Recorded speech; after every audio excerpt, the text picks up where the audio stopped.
dude, fucking Game Awards time. Once again, when there's like one thing that's going on, there is absolutely 0% chance I could do anything else. Everyone is being cringe and cancer as fuck. It's Game Awards time. Sorry. We are gonna watch the Game Awards, okay? I can't deal with it. I know there's 20 minutes left, but they're already showing stuff, and nobody, and I mean nobody, wants to miss out on a single second of my fucking soy-facing ad! Oh, Bob! That's it! Game Awards!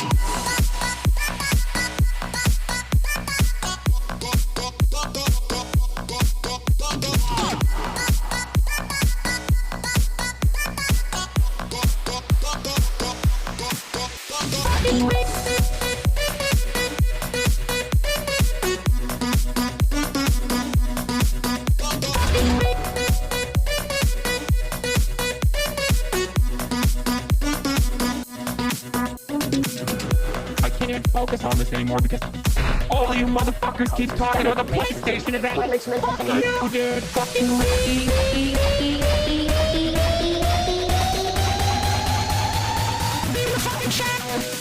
Mommy, sorry. Mommy, sorry. Mommy, sorry. Mommy, sorry. Mommy, sorry.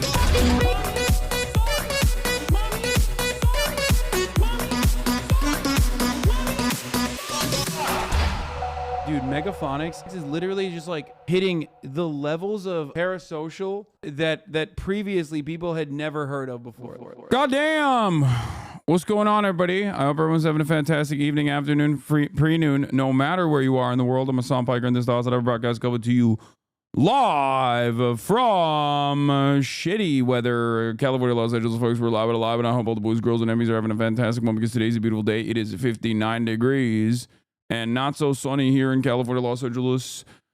I'm Hasan Piker. This is the HasanAbi broadcast, folks. We're live from sunny Los Angeles. Well, live from cloudy Los Angeles, California. And I hope all the boys, girls, and enemies are having a fantastic one because today's a beautiful day. Today's a wonderful day. Today is Thursday. It's Thirsty Thursday, folks. Thursday, December 12th, 2024.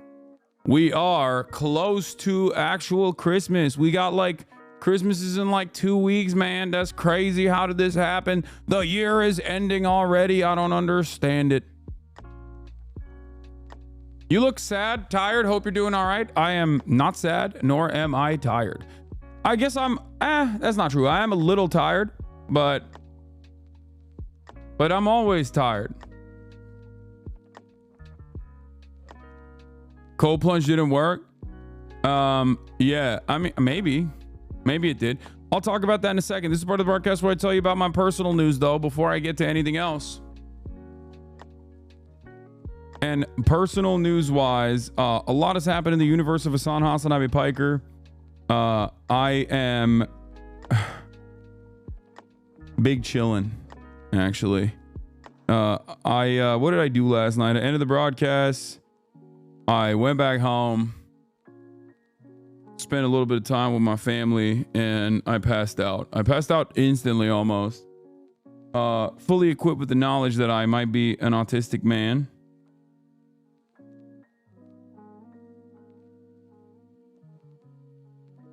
And also fully equipped with the knowledge that the night prior I had done something important. Yeah, I'm saying might, okay? Might be. It's still up in the air. My autism is still up in the air. Don't even start. Okay? Anyway.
I got you. It turns out, nope, it wasn't him. It was not him. He was actually complaining about the drama. I was about to say, you motherfucker, you came in with some drama hot. And it wasn't even him. Never mind. I have no idea what the fuck any of that is, chatters. So good luck. I mean, maybe we can look into it. I don't know what's happening there, but she didn't get fired from Kotaku. She left because corporate management Kotaku sucks now. This guy's part of the Klondadon meltdown. What is the Klondadon meltdown? How am I so tapped into like all of the... How am I so tapped in to actually what's going on in the universe of politics, but so oblivious to all these like little silly little like internet-based drama-based shit that's happening? Do you see this clip from the GOAT, Tom Dickey? No.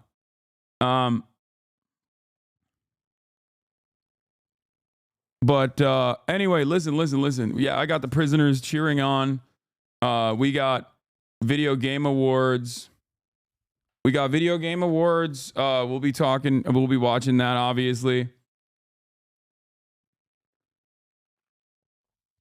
People are saying 127. I don't know what that number even means. Shut up about that. But yeah, folks, we're live. I'm going to blast off and we'll get started. We'll look at like some of the stuff I did last night. Recap of the thirst trap. Okay.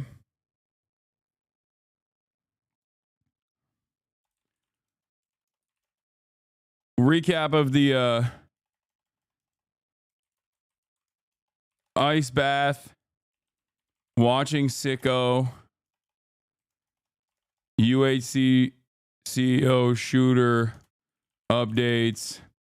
Fans are mad at Ben Shabibo for defending private health care. Video game awards reacts later. So much more juice and content. We got so much going on in the world. Trump named person of the year.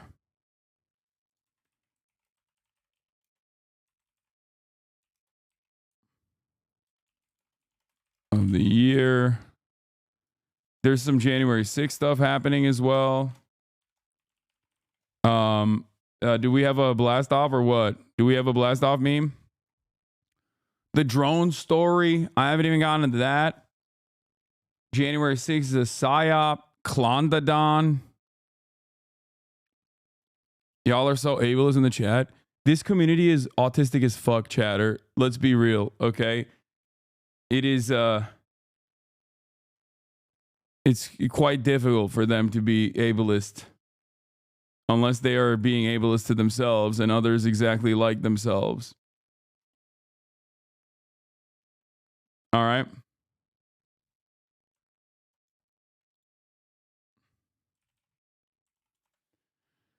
Let's be real.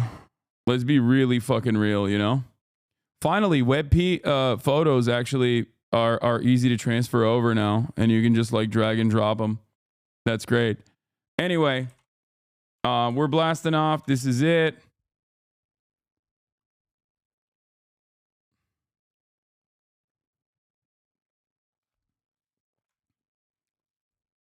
Andrew Tate crying in court. Wait, what? Really?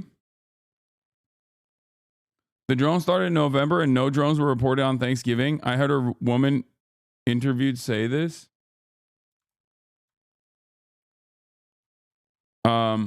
Yeah, we got video game awards and stuff like that later as well. Historic stream yesterday at the gym. Thank you. It was a historic stream for me, at least. Why was it a historic stream for me? And I'm going to do that recap real quick. Is because I took my shirt off on my own stream for the first time ever. I've never done that before. Like in an uncontrolled environment. Got to give us an update on the Fox News. Oh, I didn't go on Fox News. They're going crazy. You got to... What is this? Okay, calm down. This is not they're going crazy. This is just a chatter. But yeah, this was a big deal for me. This was a big deal for me. I've never done that. I don't think I've ever done that in my history of streaming. In the many years that I've been streaming, I've never actually taken my shirt off on stream. So this was definitely the first time ever in my life. Yeah, we got the Clarissa Ward video as well. We'll look at the bizarre video that they came out with. Don't know why they did that. But translate? I don't want to translate. Okay, well, I did. But bulge pics on Insta, that's different. That's different. Bulge pics on Insta is different. Or not even bulge pics, like progress pics on Insta is different. It's like, that is bulge, not bulge. Why am I saying bulge pics? A still photo is different. You know, it's you control the lighting, you control everything, you control the angles. I become more comfortable showcasing that over the years, but like this is a big deal for me, at least, like, because I see so many imperfections. Like I do have body dysmorphia, so I when I do that, when I take my shirt off like this is like I see a lot. On the bar, this goes to the strippers and the fucking porn stars and them sexy motherfuckers showing shit. Yeah, that was On the bar, hit that. Okay, I see that it has hit the algo. That's good. I don't think we're tabbed in the weird freak drama because you're mentally healthy right now. Your positions are being vindicated. You spoke at Oxford. You're getting goated guests. Don't get engaged with those losers are up to. Oh, I did see my I did see your message about the sumo competition chatter. I'll get back to you. So that was one, and then this is the other one that hit the algo, it seems. What is this? I'm not following this trash. I'm gonna give you any age you can get. Damn! Yeah. I'm 33. By the gods. Son of a bitch. He's funny. Wait, how old are you again? I love Jason. Jason is hilarious. Oh, this was funny as well. HasanAbi ruined my date. I like that they blurred out my Trump shirt. in the title. Jason is afraid of women. Dude, that's memes, dude. He's cooking. Are you kidding me? He's killing it. He's not afraid of women at all. Hasan, viewer count down. Time to do Worms Crazy Golf. This is really going to bring us back, boys. Dr. Mike Isatel says cold plunge is just bad. So yeah, as far as cold plunges goes, there is no like coherent scientific narrative on this. Like there is no like the science is out on this, for the record. It's not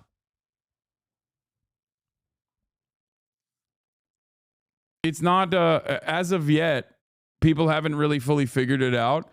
There's no scientific consensus on it, and I think like the latest shows that like it's actually better if you do cold hot. Like you go into a cold plunge and then you fucking go into the sauna and then you do the cold plunge or whatever. Honestly, I don't really care. I think it's more so like a mental stressor, if that makes sense. It is bro science. It's bro science. For the time being, it's bro science. And I don't know how well it works for recovery. I think it's more so just like doing something difficult paired up with the placebo. Doing something difficult that makes you feel bad paired up with a placebo that you think that it's actually helping you. is the reason why people think it's good. It's not bro science. I can explain if you want. No, I mean, I've seen some of the research on it. Like, there's still, it's not like fucking, it's not in the same vein as creatine. You know what I mean? Like, there is not, you will not find a scientific paper on creatine that says it's bad and it doesn't help.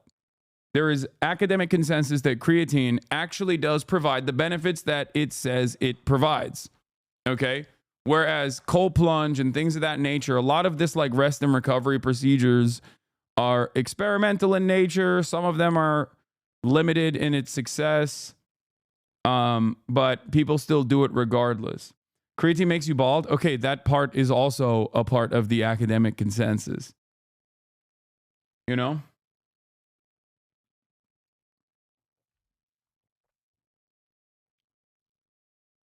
Jason cooking last night. Like, you're really sick.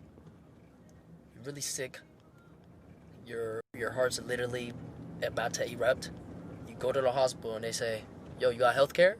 Yo, you need to pay this certain amount first, or you won't live. You know? I feel like everyone should have the privilege to be able to get saved, especially with the technology in this world, how advanced it's become. Damn. You know, I feel like everybody in the chat going, he's not wrong. W's. Especially, I feel like everyone should have the then people going, okay, stop now, bro, stop. privilege to be able to get saved. Capitalism, can you fucking stop? Yo, Jay, respectfully shut the fuck up. That's so funny that like there are people in Jason's audience that are like, nah, dude, I think you're talking about politics. I'm scared. With the technology in this world, how advanced it's become, you know, I feel like everyone should free healthcare. Let's go. W's in the chat for Medicare for all. W's in the chat for free healthcare, chat. That's what I'm talking about. My dad has a triple bypass and a month stay in a hospital costs $0. Okay, stop flexing. Stop flexing about your free healthcare. You know what I mean? W nephew. His mind is in the right place. His heart's in the right place. I love that. Okay. All right. Where was I? What was I going to talk about? There's a lot to cover today. Yeah, this is the same clip, I think. There's the current affairs piece. How much of the Harris campaign was a scam? We can dive into that as well. I guess this is Clondadon. There's some racism happening in the Dondadon universe, which is not, or the Faniverse. Okay. What is this? New Hitler? That's crazy. Hey, yo, you see this new Hitler drop? A banger.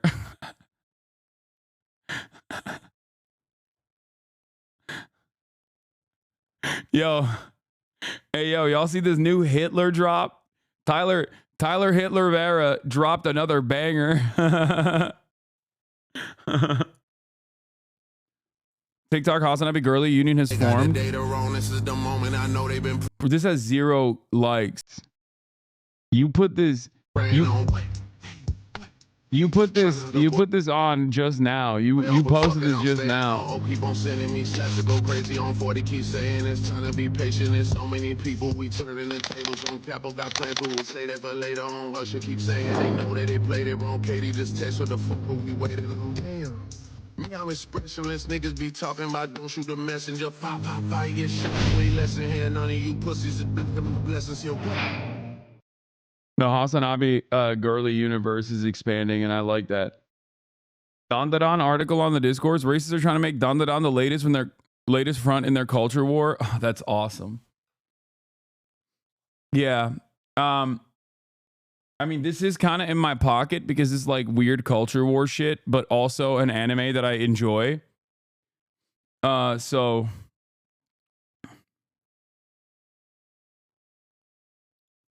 you want to talk about the real banger articles? Brian Thompson, not Luigi Mangione, is the real working class hero. Oh, let's go. Oh, I'm nutting. I'm nutting. Banger new edit? Really? What's up with your enemies always ending up getting outed as criminals, racists, rapists, or pedos? Do you plant evidence or some shit? Is too sus at this point? No, I think what ends up happening is I bring a real, like, I'm anti-pedophilia vibe to the party that people who are either in defense of pedophiles, like, or are directly pedophiles or sex offenders don't really like. They don't appreciate those vibes. It's self-sorting for the most part.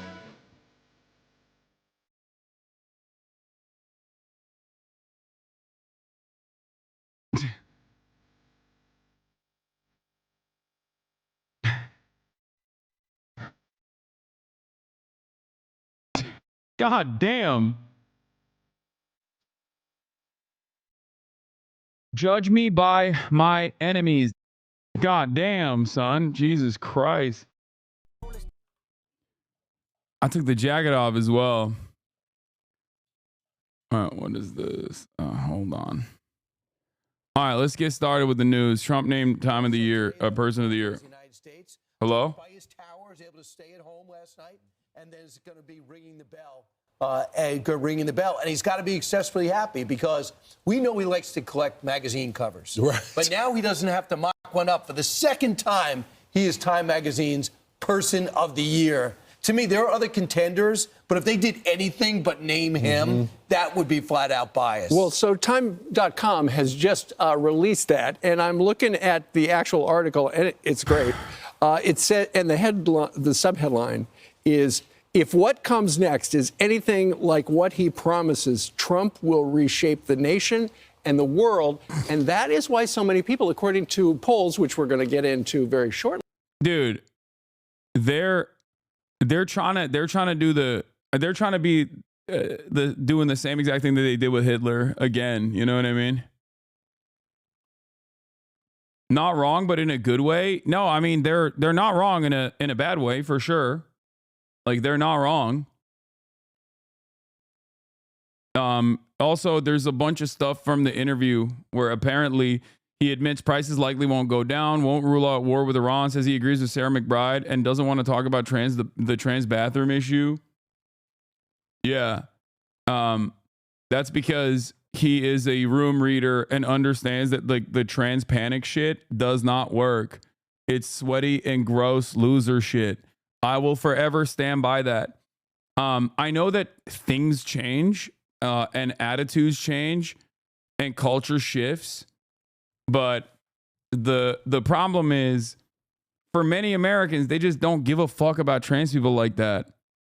It only works if you know, it only works if, like, people can just be like, look at these silly goofy ass Democrats that don't give a fuck about, like, fixing the prices. They only care about, like, giving free trans surgeries to Latinx people or whatever. You know what I mean? Like, most people just don't give a shit.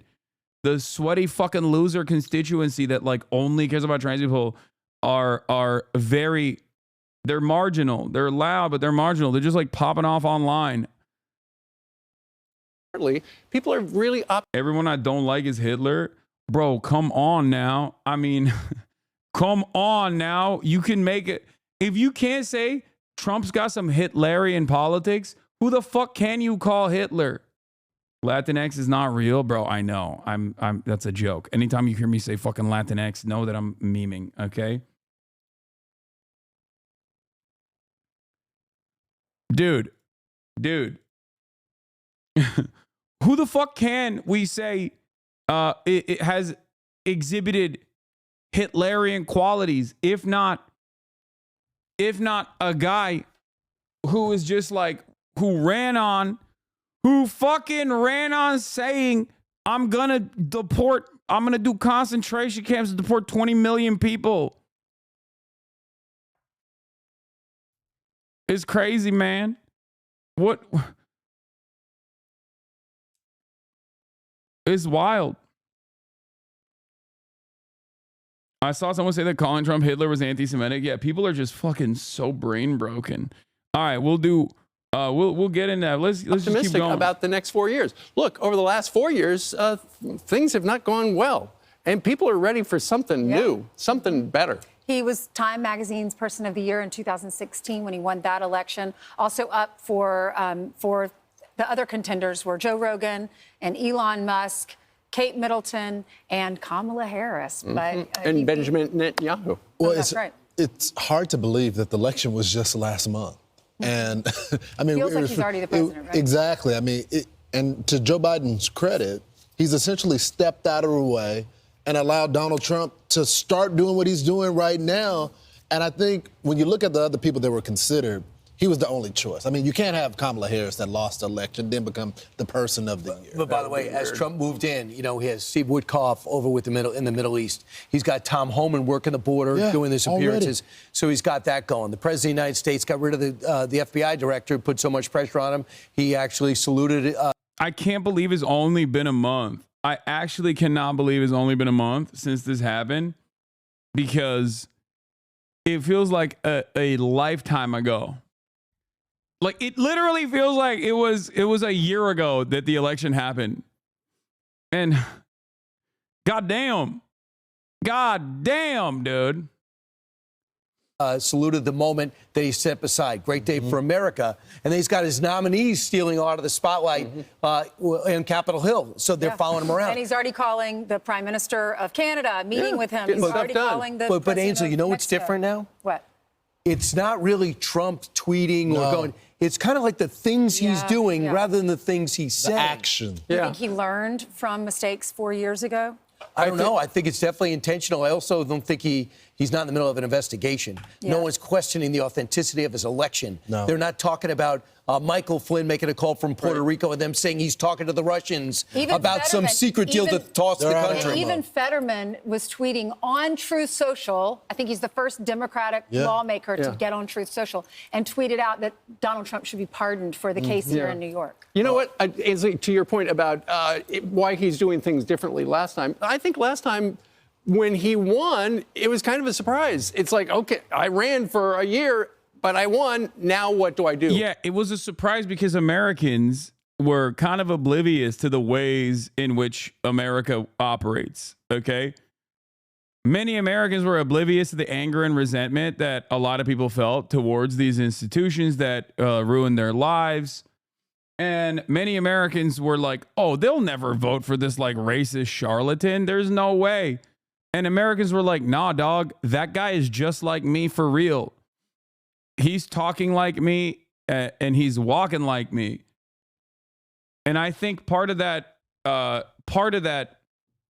shock came from the broadest subsects of society that still were laser focused on mainstream media as their primary source of information, that I think were deluding themselves into a different America than the one that actually exists. One where people do have reverence for the institutions, if that makes sense. And it's not. That's not the America that we live in. And that's part of the reason why I don't think there's going to be a revamp of the that's why I don't believe that there's going to be a revamp of like the hashtag resistance liberalism that happened immediately after Trump got elected the first time. What I mean by this is it was a shock for a lot of liberals who got a wake-up call and were like, we got to do something against this. We got to do something for it. And then they did, and then they protested, and not many things changed, right? Like nothing really changed. A lot of young people, I talked about this quite a bit in 2020. I think a lot of young people's first foray into political action was literally direct action. In the midst of COVID, there's a lot of panic, there's a lot of anger, and they see police brutality. They consider it to be unacceptable. They take it to the fucking streets. And then what came of that mass mobilization? Nothing. And when that happens and you get nothing after doing all of it, that you go out and you vote for the right guy and nothing changes. You go out and you march, you go out and you protest, you fuck shit up and nothing changes. Yeah, at that point, you're going to be like, well, I'm a little disillusioned by this process. So that's the problem, you know? Chatter said your katanas are upside down. No, they're not. And I don't care. Not only are they not upside down, but even if they were, I wouldn't care. I like it the way it is. Yes, they are. Okay, I don't care. I like it the way it is.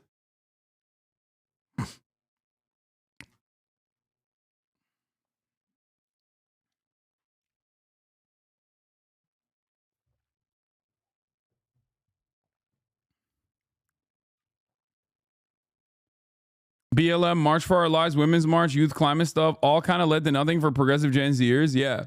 How do you expect, or why do you expect progressive next generation people that took it to the goddamn streets, that did everything, that did like the outside of the politics stuff, but then also they went out and they voted, and then they didn't see any positive changes in their lives? How do you expect anyone to feel like their voice matters in this process? I think their voice clearly doesn't matter in this process, and they came to that recognition and they felt disillusioned, and now we're living in the ashes of that.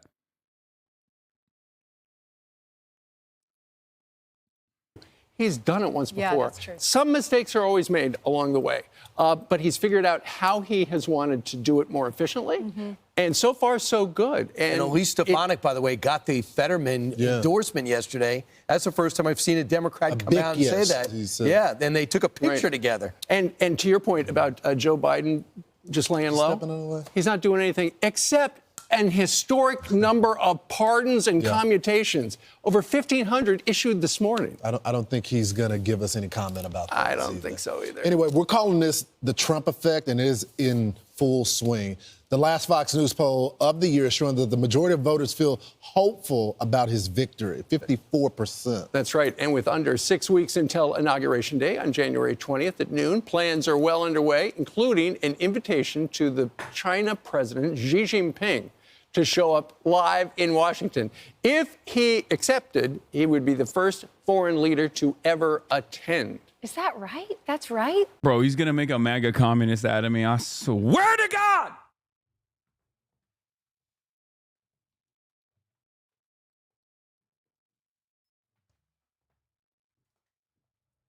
I swear to Christ, dude. Yo, what are you doing, man? Oh, God. His love for, like, strong men is so crazy. Bro, they're championing this like it's a good thing, as if their viewers don't hate China. No, I mean, but Trump thinks it's a good thing because Trump is like, I'm very strong on China, but also at the same time, not only... He's very strong on China, but also he likes the strongman aspects of Chinese governance.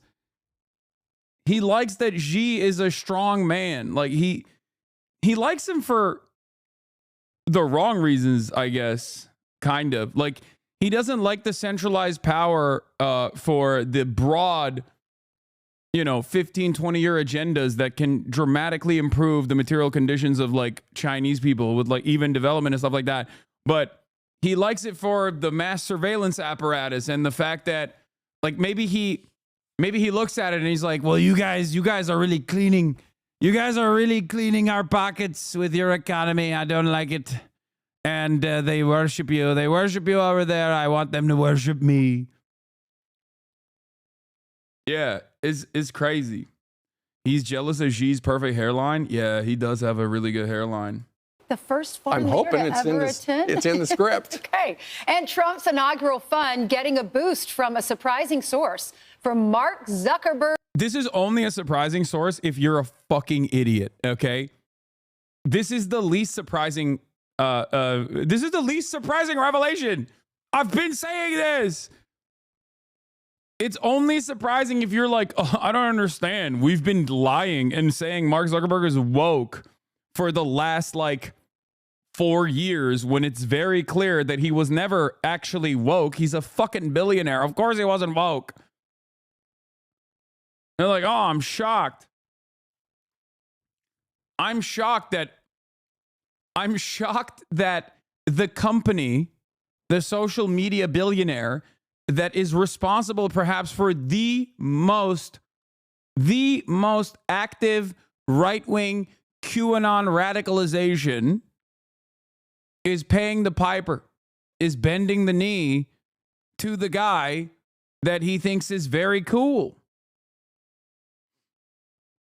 Of course, these guys are going to kiss the ring. Of course, they want favorable deals. They know Trump will play ball if they kiss that ring. Trump is not like a super petty, super vindictive guy. I don't think. He's not. He's a narcissist. You give him his flowers and he's going to be like, "Great. I love that." Can you help briefly explain why conservatives seem to be very concerned about human trafficking but are so callous with other issues concerning endangerment and rights violations of the general population? They're not actually worried about human trafficking either. They're just worried about like a conspiracy of human trafficking that they've concocted in their brains. I mean, the most famous instance of human trafficking that happened under the Biden administration in broad daylight when Republican governors Greg Abbott and Ron DeSantis actively trafficked humans from Texas to blue states to successfully blow up the processing structure that existed for people that wanted to get temporary protected status or legally seek out asylum. They did that. You know? They did that. They did that in broad daylight, and Biden did nothing about it. And it was one of the most successful ways of using humans and human trafficking to prove a point.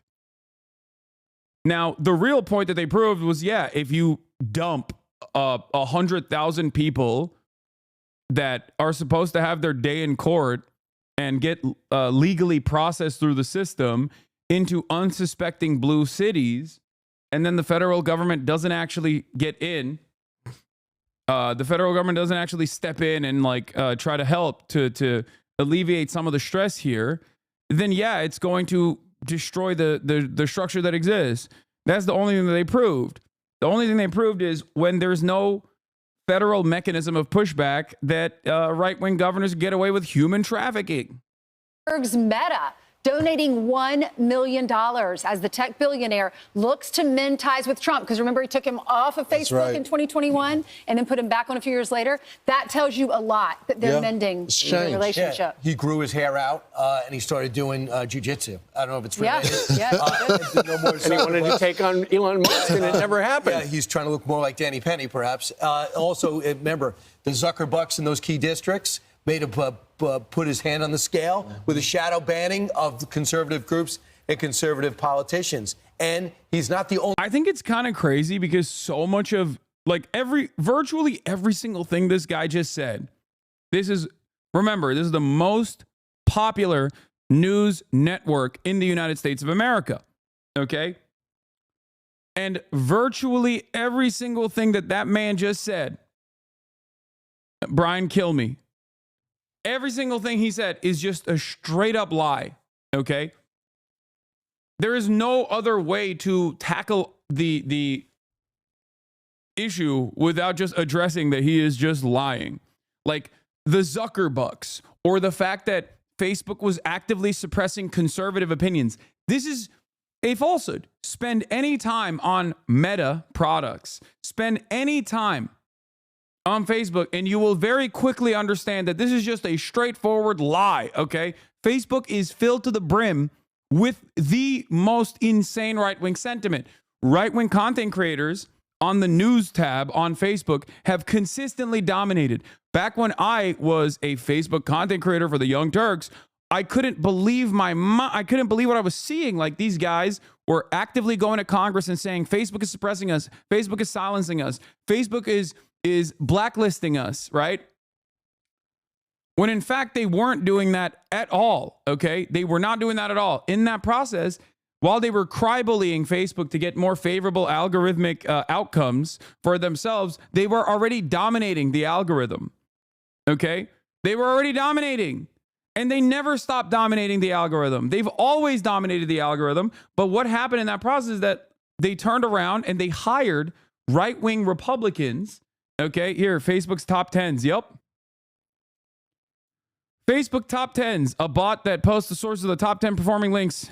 This is on October 7, 2020. The top performing link posts on U.S. Facebook pages in the last 24 hours are from Dan Bongino, Fox News, Fox News, Fox News, Donald Trump for president, Fox News. Number 7, TMZ. Number 8 is CNN. Number 9 is NPR. Number 10 is CNN.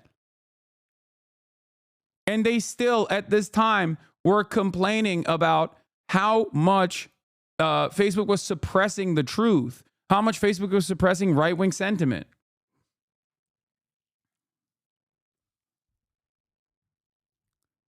This was never a real thing. You understand? Republicans are so good at creating fake grievances, leaning on those fake grievances, and then creating an environment where they make everybody believe these fake grievances and then use Congress to basically bully these massive institutions, these big-ass social media companies, in an effort to get even more favorable results than the ones that they already have.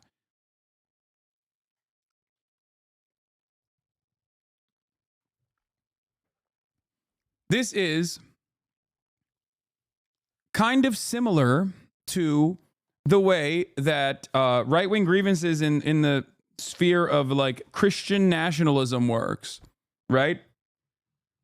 Most people understand that the idea that like Christianity and Christian thoughts are being suppressed in the United States of America is fucking stupid. Like the war on Christmas shit, right? Everybody laughs at this.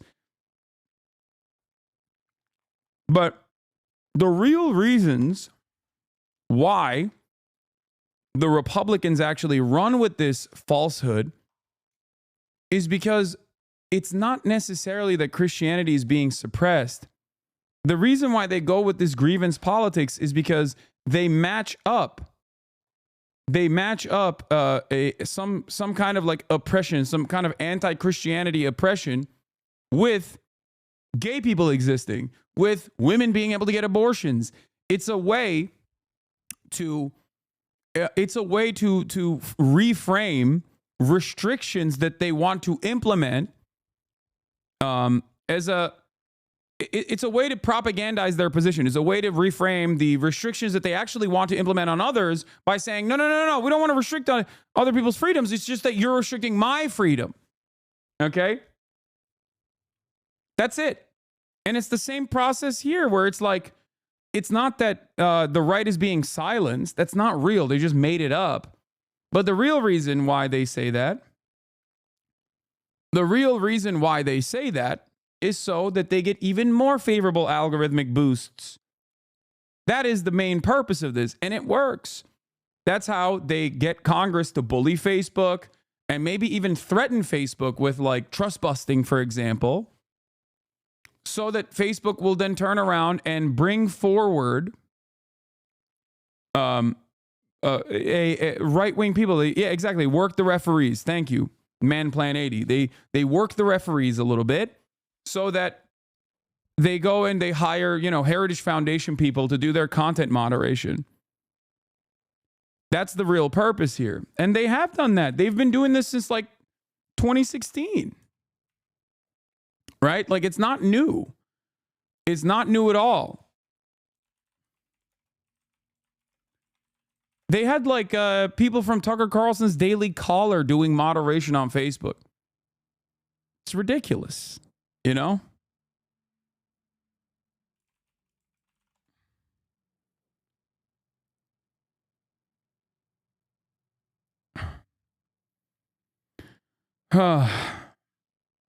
Yes, I saw the Brett Stevens headline. Let's finish this up and then we'll move on to that. Differences aside, Democratic Senator John Fetterman joining Truth Social to, quote, meet folks where they are, especially in Pennsylvania, by the way, and calling to pardon Trump in his very first post. He also mentioned Hunter. And I'm Steve Doocy. I'm Brian Kilmeade. And I'm Ainsley Earhart. Well, thank you very much. This is an honor, a tremendous honor. I brought some of our compatriots along with us. They're going to do a beautiful job for you for the next 4 years. And it's really been something very special. And I have to say, Time Magazine getting this honor for the second time, I think I like it better this time, actually. But we did a good job. We had a great first term, despite a lot of turmoil caused unnecessarily. But the media's tamed down a little bit. They're liking us much better now, I think. If they don't, we'll have to just take them on again, and we don't want to do that. But I do want to thank Time Magazine. I've been on the cover many times. I don't know who has the record, but I can only probably talk well about 25%. Hitler. No, I'm just kidding. I don't know. How many times did Times Magazine choose Hitler as the man of the year? They have chosen Stalin a bunch of times as well, so maybe it's Stalin. RFK Jr. looks like a processed corpse because he is having the greatest food that you could possibly consume. FDR has 3.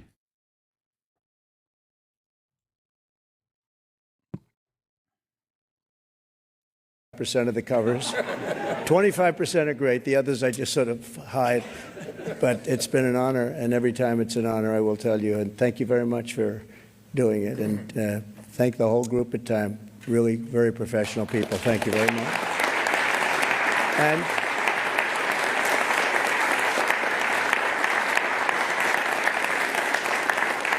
And to Jeff and all of the people from the New York Stock Exchange. He knows how much I like it because many years ago I bought a...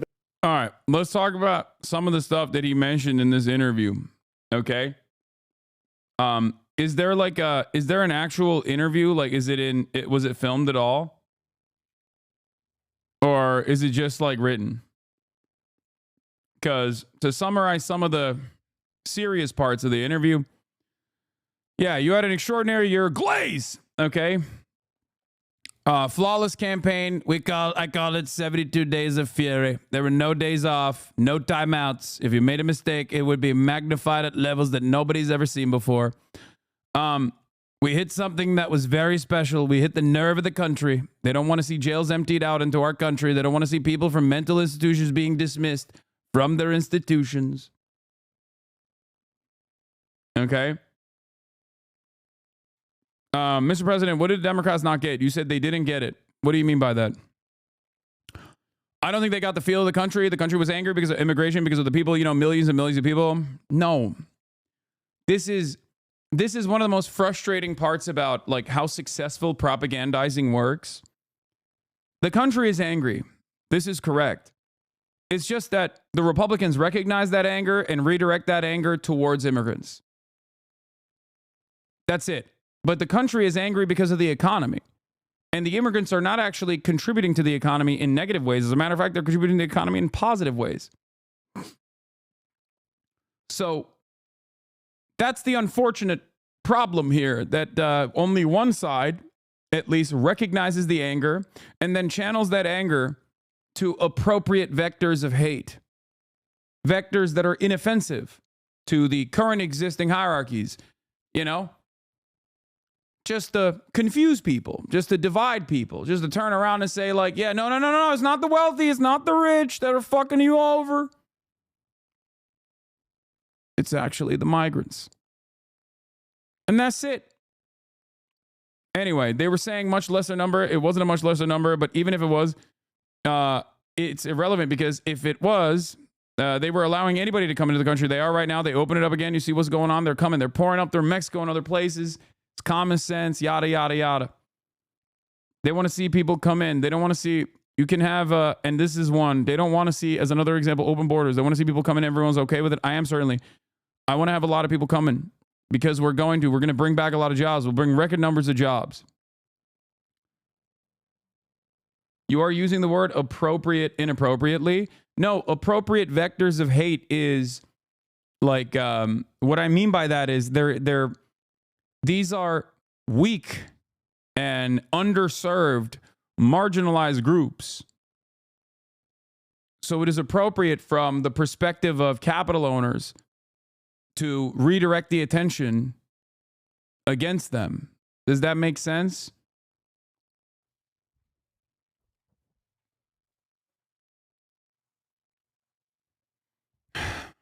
That's it. Because when you shit on the blob of undocumented immigrants, or when you shit on an entire population of trans people, like, you're not disruptive. You're not actually harming the status quo. Yeah, just use a different word. Man, shut the fuck up. Okay, here, take a week off. I used it correctly. What are we doing here?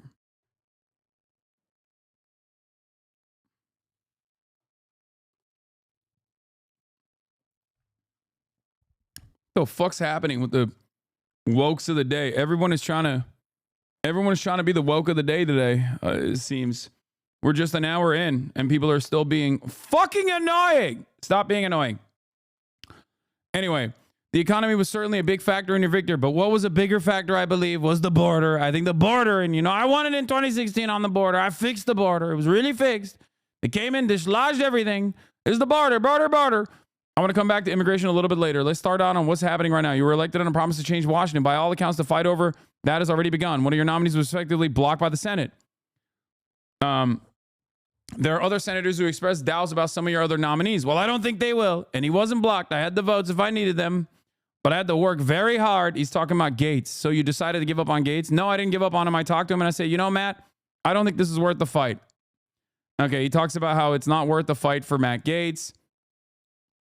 That's so he is conceding on that front. You met in person with Gates and had 5 hard-nosed senators. Not with the senators there. No, I called those senators. My relationship with the Senate is very good. Many of them I endorsed. Yada, yada, yada. I really don't care how they get them approved as long as they get them approved. It's up to the Senate. We commit to honoring Senate's authority to reject or confirm. Well, sure, I want him to do that. I don't think there's too many. I don't think that, look, everybody has. That's why they have menus in restaurants. Okay. Do you think the quote Trump verbatim in history books with all his pauses and shit? Okay, that's silly. I don't really care about that. What is this? My dad literally wants to invade Mexico, but my Mexican partner thinks the people in small Mexican towns would love that because you have to pay the cartel to leave the town, let alone the country. My boss had to pay $15K to bring her deported husband home. What? Good luck. Yeah. Yeah, they'll be waving the flags. I understand immigrants overall lead to economic growth, but is there specific data on illegal immigrants specifically? I mean, that is the same. Undocumented immigrants do lead to economic growth. It's the same as documented immigrants, but it's even more economic growth. The problem is our mistreatment of undocumented migrants is the real issue. Not processing them is the real issue. We just hyper exploit them, and that also causes that also is a depressive force on overall wages in the country. Because if people can get away with paying pennies on the dollar to a random person that has no legal recourse, no way to fucking defend themselves, then they will do that. If you truly wanted to stop the invasion of undocumented migrants or whatever, you would be punishing the people that hire them. Except we don't do that because the reason why there is a concept such as undocumented immigrants in the United States of America, the reason why we don't actually process these people and allow them to work as documented laborers in the American structure is so that we can exploit them, so that we can keep them working at pennies on the dollar in fucking trailer parks and shit. It's basically just indentured servitude. That's the reason why we have a 2-tiered labor structure in this country. It's super cheap. It's not enough that even if someone was coming from a much poorer country, there would still be, even if someone was coming from a poorer country, there would still be a tremendous amount of people that are willing to work for much cheaper, right? If one more person sends me the fucking dumbass Enron CEO getting cream pied, I think I'm just going to end the broadcast. I know, man. I know. I don't care. We'll get there, okay? But it's very inconsequential, all right? Please stop. I'm trying to have a serious fucking conversation. Please. Focus up, chat. Yeah, I think it also seems fake. Like, it seems like it's a fake thing. Oh my God! Oh my fucking. Yeah, it's just fake. Like, it's fake as fuck. Y'all fall for the dumbest shit sometimes. Yeah. Anyway, one of them is controversial. I want to ask a specific question. RFK Jr., noted vaccine skeptic. We're going to have a big discussion. The autism rate is at a level nobody ever believed possible. If you look at the things that are happening, there's something causing it. Do you think it's linked to vaccines? No, I'm going to be listening to Bobby, who I've really gotten along with great and have a lot of respect for. Okay? For having to do with food, having to do with vaccinations. He does not disagree with vaccinations, all vaccinations. He disagrees probably with some. Oh my God, I don't know who Mondale Robinson is. Why the fuck would I care about someone quitting TYT? What is going on? Shut up! Shut the fuck up! Enough! Lock in, chat. Fucking lock in!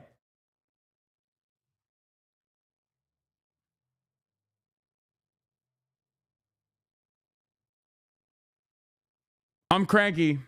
I'm cranky. I'm officially cranky.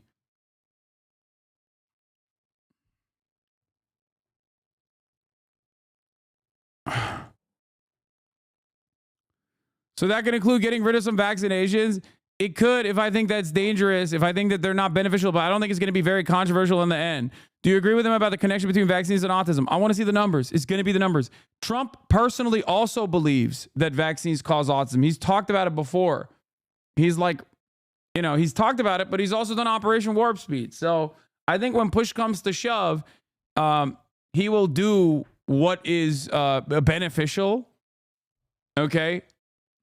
He will do what is beneficial, but that doesn't mean that he's not going to dial back on some of this other stuff because like his base loves it. It's like red meat to the base, and he will give that red meat to the base every single time. Mr. President, some foreign officials have expressed concern about sharing intelligence with Tulsi Gabbard given her position and support in Syria. I'm surprised to hear because I think she is like a really great American. Hey, look, they said I was friendly with Russia until they saw the tapes, and they said, you know, he's not actually. He was the one that ended the Russian pipeline, Nord Stream 2. Okay, no one says that. People still think he's friendly with Russia, even though he goes back and forth on it. So,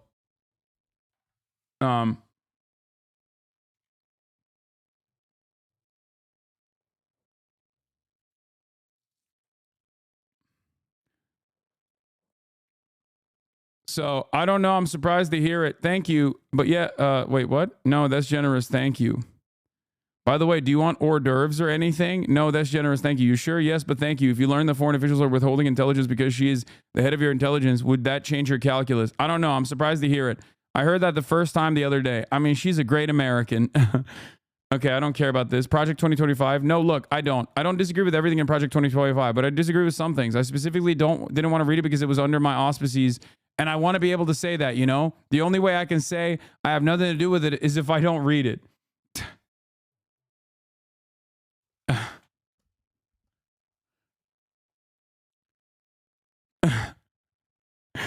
It's also because I don't know how to read.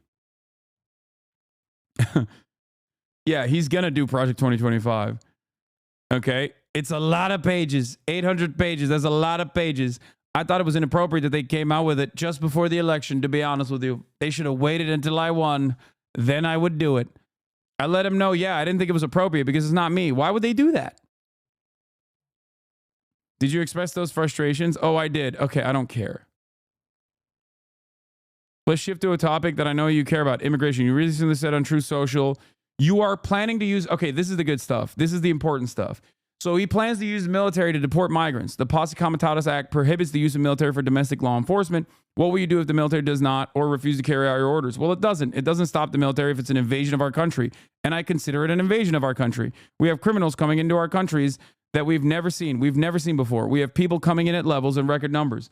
He just straight up is like, I don't give a fuck about the law, which we know already. Bandit MD11, thank you for the 5 gifted subs. And also on top of that, he's saying he's going to basically utilize like whatever he can to enforce these insane these insanely violent processes that he wants to implement. And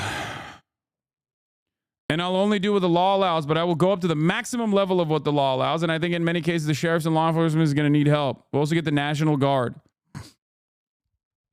If you can't negotiate agreements with the receiving governments and none seem receptive, will you of necessity have to hold these detained migrants in camps? I'll get them into every country. Or we won't do businesses. So you won't need to build more detention facilities. No, because look, we may have to do it anyway. Because look, they brought in millions of people. And many of those people, yep, right here, he's just like openly recognizing, yes, we're going to have to build camps.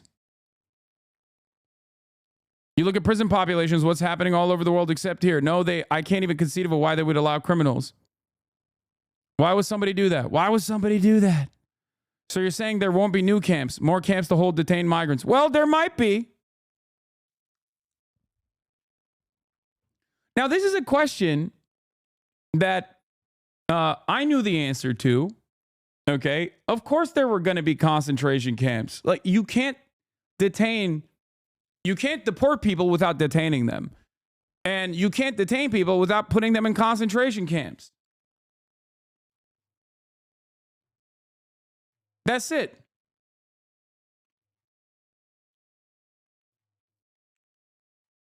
That's it. Whatever it takes to get them out. I don't care, honestly. Whatever it takes to get them out.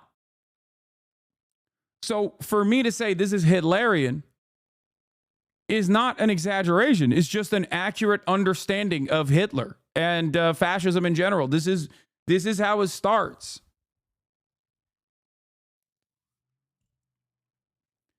Again, I'll do absolutely everything within the confines of the law, but if it needs new camps, but I hope we're going to need too many because I want to get them out. And I don't want them sitting in the camp for the next 20 years.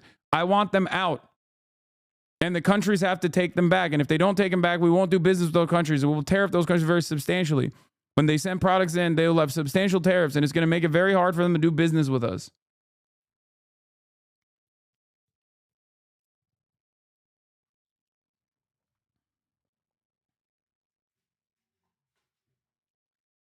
Yeah. A question on the minds of a lot of Americans. Will you restore the policy of separating families? I don't think I won't have to do it because, first of all, it wasn't my policy. It was Obama's policy. Rainey Draws a Lot. Thank you for the 25 gift to subs. I didn't build the jails for children. He did. And it's like kind of weird that he says that because, okay, so you don't have an issue with it, though. So you agree with Obama, I guess. Like, I don't understand. I've never understood this argument where, like, you're saying Obama built the camps, which you're right. He did, right? But I was critical of Obama building that, and I was critical of Obama continuing to implement some form of family separation, but Trump put it into overdrive as always. So why are you even bringing up the fact that Obama did it? Like, it's just such a stupid way to deflect because, okay, so if it's something that you disagreed with, I mean, if it's like, are you bringing this up because you disagree with Barack Obama? No, you agree with Barack Obama. Okay, what does that say?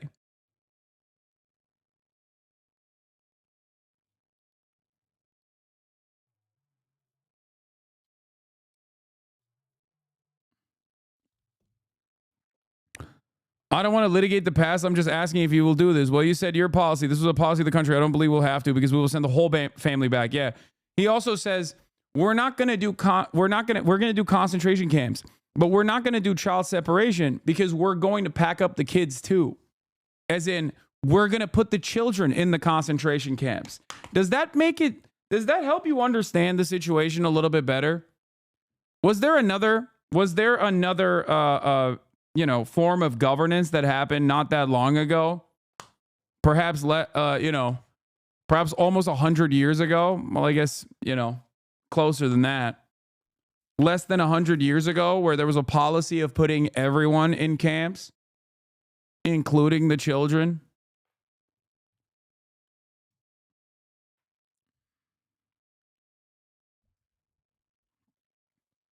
An important fact to note here is that 1 in 15 families in the United States of America are mixed status families, as in 1 in 15 homes need to be broken into by the federal government or the National Guard or federal agents like BORTAC units, demanding their paperwork, asking other homes if they have undocumented migrants that they're housing, doing dragnets with the express purpose of putting all of those people, men, women, children, into these concentrated camps.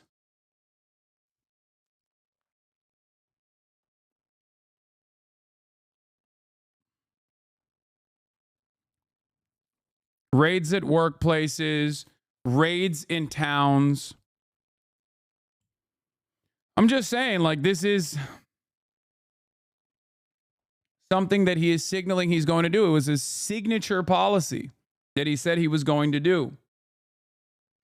Deport them together? I would much rather deport them together, yes, than separate. By the way, when you talk about separation, we have 325,000 children here during Democrats, and this was done by the Democrats who are right now sex slaves or dead. And they were all allowed. Many of the people who voted for you, as you mentioned moments ago, cited high prices, particularly of food and groceries. If you deport millions of migrant agricultural workers, won't the food prices rise sharply? No, because we're going to let people in. But we have to let them in legally. We don't want people to come in from jails. We don't want the jails of Venezuela and many other countries.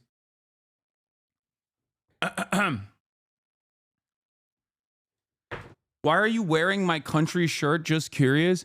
I don't know, man, because it's a sick shirt. The fuck's wrong with you? Just take the W, Lithuanian Andy. Oh my God.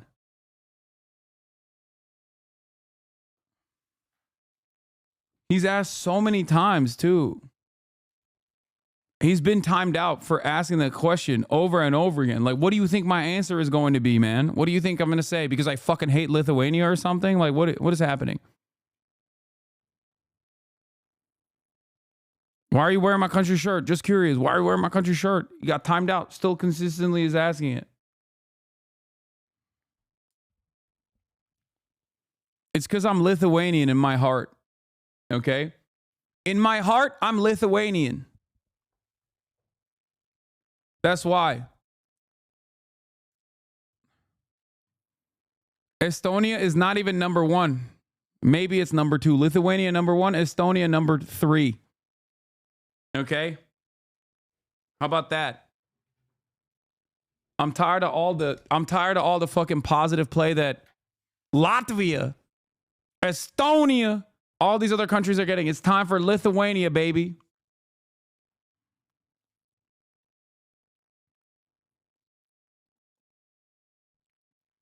So, anyway, getting back to this. No, because we're going to let people in. We're going to have to let them in legally. Your transition co-chair, Howard Lutnick, said your appointees will be vetted for loyalty. Are you going to ask appointees take a loyalty pledge? He doesn't have to do that. If they don't follow your orders, will you fire them? If I think it's appropriate, I'd fire them. That makes sense. Okay. Does that go for civil servants? You put Elon Musk in charge of Doge along with Vivek Ramaswamy, but on most specifically given the power to oversee agencies that regulate his companies. Isn't that a conflict of interest? I don't think so. Yeah. He doesn't care. It's pure graft. It is in the purest sense of the word, a conflict of interest. There's no questions about this. Okay. I mean, that's it. You got a billionaire who owns multiple companies who are being investigated by the regulatory agencies, and now he's in charge. He has influence over said regulatory agencies. That's it. That's a conflict of interest. He doesn't give a shit, though. But Elon Musk is talking about cuts that would directly affect NASA, which would then directly affect SpaceX's company. Isn't that the textbook definition of a conflict of interest? I think that Elon puts the country long before his company. That's fucking so false. It's so obviously false. Like, yeah, dude, totally. Elon Musk definitely puts country over interest.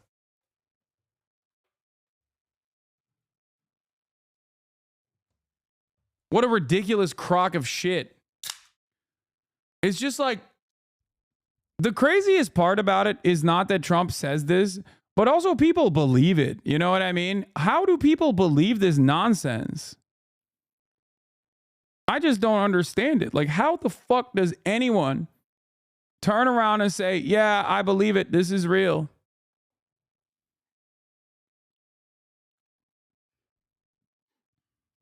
Yeah, this is a good billionaire. This is a good CEO. He's our guy. God, Americans are so dumb, dude. What do you plan to do? I mean, I'll give you an example. We want to move the schools back to the States. We want to, he's talking about abolishing the Department of Education. A virtual closure of the Department of Education in Washington. Virtual closure, where you're going to need some people just to make sure they're teaching English in the schools. Okay, English and mathematics, let's say. It's great. It's great to have the absolute dumbest people in charge of making America even dumber. And then 10 years down the line, we will look back at this and go, how the fuck did we drop the ball so hard? How do we drop the ball so hard? Look, and then he always brings up Norway. He'll bring up Norway, sometimes even China. Like, he brought up Norway and China in a conversation where he was like, look, they're beating us. And it's like, yeah, they are. Except it's the exact opposite, because they have a centralized structure and a focus on making sure educational outcomes are as even as possible. That can only be done through a public system.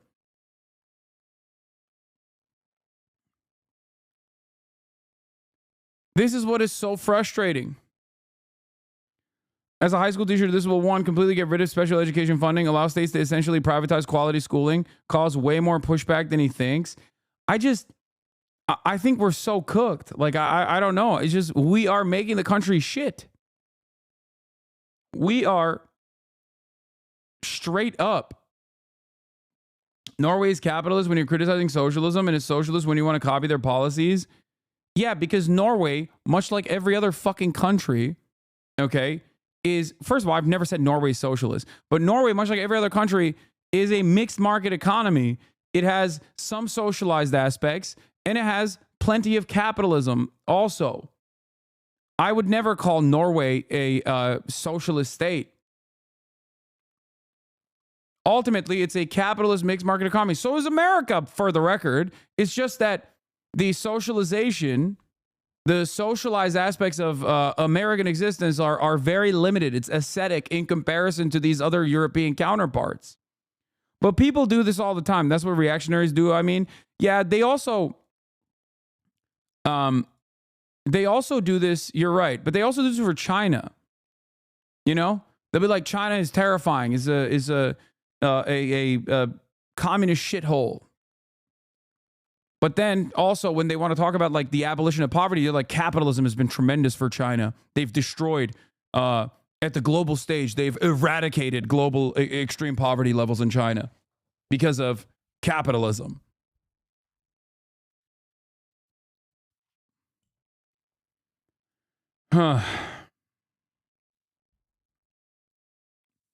Everyone knows you're a reactionary. Me? I don't think you understand what that word means. But yeah, he's talking about like, a closure of the Department of Education and bringing it back to the States. Like, decentralization of this sort is genuinely terrifying, I think. Like, what we need is more funding for public education and none of this like public-private partnership. Last question on your transition. If you decline to sign the ethics agreement as a part of, I don't know anything about it, the ethics document, I don't know. I would sign an ethics document. Will you disclose who the donors are to your transition to my campaign? No, paying for the transition. There will be an announcement on that this week. I really have no problem disclosing anything. That's great, Mr. President. Just so you know, I heard this a couple days ago. I have no problem. I'd rather disclose it right up front. I have no problem with it. I've got a question for you about the campaign. Was there a moment when you thought you would lose? I like not to think of that. The power of positive thinking, right? But there were some moments when, there were some bad things done in my campaign. There were a lot of fake polls. They were absolutely fake. Look at an example. Very good pollster in Iowa. Gold standard in Iowa. And then a couple weeks before the election, she had me up 4. And then that brought it way down below 1918. That was a big story because I was only up 4 when she did that, where I was down 3. And that became headlines all over the place just before the election. When you saw that, did you think you were going to lose? I thought it was a wrong poll because we had an Emerson poll that had us up 18, What was the darkest moment? I think we have an obligation with the 60 Minutes interviews my opponent. There's a news program. Speaking of Kamala Harris, what do you think her worst mistakes was? Taking the assignment, number 1, because you have to know what you're good at. Did she make any tactical mistakes? I think that when she wouldn't talk to anybody, it shone a light on her. In other words, if she would have gone out and just did interviews with their comparable to Steve if there's anybody comparable, would say, could you do an interview here, an interview there? You know, she didn't do anything. Oh my God, he's not wrong. And people said, is there something wrong with her? Why would they? I mean, I'm doing this interview with you. I did interviews with, if I had the time, anybody that would ask, I'd do interviews. I watched the whole thing, sir. Yes. Oh, good. I hope you liked it. But I found it to be a pleasure to do it. It's not like he did that. He did. Trump went on so many podcasts. He went on, guys, one thing that I always talk about with respect to Donald Trump and the way he campaigns is he will go on. He went on Aiden Ross's kick stream, chat. What are we talking about?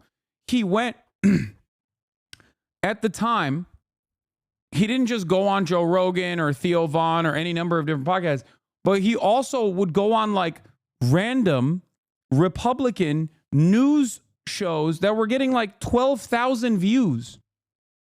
Okay? Like, if you recall, I talked about this on a couple different occasions. If there is a place that Donald Trump could secure 10 votes, 20 votes, 1,000 votes, he will go out and get it. Okay? He will go out and get it. Whether they are the Amish or whether they are a random Native American tribe, you know, he will go out and he will meet them where they're at. He will min-max. Exactly. Maximum efficiency. He'd do a local radio interview in a town with a population of 3,000 if he believed that at least half of them would vote for him. Exactly. Exactly. And he did do that because he was interested in winning. Yeah. An example that we use quite frequently is the lobster people in Maine. Exactly.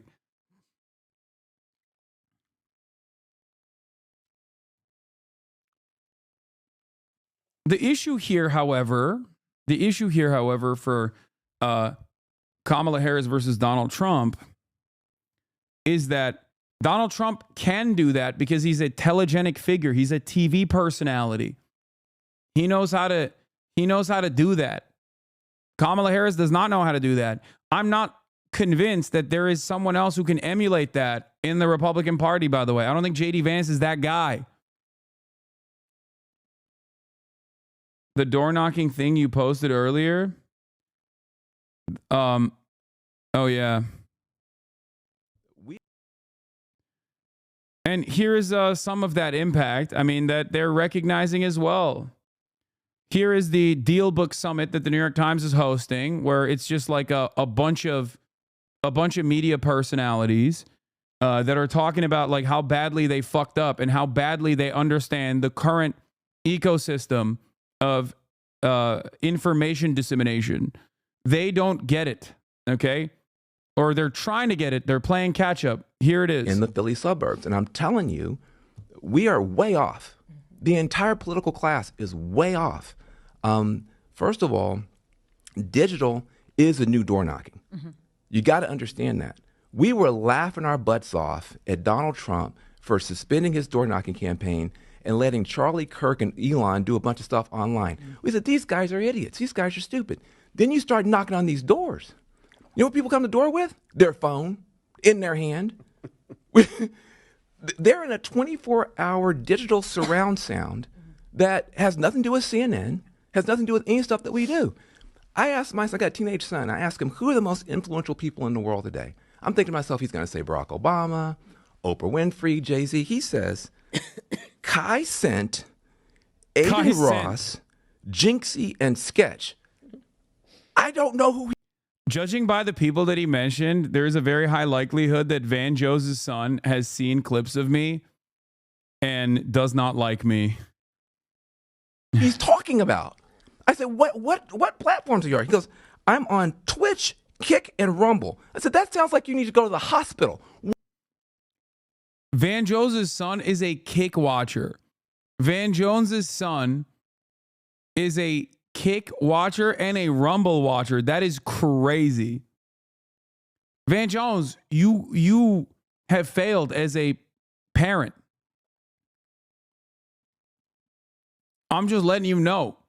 If your teenage son is watching Kick and Rumble, your shit is cooked. Like, if he was just to say, like, oh, I watch clips on TikTok, and I see, I see these content creators on clips on TikTok or on Twitter or one thing. That's one thing. But if he's like an active Rumble watcher, holy fuck, dude. What are these platforms? I'm telling you guys, the mainstream has become fringe, and the fringe has become mainstream. There are platforms, there are people out there that are getting 14 million streams, and we're on cable news getting 1 or 2 million. And so there is a whole world out there. Kellyanne Conway, I hate to agree with her, but I do a lot of times. Donald Trump understood that and we didn't. And that's not just Democrats that don't. The entire political class is way off. I mean, he's right. They don't understand it. They don't recognize the environment. They have no way of comprehending it. And to be fair to Van Jones here, to be fair to Mao's Third World is Van Jones, and I do want to watch like this panel. If you guys have the clip, I would like to watch this clip. But it's hard to comprehend if you're not in this environment. As someone who is in this environment, let me tell you, okay, it is vast. It is vast. It is expansive.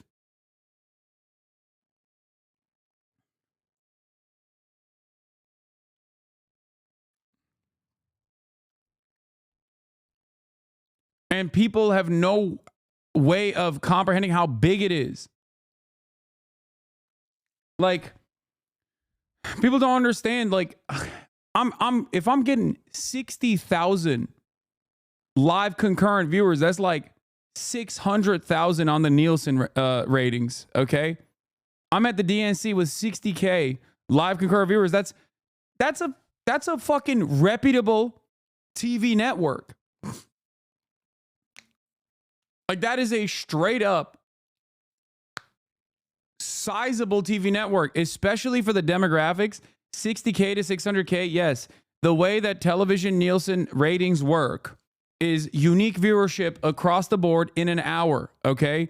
From Nielsen TV homes that they extrapolate this data from, okay? Live concurrent viewership translated to Nielsen metrics would be anywhere from 5x to 10x. This is the reason why, for example, while I had 314,000 concurrents on my election night coverage, I had 7.5 million unique viewers. Okay?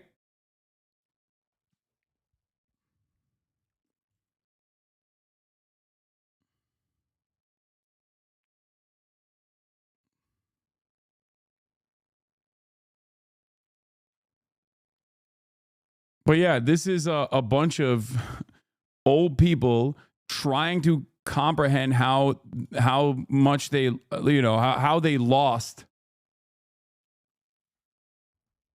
And the other side of it is that, not only is it sizable, but also it's a demographic that is far more important to tap into. A demographic that simply does not watch any television whatsoever. It is the 18 to 35 demographic. Okay? The 18 to 35-year-old demographic is the demographic that I have. And that is a demo that does not watch TV. They don't have cable. I don't have cable. I'm in that demo. I have never had cable. In August, the Bulwark told me it noticed a large portion of its growing YouTube audience was watching its podcasts and clips on TV. Today, YouTube reported that people are watching 400 million hours of podcasts monthly on TVs. Another way pods have displaced cable news and talk shows. Yeah. And this is still playing catch up. Twitch and live streaming is at the forefront. And I would say that right now, even at this stage, live streaming is where podcasts were in like 2015. When I was an avid podcast listener in 2014, 2015, I would try to describe to people how important this space was for media, how it was a replacement of mainstream media. Okay? And people would look at me like I'm out of my mind. Because at that time, it's like impossible to imagine. It's impossible to imagine, but like the early 2010s, like podcasts were first forming. It was the Wild West, right? And for many of you might have actually, many of you, if you're old enough like me, probably started watching podcasts back then. Okay? And at that point, most people in traditional media would look at that and go, who gives a shit about this? You know, who cares? Who cares about fucking podcasts? What are you talking about? Oh, it's just like radio, but more accessible. Oh, who cares? And now podcasts in and of itself are a force to be reckoned with. Now they understand the importance of podcasts, but they're still playing catch up because right now the next wave of content is both in short form and in live streaming. And there is a relationship between short form content and live streaming in general. And that's entirely too complicated for these guys to understand. They will not catch up to the live streaming environment, I guess, until it's like 2030s at this rate.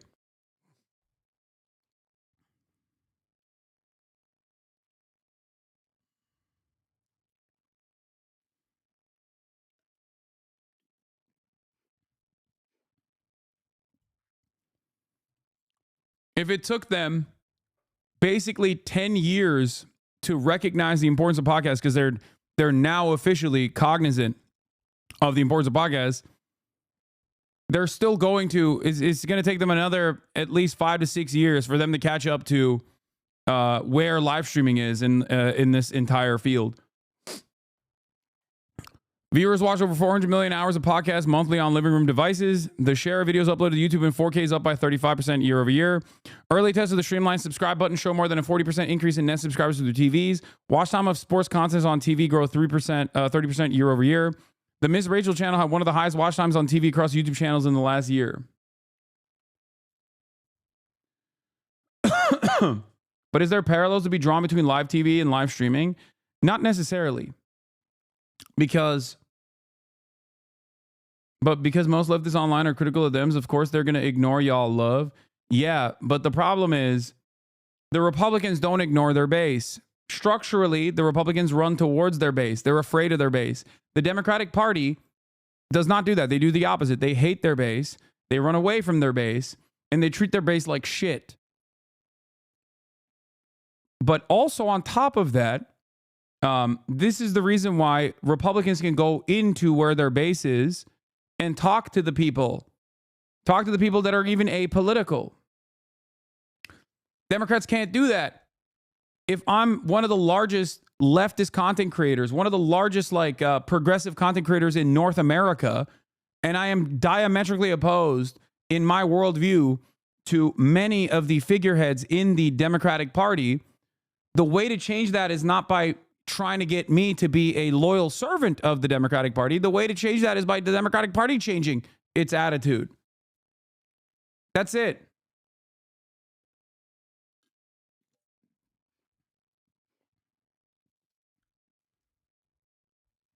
The podcast numbers are inflated. You have so many viewers watching from all around the world. No way podcasts have the same reach as classic TV. Brother, you might be a little old. I agree with you, but don't you think that your numbers might be a little misleading with this since you have people from watching from all around the world? Only part is American? Yes. But the part that is American is so massive. And no, you might be a little bit of a boomer if you're looking at podcast numbers being inflated and then saying that it doesn't have the same motion as I am 22. Okay, well, you have a boomer ass mentality around this.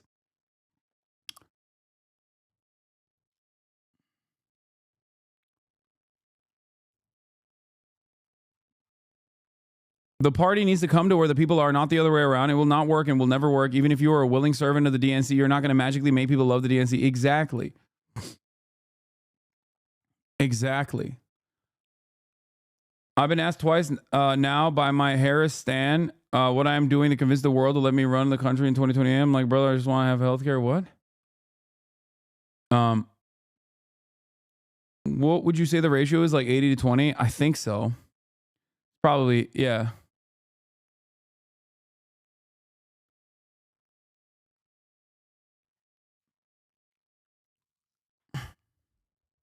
As an independent, what really swung me to Trump was Kamala not going on podcasts. Made me feel like if she was too good to have anyone to have a basic conversation, made me feel like she thinks is almighty.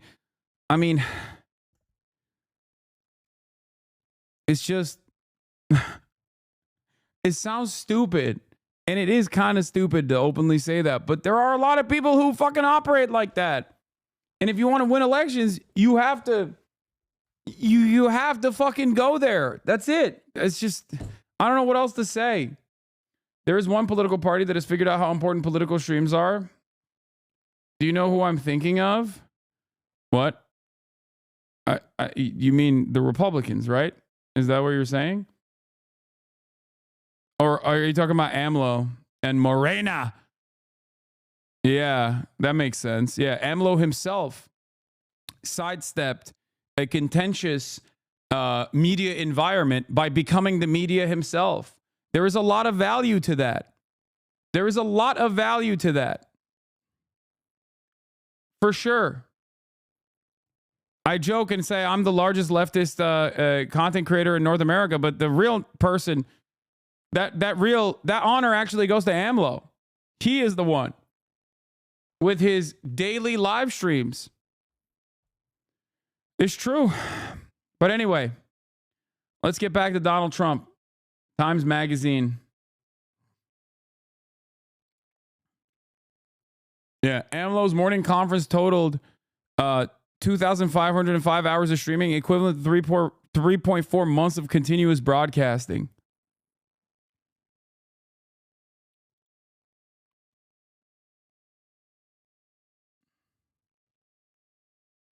I like AMLO, but that's just state media by another name. Yes, it is.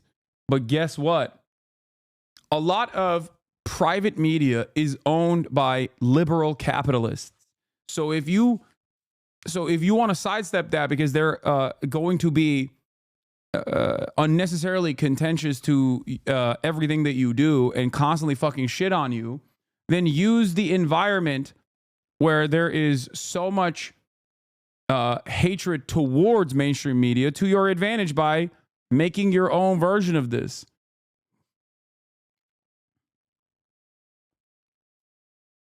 Yeah, Mexican media is owned by 3 families. That's how it is in every country, by the way.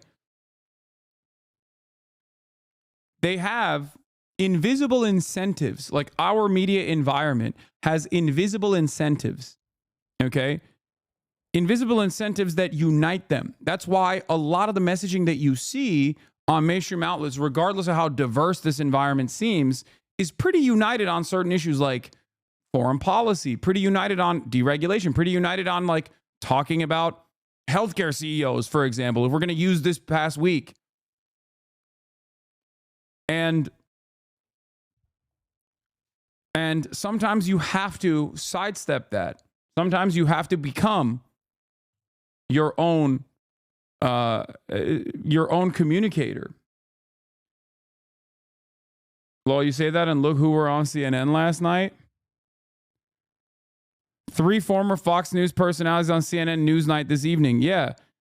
FBI director resigned before Trump takes office. Julie Virginsky, Democrat strategist.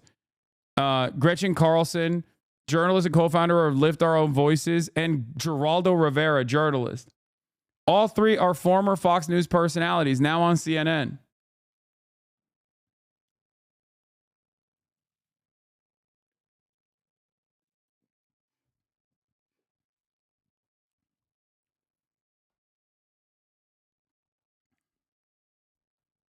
It's time for this for the new chatters. Beep, beep. Here. Noam Chomsky, the 5 filters of mass media machine, listening posed by Al Jazeera. This is like the most condensed version of manufactured consent. Propaganda. Many use the word when talking about countries like North Korea, Kazakhstan, Iran. Countries viewed as authoritarian through the lens of the Western media. Press freedom, freedom of thought. People use those terms when talking about countries like the United States, France, Australia, democracies. In 1988, Noam Chomsky co-authored a book with Edward Herman called Manufacturing Consent.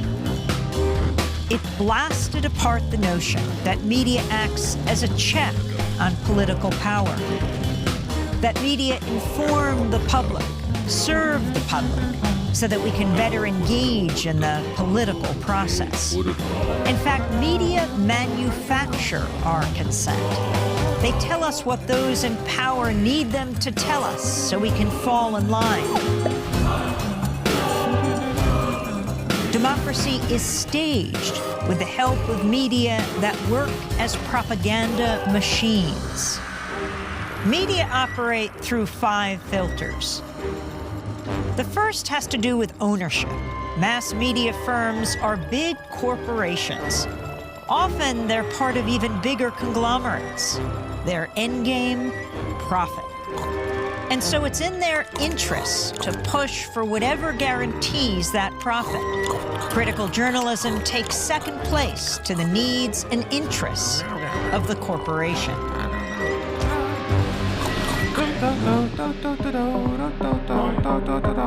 The second filter exposes the real role of advertising. Media costs a lot more than consumers will ever pay. So who fills the gap? Advertisers. And what are the advertisers paying for? Audiences. And so it isn't so much that the media are selling you a product, their output. They're also selling advertisers a product, you. How does the establishment manage the media? That's the third filter. Journalism cannot be a check on power because the very system encourages complicity. Governments, corporations, big institutions know how to play the media game. They know how to influence the news narrative. They feed media scoops, official accounts. Flag is what Hasan gets for being anti-Zionist? Yes.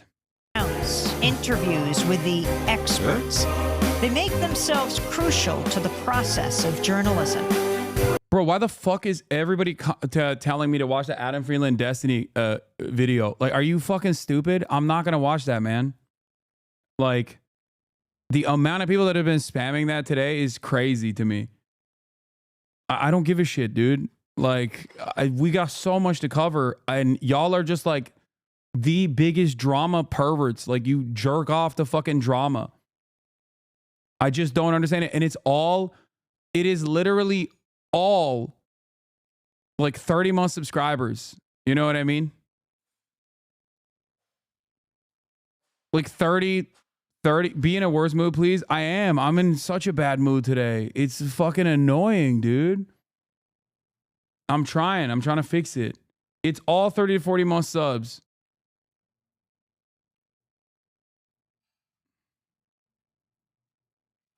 So those in power and those who report on them are in bed with each other. If you want to challenge power, you'll be pushed to the margins. Your name won't be down. You won't be getting in. You've lost your access. You've lost the story. When the media, journalists, whistleblowers, sources, stray away from the consensus, they get flagged. That's the fourth filter.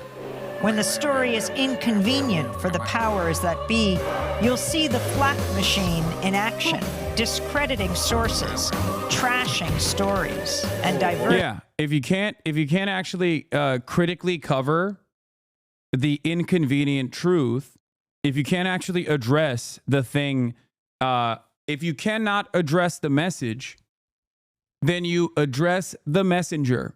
You directly hit the messenger. You say, no, this guy is bad. This is a bad person.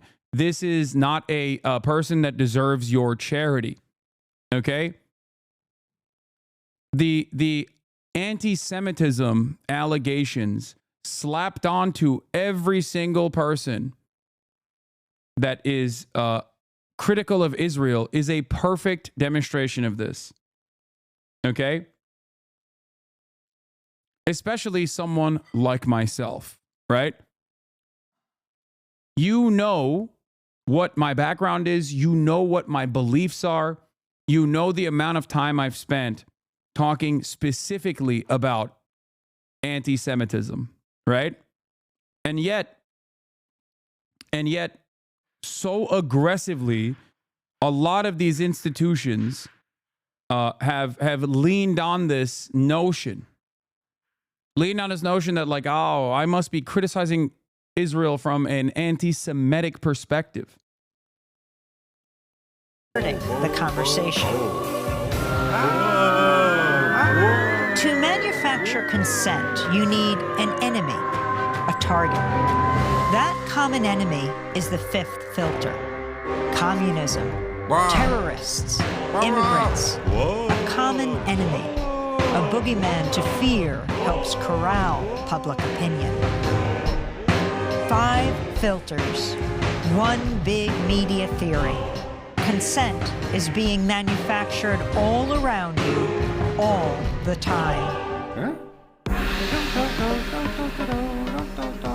This is a fantastic video, obviously. And it perfectly condenses the one of the aspects of Noam Chomsky's commentary on American media, or just Western media, capitalist media, and how it operates, with great art direction as well. Anyway, and now I figured it was good timing to explain everything you were relying on the audience, knowing that they clearly didn't. Yeah, and now let's get back with the new perspective that some of you might have gathered to Donald Trump being named Time Magazine Person of the Year. Building across the street. I wasn't going to buy it. Then I said, you know, it's right next to the New York Stock Exchange. I'm going to buy it. We've had great success. 40 Wall Street, we've had tremendous success with it. But you've really had success with the New York Stock Exchange. It's an incredible group of people. And, Jeff, you have done an incredible job, you and your group. And what a beautiful speech you made. Thank you very much. That was some introduction of all of us. But we've gone up since the election. I was just told by Scott, everybody said, you have to pick Scott Bessent. He has to be the one chosen for Treasury. Where is Scott? Let's see. He's around here someplace. He's around here. He told me we picked up $3 trillion since the election day. And I said, well, that's good, but what about before the election day? He said, we picked up some money there because they thought you were going to win. I said, I like this guy. He's going to be my Treasury Secretary.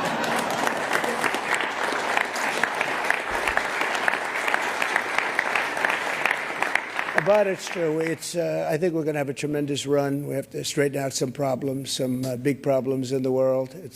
When we left, we didn't have any of these problems. We didn't have Russia with Ukraine. We didn't have Israel October 7th. We didn't have the Afghanistan disaster. We didn't have inflation. We had no inflation. And we had a very strong economy. And we're going to do that again. But I think we're going to even up it because now we have experience that we didn't have. Now I know everybody. You know, when I first came in, we came down, Melania and I, a great first lady, who's very popular, by the way. She rang in. She rang in the bell. She rang in the bell. But we came down and we're driving down Pennsylvania Avenue, and it was so beautiful. I said, you know, I've never done this before. I didn't know anybody. I got to the Oval Office, and I'm picking all these big positions, and I didn't really know the people in Washington, but boy, did I get to learn fast. And now we do, and I think we have an incredible staff behind me and others that aren't here. And we're going to do a fantastic job. We're going to create the incentive theory again. In fact, I just announced yesterday, I didn't announce it for this reason, but anybody investing $1 billion or more gets a very expedited approval process because, you know, the approvals, when people come into the country, it takes them, in many cases, 14, 15, 16 years to get the approval. We have Lee is around here someplace. He's in charge of the environment. I like that they're hitting the I like that they're hitting the Democratic Party's position. Trump's like, if the Democrats don't do it, we'll do it ourselves. We're gonna expedite the approval. We're gonna expedite the approval process, but also simultaneously we're gonna go crazy. We're gonna go crazy mode on the undocumented migrants that are here. And that's Lee Zeldin, who ran an incredible race for governor in New York, was a very, very successful guy before that. He was a great congressman, and he's a fantastic lawyer. He's in charge of environmental, and we'll try and push him as much as possible to get those permits very quickly. Like a nuclear power plant, I would say a week.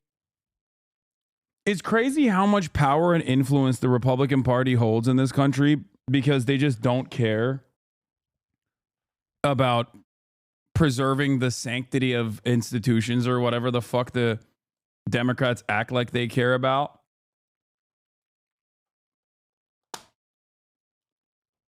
Whatever he says goes, you know?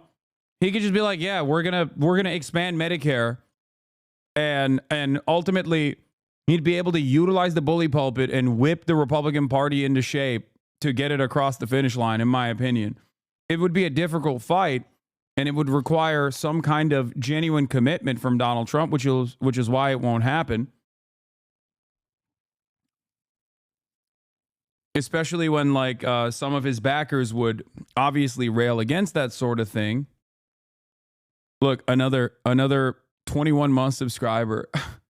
I'm doing a week off now. Would be enough time. What do you think? Is that okay? We're going to get fast approvals, and it's great that we have Lee and all of the people behind. They're all stars in their own way. But it is an honor, and this is a double because usually they don't coordinate the Man of the Year or the Person of the Year with the ringing of the bell. And brilliantly, you picked them both at the same time, and you were all friends, and you said, let's do it. And it takes one trip. It doesn't take two trips. That's okay. We like to save. We like to be able to do it properly. But this is a special group. So many friends in the audience, too. John, great job you've done at ABC. I'm really proud of you, and you've been so nice to me. Otherwise, I wouldn't actually acknowledge you at all. But you. Trump, here are some of the high notes from, or important notes from Trump's Time interview. On a scenario with a war with Iran, he said, anything can happen. Anything can happen. It's a very volatile situation. Okay, let's take a look. Yeah.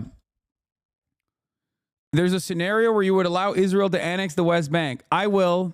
What I'm doing and what I'm saying again, I'll say it again. I want a long-lasting peace. I'm not saying that's a very likely scenario, but I want a long-lasting peace, a peace where you don't have an October 7 in another 3 years. And there are numerous ways to do it. You can do it two-state, but there are numerous ways it can be done. And I'd like to see who can be happy, but I'd like to see everybody be happy. Everybody go about their lives and people stop from dying. That includes on many different fronts. I mean, we have some tremendous world problems that we didn't have when I was president. You know, when I left, we had an Iran that was not very threatening. They had no money. They weren't giving money to Hamas. They weren't giving money to Hezbollah.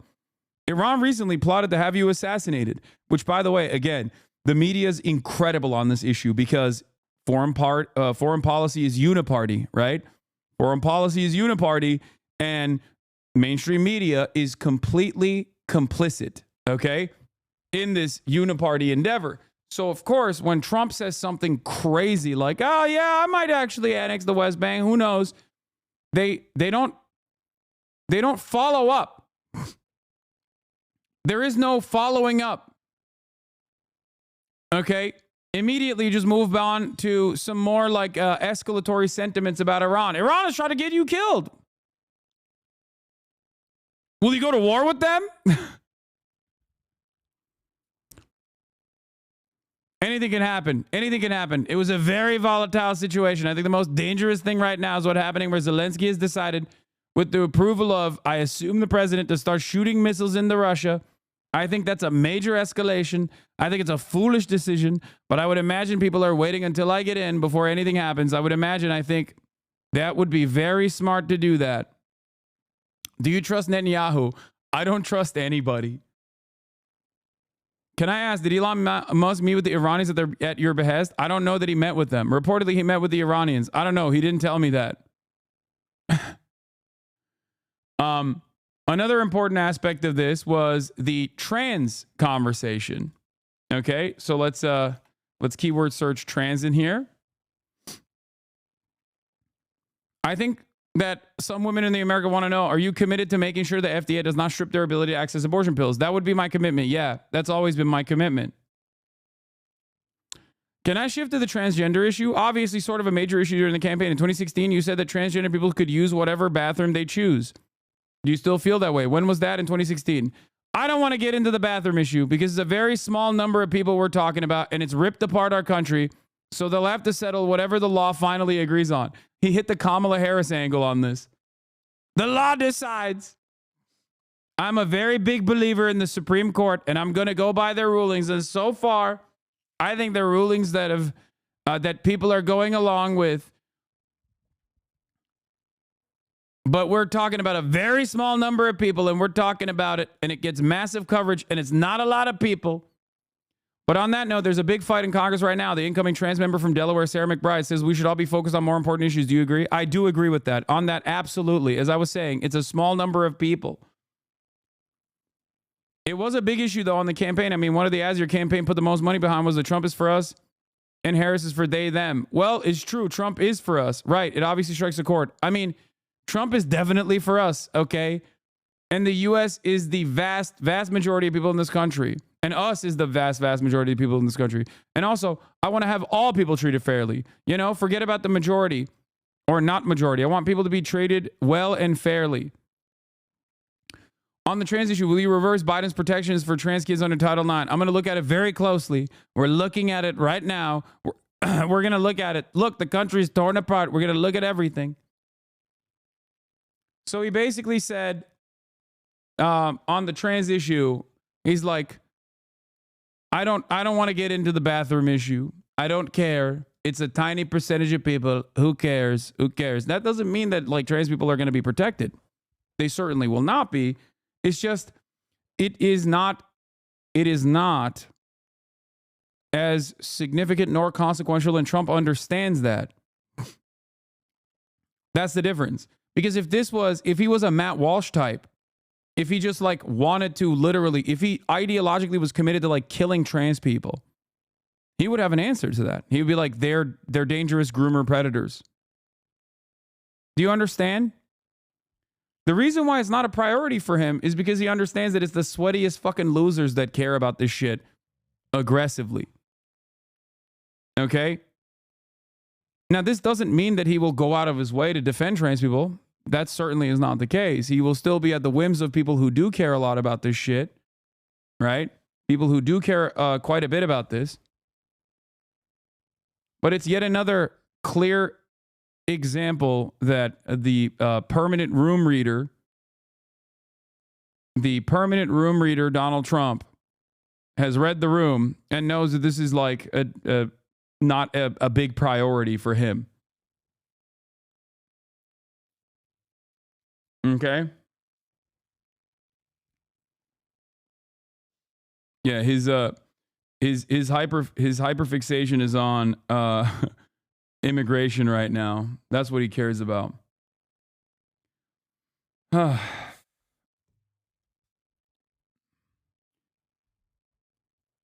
last part of this interview that I want to cover is also the prices will come down part, okay?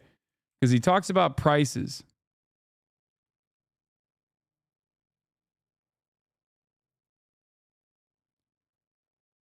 Donald Trump in his interview with the Times says he's not sure he can get the price of groceries down. It's hard to bring these down once they go up.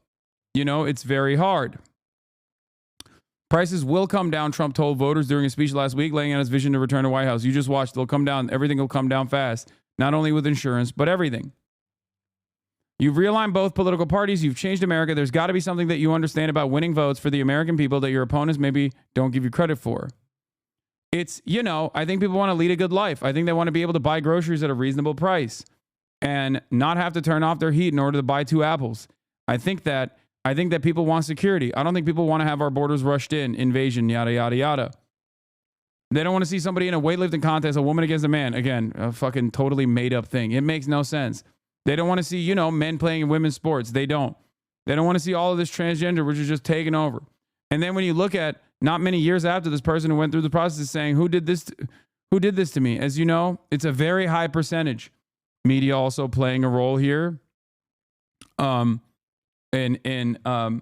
know, propping up these narratives, the detransitioner narratives in general. I really think that the people of this country have tremendous hearts. They understand that they want common sense applied in their lives. Most of the things I talk about are common sense.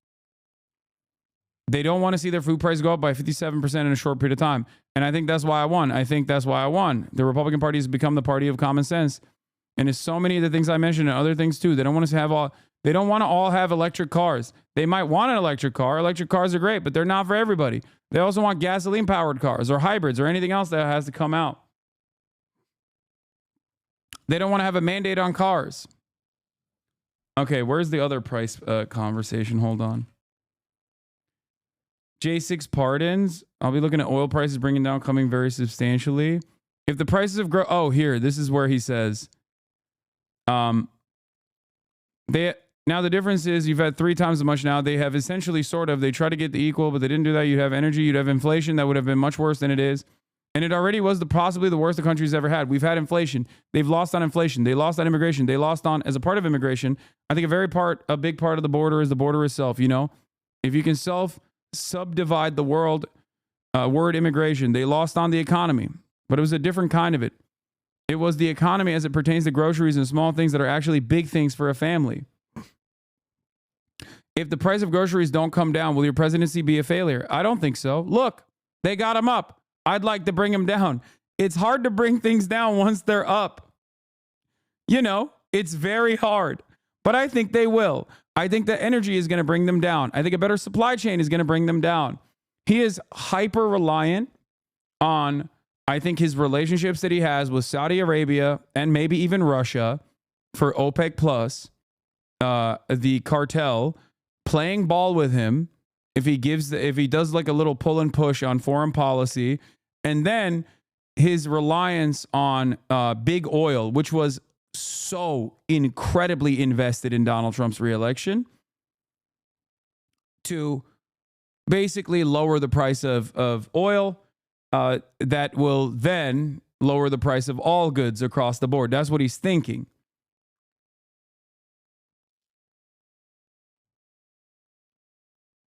There is no assurance or no guarantee that this will happen. And ironically enough, a lot of the things that he has advocated for, a lot of the things that he wants to do, like his signature policies, are inflationary in nature. Tariffs, inflationary in nature. Mass deportations, inflationary in nature. What do you think happens when there's no agricultural output? When you got like 60 to 70% of all agricultural output in this country being produced by undocumented migrants? What do you think happens to the prices of everything?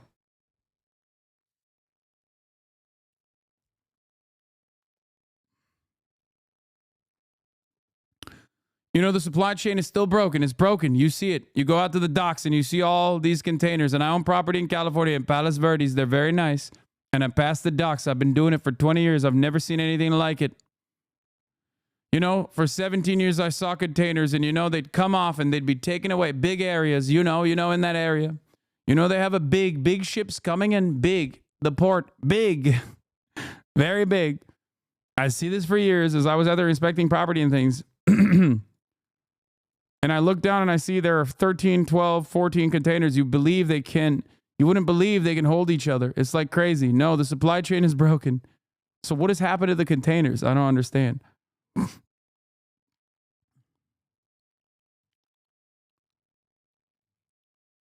He's like me. He likes big things. I mean, yeah. Respect to that. You have been, it's a terrific job you've done. But again, I want to thank you. We're going down to ring the bell now. And I could just say that the economy, I believe, is going to be very strong. We do have to solve some problems. We have wars going on that we didn't have. We have a lot of things happening that we didn't have that would have never happened. They would have never happened. But now they have happened. And I want to get them solved. We have to get them solved because ultimately The power of weaponry today is the biggest threat we have, in my opinion. It's not some of the other things that you read about. It's the power of weaponry. The weapons are so powerful, so devastating. And I rebuilt our military. I got to know every one of them, including nuclear weapons. I hated to do it. Actually, I hated to do it. But we did some nuclear weapons that are so devastating. It almost makes you very sad as you get them and as they come online. It makes you very sad because you know what the purpose of them is, and you just hope to God that you never have to use them. Because if you do, the world will never be the same. So we have to be very, very smart. We have to be very sharp. We have to be very special to do a job. And I think we'll get it done. And I think we're going to get a lot of people in the room. We've seen it. We were in France where President Macron did a fantastic job with the cathedral, an absolutely fantastic job, of Notre Dame. And it was beautiful. The opening was the opening, and I just got back, and it was something really beautiful. And a lot of world leaders there. We had about 80 world leaders, different countries, and they were all coming together. They all wanted to meet us. That's the correct way to say it, my man. Lenin.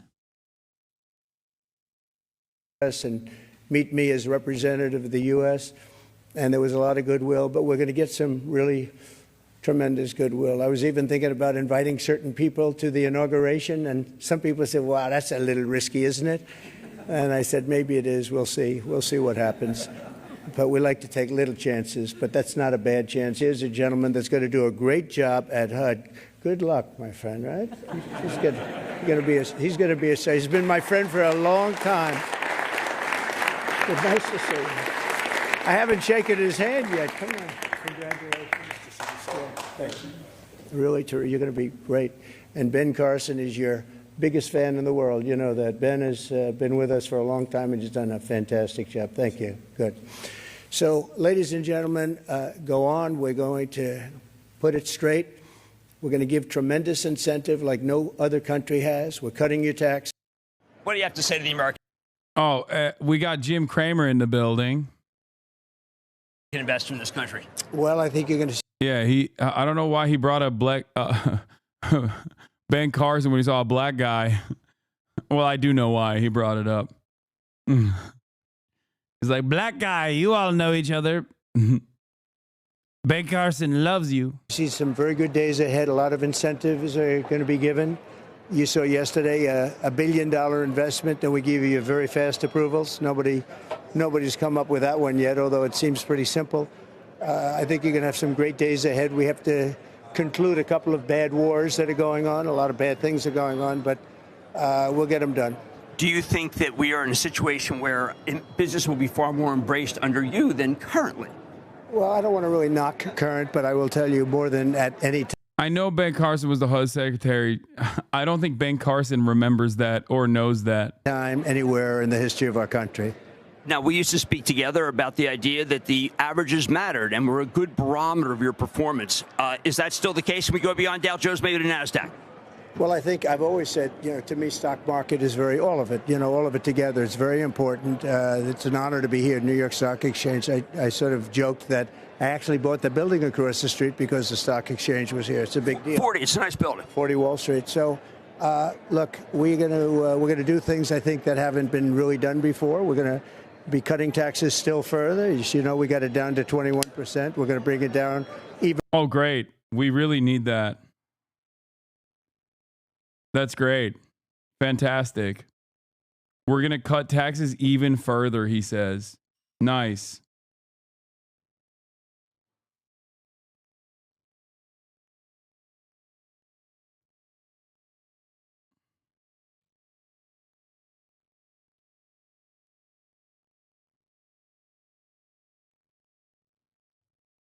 Even below that, you pay 21 if you don't build here, and meaning your product or whatever it is you're building. And if I am in support of cutting taxes, even though I'm a Democrat.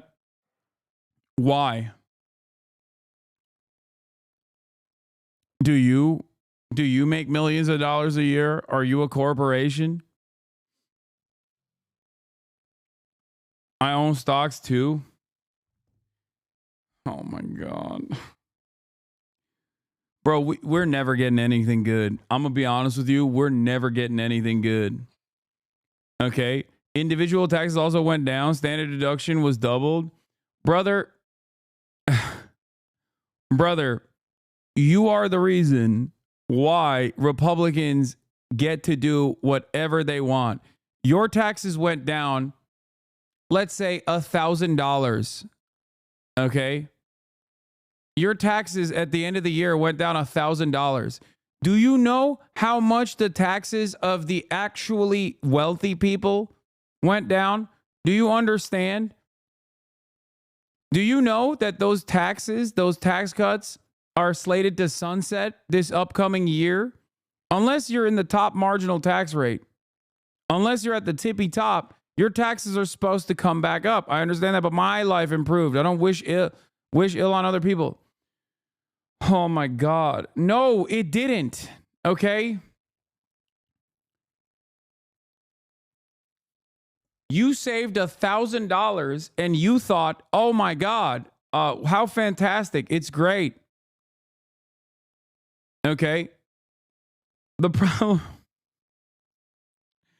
problem is, in that process, you got literally pennies on the dollar for how much the omega wealthy. It's not $1,000 though, way, way more. How much money do you make? If you don't mind me asking. Once you combine stocks and income, oh my God. 90% of the stock market is owned by the top 10% of wealth. Oh, okay. You currently make $450,000 a year. Yeah, no shit, dude. Yeah, of course. Of course you'd be like, of course. Yeah, you're rich as fuck. Of course you would be like, yeah, I want tax cuts. The classic rich guy brain. Never mind. I don't even know. Oh my God. Yeah. Of course your taxes went down, chatter. What the fuck are you talking about?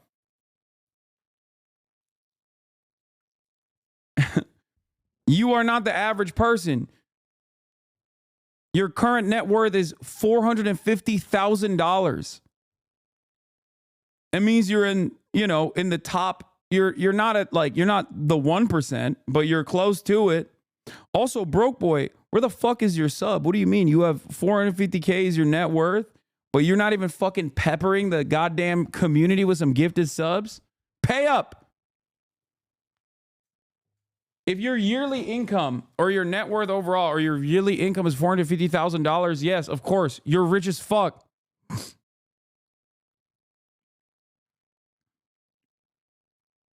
My job is to try and convince you, as someone who makes a lot more than you do, that it is actually wiser to ensure that people like ourselves, okay, and people a lot wealthier than both of us combined, times a million, pay a lot more in taxes. Okay?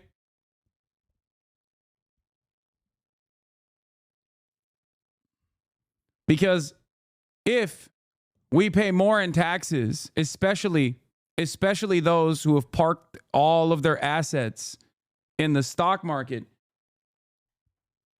if we give back more to the government, okay, ultimately, the goal is the government can spend more on social safety nets, on fixing the infrastructure, and ultimately, society will be better overall. I'm afraid that if they increase my taxes, I might never own.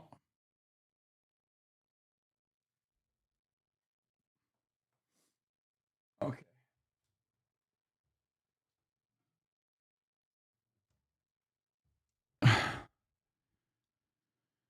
Oh my God.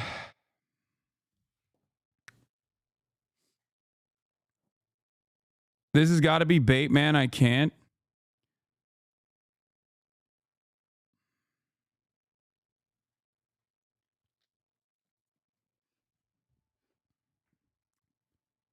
I don't understand what you're budgeting on.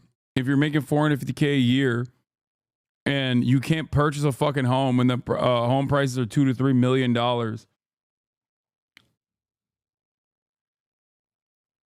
Like, just get an apartment, dog, I think. I don't know.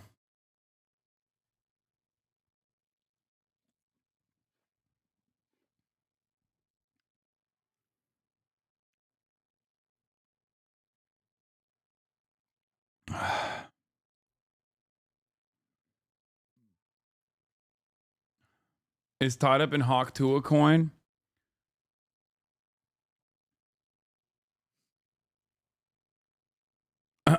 Look up costs in Silicon Valley. Bitch, I live in Los Angeles. You think I don't know how fucking inflated the housing market is? That's so funny. Hasan would know, he lives in LA. Exactly. Yeah, no, I trust me, I know. I live in a inflated, a price inflated home. I bought it with a 30-year fixed rate mortgage.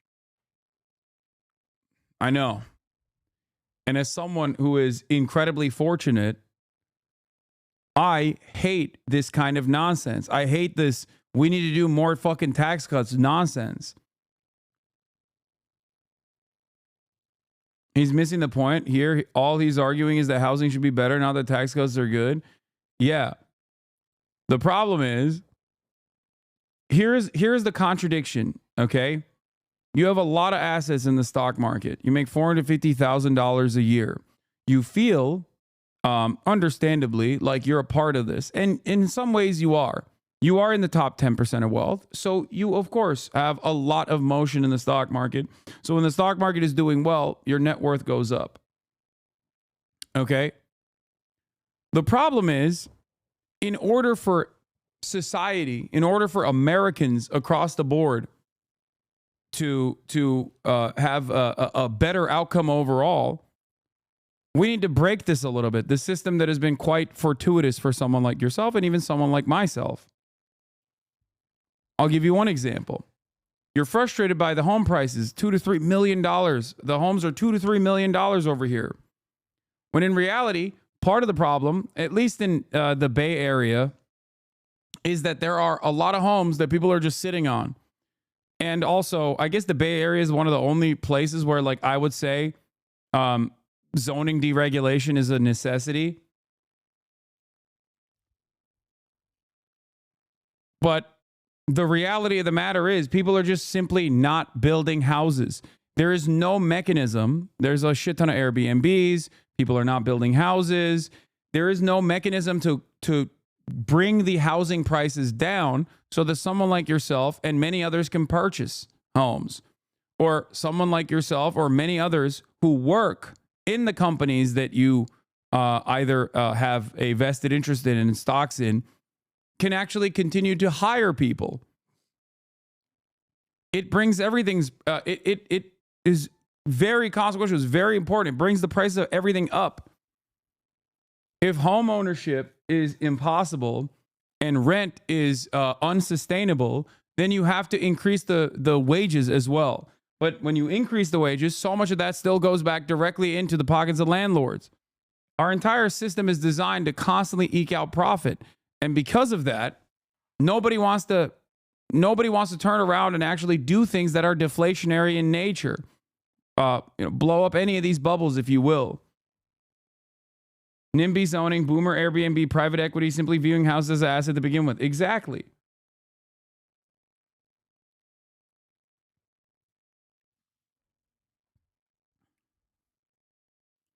This is the issue.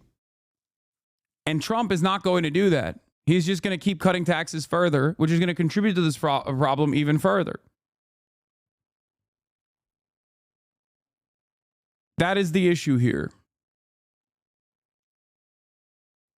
The contradiction is dumbasses are always fear-mongering about inflation, but when they bitch about taxation, which reduces the money supply, thereby reducing inflation as well, but only see inflation as being a problem when poor people get checks and not when rich-ass people get tax breaks. Exactly. Tax cuts are inflationary. It is the only fiscal policy that is allowed in the American Congress. And it's inflationary. And the only deflationary mechanism can come not from Congress, because God forbid you increase taxes and reduce the money supply that way. The only deflationary mechanism could come in the form of monetary policy.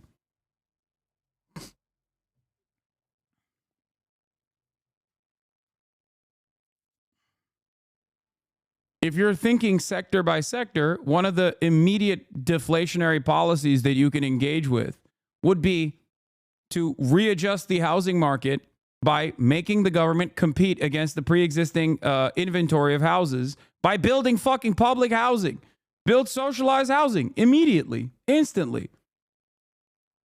God forbid, though, we do that, because that would mean that people who currently own homes, that use their homes as an asset, as their nest egg, as their retirement fund, as an asset to leverage against, those people would hate that, because the house prices would go down, and therefore they'd be sitting on these fucking insanely inflated mortgages at that in that frame, where all of a sudden their collateral has gone away and they're paying these incredibly expensive mortgages for an asset that no longer has that same value. The system has to fundamentally change. We do not treat housing as an asset when it comes down to protecting people's home values. Even though if it was simply seen as an asset, then yeah, sometimes you're going to fucking make a gamble and you're going to lose on that gamble. That's the issue. Can you imagine? Can you imagine a world where you're like, well, I invested in this company and it went under. What the fuck? The government needs to protect this company now. It's ridiculous. Okay, you made a fucking unwise investment then. You know?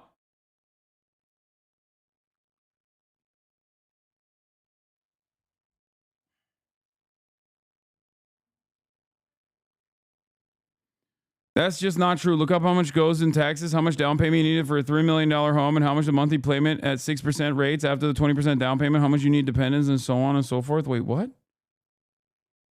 Oh, you're not responding to me. You're responding to someone else.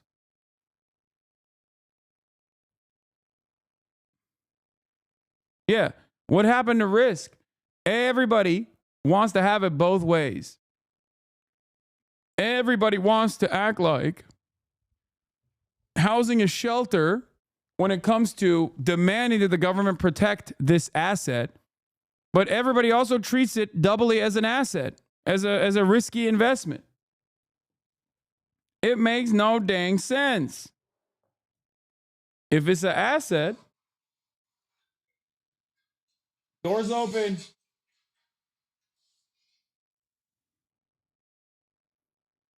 If it's an investment, sometimes you're going to lose money on that investment. You know, you took the risk. If it's simply shelter, then you don't care. You're going to sit on it anyway. You have a fucking house. That's it.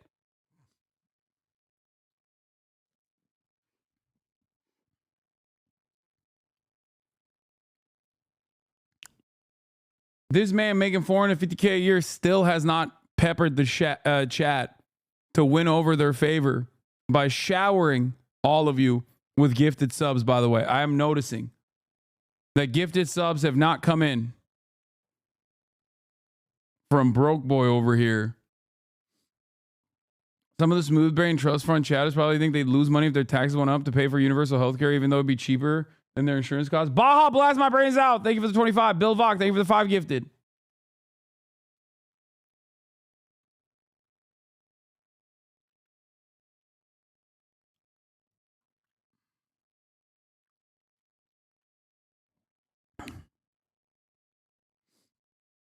Anyway.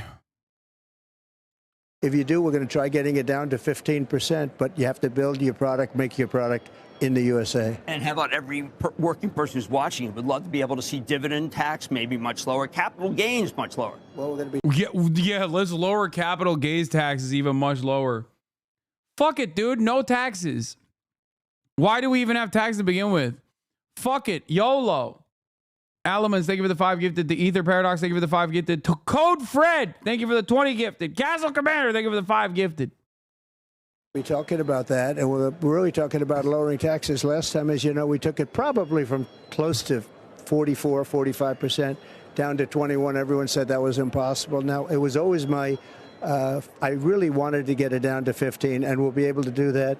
And if you remember, we had the best 3 years in the history of our country from the standpoint of the economy. And you've been so professional and so good I haven't seen you so much since I've been a politician. Well, thank you, Castle sir. Commander. We were together, and I was grateful to be a judge 5 in The gifted Apprentice. We had a great subs. time. That's right. You were a judge. Begging Strips, thank you for the 5. Hitbox, thank you for the 5. Sure Jolly, thank you for the 5. Well, we had gifted. to eliminate some people who didn't cut the mustard. You made me a hatchet, man. I respect that. Yeah, well, we're going to be doing the same thing, I can tell you. There's, unfortunately, there's too many of them. But I think we're going to really incentivize the country to go back and work, and they will be incentivized. They're going to do well. People are going to be very happy. JD is very much involved, and I have a great partner right over here with our First Lady. People love our First Lady, and we're going to do something very special. We have some great people up there. You saw some of the people on the cabinet. And we have some of the most successful people in the country, and we're dealing with the most successful people, and those are the people that put others the to Idle work. Room. And we're going to be Golden hitting Locks, job Lavender numbers. Locks. And as you probably heard me say, JX we picked Vink, up since just the election, stop giving a shite. Thank you for the 5 gifted. You call it worth or value, but $3 trillion was picked up since November 5th, so that's pretty good. Dude, having combos like that, it just reminds me of how little things will change. Like, it truly,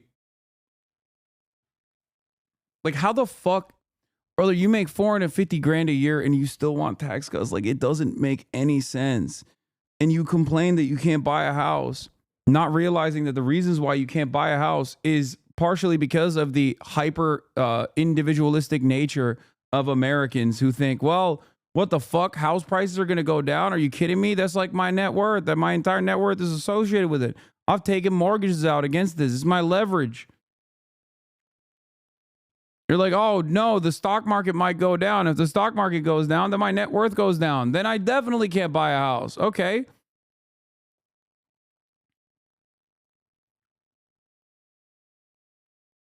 Oof. Not recognizing that when there is more readily available funds for people in your fucking price point that are, you know, purchasing these $2 to $3 million houses, if nothing is done about the supply and the demand is automatically increased because of the tax cuts, well, what do you think is going to happen to the fucking housing market then? You know?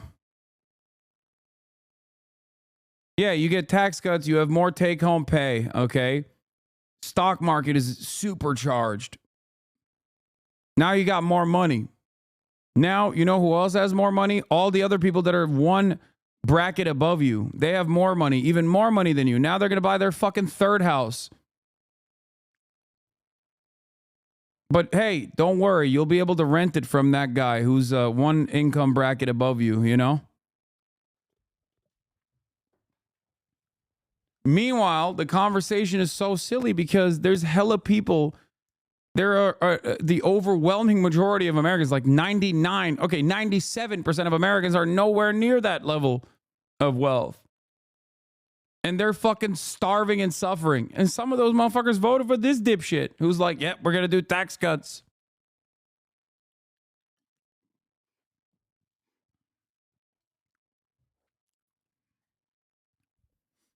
Oh.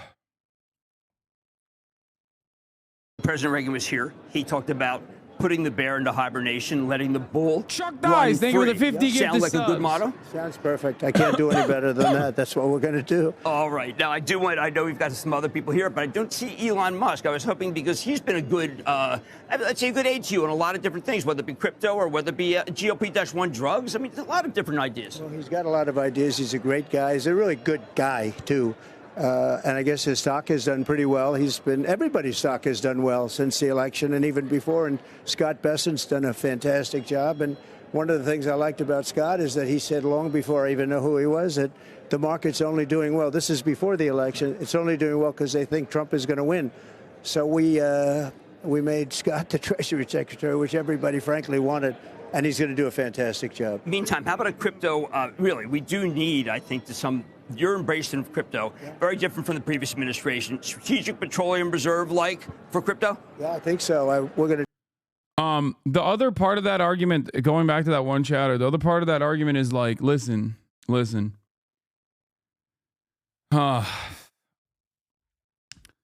If people lose their house value, okay, if the housing market, if the average home price goes down, And a lot of the homeowners lose, okay, a shit ton of the value. But in the process, more people actually have an opportunity to purchase homes, or rent prices go down as well as a consequence of more readily available inventory. This is overall good for every American. Just like if this is overall good for America in general, when there's more safety and more security for our fellow Americans, they live happier lives. They're more productive laborers. We become more competitive in the global marketplace. Like, this is the problem. It comes from it basically creates stability, and it makes America a better country. But because we're so hyper focused on our own pockets that we just never even close our eyes and dream of a better future for all Americans, and how that might be beneficial for us in the long run.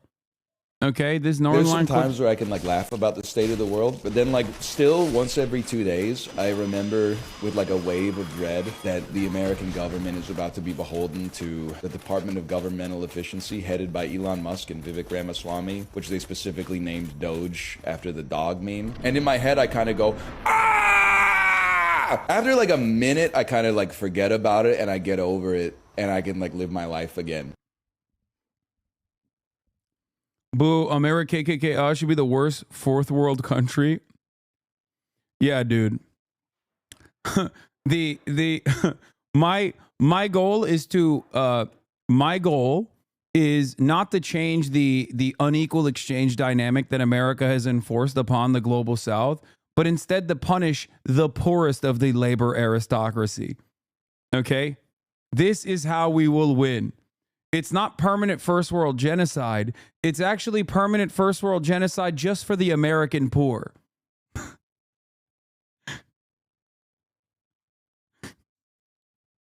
It's great.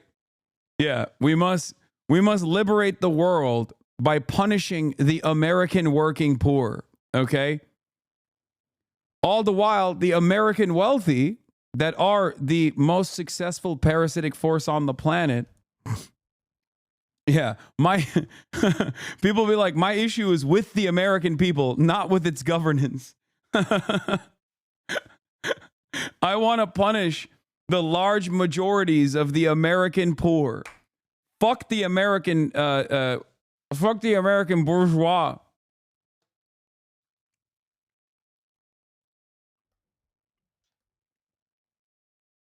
To do something great with crypto because we don't want China or anybody else, and not just China, but others are embracing it, and we want to be the head. We're going to be ahead of AI. We're going to be way ahead of AI, and we've got to produce tremendous amounts of electricity. You know that. It's unbelievable when you think that we need more than twice what we already have. If you think that's pretty for a specific industry, but we'll be able to do. Bay Area engineer here, not disagree with you on the tax situation, but I don't think the really rich people here are stacking $2 to $3 million homes here. Yeah, it's not actually the really rich people stacking it. It's fucking private equity. And renting it out to people like 450K guys or me, they're buying $10 million plus homes. The bourgeoisie. The labor aristocracy must suffer for its crimes.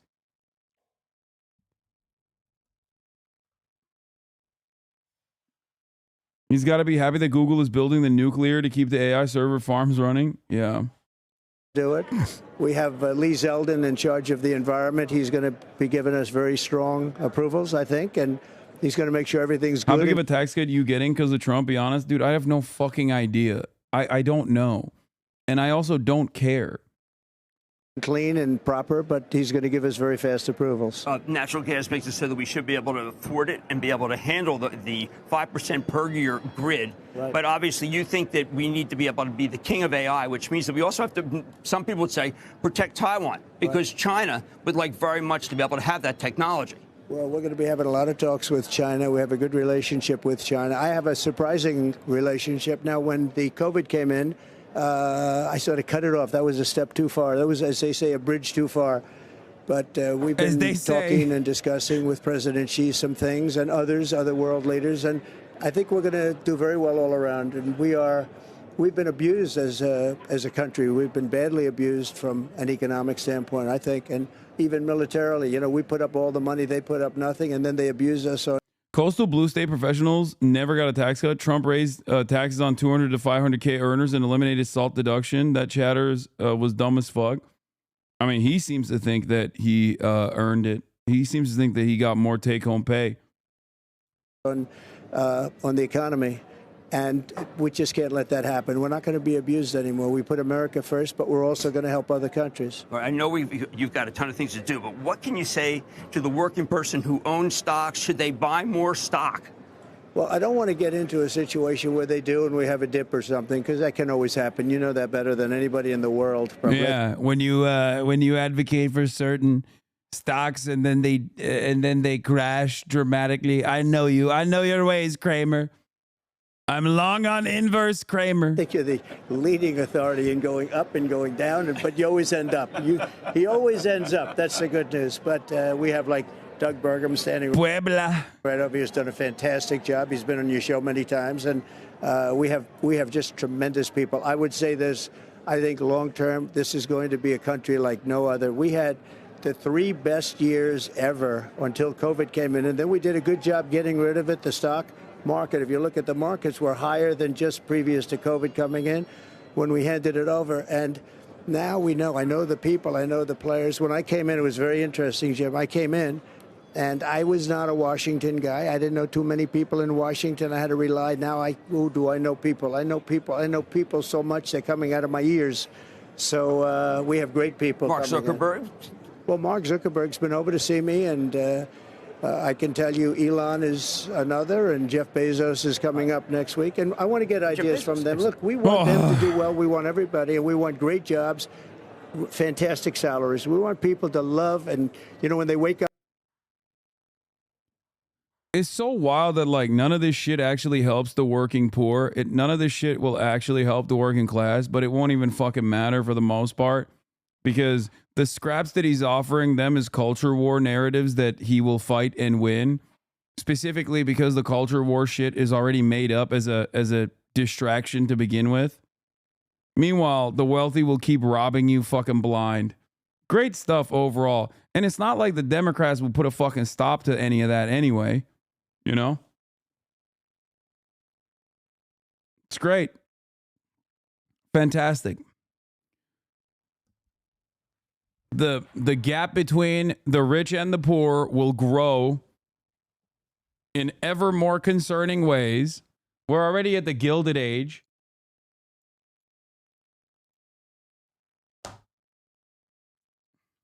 Not a single person looks at this and goes, maybe it's not the best idea to have some fucking South African freak have this much power. The wealthiest person on the planet have this much power over the American government.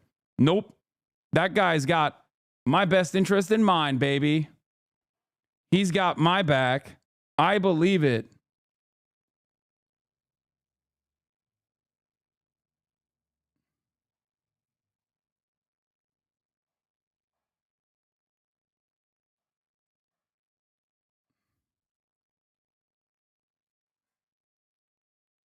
Bro, you can glaze Trump all you want, but he doesn't know you, little bro. He won't fuck you.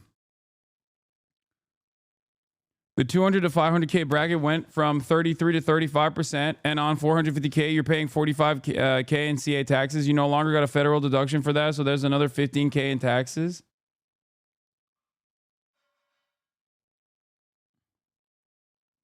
When is enough money enough for these people that they can't spend time helping working class? There's never. That's not a real concept.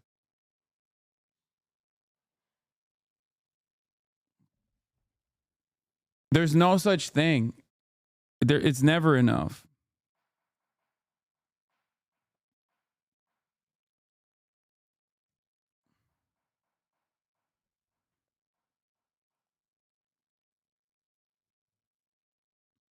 In 2018, Jeff Bezos became the first centibillionaire. Now Elon's net worth is $360 billion.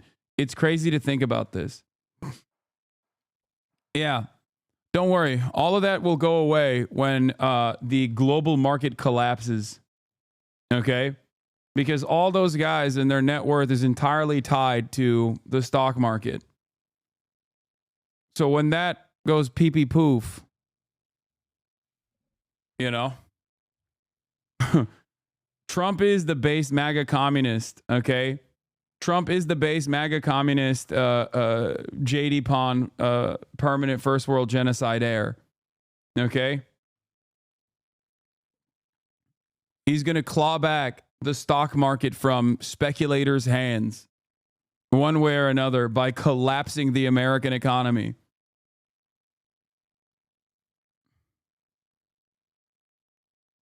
JD Pondom, baby. All right, let's get to Luigi Mangione again. There's updates as the police is building a case against Luigi Mangione.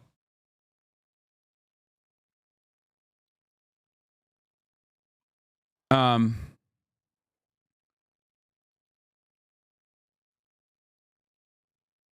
U.S. is just a playground for rich people that's maintained by us, and we see less and less every year. It's so hard not to be pure doomer about the incoming admin.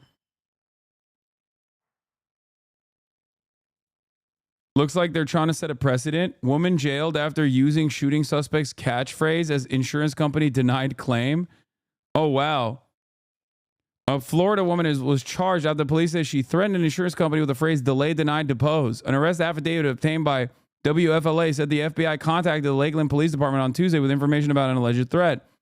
According to the affidavit, 42-year-old Brianna Boston used the phrase during a call with Blue Cross Blue Shield about a denied claim. Delay, denied, depose. You people are next, she allegedly said near the end of the call. The words are similar to the message left. Nice. Hey, no free speech. Oh, it's so cooked. And this is under the federal control, the last month of Democratic Party's federal control. We're so fucking cooked. We're so cooked. Any good lawyer will clear her with zero problem. Yeah, except good luck.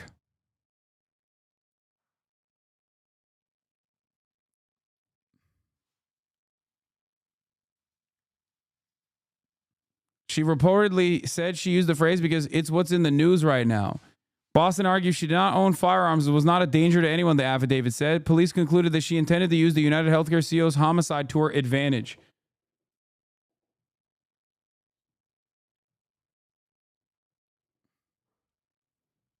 It's getting worse. It's getting worse every day.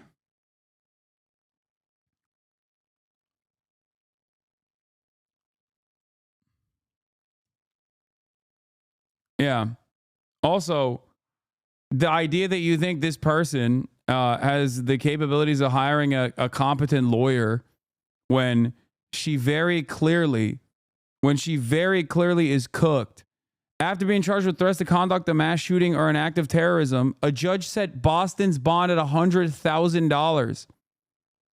I do find that the bond of $100,000 is appropriate considering the status of our country at this point, the judge said. Wow. You think a person who's 42 years old, who's on the phone with Blue Cross Blue Shield over a denied claim, has the capabilities of hiring a fucking fat, competent lawyer to get this shit, to get her off on this?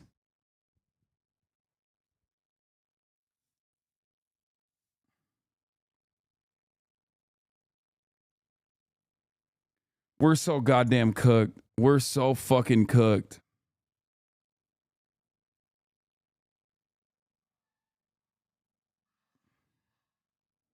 It's not precedent. I think it's just Florida. I mean, it is precedent. It's precedent for Florida. It will have national implications. You know? You can't do it. You cannot. You can't have a fucking moment of weakness when the insurance company is directly fucking you. You can't turn around and be like, fuck you.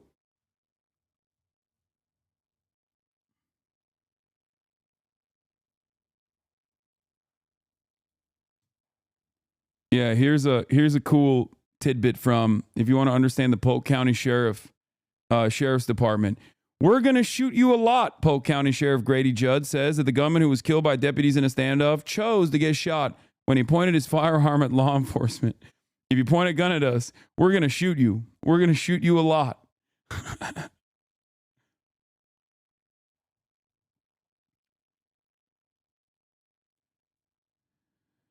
All right.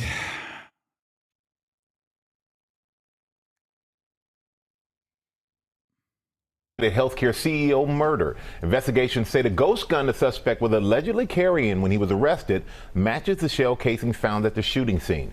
Senior investigative correspondent Aaron Katursky is here with more. Good morning, Aaron. Good morning to you, Michael. The evidence really does seem to be falling into place now against Luigi Mangione, and the problem for authorities at the moment may not be the case, but how the suspect is being perceived.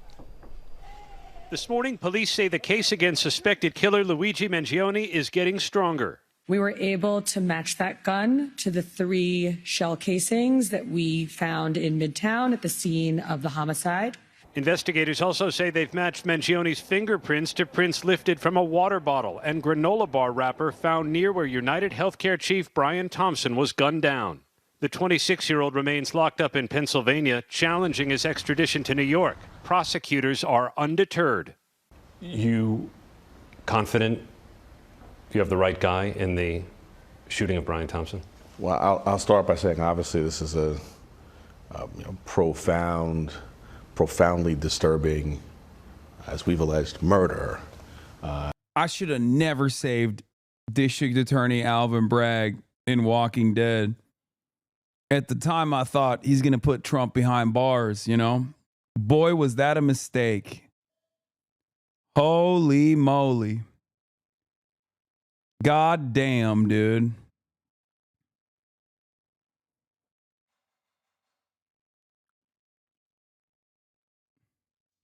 AJ. And yeah, we would not charge the person if we didn't think it was the person, and we're prepared to go forward. Investigators have started interviewing relatives, hoping to understand how a high school valedictorian and Ivy League graduate from a prominent Maryland family became an accused killer. His grandfather was a self-made millionaire real estate developer. The family owns a resort, country clubs, radio stations, and donates to healthcare companies in Baltimore. The Mangione Aquatic Center at Loyola University is named for the family. They had a lot of clout and have a lot of clout to this day. Thompson's murder prompting backlash against the healthcare and insurance industries. The NYPD is alarmed the alleged killer is seen by some as a martyr, inspiring these wanted posters outside the New York Stock Exchange with the names of other corporate executives. A new law enforcement bulletin obtained by ABC News includes... Yeah, they're going to arrest people that even post those posters, by the way, for sure. Like, I suspect that because there's so much of it out there, I don't know if they can go after every single person online, but they'll try to pick some people and make an example out of them. They'll also go after the people that are like posting these posters and shit. Like they will definitely come after a couple people to make sure that you get the message that no, you can't be saying shit like that. Now, what's really interesting about this is free speech is supposed to be protected. This is like the exact opposite, right? Because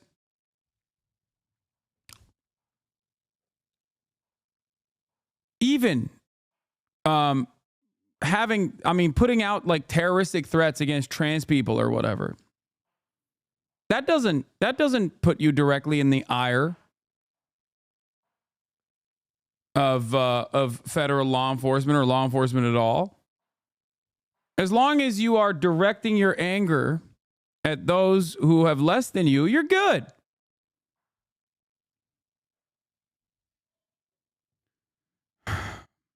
If you're Tom Cotton, you can openly call for Black Lives Matter protesters to be gunned down. If you're Tom Cotton, you can call directly for climate change protesters to be ran over or to be tossed off the side of a bridge if they are pro-Palestinian protesters or blocking traffic. No censuring there, no nothing, no repercussions whatsoever. God forbid you put a poster up of publicly available information. You can be libs of TikTok and encourage actual bomb threats. over and over again, doxing and putting random working class people in harm's way because libs of TikTok has decided that a teacher is bad for being queer. All right? That's not unacceptable at all. As a matter of fact, that's very acceptable and good. You should do more of that. But God forbid you post a photo of something that's publicly available, a photo of a CEO. Oh, you can't do that. You can't do that. Please, for the love of God, don't turn the crosshairs up at people at the tippy top of society. Don't. What the fuck? What are you doing? Keep fighting amongst yourselves. Keep fighting against those who have less than you. What are we doing here?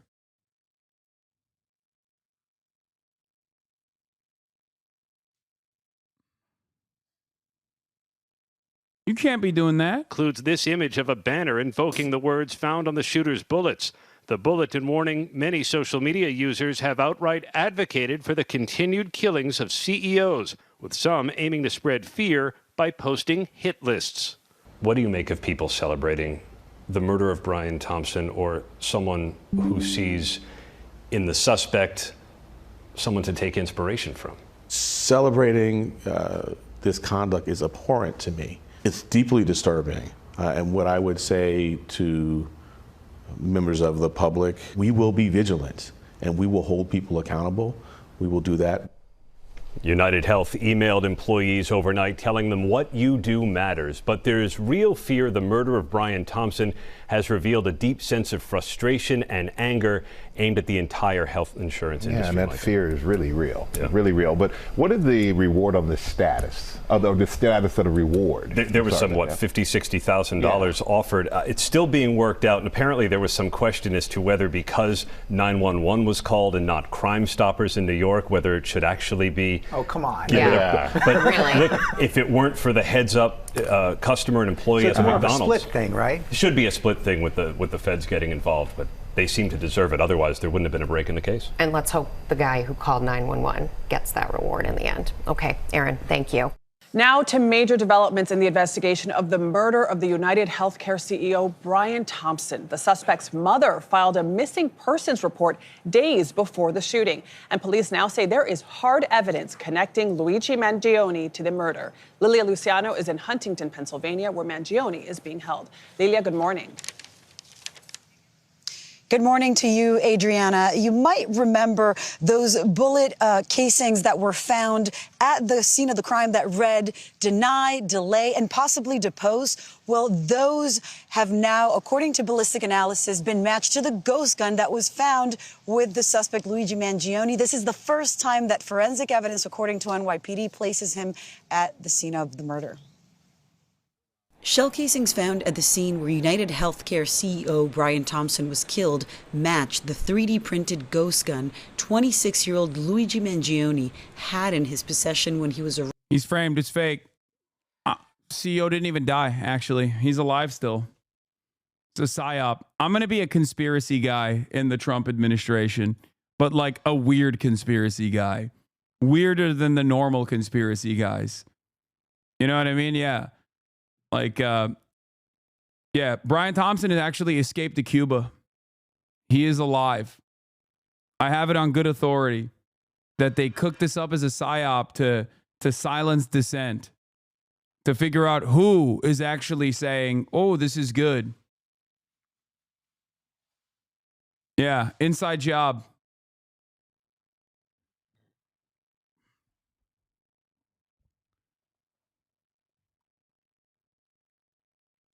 That's right. They did this to create panic against Italians. That's why Luigi Mangione was the fall guy. It's an anti-Italian hit job. That's precisely what's going on. Stay woke. Arrested, according to the NYPD Wednesday. Police also said the suspect's fingerprints match the ones found on a water bottle and a wrapper found outside a Starbucks, where surveillance video appears to show he was before the killing. The NYPD said his print also matches one found on a cell phone that was recovered in an alley near the hotel. And at the time of his arrest, the NYPD says the suspect had a notebook where he wrote about his disdain for the healthcare industry. Law enforcement sources tell CBS News he wrote about using a bomb, but wrote that a shooting would be more targeted and would not risk innocent lives. Are you seeing the statements about choosing a gun over a bomb that were allegedly made in this notebook as an admission? I don't know that they have a confession, but I think they have enough facts, enough of a pattern of facts at this point to say, this shows he was going to do it. This shows how he was going to do it. These pictures show you that he did do it. Sources tell CBS News Mangione's mother filed a missing persons report in San Francisco just days before the shooting. Friends say they hadn't heard from the suspect for several months. I remember looking at his face like, that guy looks so familiar. Dorian Wright says he taught the suspect several times at Power Yoga, Hawaii. He mentioned to me when I was helping him with the pose, he said, I have a back injury. And I'm like, where's your back injury? And he said, lower back. The goal was he came to our studio to heal himself, and I don't have any bad memories of him. And Mangione's attorney says that he plans to plead not guilty to all charges. And yesterday, United Health CEO sent a letter to his staff honoring Brian Thompson and stating in part that the company vows to make healthcare better for everyone. Tony? Sure. Also, manufacturing consent machine going brrrr. We're going to look at these incredible articles real quick. The way that mainstream media is now also trying to, reel back on how excited the broad majority of Americans were on this, or at least how little they cared about a healthcare CEO dying because of their immediate family members.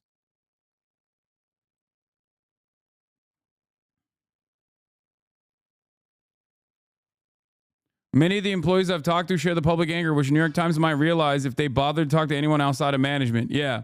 Health insurance workers fearful amid public anger after slaying of CEO.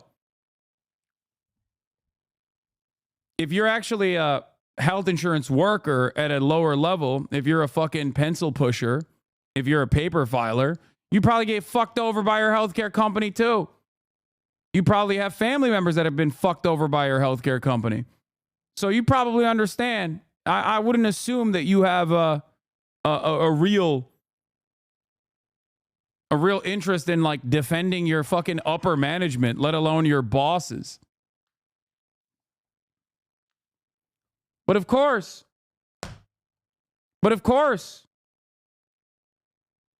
New York Times has to make it seem like this is a universal problem for all working class, the sympathetic figures. They understand that there is not a lot of sympathy for the CEOs, so they have to universalize it to say like, no, you don't understand. He's like these doctors that are fearful now, these nurses that are fearful, the random paper pushers, the random paper filers, the pencil pushers. Those are the fearful guys. They're gonna get killed.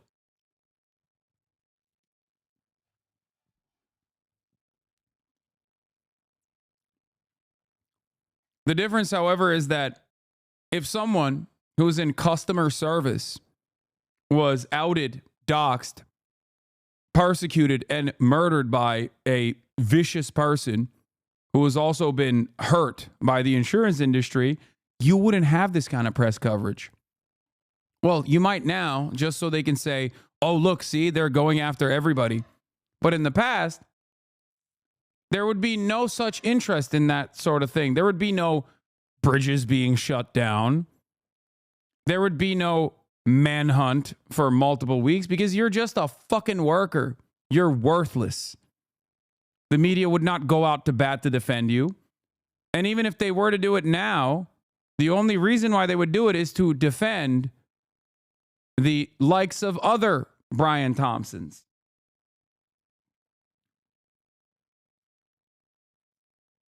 And for the record, it would be completely unacceptable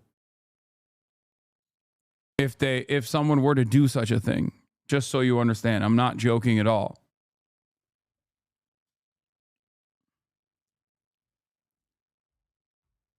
Eyvallah, baba.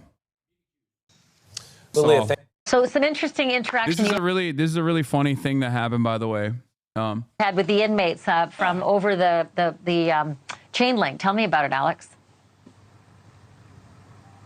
Yeah, pretty unbelievable moment. And Ashley, I can tell you at this very moment, I can look over my left shoulder up at the top of this prison wall, see through a window, and see that your face is right there. They're watching Banfield at this exact moment as they promised they would. All right, so let's backtrack a little bit, okay? So earlier today, I was reporting outside this prison wall. So, oh my gosh, I'm not sure if you just heard that, Ashley. That was them screaming. I just waved. Alex, I just waved, and that was the...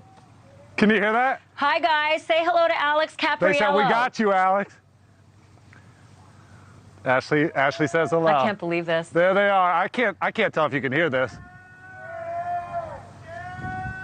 Oh, we can hear it. There you go. Hi, guys. Look up at that window. Let me yell them a question. Alex, hold on. Let me yell a question. Guys, if you can hear me clearly, okay. Do you guys have any sights on Luigi Mangione? Just yell yes or no.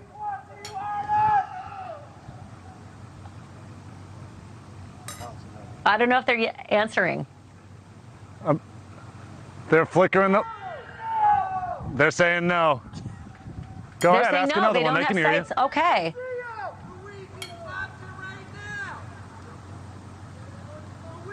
You'll have to translate, Alex. All right, so earlier today I was reporting outside these prison walls when all of a sudden I heard my name, and I couldn't tell if they were, catcalling me or heckling me or even saying my name whatsoever. And so I started reporting on Luigi Mangione's prison conditions as I was finding them out. And as soon as the live shot was over, that's when I turned around and they said, the conditions suck. And so that was my confirmation. Oh my gosh, they're watching News Nation at that very moment. I pulled out my camera, I recorded, and here's more of that interaction. Take a look from earlier today. Luigi's conditions suck! Free Luigi!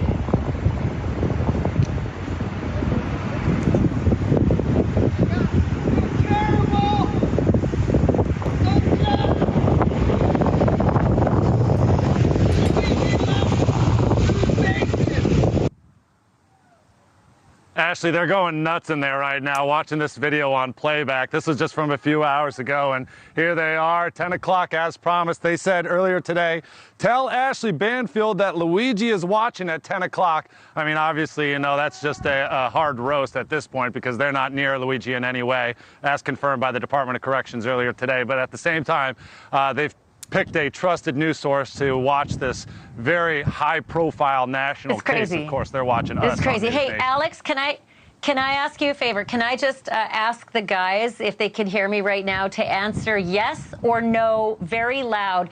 Does Luigi have television in his single cell?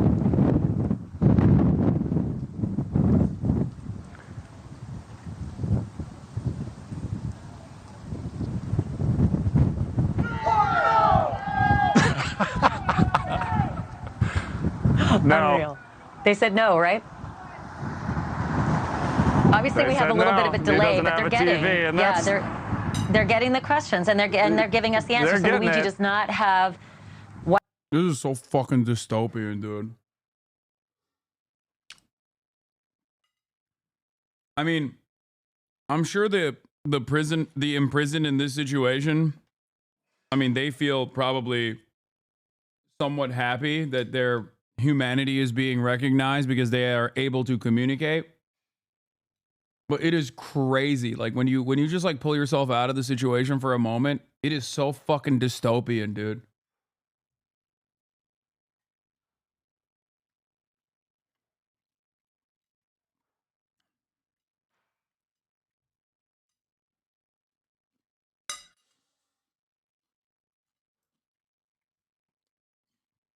Having said that, however, I am reminded of what Jesse Waters was fantasizing about the other day, saying, "Oh, if Luigi doesn't get the death penalty, I'm sure they'll handle him in prison." How out of touch are you with the average person, like the average human being, that you can't even comprehend that, like, this dude is not going to be treated as a bad guy in prison. He's not going to get the chomo treatment. He's not going to get the fucking child predator treatment in prison. Like, why the fuck would they kill them?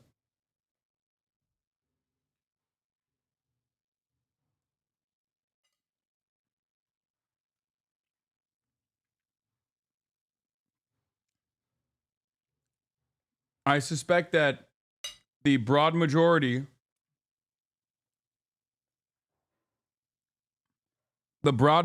of people in prison come from very dire financial circumstances, which means that they most likely have immediate family members who've been fucked over by the same healthcare providers.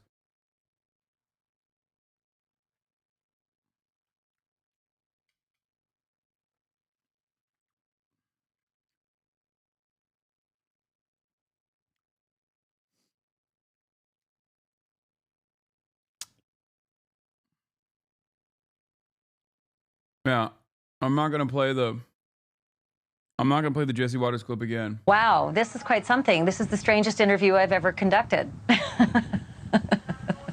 It's me too, Ashley. You know, according to the Department of Corrections, he's got his own solitary cell. It's not solitary confinement, but he's by himself. It's not dorm style. I'm not sure exactly what those guys got going on in terms of a living situation. It sounds like they're all clustered together. But as far as Luigi's accommodations, he's by himself. He's got a bed. He's got a chair. He's got a toilet, a sink. Oh, nice. Again, he's not with the rest of these guys, but he's not in solitary confinement. Okay, so I'm going to read out the menu, and then I'm going to ask the guys if it was any good, the dinner tonight. So the breakfast was fruit, grits, bread, eggs, and coffee. He had the choice. The lunch was porcupine meatballs, potatoes, bread, and fruit. And tonight's dinner, mac and cheese, pasta bean casserole, and stewed tomatoes with broccoli. So guys, was dinner good, yes or no?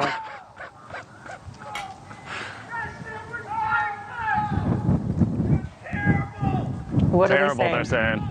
They're saying. I heard terrible. I heard terrible. They're saying heck no. They're saying BS. They're saying terrible. They're saying that's not what they are eating. Oh man. Thanks for watching. Go to joinnn.com to find News Nation on your screen. And don't forget to click the red subscribe button below to get more of News Nation's fast.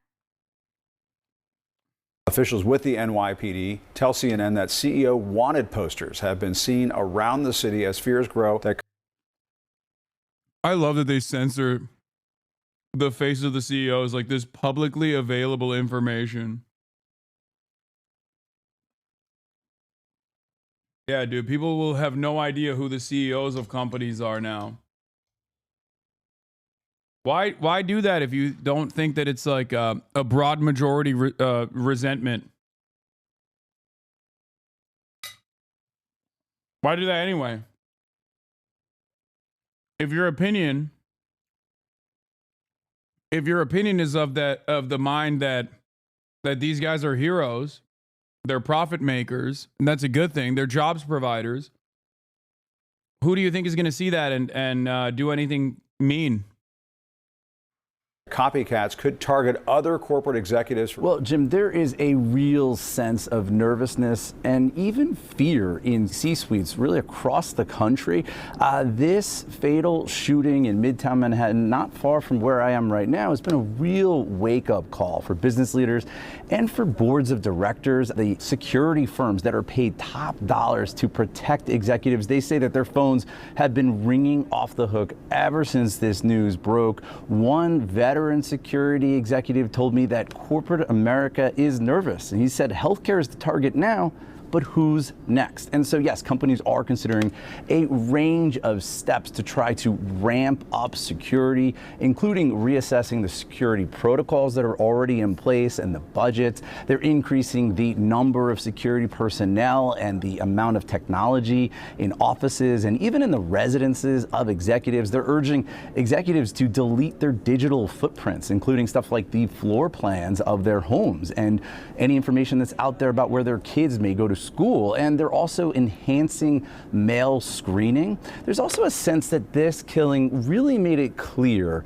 that companies need to extend the security blanket that exists for those top-level CEOs down to their lieutenants, because there are a lot of massive corporations out there like United Healthcare that maybe the security for those division CEOs does not rise to the level that it does for the number one CEO, but perhaps it really should. There's also this growing concern about the risk of a copycat, both because of the positive reaction that this has gotten online and also the level of attention that this suspect has received. And New York Police Department intel report obtained by CNN's John Miller said that the online reaction to the killing may signal an elevated threat facing executives in the near term, with the shooting itself.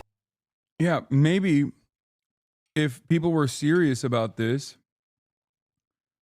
they examined where this anger and resentment was coming from. I mean, this spells societal collapse. And it seems like everyone is more predisposed with defending the current order of business while simultaneously yelling at the angry people instead of looking at why they're angry. How this moment of desperation came about.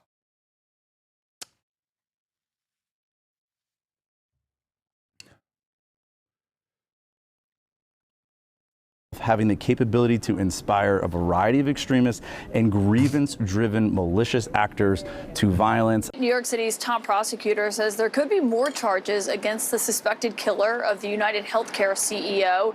And he's also denouncing the growing support that we've seen from some circles for Luigi Mangione. Celebrating this conduct is abhorrent to me. It's deeply disturbing.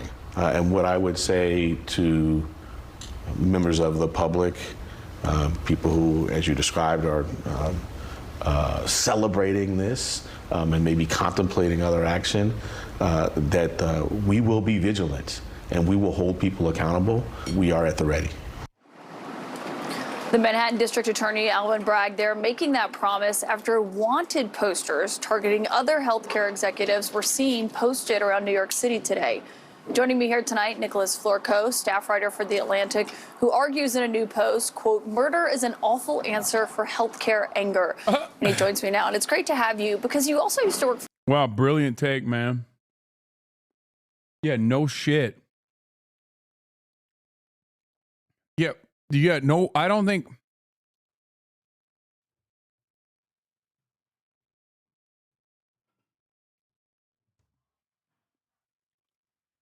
I like that these guys just keep saying, like, murder is bad over and over again. Yeah, everybody knows, man. That's kind of part of the reason why they're fucking angry.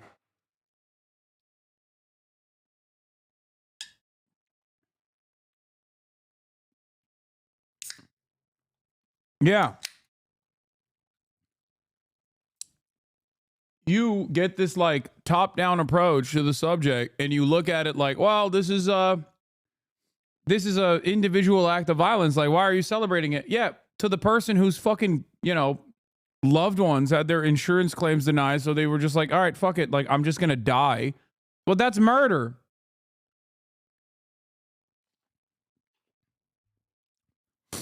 Just because it is structured in a way to shelter those who are committing this act of murder, making it seem like it's just a regular part of the process, doesn't change the loss of life for the individual. It doesn't change that at all.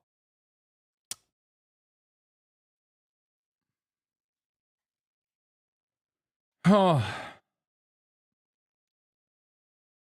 For STAT, which is a healthcare publication, covers United Healthcare previously. So I understand you probably are deeply familiar with the anger that so many people feel towards the healthcare industry.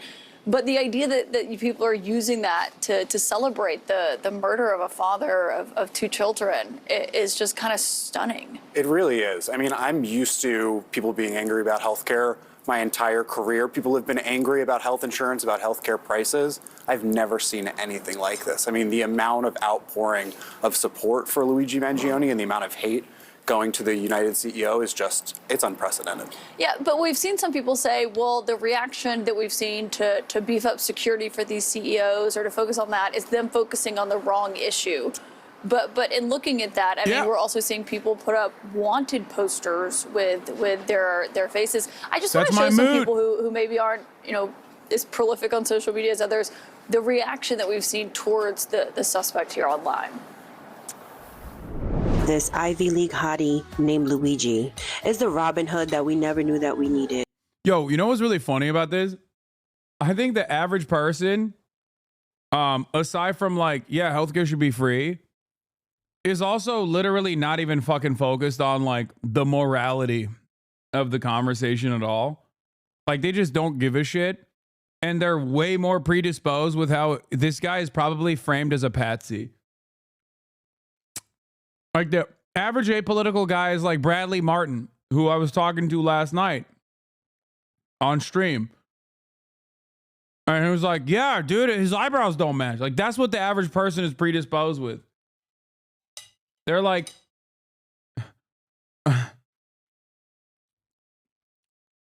the media is like freaking out, being like, oh, which CEOs are next? This is like unacceptable. Don't you dare disrupt the current order of business. Like this is not the answer. Violence is never the answer, except for the socialized murder and violence of like random people at the behest of the profit motive in our for-profit structure that we've designed that is cruel and unusual. But the average person is literally like, yeah, I think Luigi Mangione is a fall guy.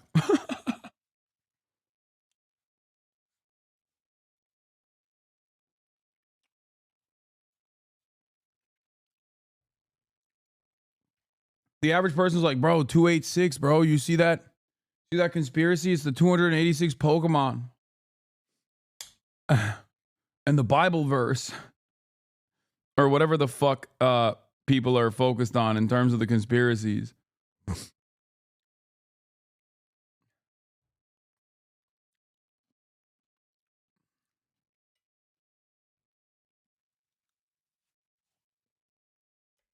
I listened to Luigi's manifesto this morning 3 times and I cried. Honestly, it's beautiful and I agree with him. At least he left a very powerful message and he highlighted how terrible the healthcare system is in America.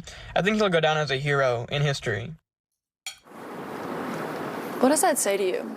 I mean, it tells me that people are really angry about the state of healthcare in this country and that they're feeling kind of hopeless. I mean, to me, what it symbolizes that people are moving towards this, glorifying violence because they feel like something can't get done otherwise. I mean, I would argue, frankly, that is the absolute wrong way to go in every way possible. We know that nonviolent protest is more effective than violent protest. And I think we all should agree that killing a CEO isn't going to change anything to make our healthcare system better. Yeah. Wait, that's crazy. Did we get fucking free healthcare? Because I don't know. I mean, I feel like there's been a lot of protests on that stuff.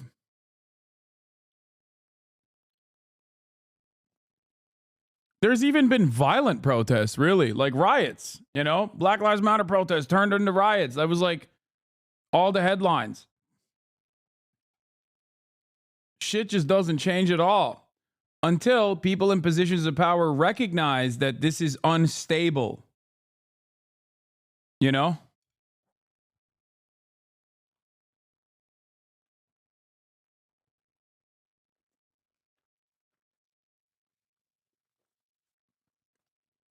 And Senator Elizabeth Warren was facing some blowback today because when she was asked about this, she told the Huffington Post, the visceral response from people across this country who feel cheated, ripped off, and threatened by the vile practices of their insurance companies should be a warning to everyone in the healthcare system. Violence is never the answer, she said, but people can only be pushed so far. I saw some people saying, that should end it. Violence is never the answer.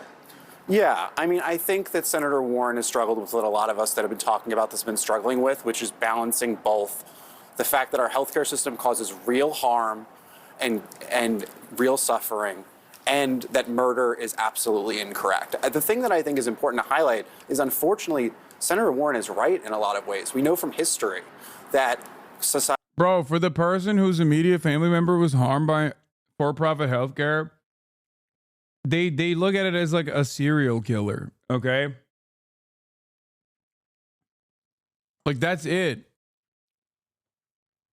And as conditions worsen, especially when there's already a steady desensitization that like the average American experiences in terms of like the most horrific acts of violence, whether it be in fucking Gaza or whether it be like the endless, senseless slaughter of children in American kindergartens and shit. Yeah, they're not going to give a fuck, dude. You can't just prime people into being like, no. Mass school shootings and mass shootings are just a part of American existence year over year because you want no solutions to gun violence, and then expect them to be like, oh, the horror, when a guy who is seen as a placeholder for their grandma fucking dying gets popped. That's it. It's that simple. You can't have both. Like, what the expectation that people are supposed to be respectful about this is so funny to me. It's like, dude, yeah, of course they're mad, dude. What the fuck? The idea that like Elizabeth Warren, oh, it's really unacceptable that she said this. It's ridiculous. Societies devolve into political violence when people feel like they are the victim, they see very clear inequality, and they lose faith in our democratic institutions. So I think the point that Senator Warren is making is right, that these factors can lead to violence, but I just think it wasn't said in the right way. Did you hear from people that you used to speak with in the healthcare industry after you wrote this, or just given, your past, where you worked, what people inside that industry have said about this? I mean, I think people are just scared. I mean, we're seeing the insurance companies taking their CEOs' photos off of the internet. We're seeing companies working from home. I mean, we've never seen anything like this. I mean, when you have people putting up wanted posters in New York City with people's faces on them, you have to wonder if they're right. They have to be careful. Yeah, I mean, to see the wanted posters is quite something. To if you are one of those healthcare CEOs, to see that and targeting in that way. Yeah, I mean, I don't know how you see it as anything but intimidation. And I mean, frankly, I think and I hope that people will see those and think this is awful, but it only takes one person to cause chaotic trouble. Yeah, it's an important piece. I'm glad you wrote it, and thank you for coming on here to talk about it tonight. Nicholas Florco, it's great to have you. Thank you so much. I just don't think that they're going to be able to... Breaking news, I don't know, maybe I'm wrong. I think a lot of Americans are very stupid, and they do get their notes, especially older people get their notes from television. And if television consistently keeps saying over and over again, like, this is really fucked up, don't do it, don't say anything, how dare you? You know, if they keep doing that over and over again, maybe some of your parents and your grandparents and shit will have a different opinion overall. But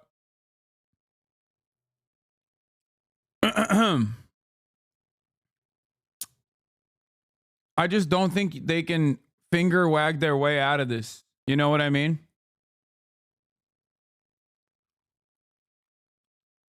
I don't think... Like, I don't think you could just be like, wow, it's really fucked up that you're upset about healthcare. Can you please stop?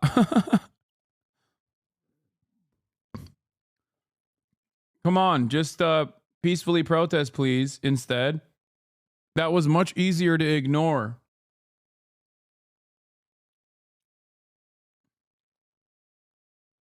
What if the CEO didn't have a wife and kids? What would be the humanizing angle then, law? I mean...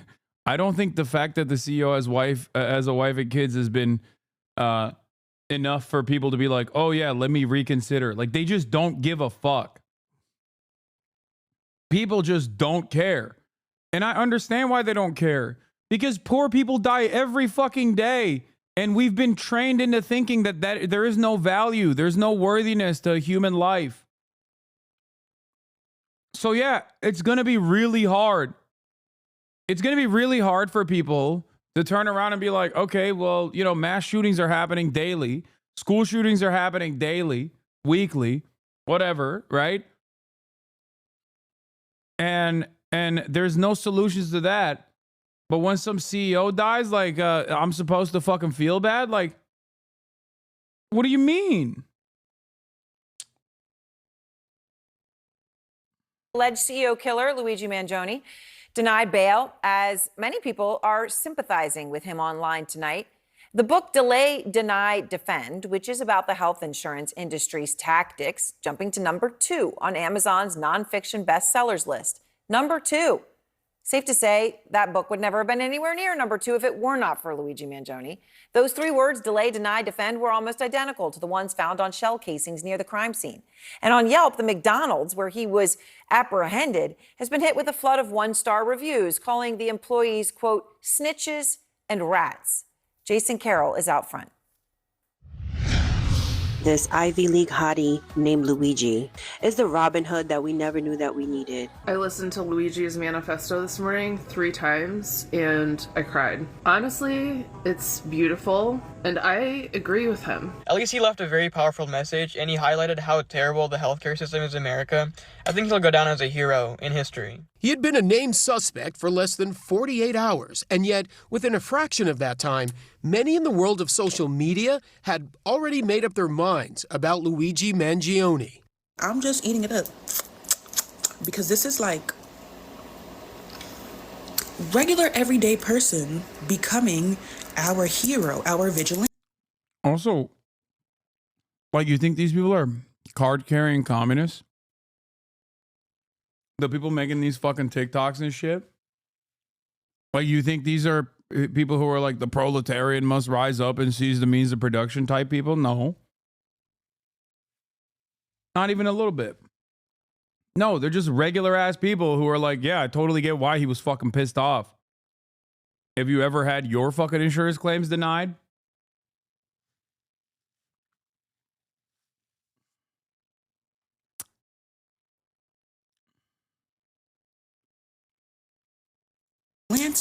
These types of comments angering law enforcement and public officials. I don't care your views about healthcare companies because I don't think they're great right now either. But you do not celebrate the assassination of another human being who is just doing his job. But interest in Mangione just continues to grow. On X, before his arrest announcement, he had just 64 followers. Now, more than 320,000 and counting. His initial 827 followers on Instagram grew exponentially Monday as we watched. By 3 o'clock, more than 32,000. An hour later, 53,000. By 5 o'clock Monday, more than 71,000 followers before that account was suspended. Many of the comments calling for his freedom and calling him a hero. Hear me on this. He is no hero. The real hero in this story. Yeah, that's not gonna fly, man. I'm gonna be honest. Like, that's just not.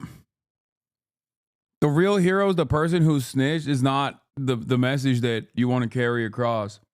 I think Elizabeth Warren has done a much better job talking about this. High school students across the country have been walking out of class in solidarity with Luigi Mangione.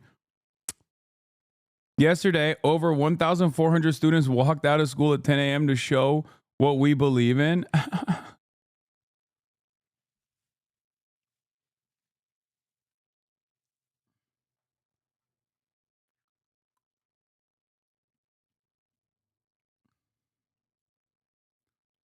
Where's the other? There was another thing that I wanted to cover here. Hold on.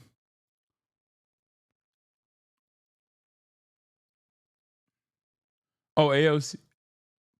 AOC. You know, taken from a diagnosis. And I think that this collective American experience, which is so twisted to have in the wealthiest nation in the world, all of that pain that people have experienced is being concentrated on this event.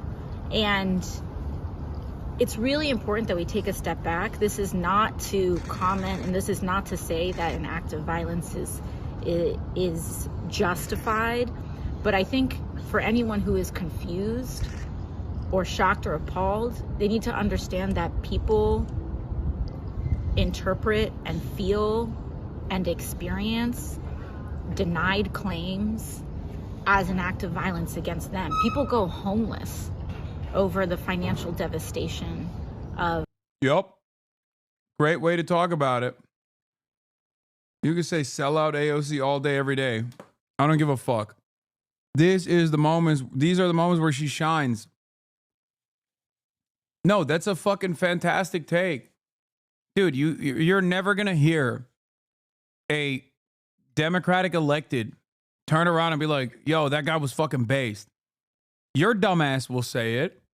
And that's one thing. But obviously, a person in a position of power like this is not going to fucking say that. But the very fact that both AOC and Elizabeth Warren, who I have been critical of on different occasions, were very quick to say, we need to seize on this opportunity to talk about like why people feel this level of resentment. That's it. That's what you got to get out of this. You're stupid for thinking that it's going to be anything more than that.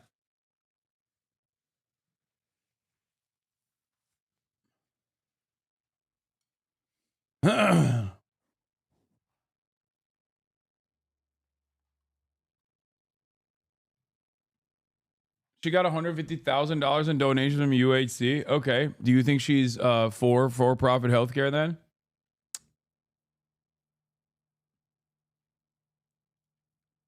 It seems like those donos didn't work, considering her rhetoric here. Here's what Elizabeth Warren had to say as well. We're gonna talk about this after I'm done. Of a diagnosis that doesn't get addressed, or, you know, the amount that they're going to have to cover with a surprise bill and things like that.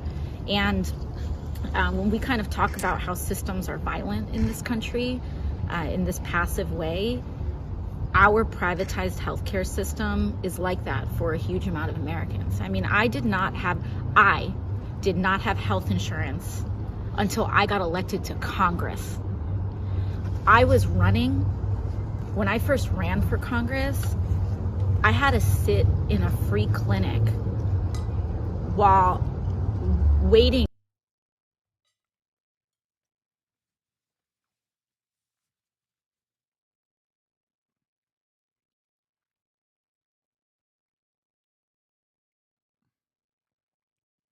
You have to rate politicians on a curve.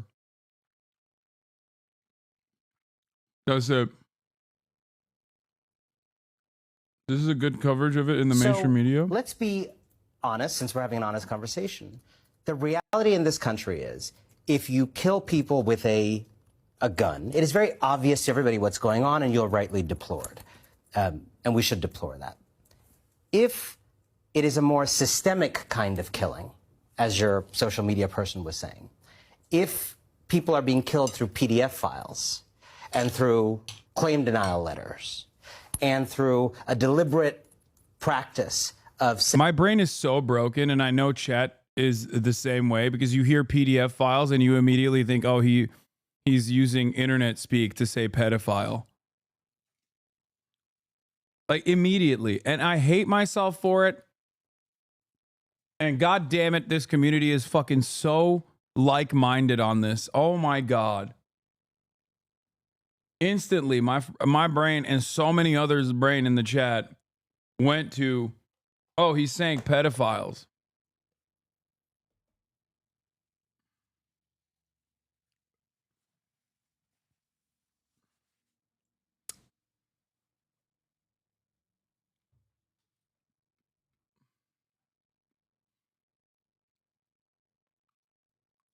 Of saying no to a certain form of care that you know you're going to end up granting, but if you say no, 80% of people will lose steam and not appeal successfully, and you'll only have to give it to 20% of those people, and you factor that into your balance sheet. And if that is not an incidental thing that happens or bad apples, that's actually how you make money, because the health insurance industry is an industry that doesn't really exist in many other countries, because they just take care of each other as part of the society, you cannot expect to live in a society in which that rage goes nowhere, just fizzles out and dissipates. And we have to deplore violence and then be curious about where it's coming from.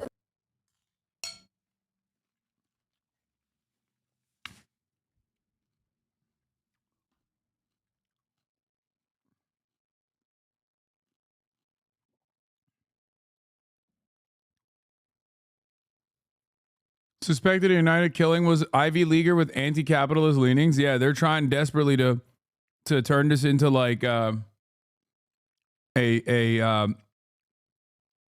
hypocritical socialist.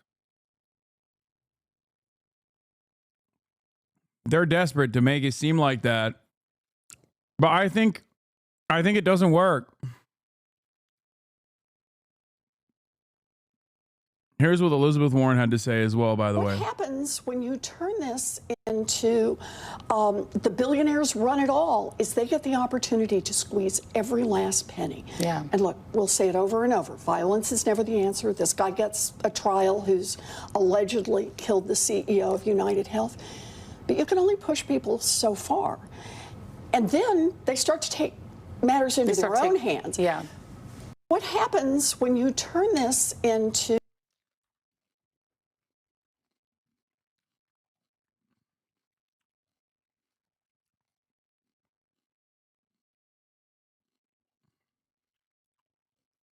any Democratic nominee that doesn't go out to bat for a universal healthcare or soft expansion is going to be so funny in 2024. I think this party is finished. They're going to push progressives to advocate for small expansions as platform. Yeah.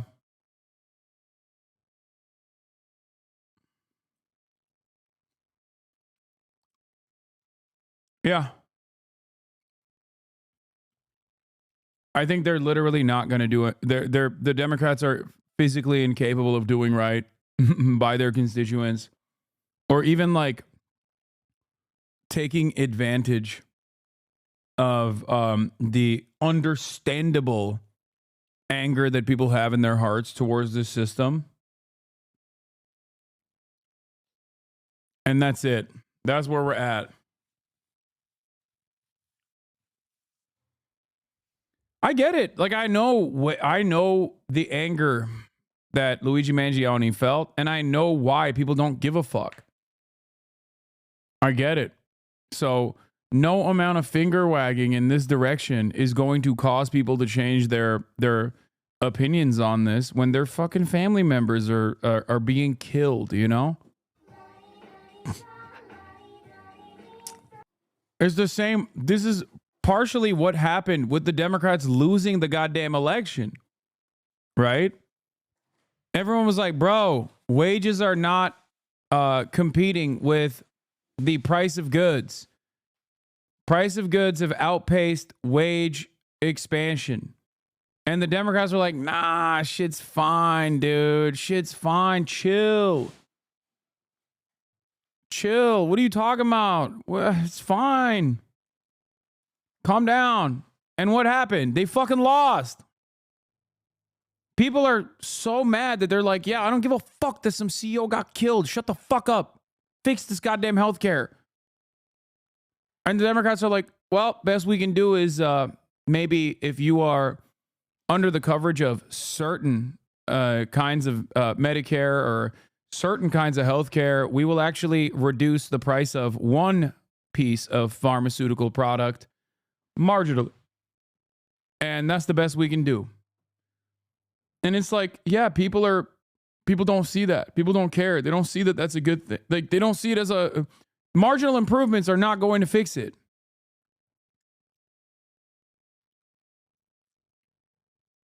It's the Malcolm X quote about a knife in your back. This is the chosen liberal cope line right now. Concepts of a plan was one of the most memorable lines of the entire campaign, and Harris hit Trump for it during literally every single one of her stump speeches. Yeah. It's cool that we just had a presidential election where healthcare basically never came up.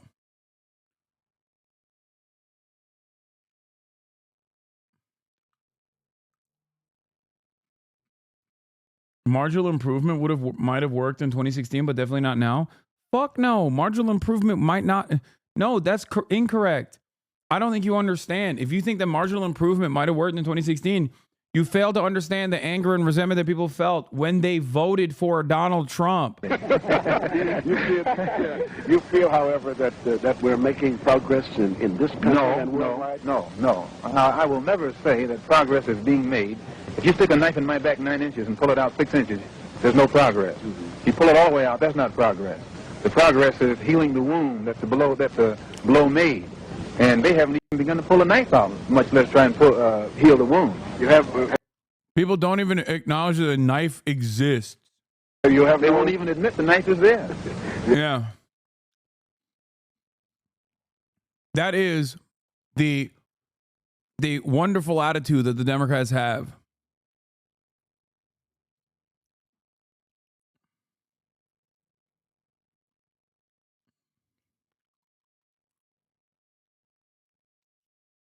That's it.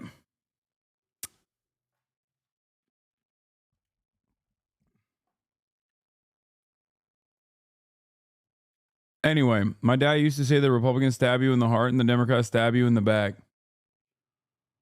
Ben Shapiro came after our big, beautiful boy, Bill Burr, by the way.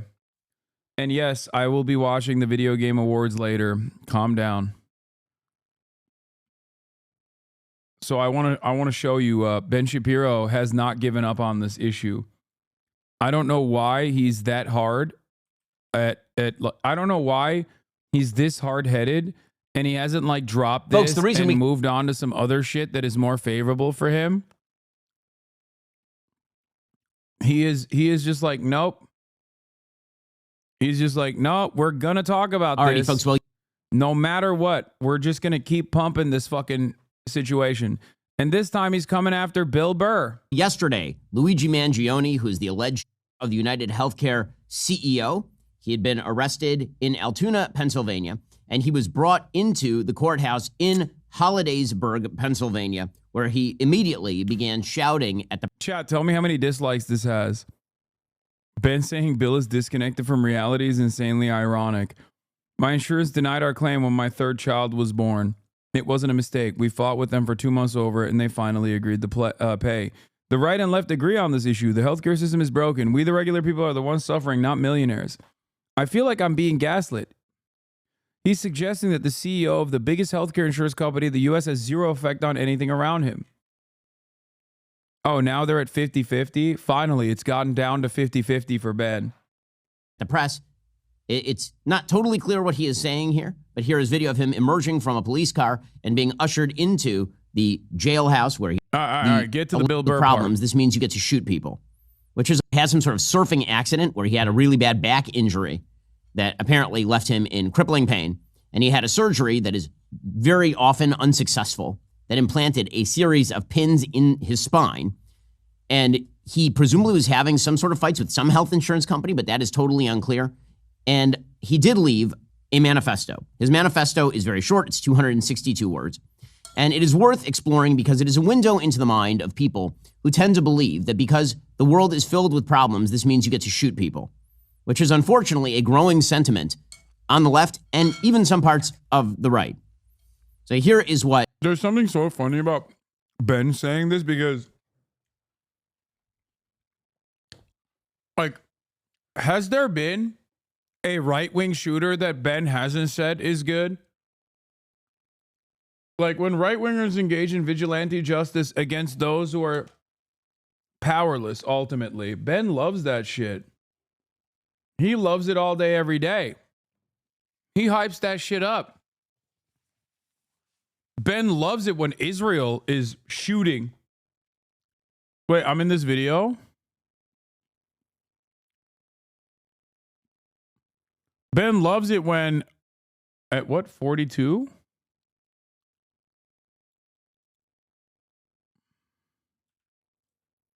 Us pleasing. Oh, nice. Oh, he's talking about my Lena Khan interview. Anyway, Ben loves it when Israel kills children, Israel shoots children, Israel fucking snipes children. He loves that shit.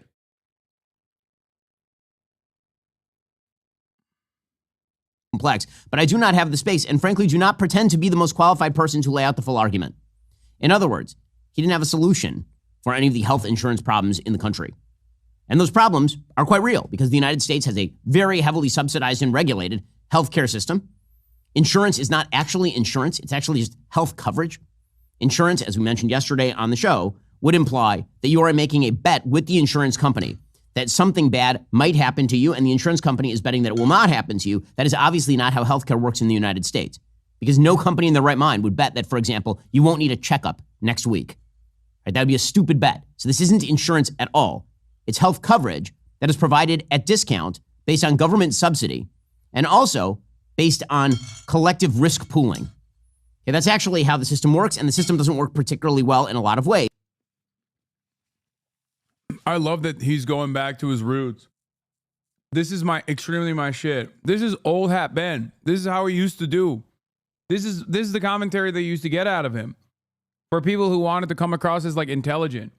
He is going to try to explain away the concept of insurance in the United States of America and basically defend it on principle to say that like it must exist and it's good that it exists and that it's actually a lot better in America than the way that you think it is, to an audience who's like, what the fuck are you talking about?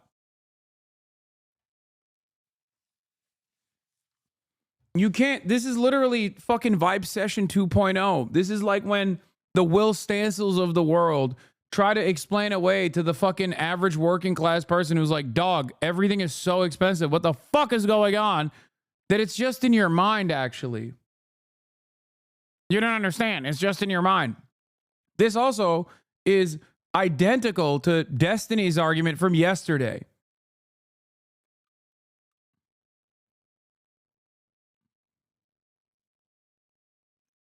Well, actually, the working poor deserve to starve.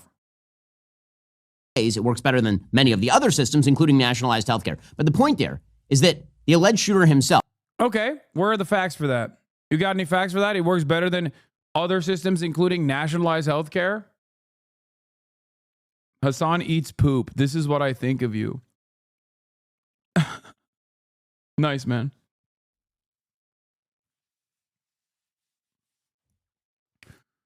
So what kind of facts has Ben representing for this? Does he have any facts at all? It works better than any other OECD nation? It doesn't. Is angry at a system that he says he does not fully understand and he has no proper solutions for. And by the way, he happens to be wrong on the merits. So when he says that the United States has the most expensive healthcare system in the world, but we rank roughly number 42 in life expectancy, there's an excellent thread from a person named Jeremy. Wait, he's right. What the fuck? Kaufman, laying out some of the statistics with regard to the United States healthcare system. And the point that he makes is that healthcare spending in all countries tracks income. In other words, the more people get rich, the more they spend on healthcare. And this is true across countries. Here, for example, is a chart of health spending increasing rapidly with real income. Wait a minute. So our healthcare is more costly because we're richer. Sure, there is a level of that. It's somewhat understandable. Okay, we're a richer nation, which means that we have, the pay for doctors is going to be higher. Fine, fair. Okay, the pay for a nurse is going to be higher than other countries. Fair. Okay, wages. But there's no reason for the fucking same medicine that's going to the United States to be an entirely different price point. It's the same medicine going to the European markets. I wonder why it's so much more expensive in the United States of America. Oftentimes, the distribution patents are not even held by the same companies. For the record, American healthcare, the American pharmaceutical market is so busted that the distribution patent for the United States of America and Canada is oftentimes separate from the distribution patent for the entire fucking planet. That's how large of a market the American healthcare market is, the American pharmaceutical market is.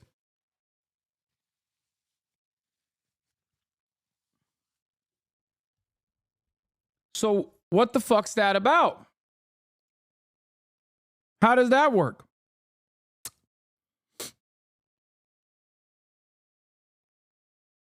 Anyway, in terms of healthcare spending increases rapidly with real incomes, this is only part of the equation. Just so you understand.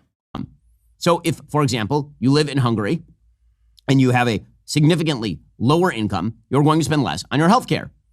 And as your income rises, you're going to spend more on your healthcare. That is true everywhere. It is true in Norway. It is true in Canada. It is true in Italy. It is true in Spain. It is true everywhere. It is almost a straight line arithmetic correlation here. That as you make more money, you spend more money on your healthcare, which of course makes sense because you care very deeply about your healthcare. That is not a giant shock. As it turns out, if you actually correlate healthcare costs. What's funny about this is that, yes, what he's describing is normal market conditions, except given the factor that inelastic demand exists in healthcare, as in, if you don't have healthcare, you fucking die, okay? Other countries, other OECD nations that are on that list have actually either so severely regulated their marketplaces because of that inelastic demand, or just have some semblance of socialized structure there. That is exactly what keeps those prices down. It's not just about wage increases that cause healthcare costs to go up. Okay? His argument hinges on the crazy idea that $100,000 of MRI is more healthcare than an MRI that costs $10,000. Exactly. In many instances, the procedure is the same procedure, but the price is infinitely higher.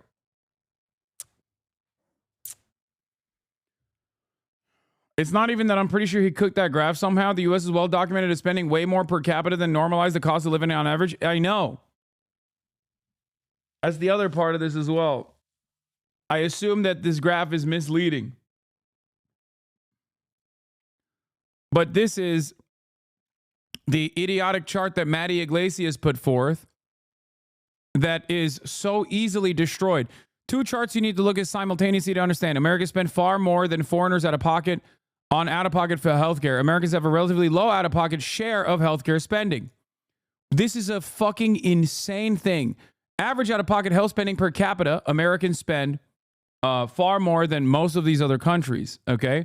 Household out-of-pocket spending as a share of current health expenditures, on the other hand, is much lower. It's using a logarithmic y-axis and a linear x-axis. It's not really an exponential relationship and not linear. Yeah. The problem is, if an American goes to the doctor and gets billed $10,000 but has insurance that covers $6,000 of it, and a European goes to the doctor and gets billed $65 and doesn't have insurance, Matt Iglesias thinks that that American is getting a better deal.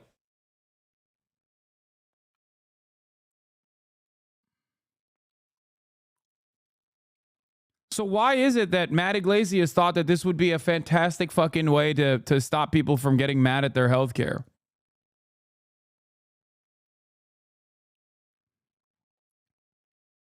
Like how?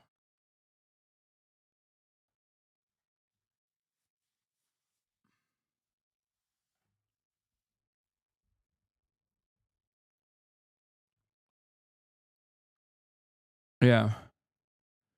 Getting $10,000 bill for the MRI econ, bro. You have simply consumed more MRI than any other nation. Yeah, this is the Jeremy Kauffman take that everyone is dunking on. The U.S. spends more money on healthcare because it consumes more. Or the richer the country is, the more healthcare it consumes. You don't understand, you fool, you idiot. The same procedure is simply you're doing more of it. It's the same fucking procedure. You can literally track this against pharmaceutical costs. It's the same drug. It's literally the same drug. There is no reason.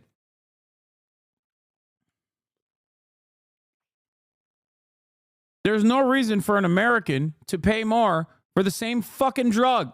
It's not a different drug. It's not a better drug.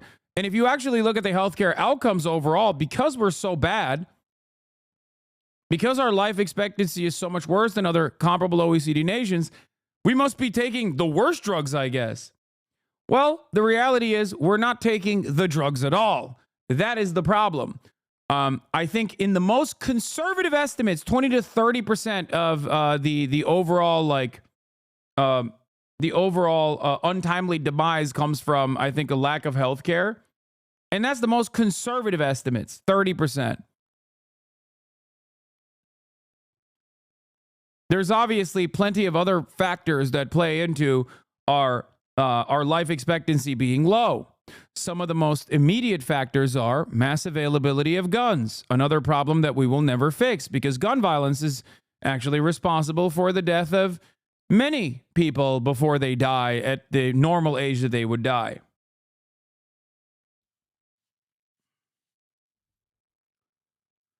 Our bad diets are some of the invisible factors at play here.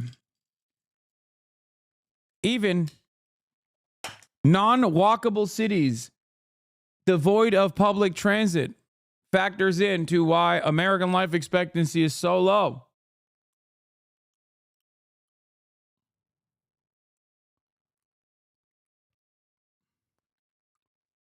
There's also the opiate crisis. It's true. There are many factors that go into our life expectancy. All right. Having said that, however, healthcare is also horrible.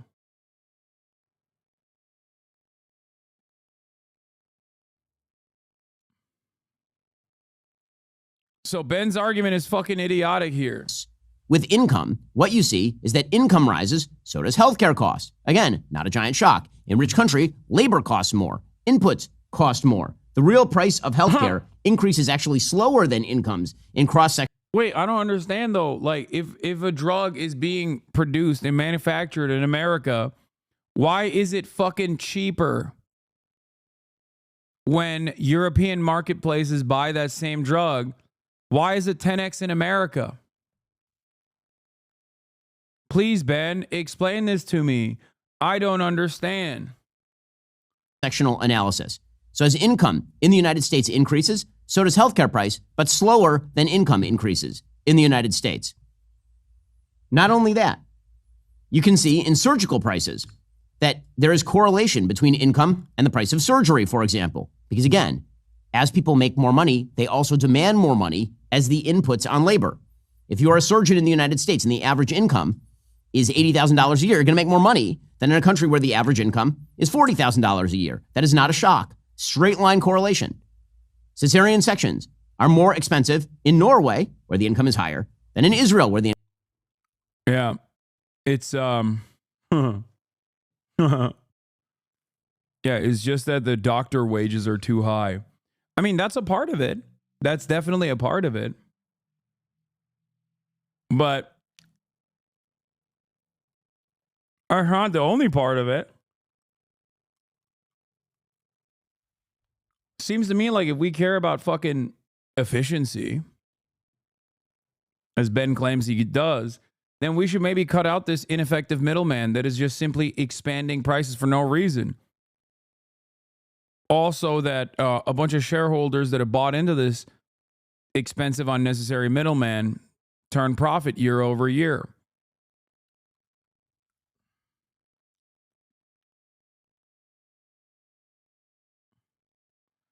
I think the funniest part about this is that not only is Ben wrong, but it's also funny because even if he was right, people would just be like, what the fuck are you saying? Are you saying that the healthcare system is good? Are you stupid? Of course, you think the healthcare system is good, Ben. You're fucking rich. You're rich as fuck. And part of your wealth directly comes from you defending private capitalist interests like this. income is lower. Appendectomies are more expensive in Australia, where the income is higher, than Korea, where the income is lower. And none of this is a giant shock. In other words, the market mechanisms like you're talking about market mechanisms in socialized medicine. The out-of-pocket cost for a Norwegian cesarean section is $0. The out-of-pocket cost for an American cesarean section is, I don't even know what it is, but it's fucking obviously way more expensive. So for the average consumer, that's all they fucking care about, dumbass. That's the whole point. And the argument is that if the government was actually paying for it, like in many of these other socialized systems, when they actually have the welfare of the public in mind, that they would take action to ensure that there was more public welfare. They would also take action when bulk purchasing pharmaceutical prices that enter the market. And in that process, they would ensure that those prices are kept as low as physically possible. America is the largest consumption engine on the planet. We have a lot of leverage. If we had an actual socialized pharmaceutical structure or socialized medicine in this country, we could just say, oh, dude, you're not entering the American marketplace unless you fucking literally give us the same prices that you're giving to Europe. It is ridiculous. But I've heard Ben advocate against that as well with silly ass notions like America subsidizes the rest of the planet's healthcare. It's fucking bullshit, by the way. That's a lie. It's a straightforward lie. And the very fact that that's a American Enterprise Institute talking point that Ben regurgitates all the time is really stupid.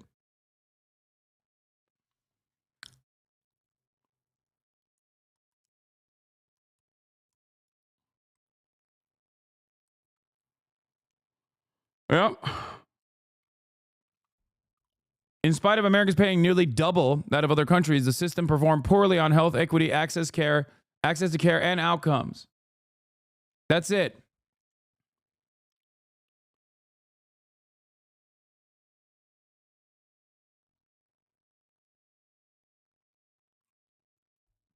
I love how there is now reference to how much higher insurance executive salaries are here compared to countries who, you know, don't have insurance executives. Exactly.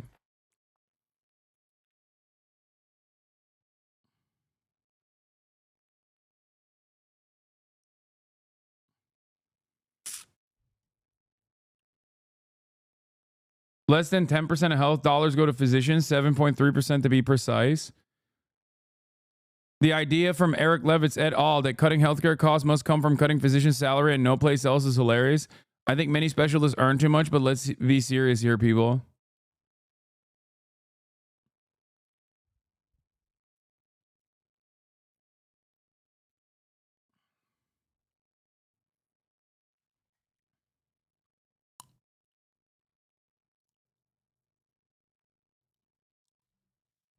Yeah. Pull my logs. Currently, my family is fighting a draw legal battle about paying for my Alzheimer's-ridden grandfather at first. They wouldn't allow Medicaid to pay for him, and his girlfriend has been very annoying in this.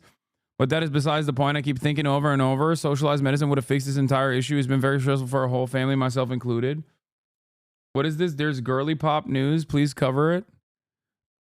Has he covered the alien drones yet? Has he said if he would fuck or wouldn't fuck the aliens in the said drones yet? I feel like he hasn't taken the aliens seriously enough. They have drones and New Jersey in custody. They have drones and New Jersey in custody is hilarious, cutie. Respect.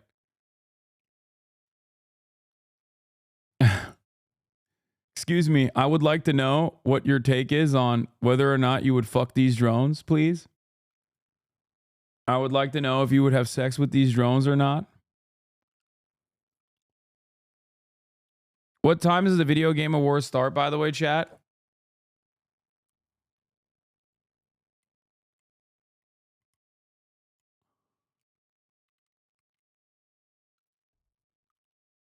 In 20 minutes? Okay. Anyway. Continue to function in the sense that as people make more money and as they spend more money, the costs go up. Most importantly, the idea that profits are radically high in health services is not true. Profits in health services are actually lower than in many other areas of the American economy. Dude, I hate this shit. By the way, ambulatory healthcare services are higher than hospitals, nursing, and residential care facilities. But I hate this. I don't care. There should be no profits. That's it.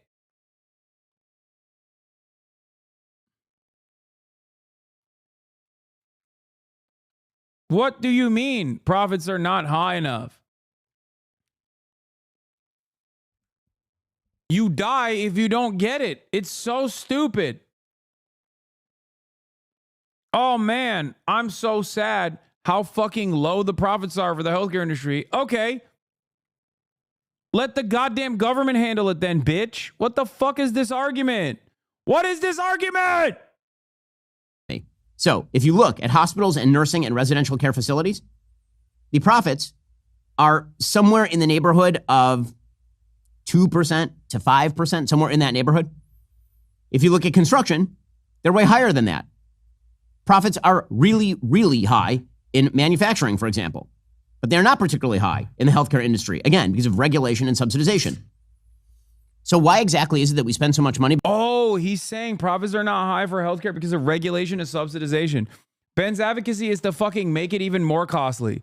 If left up to Ben, he doesn't even want fucking regulation. Not entirely certain how subsidization is actually making profits low, but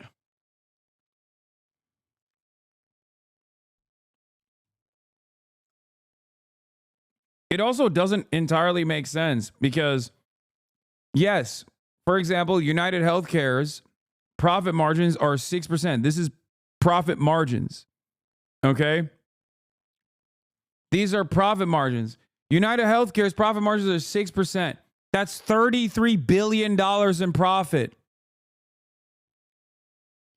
$33 billion!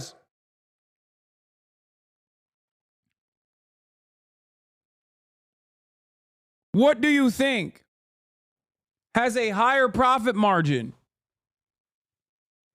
What I do as a Twitch streamer or United Healthcare? My profit margin is fucking insanely high. What do you think brings in more revenue overall? What a stupid fucking argument. United Healthcare alone is the 4th most profitable company. Yes. It deals in $500 billion in overall revenue. Just because this manufacturing as an industry is above all this other shit does not mean that, like, you know, manufacturing as an entire sector is raking in trillions of fucking dollars in profit in the same way that healthcare is.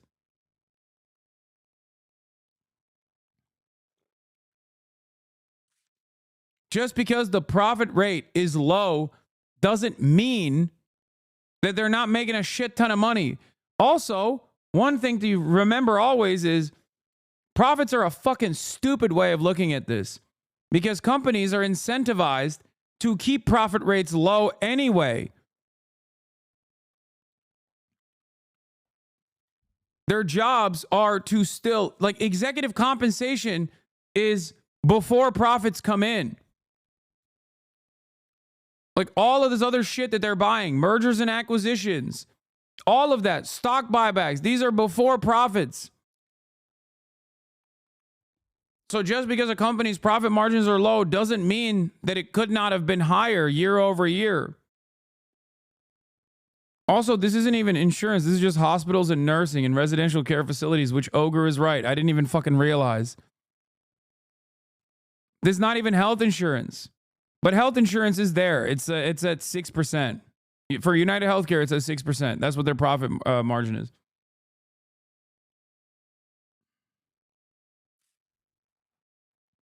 Yeah, United paid out $10 billion in dividends last year alone, which isn't calculated in profits.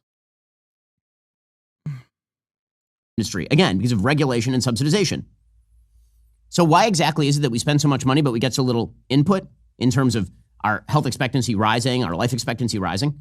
Well, number one, there is in fact a law of diminishing returns when it comes to healthcare spending.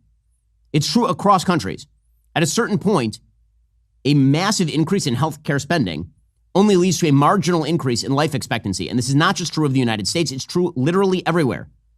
So for example, the cross-sectional relationship in terms of how much you spend on care and the outcome is totally flat.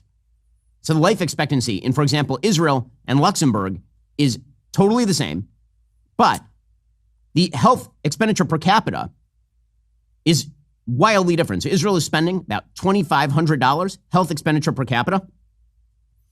And the life expectancy in Israel is... Wait, where's America on this list? Where's America on this list?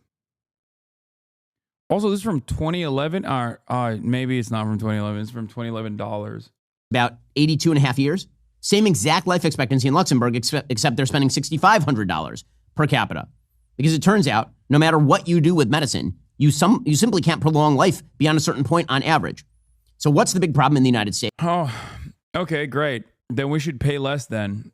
Don't you like efficiency? That's why we have the life expectancy and good health metric.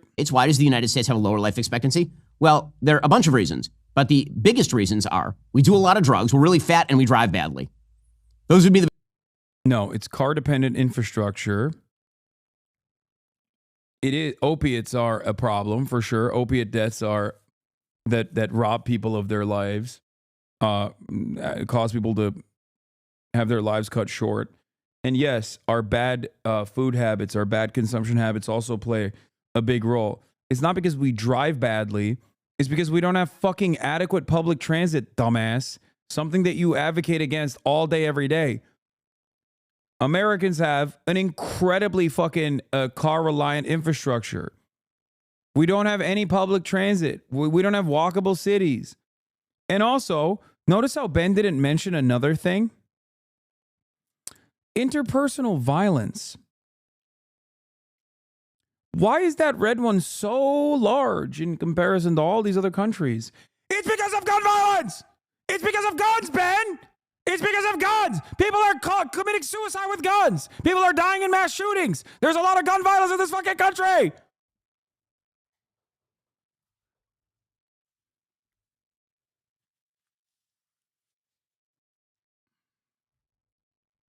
The big reasons. We lose in the United States about a year and a half. Americans also have an insane level of drinking and driving. No, dog. It's because there's no other fucking transit. That's the whole point. That's what I mean. Car-reliant infrastructure understandably causes more vehicular manslaughter. Because when there's no alternative, when there's no fucking car, when there's no bus you can take, when there's no train you can take, you drive. And when you drive and you spend more time driving, you have a higher likelihood of, getting in a car accident.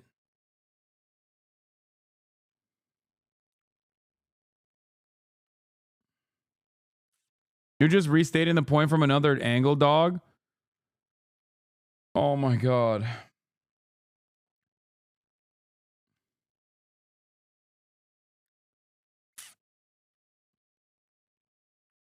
Ben's angle on this issue is busted. Okay? Ben's angle on this issue is completely broken.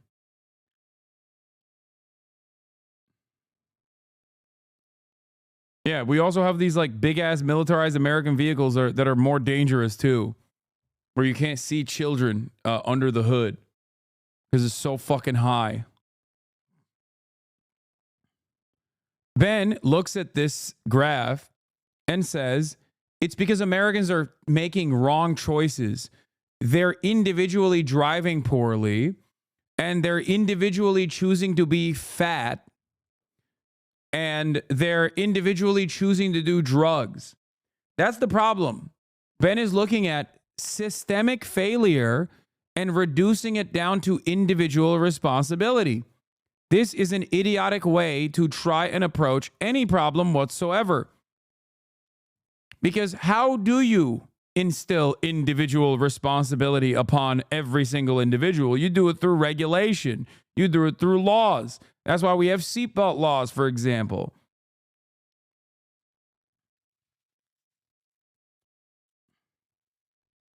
The notion that this is all caused by 300 million individuals individually choosing to be fucking fat and driving poorly is idiotic. What is it? The Canadian mind is just simply better than the American mind? Is that what it is? Is it because people in Finland people in Finland, people in Belgium simply are just like more brilliant than the average American, that they're making the right choices? No, it's because their society is structured with more competent governance that has people's welfare in mind.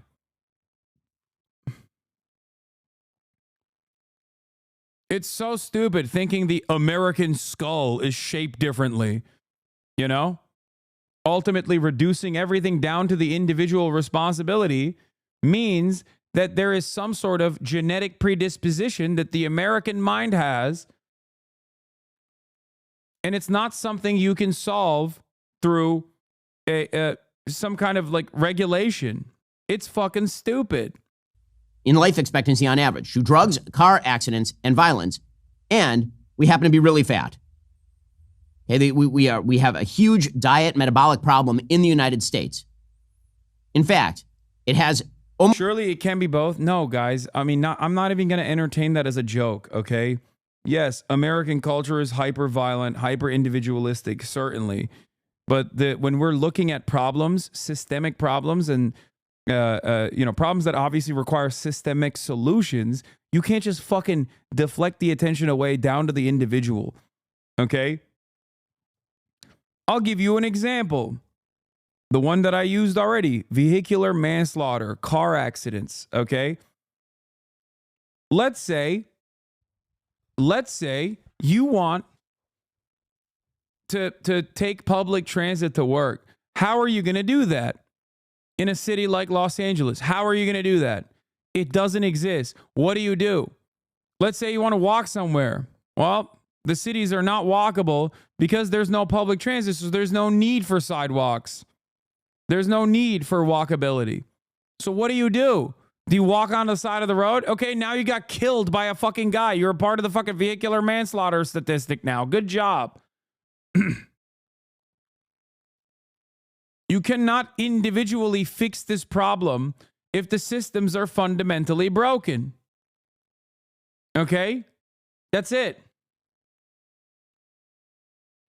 Almost a 6-year decrease in life expectancy in the United States, thanks to diet and metabolic, because we're real fat in the United States. Okay, so none of this is to ignore the problems in the healthcare system. Like the idea, this is Ben just like shitting on Americans across the board. This is the most anti-American thing you can say, by the way. And it's kind of funny that, like, supposedly these patriotic fucking dipshits get away with saying it all the time. That Americans are just, like, stupider, fatter, dumber than the average European. Is that what you're saying? Or are they just victims of circumstance? They exist in America.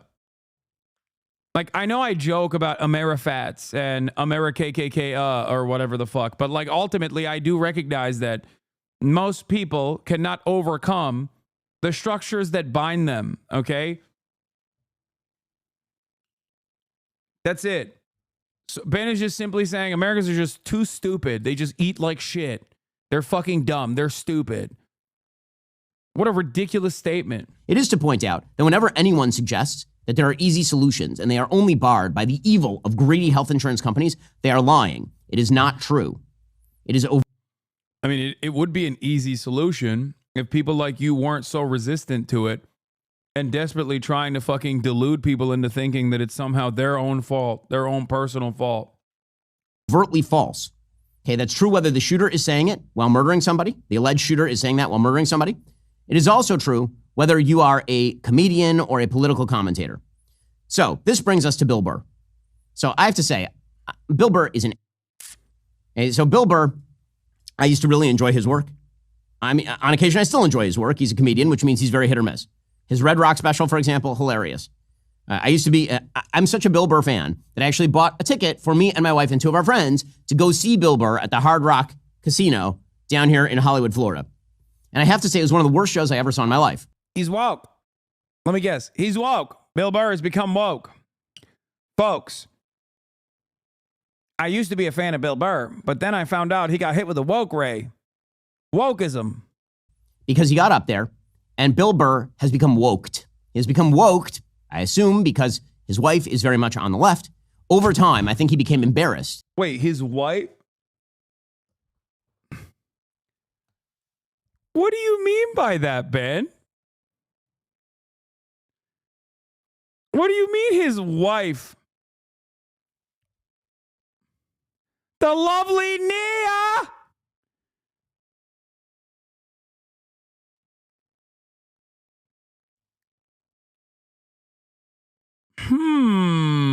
Let's look it up.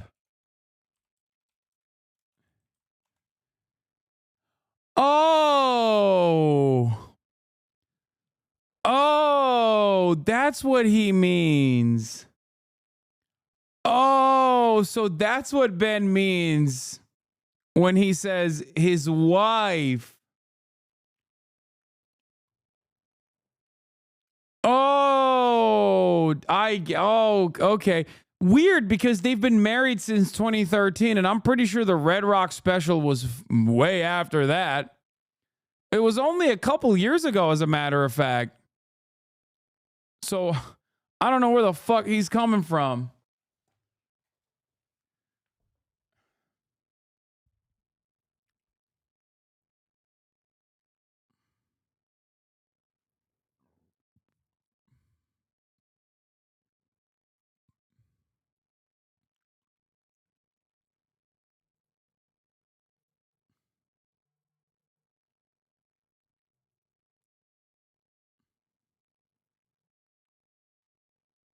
Huh. Interesting.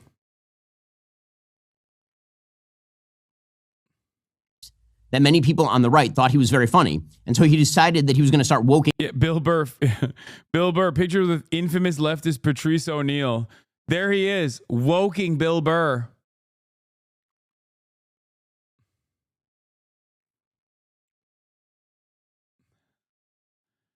There he is, wokeifying Bill Burr. Bill, get away from this man. He's gonna woke you. You're gonna get woked out. It up. Well, Bill Burr is a disappointment, sort of like incognito mode on your computer, because they keep telling you that everything you do. Wait, did he just do a fucking? Shut the fuck up. He just said some heinous racist shit, and then immediately sidestepped into an ExpressVPN ad. Are you fucking joking? There ain't no way, dog. He was like, Bill Burr's got a black wife. Also, ExpressVPN. God damn.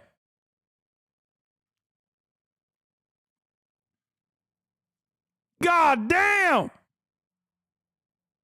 Pretty much all of us, that'd be taxes. The October 15th deadline, it's passed. Are you prepared for what could come? Well, now he's with a and a lot of Hispanics and black people who live down here. He ended up totally disconnected from the audience. Early news. Wait, what? A lot of gay people who are gay racists. Because his jokes were basically about how Floridians were a bunch of anti-gay racists. And Floridians were like, that's not true. There are a lot of gay people who live down here and a lot of Hispanics and black people who live down here. And in fact, the room is filled with Jews. Right? And so he actually got so frustrated, he ended up cutting his show early and walking off the stage. And the reason was he was totally disconnected from the audience. Well, that disconnect has continued. You'll remember that he appeared on Bill Maher's show where he declared solidarity with the pro-Hamas students on campus. Bro, these are broadly popular positions, man. You can't just you can't just wish cast a different interpretation of all the things that people are looking at and going like, no, this is actually kind of fucked up. It's so funny. He's like, no, you don't understand. Everybody hates, everybody loves Israel. Everybody in America loves Israel. And you should kill people who protest against them. Yeah, Bill Burr also didn't declare solidarity. He literally says students have been historically right, so these guys are probably right too.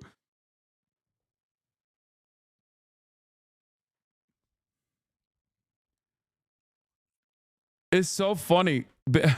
Ben's entire shtick is just like being an annoying fucking loser who tries to tell you in many different words, in the nerdiest aesthetic possible, that like things will never be better. And you should stop focusing on trying to change the system and get mad at random gay people instead. And like, sure, there's a faucet of that kind of commentary out there. And I'm sure, you know, it's done him favors so far. But, turning around and shitting on Bill Burr, especially in this moment where he's like, obviously talking about why people feel resentful towards healthcare CEOs and whatnot, because, they're murderers themselves. It's like the fucking mob. It's correct. Perhaps that's the reason why he didn't play Bill Burr's clip. Campus. And now he is proclaiming that he is very happy that CEOs are walking around in fear for their lives. Okay, now, you do get some extra points for being a comedian in today's day and age, meaning that we'll tend to give you some more leeway to say edgy things because you're trying to be funny. And it's not clear to me here that Bill Burr is attempting to be funny. This is just his actual political opinion. He's not saying anything funny or insightful here. Here is Bill Burr yesterday explaining that he is perfectly fine with CEOs having to live with full-time security because they fear they might be shot because, after all, they're murderers too. Oh, my God. Oh, the poor CEOs. Oh, the poor CEOs. Good luck, Ben. Good luck on this endeavor. I'm sure you're gonna fucking really get your audience riled up. The poor CEOs, they're scared for their life. They should be able to kill people. I don't understand. What do the comments look like? No, they're fucking shitting on him. I feel like I'm being gaslit. He's suggesting that the CEO of the biggest healthcare insurance company in the U.S. has zero effect on anything around him. Invite Bill on your show, I dare you. It's absolutely rich when Ben says things like, just because you had a bad experience with a health insurance company, having a bad experience with a health insurance company isn't like a barista messing up your morning coffee and you hope to get a better one tomorrow. These bad experiences result in people losing their loved ones and being denied or prolonged life-saving medication and procedures. Hey, Ben, how are you going to get legislation changed when the very people who are responsible for changing legislation are being bought and paid for by pharma and insurance companies? This is a rich guy trying to say insurance companies are justified charging you thousands of dollars for a hospital visit. I agree with Bill Burr. As a former cancer patient, each chemotherapy session infusion bag I remember was $20,000 billed to insurance. Coverage for my husband's asthma inhaler was denied this month and for the first time ever. He's had the same script for 25 plus years. Too many ads. I don't even like watching Ben anymore. It's hard to keep track of the stories when he's dropping ads right in the middle of each story. How about putting the ads in between the stories instead? If our healthcare system works so well, why do so many people hate it? Love how you didn't show the full quote. The media is completely out of touch and is an insult to the American people and their lived experiences. Ben, the average working person has little to no voice in these systems. It is obvious. Dude, imagine how fucking right-wing normally YouTube comments are. And I'm willing to bet that a big chunk, I mean, these guys aren't fucking socialists going into the comments of Ben Shapiro to literally turn around and be like, oh, I'm actually a right-winger. Like, they're not lying. These are right-wingers.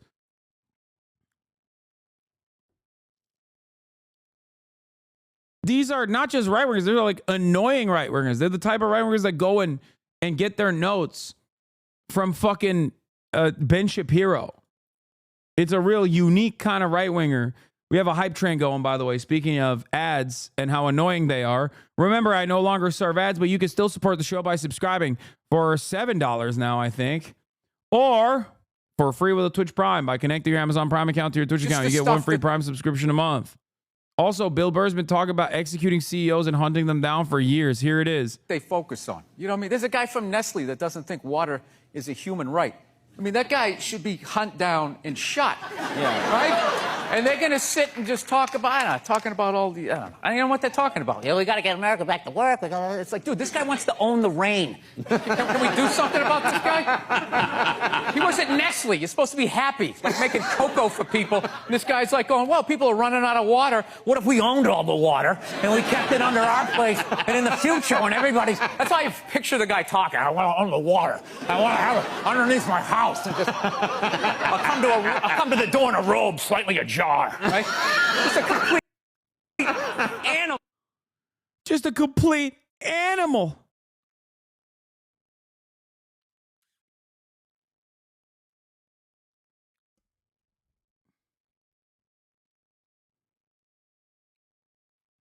Yeah, Mr. Woke, dude. Yeah, it's Bill Burr that's woke.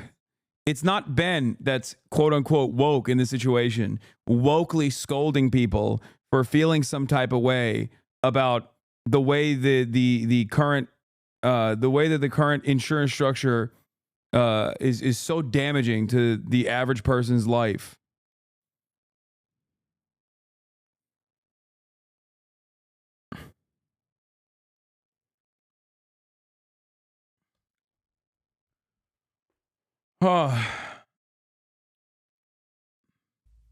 I don't believe that Bill Burr holds the same standard for comedians. There's an argument that's been made by the left. It is a crap argument when made about comedians, and it's a crap argument when made about CEOs. The argument goes something like this on the left. People like Bill Burr mock the vulnerable. They mock the marginalized. And thus, I shit on those people all the time.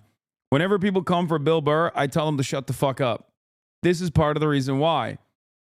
Because, once again, 1, he's a comedian. 2, he is a fucking asshole. 3, you don't have to agree with everything he says.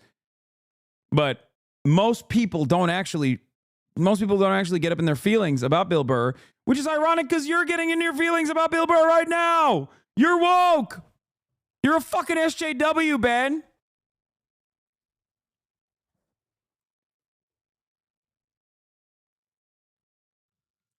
Radlibs get mad about Bill Burr. Who gives a fuck? Fuck them. It's just noise. thus they are a danger to the vulnerable and the marginalized. So presumably... Yeah. He's literally mad that Bill Burr isn't pro-Israel. Like, that's the most SJW branded shit you could do, dumbass. I can't believe it. Bill Burr wants Hamas students to kill me. Bill Burr is in support of student protesters that said what Israel is doing is wrong. How could you hurt Israel's feelings? Bill Burr, how could you hurt the CEO's feelings?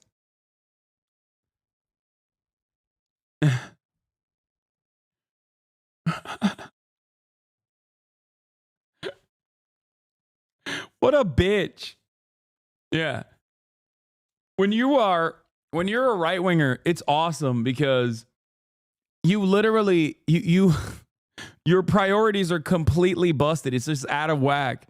Where you're like, no, it's not the underserved poor, okay, yearning for freedom. It's not those who are getting bombed into fucking bits by America's greatest ally, Israel, that are actually those who are marginalized. It's the fucking CEOs, and it's actually the fascist state of Israel. Those are the poor people that must be defended at all costs. It's the wealthiest people in society that we must protect. Fuck! Bill Burr should have to live in fear of making a joke. Bill Burr should have to live in fear because he doesn't know who he's damaging. In any case, here is Bill Burr openly cheering the murder. It took him 14 minutes to get to this fucking Bill Burr clip, by the way. Of a United Health executive because he says CEOs should live in fear if they don't act in the way that he would have them act in a system that he has no fixes for, by the way. You know, I think you don't like his fixes. What's annoying me about this kid who killed this CEO is none of these news programs are talking about the incredible lack of empathy from the general public about this because of how these insurance companies treat people when they are at their most vulnerable, after we've all given them our money every month and now we finally need you and all you do is deny us. And then all of these things are taking the pictures of their CEOs off their websites. You know, I got to be honest with you, okay? I love that CEOs are afraid right now. You should be. By and large, you're all a bunch of selfish, greedy pieces of shit. And a lot of you are mass murderers. You just don't pull the trigger. That's why it looks clean. That's why these people look, oh my God, he was just, walking into a hotel. It's like, okay, but what was his job? What did he do? What was the results of it? Okay, Bill Burr is in a piece of... Okay, well, what he is saying here is truly evil. He's truly evil. He's saying you should live in fear if you're the CEO of a company and that company does things that... Dude, imagine posting this and then thinking this makes Bill Burr look bad. and not you for criticizing this in the most annoying ways possible. Oh my God, I can't believe this very popular, beloved comedian is saying what, like, the overwhelming majority of American society believe. How dare he? These guys are so primed to hate CNN, so at least you should take your cues from fucking CNN. When you notice yourself making an argument that is identical to CNN, maybe you'll realize that you're out of touch. This is not any different than what CNN is saying, Ben. This isn't any different than what fucking New York Times is saying. Same shit when it comes to Israel too, by the way. Just remember, these guys, they're not so different. Bill Burr deems to be bad things. Now, we have laws on the books, for example, that prevent things like fraud. Okay? We have laws on the books that prevent things like embezzlement. We have laws on... Yeah, and they do a fantastic job. Oh, wait, no, they don't, because the structure is designed by rich people. The very fact that healthcare is for profit is already ridiculous to begin with. It is indicative that the system is a failure overall. On the books that punish criminal activity. If you don't like the system, and many people don't, the proper response to that system would be legislation. In a democratic republic, the way that you fix problems is you have open discussions of the details of those problems, and then you try to craft regulatory or legal fixes. You do not... Which I will stop every step of the way. If you ever suggest that something should change, I will tell you, you're wrong. Not say that it is a good thing that CEOs should live in fear of their... Yeah, everyone complaining about the shooting is top 3% of wealth in America. Straight up. Or a loyal servant of the interests of the top 1%.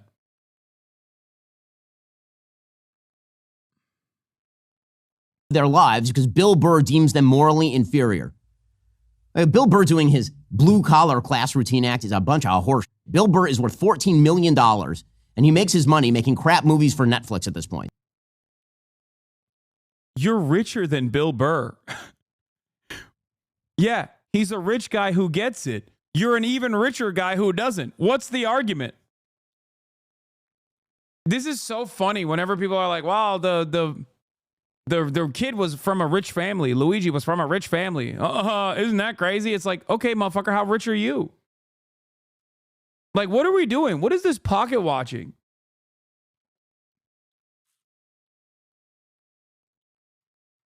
Like, this is something that I will never understand. Like, what is the expectation here? That he should shut the fuck up and defend the CEOs instead? Is that what it is?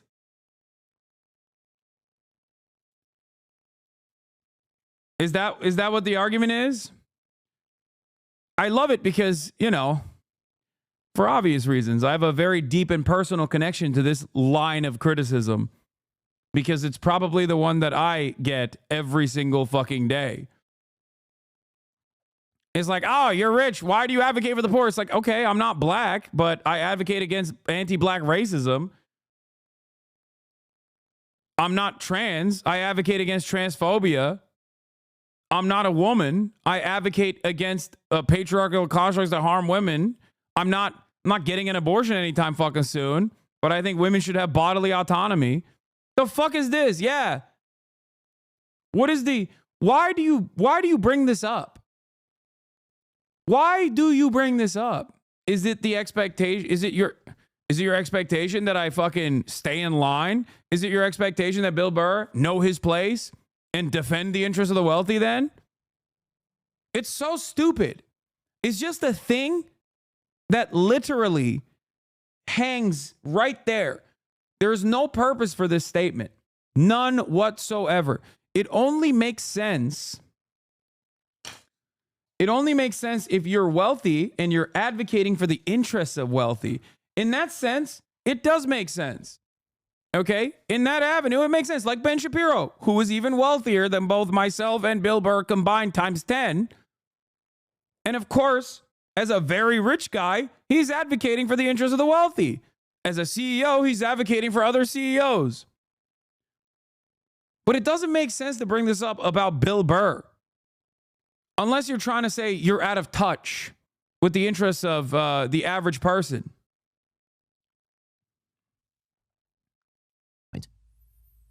Again, this basic idea, if we're going to have a functioning country, you can't justify the murder of people who run their businesses legally in ways with which you disagree. It is one thing to disagree with them. You can call them whatever you want. When you start justifying them living in fear or suggesting maybe they should be murdered, I'm just wondering what the limiting principle here is. I'm wondering what it is.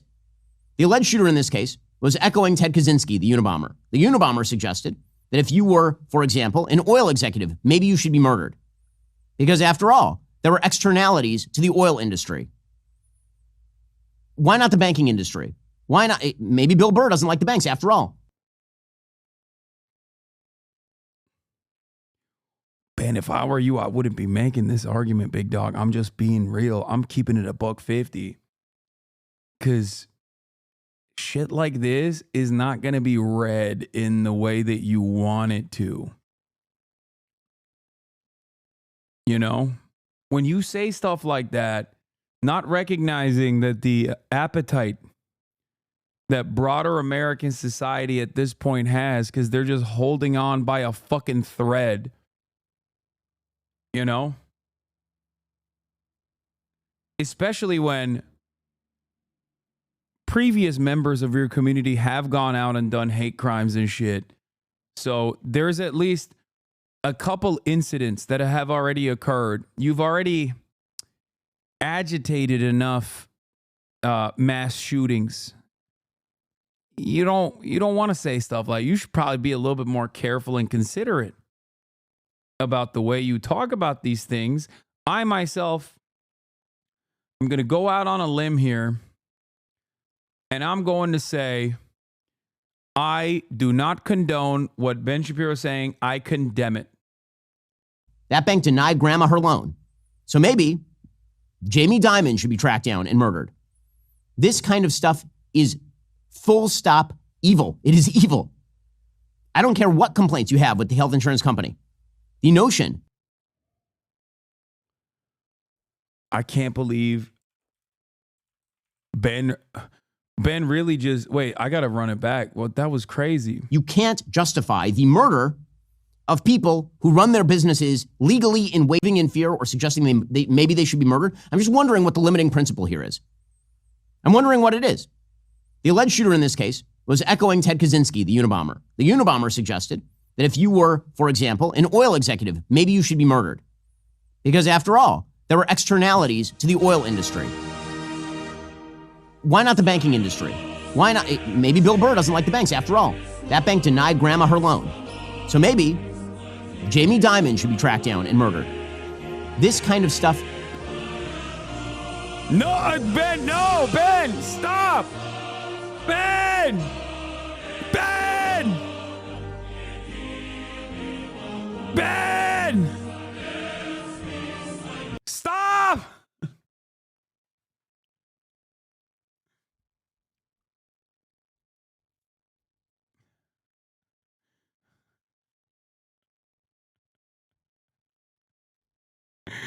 That's crazy, man.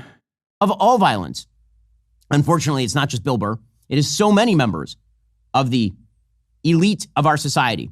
The people who are fine living with private security. Bro, you're elite. You're elite. You're elite. Shut the fuck up. They make millions of dollars saying things on TV. It's not just Bill Burr here. Okay, it is also Jimmy Kimmel. So Jimmy Kimmel last night decided that he would do an entire segment celebrating the good looks of. Oh, it's so fucking lame. This is exactly the type of shit that these guys normally grab onto and rail against all the time. All the goddamn time, dude.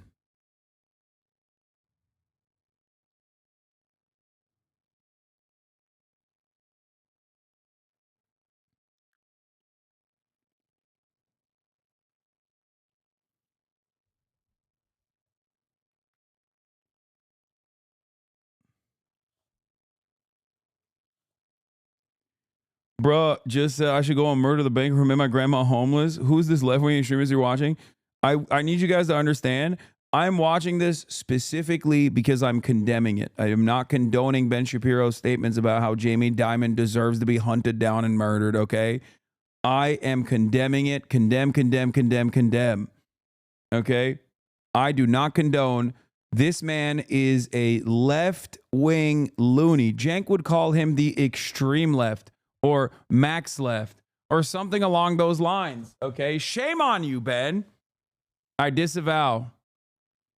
I disagree. It's really fucked up that he came out with this, especially at such a politically divisive time. You know? Really fucked up. Also, here's right-wingers.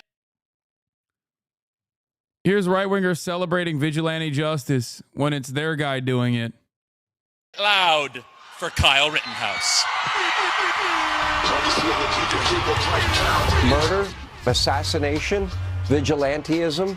It's wrong, it's evil, it's despicable. There's no hero. Cheering for the murder of an unarmed man is beyond sick. For anyone that sympathizes and empathizes with a murderer, that is completely upside down in our American society. There are people that need to reevaluate their inner soul and their moral compass. Yeah. There is nothing acceptable to me about that. Wackos are treating suspected killer as a folk hero. Actual praise for the murder itself. To sympathize with them, it's just disgusting. You know, they have a Bonnie and Clyde syndrome in the DSM-V4 in psychiatric treatment, and that's when some people are enamored by criminals. You don't have the right to go out and kill somebody and take, vigilante justice into your hands. So I think it's really disturbing to people across the country as they tune in and hear, people excited and saying there's joy from this. I think it's really concerning.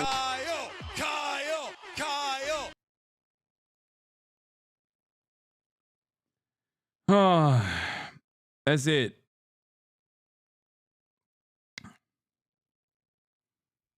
If you go to a Black Lives Matter rally with the hopes that you can get illegal killed, that's perfectly fine, baby. That's perfectly fine. That shit's A-okay. You know who else has demonstrated this inconsistency, by the way? Destiny. Which is why I always laugh when he's like trying to present himself as a liberal Democrat.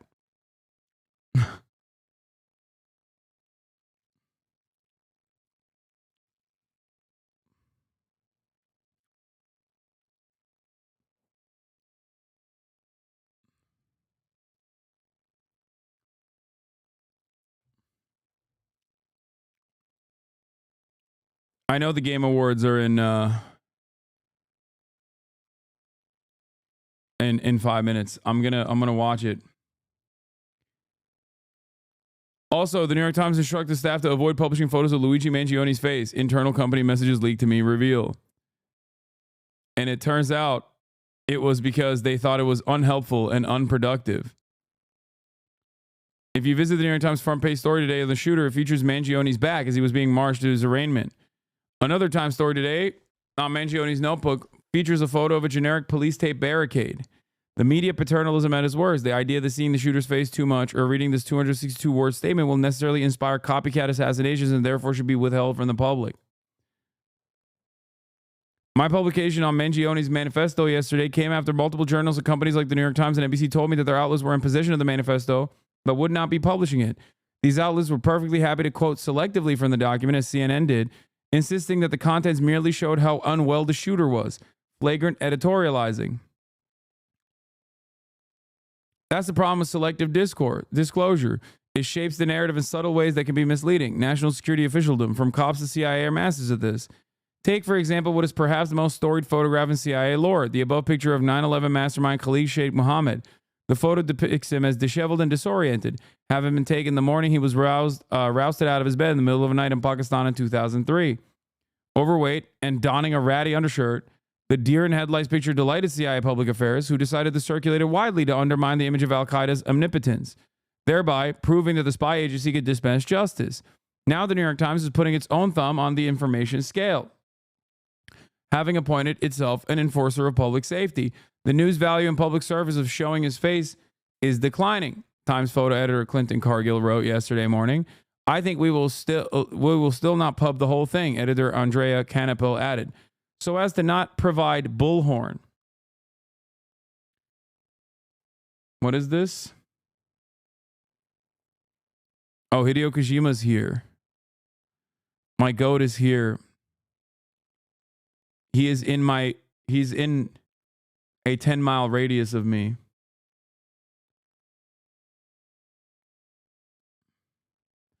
Reddit is also blocking the manifesto, as though some of these like incredibly basic things that were mentioned in the manifesto are truths that are far too scary for the average person to recognize, when in fact, the average person didn't need to read the manifesto or even hear about the background of the shooter to immediately understand.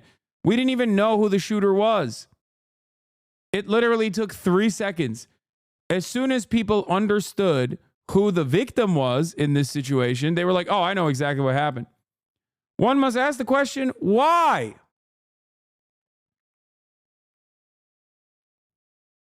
Why is it that as soon as people knew who the victim was, they were like, oh, I know exactly what happened.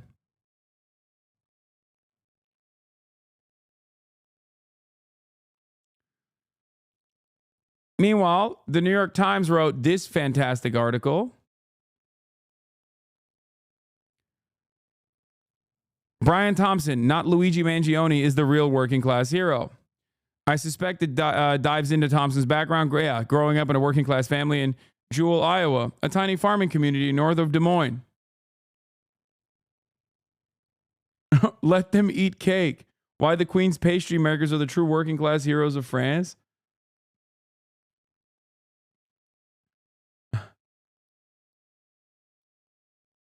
As the CEO of a health insurance company in the UK, I was deeply disturbed by the unaliving of one of our colleagues in the industry over in New York just a few days ago. But I'm even more disgusted and alarmed by the response to that terrible unaliving incident in New York on TikTok here. The jovial celebration of this horrendous act, the martyring of this insane, psychopathic maniac who did this, just because he didn't understand how insurance works or how the insurance industry works, okay? Yes, 20% of claims don't go through at United Healthcare, but 80% of them do, okay? 80% of the people who claimed got the healthcare they needed and all of their costs were paid for. £500,000 for cancer treatment? Paid. Paid. We are paying for people's healthcare. We're not taking it away from them. If you don't like that, if you don't like us, find another company. Okay? It's not okay to start unaliving CEOs. CEO lives matter. CEOs are people just like you, with families, with dreams, with needs, with desires, with goals, with aspirations, with the will, the yearning to help, provide vastly reduced health costs to individuals, to you, the smooth brains, wishing for our demise. We care about you, all right? So have a little bit of respect back for us. Now, I got bumped into last week in this car, and I got a small dent in the back of the car. It was my fault. I didn't have my fog lights on, you know, and I took the hit for that. Does that mean I'm then going to go to Aviva Car Insurance and start unaliving people? No, it doesn't. That's wrong. It's immoral. You're all morons. And I really do think a lot of the people celebrating what's happened here need to be investigated. There needs to be some kind of list because it's not okay. TikTok needs to take action.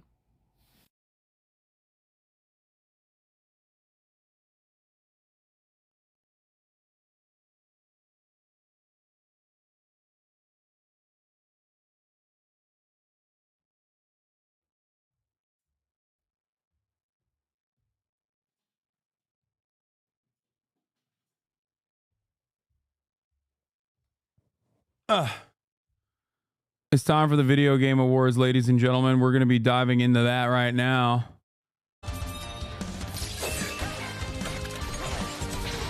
That's right.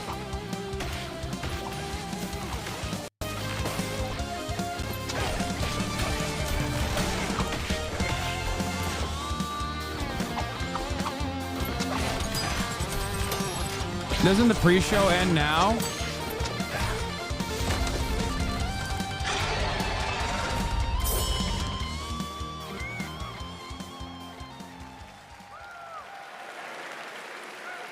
There it is, Ninja Gaiden Ragebound coming in summer 2025. It's the new title from .emu, the publisher behind Streets of Rage 4 and TMNT Shredder's Revenge. That announcement makes a killer segue into our I'm all first in on award Black Myth category Wukong, tonight, baby. You Best already know. Fighting Game. Here are the nominees.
That was the first look at the gameplay of Slay the Spire 2. I'm thrilled because there's a new Slay the Spire but also terrified because I just got over my crippling addiction to the fur, so the cycle continues.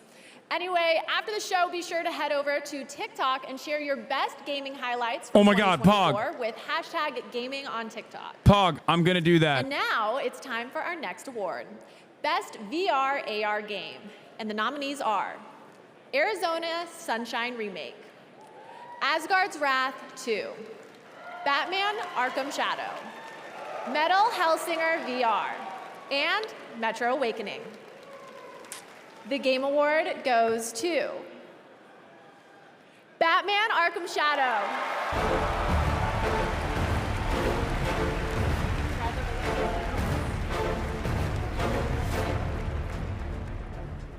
I just want to accept this award on behalf of my colleagues at Camouflage. You guys did some of the best work of your careers, and I have a feeling that the best is yet to come. The company we work for, Meta, has been a great place to work, and for Oculus Studios, all the support that you provided to us to help us get the game over the line, including our sister studio over at Sanzaro that developed the incredible Asgard's Wrath 2. That was a big, made this category very competitive this year. I also want to thank Warner Brothers and DC for entrusting that incredible Arkham franchise and allowing us to build a sequel to that incredible foundation that Rocksteady and Warner Brothers Montreal provided to us. And then lastly, to the amazing crew and cast to this game, Roger Craig Smith, Troy Baker, Elijah Wood, Tara Strong, Kari Payton. You guys crushed it. You don't have to mention Troy Baker. He's in every game. Thank you for what you brought to our game. Congratulations. Thank you, thank you. Since 2018, the TGA Global Gaming Citizen Program has recognized individuals doing their part to better the world through games. This year's recipient makes games that protect nature and fight climate change. Here's the story of Laura Carter, CEO and founder of Trees Please Games. I've worked in games for the best part of 20 years. PlayStation, Disney, Us2 Games, Square Enix. I loved working there. I loved working on such massive games, but I actually had a sense of guilt. Woke! In parallel with my games career, I've always had a passion, or actually I don't like to call it a passion, I like to woman and caring about the environment. For making a difference in the world. Nice tree. It's comfy. We're less than 20 years away from climate collapse. And for me, that's incredibly scary. Literal tree hugger, that's crazy. Future, but for my children's future, it struck me that there was such an opportunity to use these games that were reaching hundreds of millions of people to create awareness about what's happening in the world. So when you play Longleaf Valley, you're restoring and saving a national park. And then as you're playing, you're actually collecting tree tokens to plant a real tree. Our players together have planted over 1.6 million trees now. But it's amazing to know that together we are making a real difference. She's current daying us. Yo, this game is the shit, dude. Oh my God. I loved this game. I didn't play it on stream, but it was fantastic.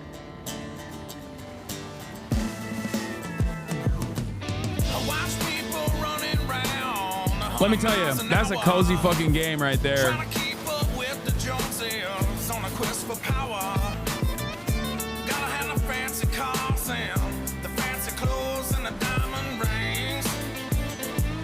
Also woke.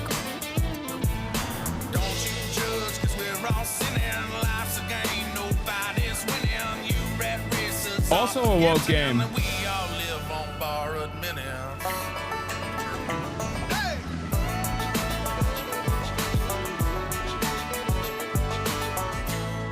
I loved this game until you got to the village and I dropped it immediately. Wait, why?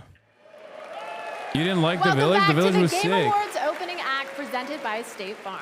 Yeah, there's black people in it though, so it's show woke. with more world premieres and awards. In fact, the Game Awards brings so many different gaming communities together to celebrate.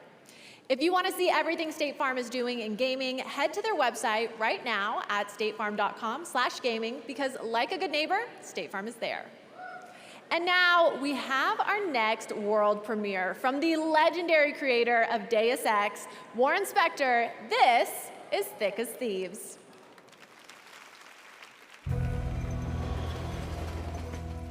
Oh shit. immersive stealth game with multiplayer functions. Another night on the town. Why not play such a good game on stream?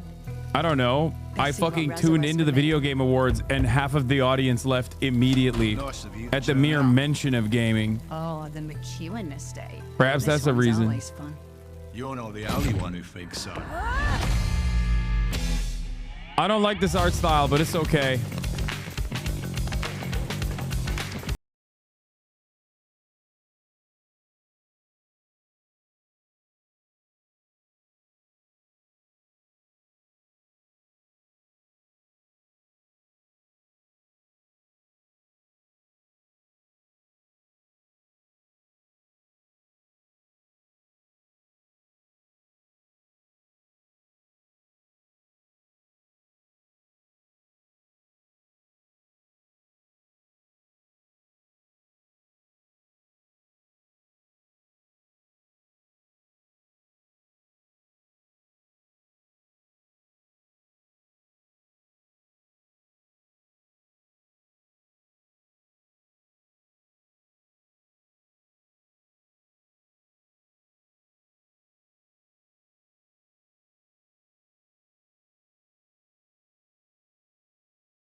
Love it. Cannot wait to get that on my What wish are we list. teaching children? Okay, next up What is are wrong our with 3 society? esports What are we categories. teaching our The first beautiful is children? Best This is Esports woke. Game presented by Old Spice.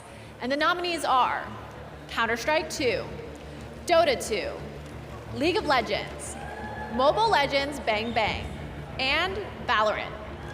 It's the Game all Award brain goes rot. to League of Legends. Boo! Next up, for Best Esports Athlete, the nominees are 3-3. Oh, it's Faker. Alexi B, Chuvi, Faker, It's Faker. Zaiwu, and Kong Kong. The Game Award goes to Faker. Easy. And finally, for Best Esports Team, the nominees are Billy Gaming, Billy. Gen G, Navi, T1, It's gonna be T1. and Team Liquid. The Game Award goes to T1. How do I know so Congratulations much? to all the winners of our esports categories. All right, the Game Awards opening act presented by State Farm is moving forward as we reveal She said 2 Billy Belly. more world premieres. This first one is an alternate take on a legendary series from Bandai Namco.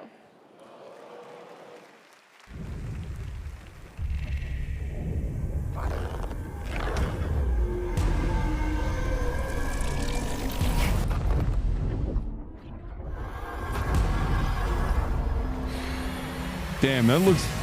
Okay, bro. These side scrollers look too fucking good now. That's crazy. Was this shit made with like fucking Unreal Engine 5? What the hell?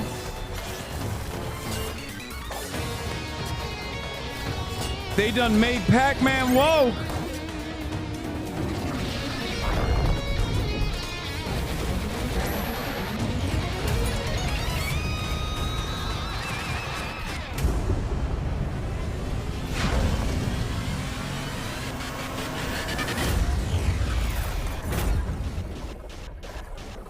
It's Pac they them now, yeah. It's no longer Pac-Man, it can be Pac-Woman.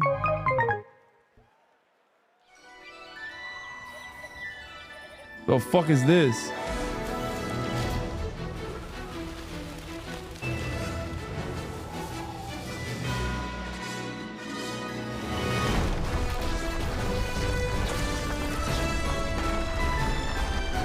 Oh my god. I love it watching anime. I'm not a big anime game enjoyer. Wait, what is this? It's a mobile game? That was Steel Paws, a brand new world from a gaming legend, Yu Suzuki, known for Virtua Fighter and Shenmue. Our next award is one of my favorites, Games for Impact. It showcases thought-provoking games with a positive social message. Here are the nominees. Closer the Distance, Indica, Wait, this is the woke one, right? Neva, Life is Strange Double Exposure, Senua's Saga Hellblade 2 wins. Senua's Saga Hellblade 2, and Tales of Kinzera Zhao. This is the Woke Award. The Game Award goes to Senua Saga Hellblade. Hellblade 2. Neva. I was right. I was wrong. Not right. Well, it is such an honor to receive this award. Well, first I would like to thank the jury and basically everyone who voted for us. I don't know any of these games. This award belongs to the entire team at Nomad Studio, Berlinist, our friends and family, and basically everyone who helped us to bring Neva to life. I would like to thank as well Devolver Digital. They were the first one. They believed in us since the beginning, and they gave us the opportunity to make 2 wonderful games. I'm looking forward to making many more in the future. And finally, I would like to thank the players. It's amazing to see how our story resonates with them, and we love to see how they enjoy our games, so thank you so much. What the fuck is Neva? Thank you. And now, another cozy game, and to introduce it is someone who knows a thing or two about them, Cozy K. Thanks, Sydney. Hey, Game Awards. I'm really excited to share one of my most anticipated cozy games with you, Tales of the Shire. There's so much to marvel at in the Shire. I love how it feels like I'm inside the books. I love spending endless hours in my IRL garden, and this game captures that feeling so well. And then inside, it gets real cozy. You can do a ton of decorating in your own style. You can really customize. Is this just Stardew Valley but Hobbit? Now I'll hop inside the kitchen and start cooking. Ooh, the guests have arrived. Time to eat. Thank you for taking this journey through the Shire, and I hope it was as much of a treat for you as it was for me. Bro, Join this me game is in playing crazy. Tales of the Shire, This March is a 25th. crazy game. Tradwife Simulator? What the fuck?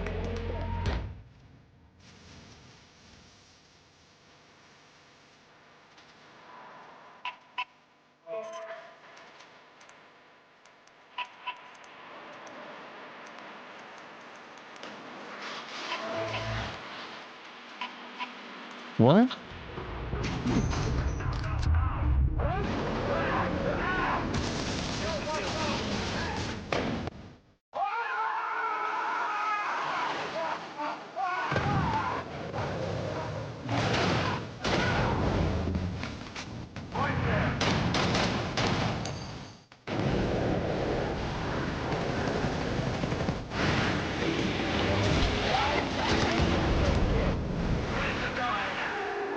Guy who's never seen the video game awards says, why are there so many advertisements? Bro, this is literally advertisements before the advertisements, in between the advertisements. That's the whole point. Because gamers are fat little piggies that love being served slop, myself included. And become the shadows. Let's go. Stay quiet. Okay. Do you know where we're going? Towards those. Come on. Hello? Oh, hello. No. Oh! You killed the piano. Oh, no. Came in from behind. Double kills? Oh, did you get him? Oh, there's one more. Yeah! Come out here. Join the club and die. This seems kind of sick.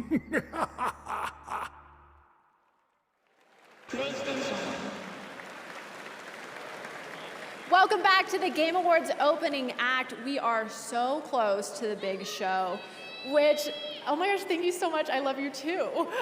Which, by the way, is freaking stacked this year. Let's hear it for the 10th anniversary of the Game Awards.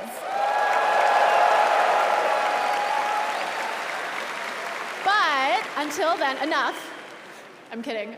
I still have some incredible awards and world premieres to share with you. So let's get back into it with our next award, Innovation in Accessibility.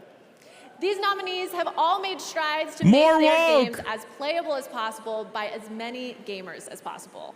And they More are woke! Call of Duty Black Ops 6, Diablo 4, Dragon Age The Veilguard, Prince of Persia The Lost Crown, and Star Wars Outlaws. The Game Award goes to DEI means die. Prince of Persia The Lost Crown. Why are they helping the woke? We are truly honored to receive this award. As from the beginning of the project, we aim to create a fun and challenging game, but a game as accessible as possible. And it proves that accessibility doesn't dilute, but rather reinforce the core of a game. More players enjoy the thrill of expression thanks to our screenshot marker system. More players experience the intensity and expressivity of a combat thanks to the option. Yes. It was a passion project. Being French is also treated like a disability. To the team. I know you're watching from Montpellier. Félicitations l'équipe. And a warm thank you to everyone who supported us. Ubisoft Global Accessibility Team, Yann, our families, our friends, and of course you, the players. Thank you. Congratulations. Le DEA. And now it's the next game from Pugstorm, the Swedish team behind the indie hit Core Keeper.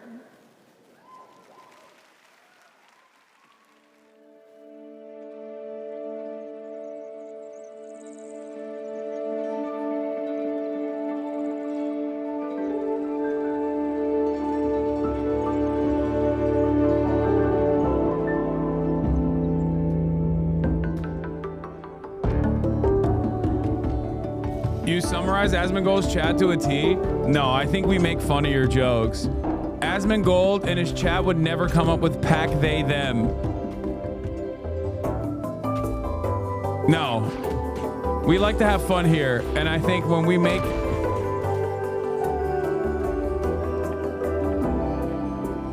Asmongold's chat would never fucking say the Shire Hobbit game is Tradwife Simulator. Okay, we are way funnier.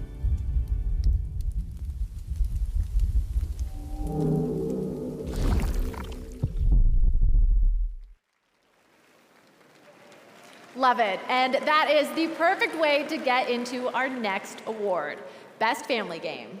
Here are your nominees. Astrobot,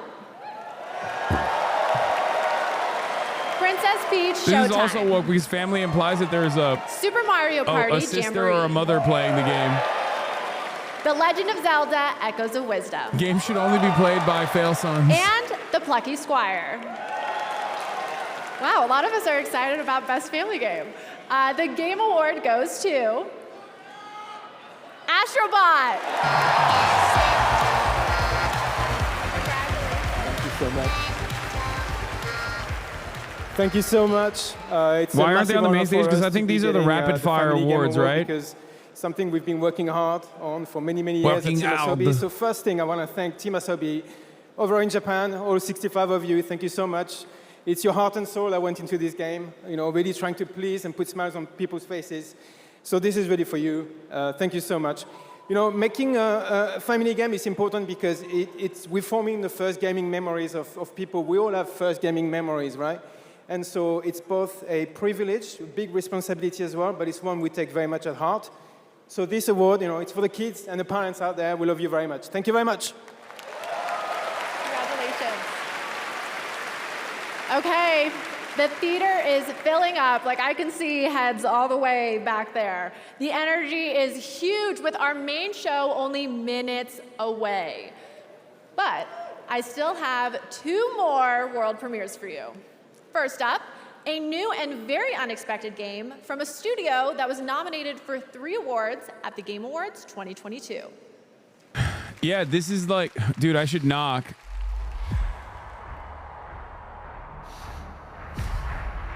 Why haven't 5 Hearts Under One Roof won any awards this year? This is fucking stolen.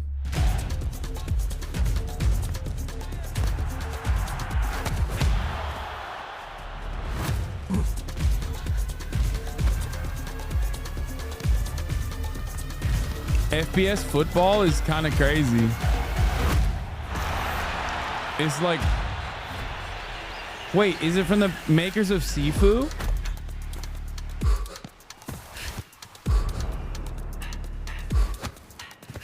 Fifu.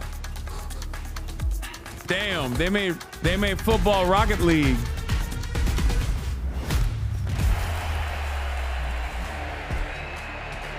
They made Rocket League, but for people.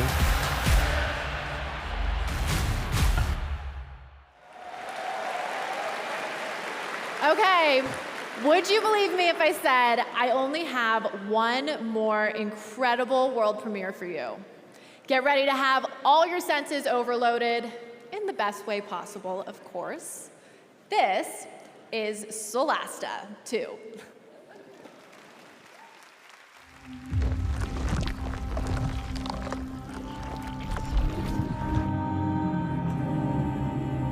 FIFA fans when they don't have to play their boring ass game. I mean, that shit looks better than FIFA. How dare you come alone, Shadwin? For many years you've sent waves of stone soldiers we've decimated. What can you achieve with your solitude that thousands couldn't? Not thousands. Millions!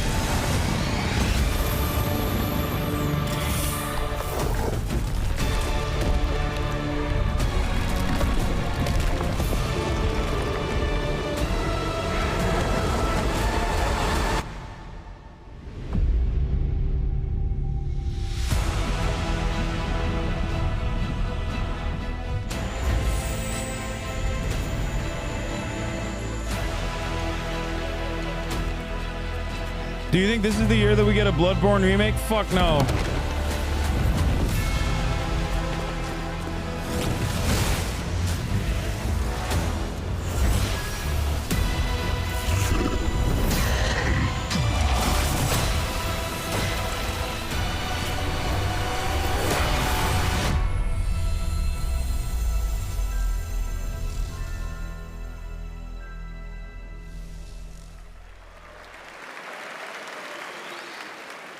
That was the announcement of Solasta 2 from the Paris-based Tactical Adventures.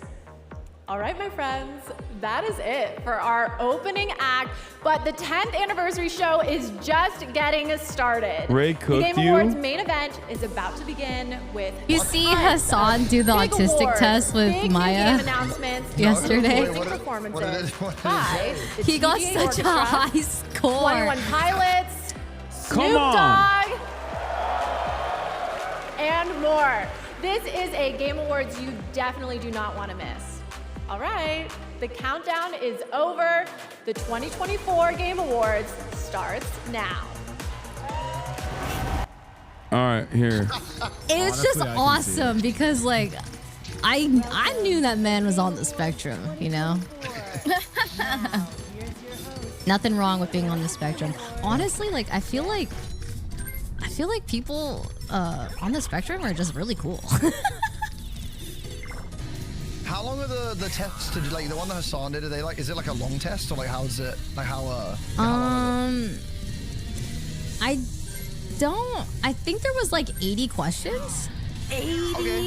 Okay, dude. Okay, let's get back to Jeff. Celebration of video games out there, and you have joined us on a very special night, our 10th anniversary. Welcome.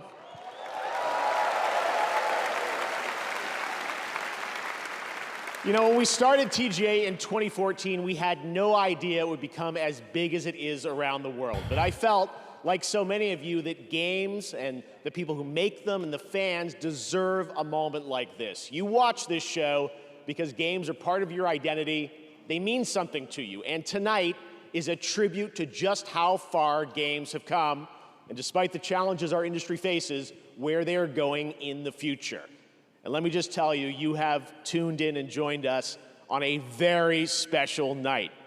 Our industry is constantly evolving. This year, 4 of our Game of the Year nominees were developed in Japan, 1 in China, China's first ever nomination for Game of the Year, and 1, Balatro, was made by a single guy, Local Thunk, who's here in the audience tonight in my home country of Canada. Isn't that amazing? Now, tonight, Canada. for our anniversary show, we are joined by many special guests. First, it is a tremendous privilege to have this man with us. Back in the 1990s, he convinced Sony to enter the video game industry with the PlayStation, which this month celebrates its 30th anniversary. Please join me in welcoming the father of the PlayStation, the great Ken Kutaragi. Damn. This guy's responsible for also tonight, some of the greatest consoles we of all welcome the time. double nominee who's competing against herself in Best Adaptation. She stars in both Fallout and Arcane, the amazingly talented Ella Purnell. Welcome, Ella. Sheesh. And finally, we announced his studio at the first TGA, and in 2021, he won Game of the Year. And tonight, despite our better judgment, he's going to have the stage all to himself to reveal his next game a little bit later. Joseph Ferris, welcome back, buddy. This guy, every fucking video game. I feel like he makes video games just to be at the Video Game Awards. Outstanding year in gaming while looking at Hey, Waldorf. What is it, Stadler? How long is this bozo gonna go on? Well, that's what I've been asking for the last 10 years. Oh! hey, guys, yeah, up here, host. Yeah, we're you know, we can hear you. Oh, good. Can you hear this? Boom! Yeah, please wrap it up. Statler and Waldorf, everybody. Pre-watch, does Kojima make an appearance? Yes, of course. Listen, fellas, if you don't mind, we have a lot of people here in the audience waiting to see the show. Yeah. Speaking of a lot of people, why isn't this theater full, huh? Yeah, we heard you always sell out. Oh, got him. All right, let's keep the show rolling. It's already rolling. Off a cliff. Oh! Who the fuck gifts subs to the Game Awards channel? Gift it to me. Let's get this anniversary started. And to present tonight's first award, I couldn't think of a better duo. He's one of our industry's greatest creative forces, alongside one of our most talented performers. And they've teamed up for the newly released Indiana Jones and the Great Circle. Please join me in welcoming Bethesda's Todd Howard and actor Troy Baker. Totally off topic, but my mom is a supervisor at Raíces San Antonio. Is so thankful for your decision to give 100% of the proceeds to their cause. She wants to send you a personal email soon, but we've been fans for years. Hell yeah. That's right. Chat. Thank you, Jeff. Thank you, everyone, for being here. Now, as you know, the Game Awards for the last decade has celebrated the best performances in games by honoring some of my peers and friends, like Nolan North, Manlet Roger Todd. Clark, yes, Laura Bailey. I didn't know how much of a Manlet Todd was. Makes sense. Actually, Troy, have you ever won this award? Look, they do give an award for best indie game, and I think everybody here can agree you make a great case for best indie performance. Oh. Well, thank you. I don't know about that. Thank you, though. There was another guy, though. You mean the other guy? He's pretty good. Pretty Really good. Absolutely good. I wonder what he thinks. Oh my God. Oh my God. No way! They got the real indie! Hey, by the way, Chad, you know I've never watched Indiana Bones?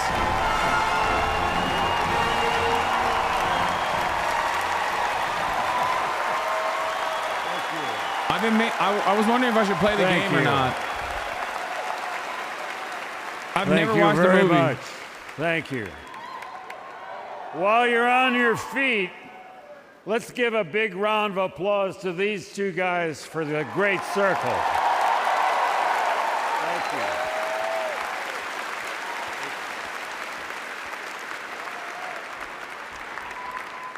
I think this guy did a great job. If I'd known he was so good, is he drunk? I'd done it myself. Is he fucking hammered, dude?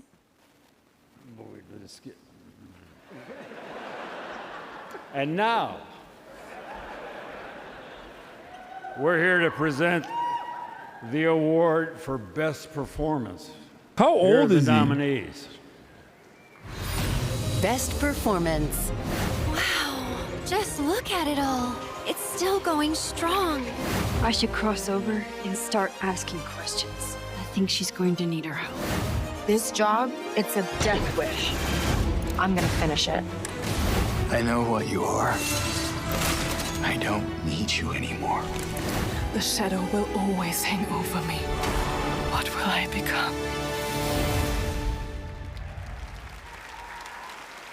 And the winner is Melinda Juergens.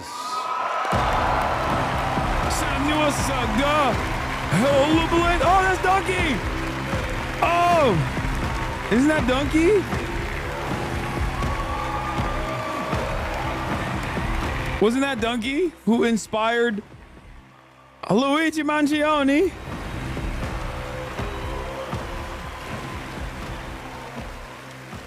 My enemy. Oh my god, this is an incredible honor. Like I'm gonna cry. I don't know where to start. I want to big shout out to my fellow nominees. You are all incredible. I want to thank our incredibly talented team at Ninja Theory, who are just so amazing. Our cast, our crew, our stunt team, like they've done just such a great job. Our collaborators and especially our fans who have been so supportive of us. Thank you so much. And also, congratulations to the Game Awards for 10 incredible years. Thank you.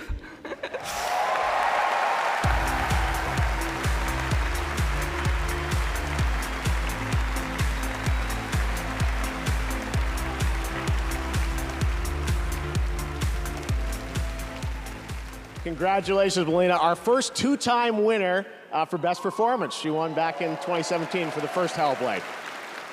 All right, we have lots more awards to come, but are you guys ready to get a glimpse of what's next? Yes, it is world premiere time. For our 10th anniversary, I traveled the world to ask developers, what could you share with fans that will give a glimpse not just of what's coming in 2025, that we'll have lots of that too, but what lies beyond for the next decade of gaming. Tonight's first game announcement is an absolute honor to share with you. Bloodborne Remake. It comes from a Game of the Year winning studio whose immersive storytelling has thrilled players with every twist and turn. Skate 4? So without further ado, here's a look at the unexpected.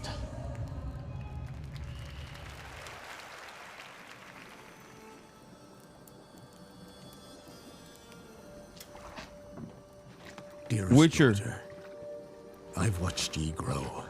Witcher 4. From a devilishly curious child into a remarkably young lass with much grace, wisdom, and kindness.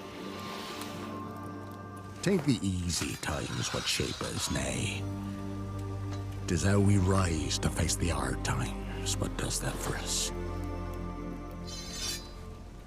They announced Witcher 4, but I don't even think that they would have a cinematic trailer this early. Adversities aplenty. Darling. Sweeten. Today's the day. Ye fill out your destiny. Oh! It is Witcher 4! Geralt of Wokia! Is fucking woke. They done made Poland woke.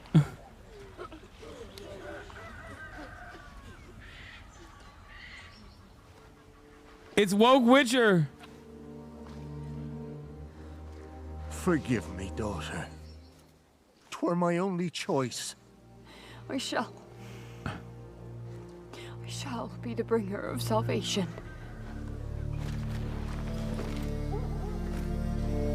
A Witcher? Witcher! Whose coin did ye take? Nay, you can't. 'Tis tradition. Chosen she is, by the gods. No! You chose her.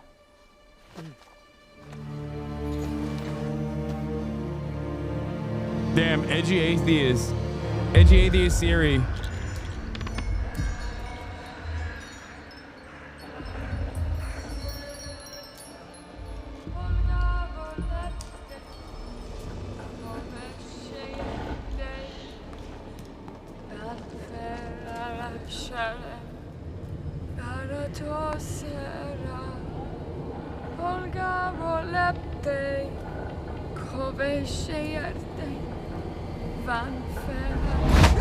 Back to the village.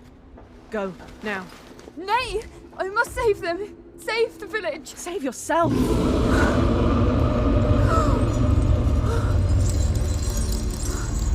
Run! To shelter! To your father! Run! I almost want to see Asmongold's chat right now. I want to see what is going on in the chat.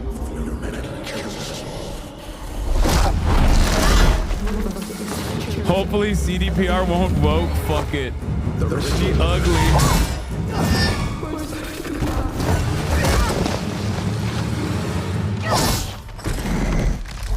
Girl bus, nah.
Will you actually game next year? Yes, I will definitely play this game. Come on, dude. I play all the CD Projekt Red games, even if I have like 5 people watching.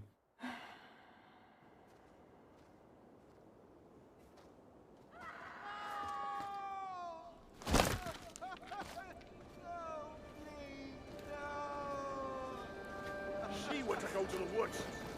The chosen one. It's tradition. Oh no, no, no.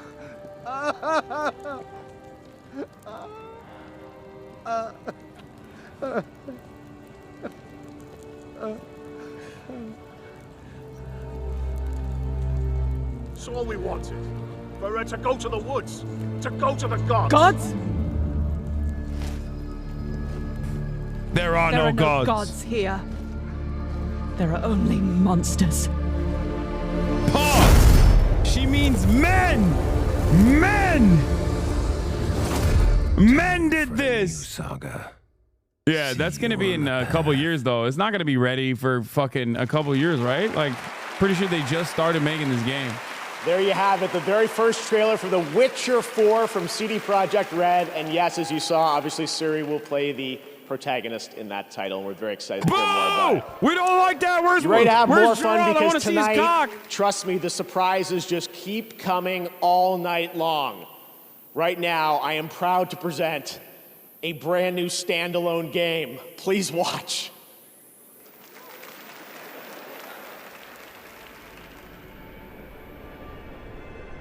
We want to see Gerald's cock. Stronghold. Stronghold. Stronghold 3. It's Stronghold 3, chat.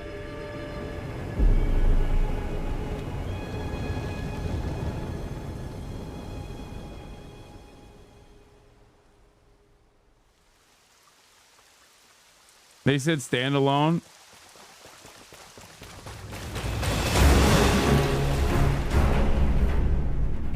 Bandai Namco.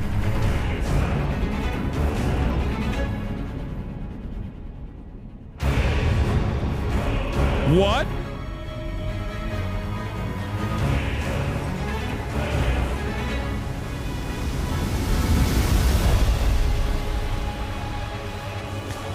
They are not making an Elden Ring Battle Royale. Of redemption. Oh my God. Thrown together by forces beyond their control. Oh my God. They are not making an Elden Ring Battle Royale. Oh! Oh my God. Oh my God.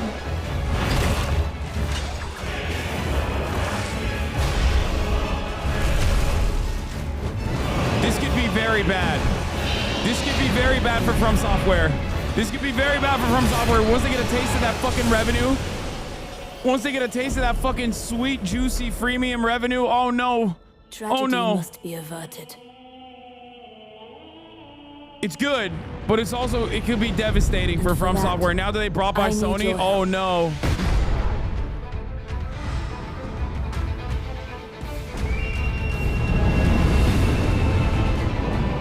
Oh no. Stand tall. The night is far from over.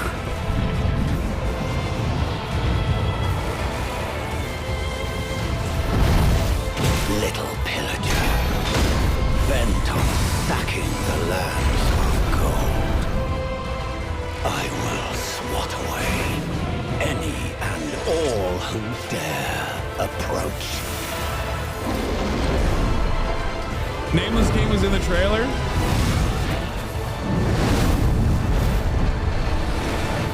Band together and prepare to claim.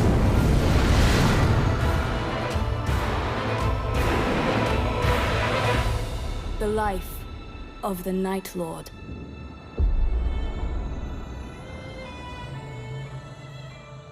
Bro, if they're doing a battle royale Elden Ring, it's over. It's over for From Software. I'm just saying it. This is gonna be great. This is gonna be fantastic. But now that they're owned by Sony, they will never. It's over. Now you know why I was so excited. There you have it. Elden Ring Night Raid is a new co-op action-adventure game from Bandai Namco Entertainment and From Software, the only studio that's won Game of the Year twice before here at the Game Awards, and it is coming next year, 2025.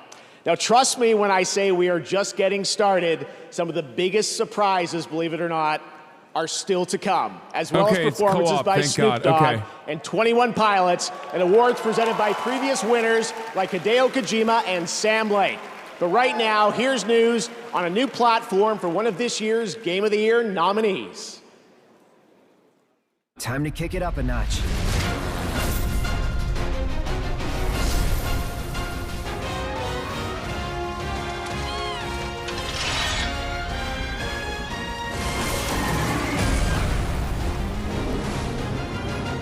The time has come. Sephiroth! At last, our long-awaited reunion.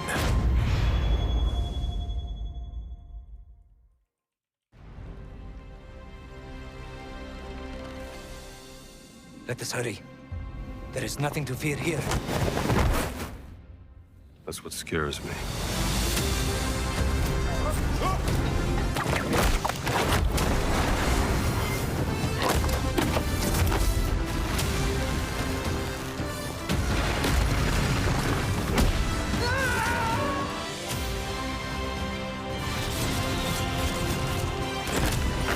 With powers beyond your control. I'm always in control. Are you sure about this? Don't worry, I do this all the time. Find a way out before we're crushed. A gun and a whip. You'd be surprised how often it comes in handy.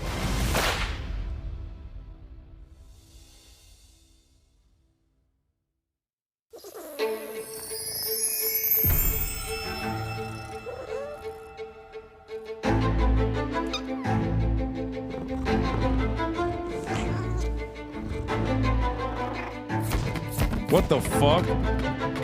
Oh my god, this is a game made for my community. God damn it. Fucking cat lovers and gay. This is so HasanAbi community coded is insane. It's a queer cat game. Holy fuck, they made this just for you dipshits. Oh my god.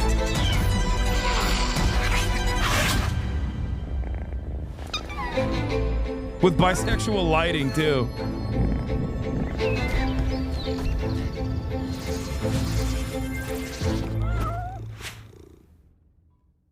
Please stop insulting Peak. Okay.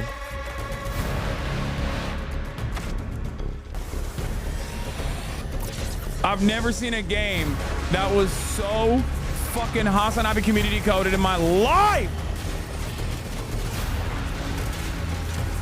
Dude, this game seems so interesting, but it's so scary to me.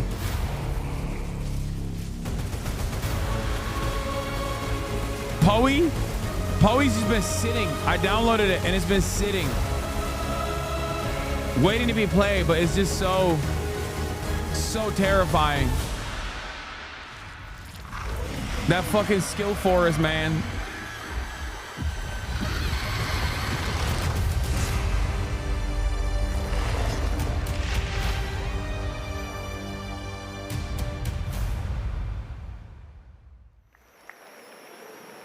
Welcome back. I made it to the main show. You couldn't get rid of me that easily.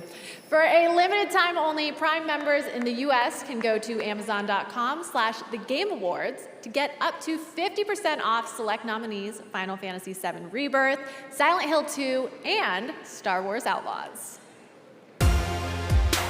From HBO's House of the Dragon, please welcome Abu Bakr Salim.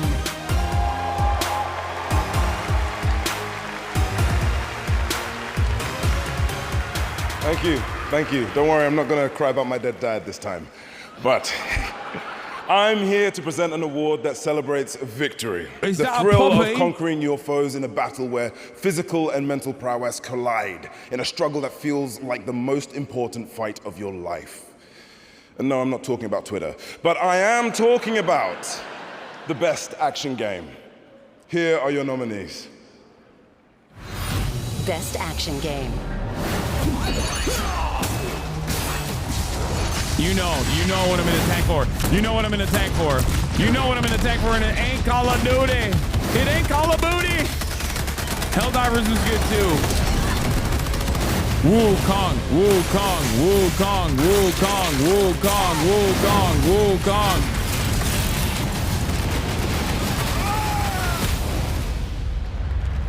Wukong, Wukong, Wukong, Wukong, Wukong, Wukong. And the Game Award goes to Black Myth Wukong. Shut up, baby, let's go! Century of humiliation is upon the Western dogs. Chinese soft power undefeated. Top G.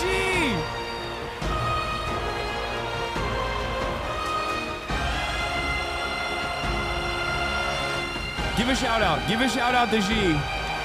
Do it. 谢谢大家。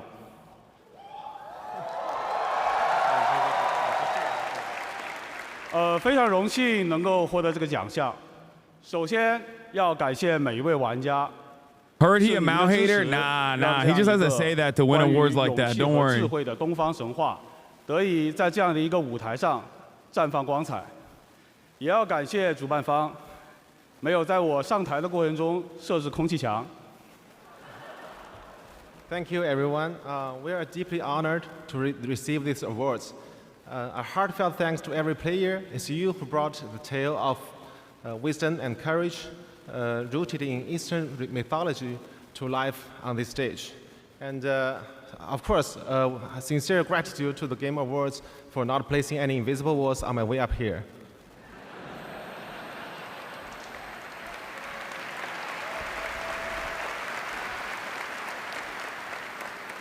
Century of humiliation is over. It's century of humiliation for the West now. 也属于在幕后默默支持我们的家人和朋友们。如果没有你们，我现在大概率还在调试和增强二郎神，而不是代表团队站在这里领这个沉重的铁坨坨。What is that noise? This award belongs to every single member of our team, as well as our family and friends who have supported us behind the scene. Without you, I'd be like sitting at home testing the boss rush mode and buffing Erlang instead of standing here representing our team.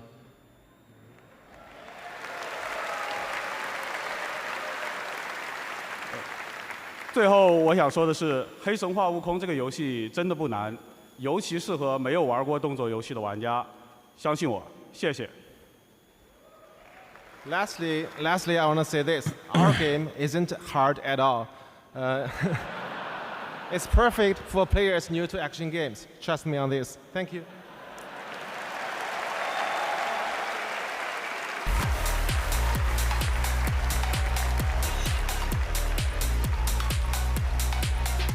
Shusha means thank you. Congratulations, Game Science. At the Game Awards, our aspiration is to create moments that define our medium and remind us all why we became fans in the first place. 5 years ago, I had the pleasure of having lunch with one of our industry's most treasured game makers. And just recently, he finally shared an ambitious vision for his next project.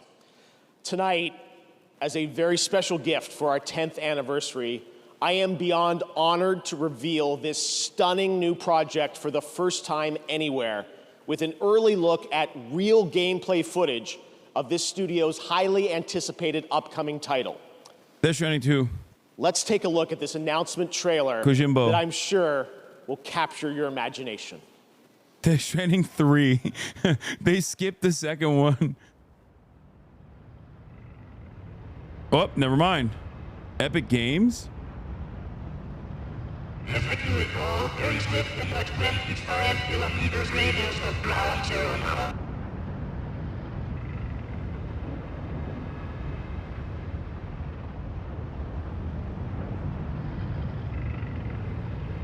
Oh, shit.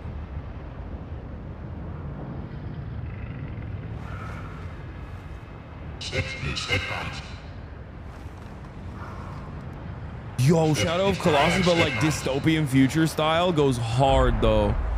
If that is the case. Oh my god, it is the case.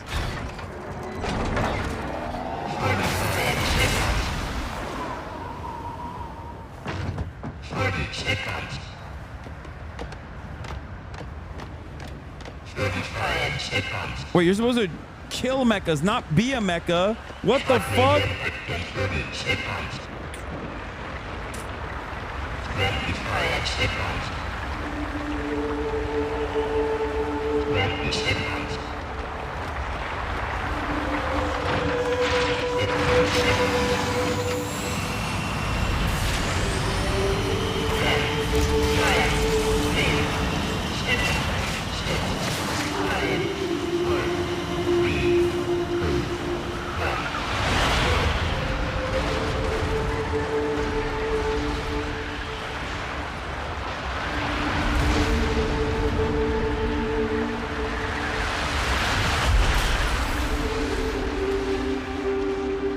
I already pre-ordered.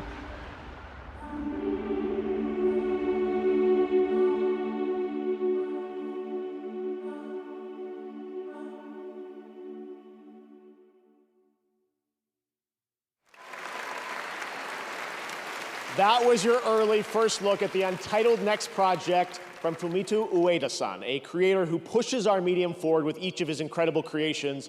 You can just feel the emotional depth of that game in that beautiful piece.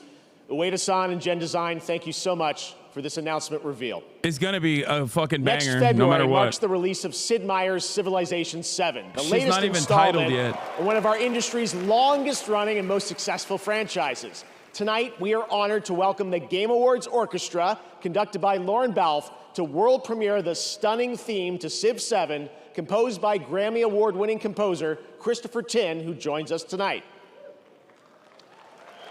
I think you're gonna love this. Maestro, take it away.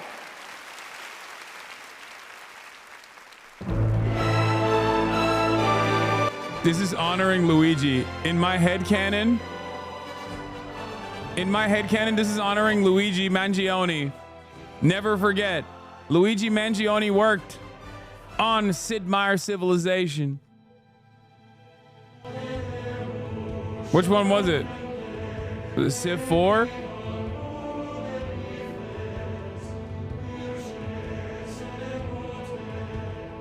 Luigi Mangione. Oh, he worked on Civ 6.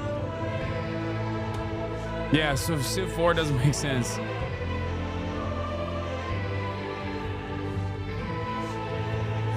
They're actually singing Long Live Mangione.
Crossplay supported.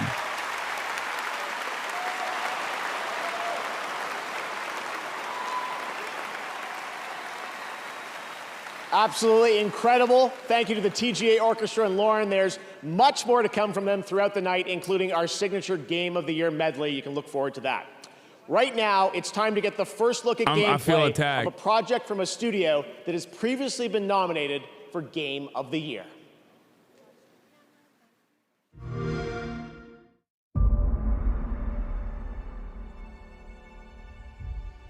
It's the Fun Police. He's British, that's From why. The studio that brought you Star Wars: Knights of the Old Republic, Part 2. Neverwinter Nights, Part 2. And Fallout 3, Part 2. New Vegas.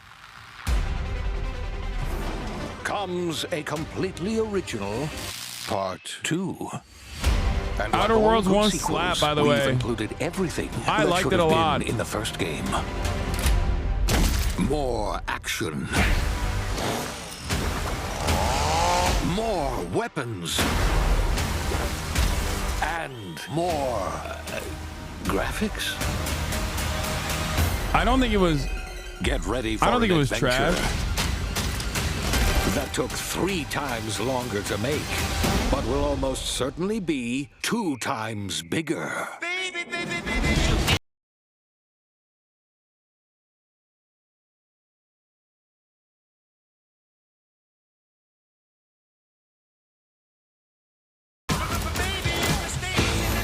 Okay, controversial opinion. This looks exactly like Outer Worlds 1. In 2025. They still got a whole ass year.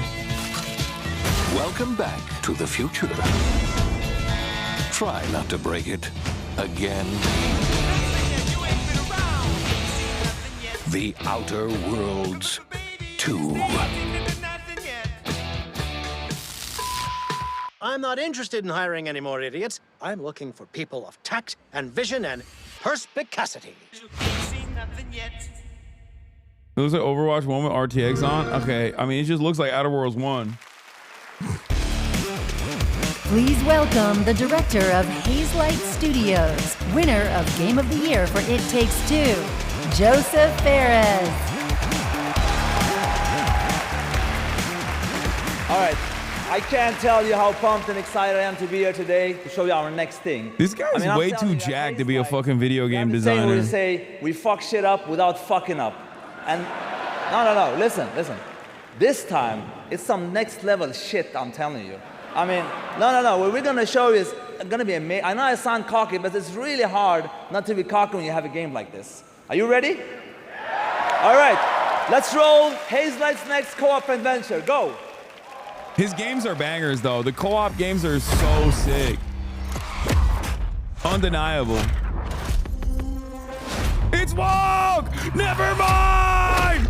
No! This will cause a lot of explosions. It's war! They have weapons! No, they have weapons! Okay, you better get ready, because I'm about to show you Hazelight's next co-op adventure called Split Fiction. Not one, but two weapons! For a ride. They couldn't make one of them a guy? You play as Mio and Zoe, two aspiring writers that hopes to get published by a new tech company that can simulate their stories to life. I can't do this. Please calm down. It's time. One of them looks Italian! Accidentally, they end up in the same simulation. That is too ethnic for me! Something bad is going on here. And there, alright, we gotta go to Asmus chat. Hold on. No one escaped. This is my favorite. L, red flags.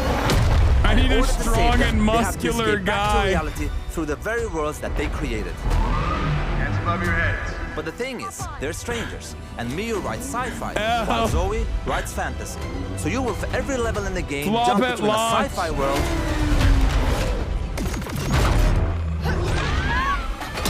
and a fantasy world. They're losing it. We at Hazelight love variation, and you'll have a unique mechanic for every level. Let me give you some examples. In this level, you start out by finding dragon eggs that hatch. Hey, stop licking. And then they become a little bit bigger dragons with new abilities. I don't know how to pop out, Chad. But in the end, they grow up to be full-ass dragons. And now, you can fly around and kick ass. In another level, you play these ball droids that can magnetize and shift to different forms. It's gonna be awesome. And then the droids become your exosuits. And you can now attack and hack different objects. Oh. Here's another one. You play as pigs, and they later become... Anyway, let's not talk about that level for now. And as always, with the Friends Pass, you only need to buy one copy of the game to play it with your friend online. That's what Hazelight is about. No loot boxes, no microtransactions, and no bullshit. You just get the game. You have unpaid parking tickets. Time to die. Excuse me? This is gonna be fucking dope. It's gonna be dope. Oh, they're all back. They're saying W base because no microtransactions. Look, wait. The good part with this game is coming out March 6th, so you will be playing it in 2 months, so that's nothing. Wait, what? One more thing. Just want to say, in the trailer, they called me and Zoe, my daughters, it's their name. They're also in the audience. Put the camera, let them show how cute they are. There, hello! Hey, Papa! Yeah, of course. My wife is beautiful too. I don't forget to, of course. Yes, and I want to say one last thing. My team Hazelight is watching at home. My beautiful team, I just want to say thank you. Jag älskar er. And thank you, everybody. I love you so much. I'm looking forward to be part of this industry. I love everybody. Goodbye.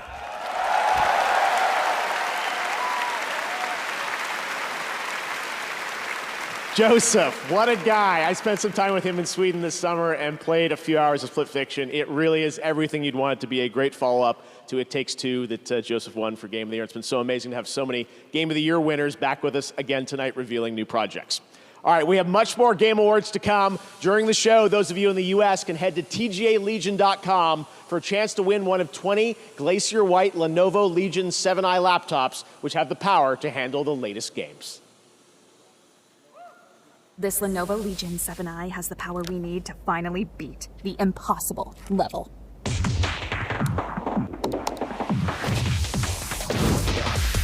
These frames are so high, I can see every NPC. Oh, except that one!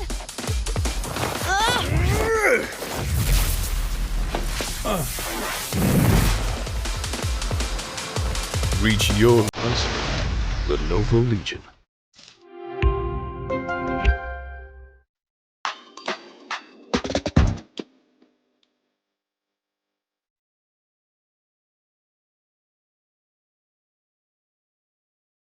I missed it. Were they being woke?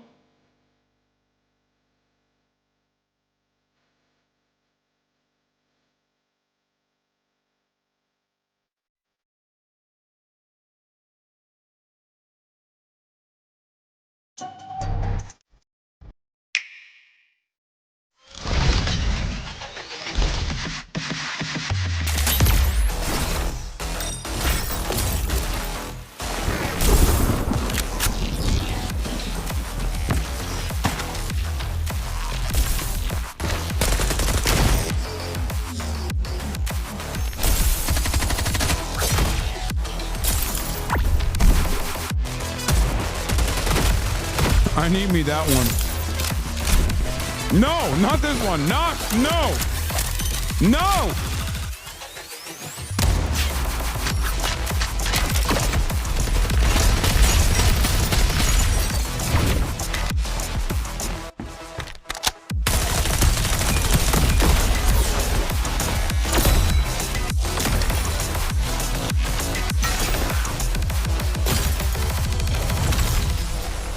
I don't like this fucking art style at all. The world's best gaming processor, advanced by AMD.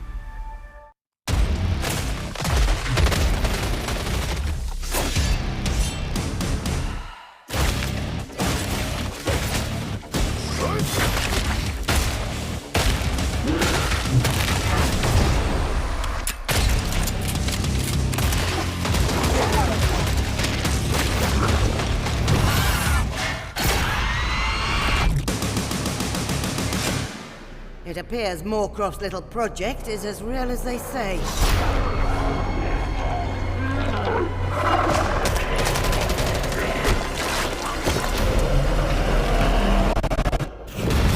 Let's start the party!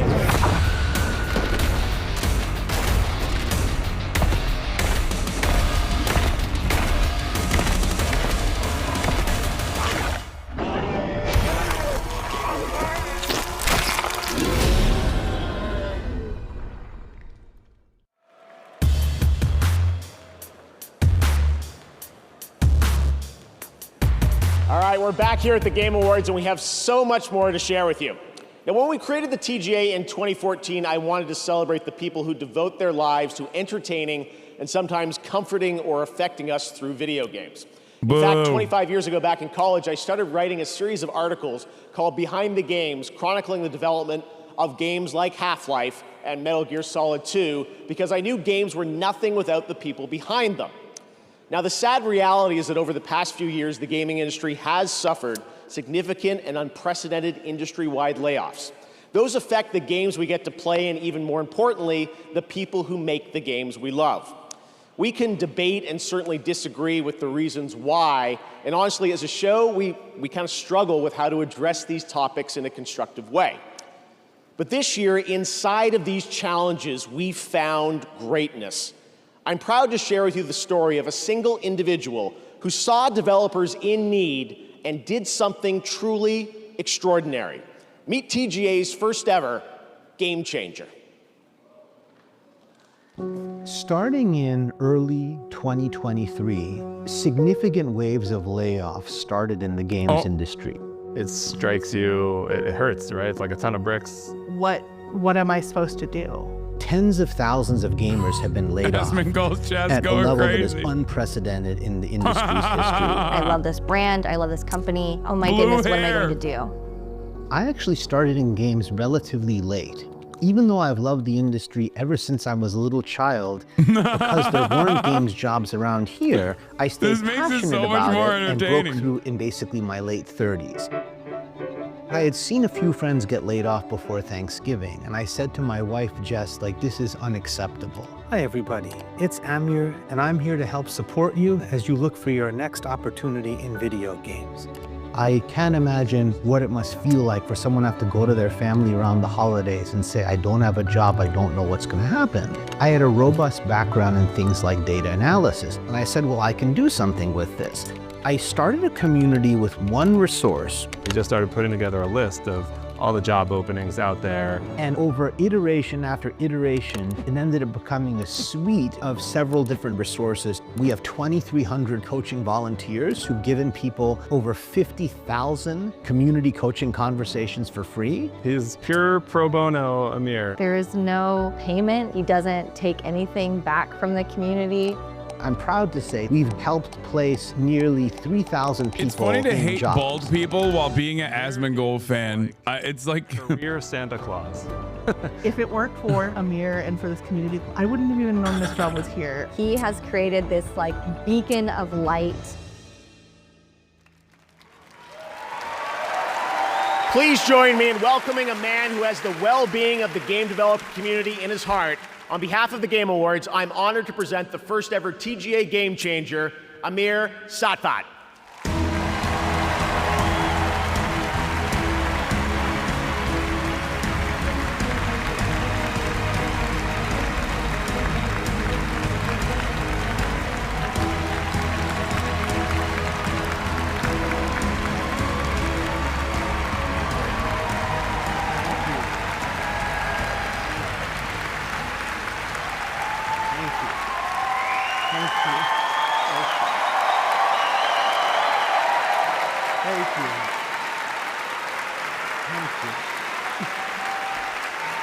Thank you so much.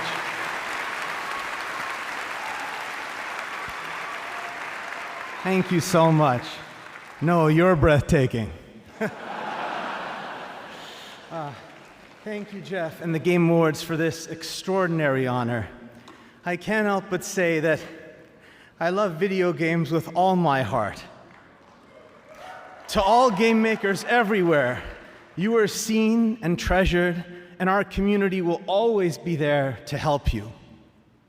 Over the last 3 years, we've lost more than 34,000 jobs, a staggering amount of games experience eliminated.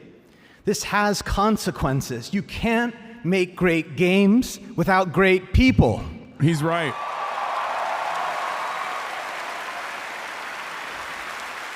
But gamers don't understand that because they're I'm proud fucking of so stupid. many of you who have already joined me to make an impact.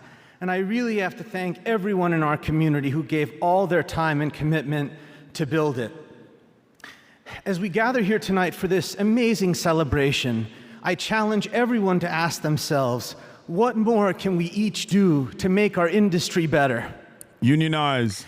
I dedicate this to my grandparents in heaven and to our Game Awards watch party back home, my wife, our 3 sons, and my parents, who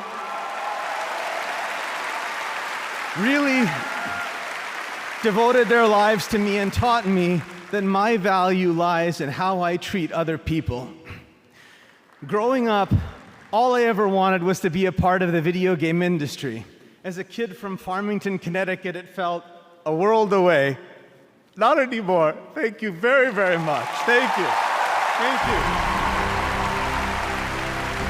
you. It's so funny because, like, the industry is slammed with people that are unimaginably talented, and they just get fired after making good games in record profit years over and over again, because that increases the profit margins.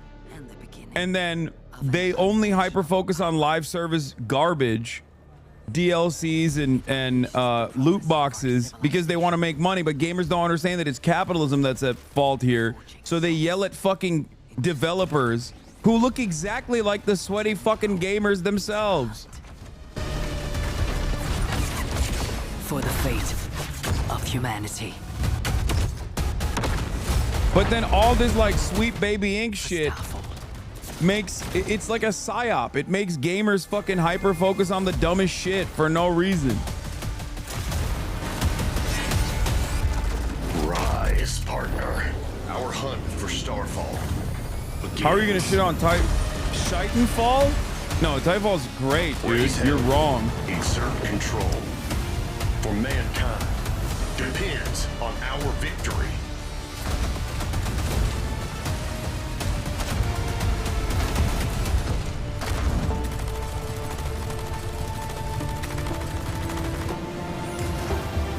face a new power and devastating enemies. But this is your time. Unleash the hunter within.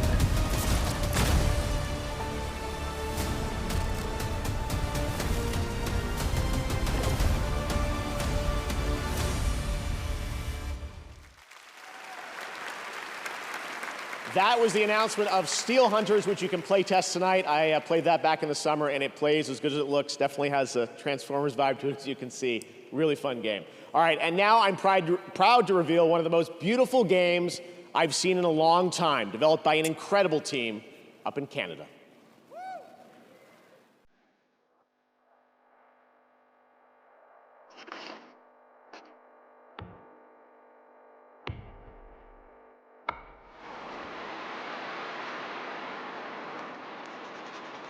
Of course, it's a Canadian developer, bro. Look at this. This is what Canada just looks like.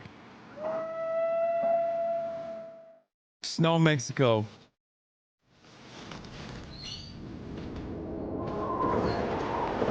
The average Canadian commute simulator. Oh, gotta go to work at Timmy Hortons, don't you know, ass looking game, dude.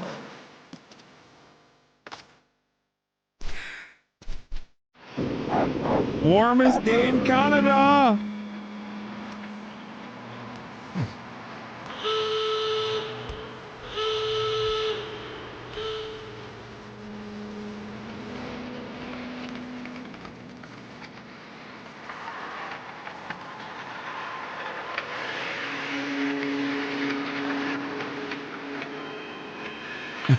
Life in socialist Canada. This is how it is. Please welcome to the stage the founder of Gearbox, Randy Pitchford.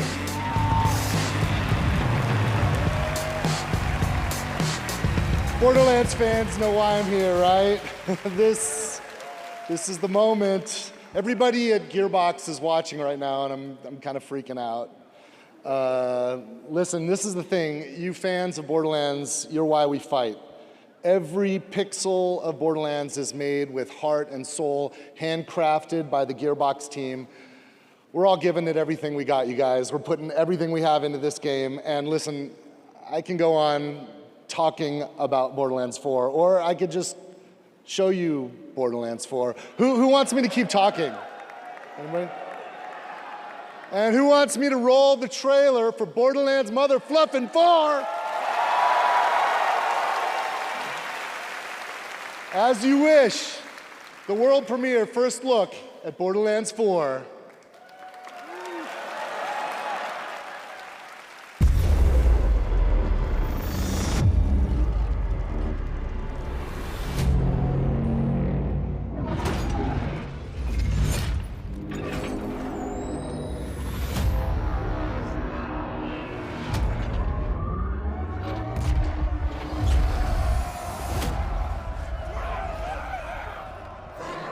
Dude, I can't get myself to even fake care about Borderlands. I'm not gonna lie.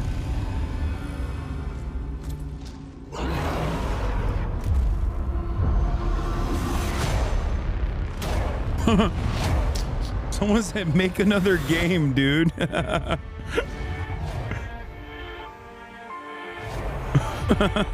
He is. Borderlands 4.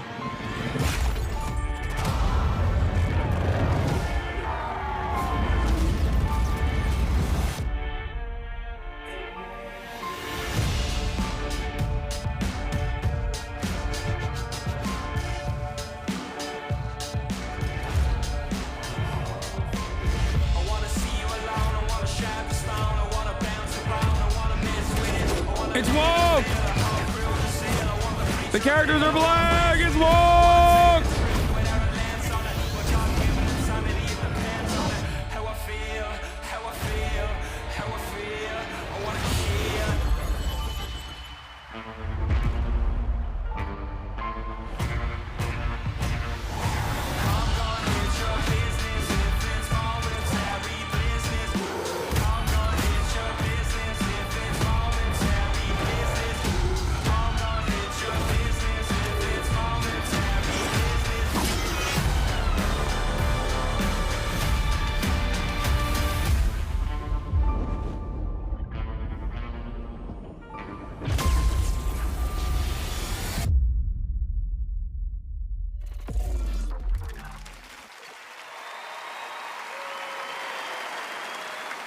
That was Borderlands 4, and now we have an exciting and unexpected announcement from a legendary role-playing game franchise.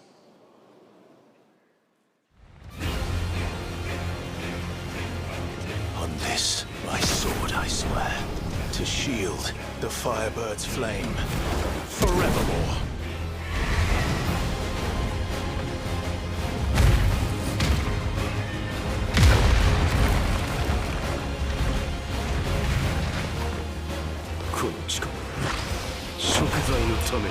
Final Fantasy and fucking Tekken? For hope. Descends down! Tornado flames! Then stay down! The only fantasy here is yours! Afraid! The flames burn as one!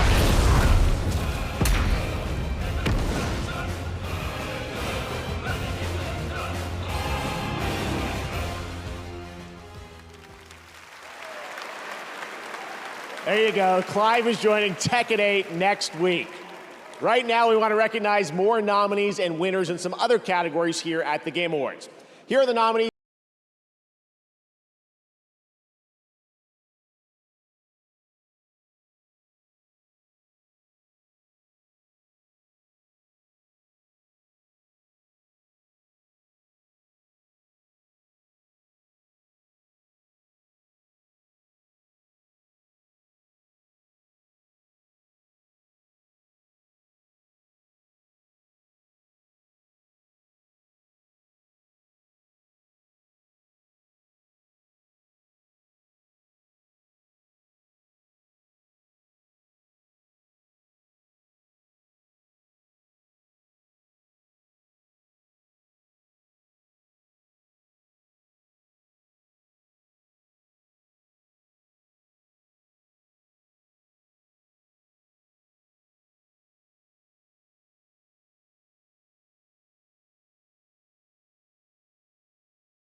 Black Myth Wukong.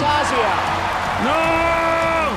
We have many more awards to come in the Game Awards, but right now, here's a new look at Splitgate 2 that blends gunplay, movement, and portals, coming in 2025. Wait, isn't this Shroud's game? Playing for keys with no losses.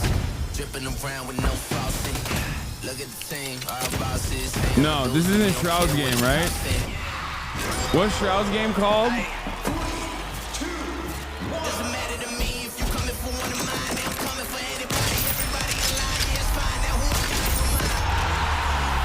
A Spectre Divided.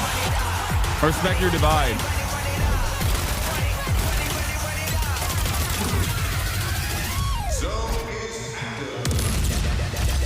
That's my crew. Big red bills are blue. No way we could lose. We live. Bro, this is for children, okay? Let me tell you something. This fucking game is literally for children. There's no way my old ass brain can keep up with like all the portals you open up and shit. FPS games have gotten out of control, okay? Shut your fake ass gamer up. Never speak on games again. It's too complicated. Together quickly now, Rook. The fate of the world shall be decided soon. It will not be easy.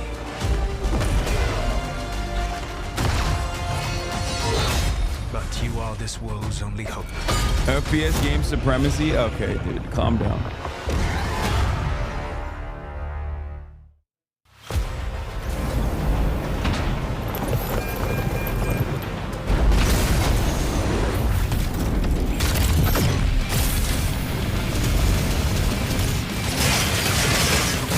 Things happening, you know? Too many fucking things happening in these games for me. I don't fuck with mecha games, as you guys know.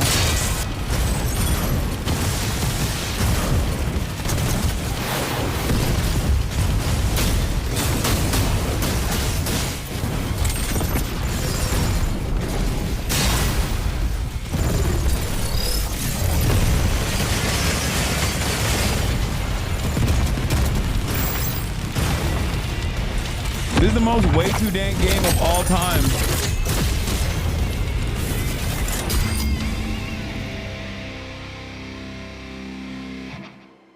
Metaphors, communist PR you should be rooting for us. That's what I've heard.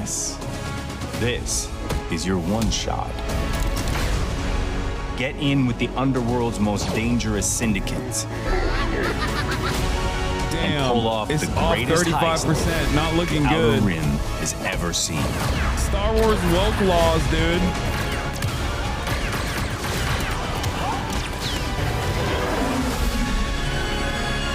Star Wars woke laws, chat. It was a flop. Yeah, I know it was a flop.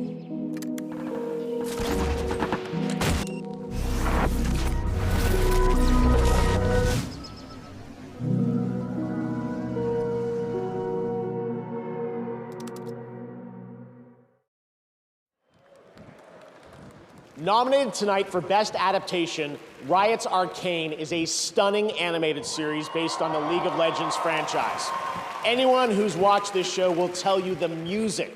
It sits at the emotional core of this Game Award-winning series.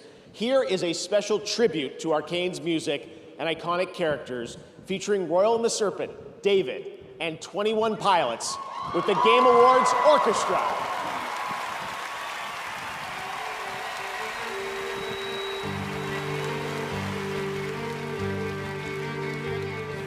Just lay my head down and there was nothing to fight over. It is woke music. Maybe then I could finally be free. Maybe death is like falling asleep. This world is a wasteland where nothing can grow. I used to have strength, but I ran out of hope.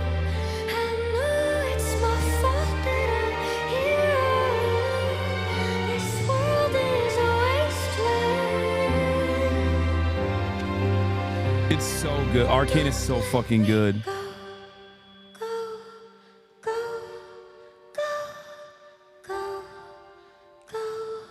So good. Show yourself. Show yourself. Nah.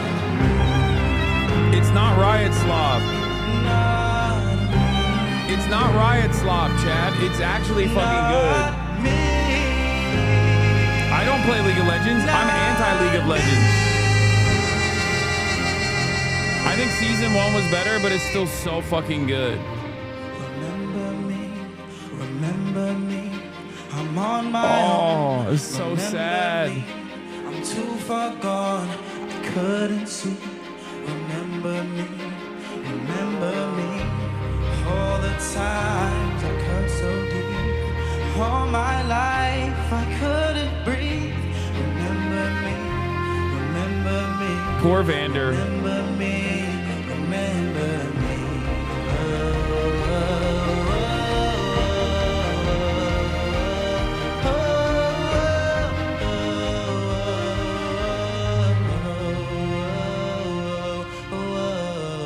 I'm not kidding. It was the art value of it all makes it worth it, even if the second season is not as good as the first season. It's so beautiful.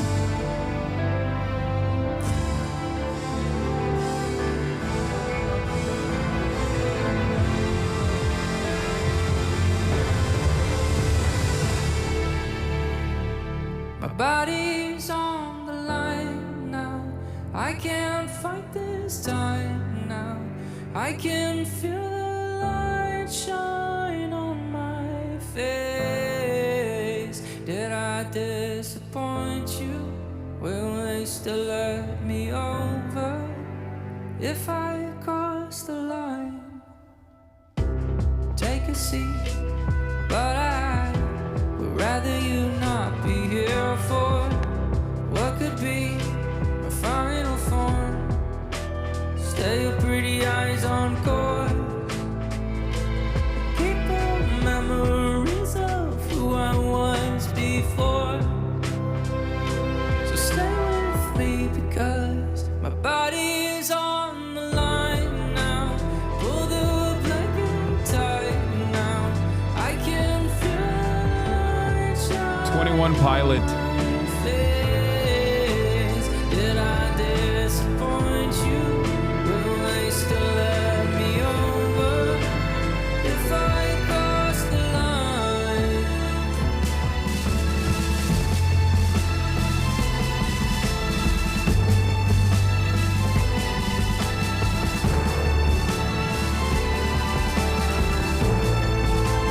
Please don't let them see me.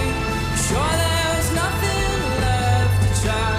I can feel the light shining on my face. Did I disappoint you?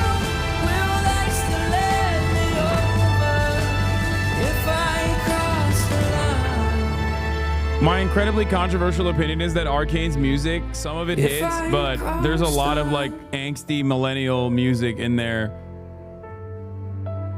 If I My most controversial opinion on Arcane. Some of it is real fucking cringe, dude. People pay to hear this shit live? That's mind-boggling.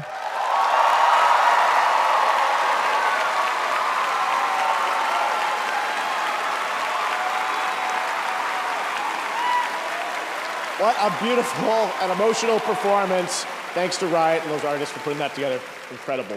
All right, let's take a look at this very exciting brand new game announcement prepared just for the Game Awards 10th anniversary.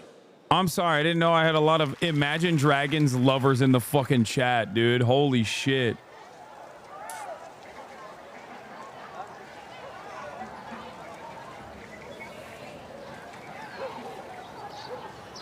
Imagine being an open defender of Imagine Dragons.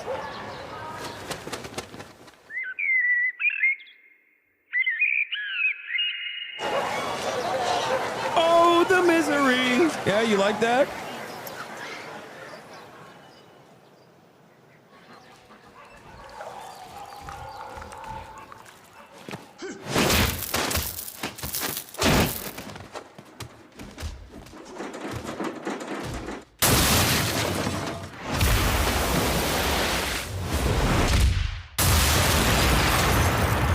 It's Yakuza, I think.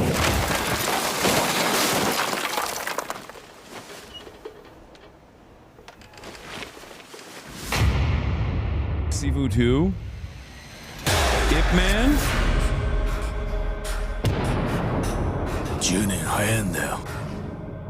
Virtua Fighter.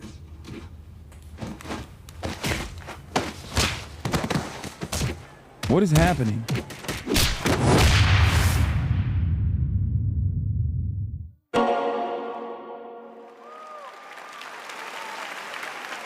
They just keep coming tonight. That's right. There's a new full entry in the legendary Virtua Fighter series now in development at Sega, and you can find out more in that special Is it a direct beat 'em up? broadcast.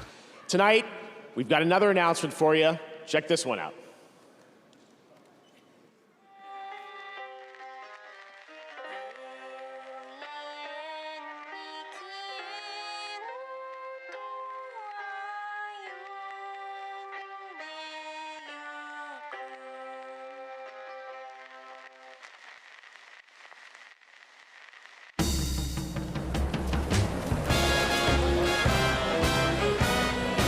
Ladies and gentlemen, tonight I've got a little something special for you.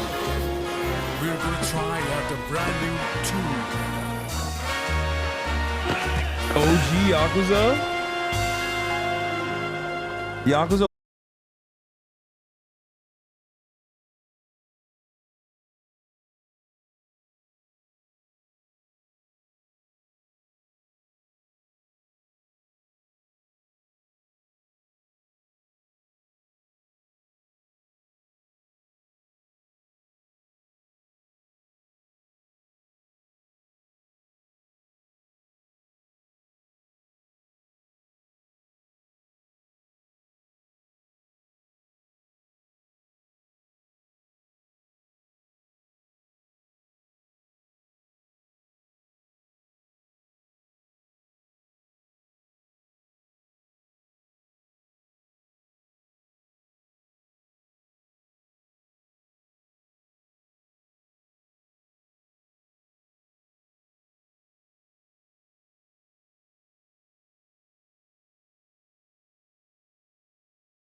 but also between gaming and other digital entertainment, such as film, television, anime, and music.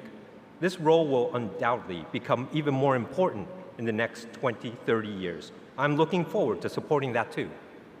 ゲームディレクションっていうのは、数多くのアイデアをまとめて一つの作品に昇華する非常に大切な、役割だと思っています。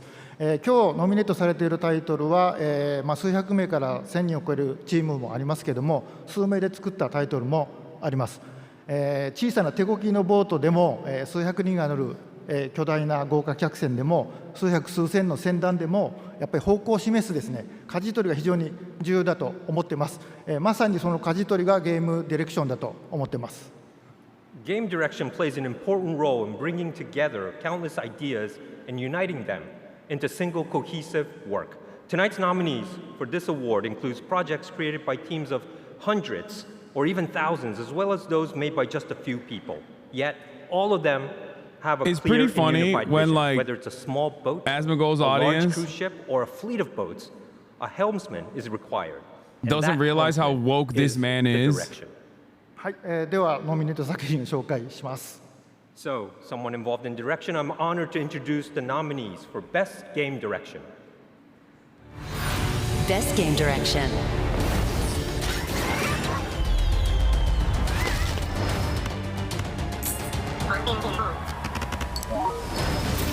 Cleanse the world with blood. Come now and travel to the realm of shadow.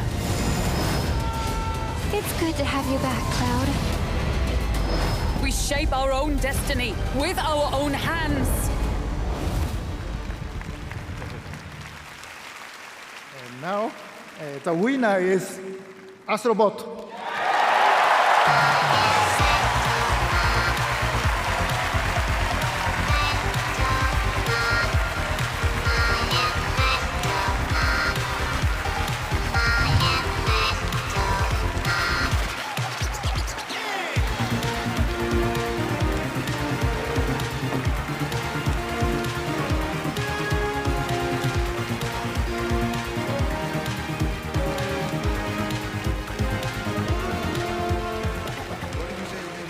Wow, thank you so much. We didn't have a speech ready for this one.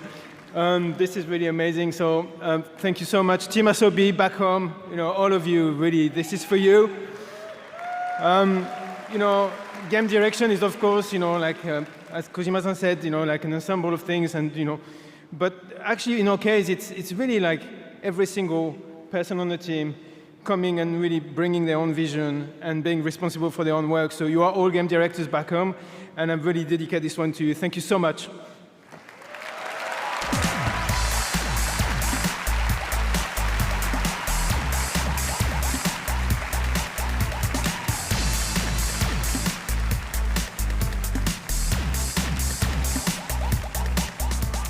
Congratulations, Nico and Team HasanAbi. And now, let's journey to another world for our next announcement.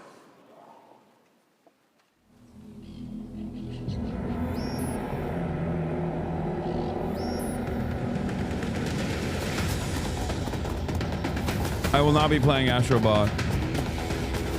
Only because I don't really fuck with platformers like that.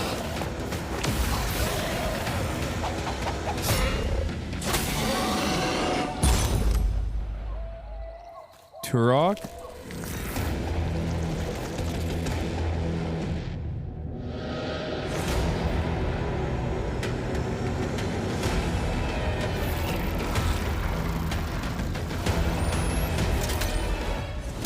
Damn.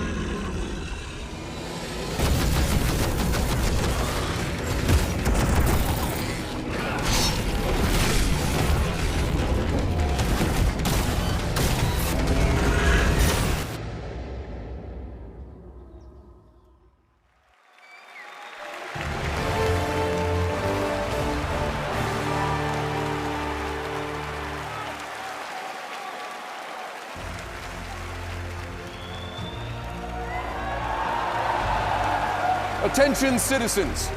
Across the galaxy, the valiant Helldivers have fought to protect our way of life. But I am here with grave tidings. Managed democracy is imperiled like never before. Homes are being ravaged. Families are being abducted. And you could be next. Do people still play Helldivers? Unless you direct your undivided attention to the following announcement. And remember, freedom conquers all.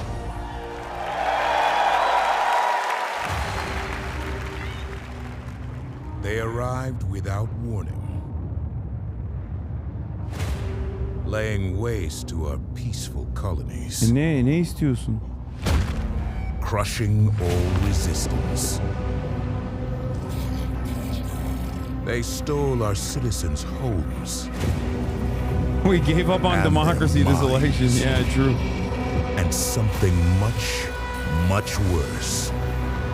Their freedom. But when our citizens are attacked,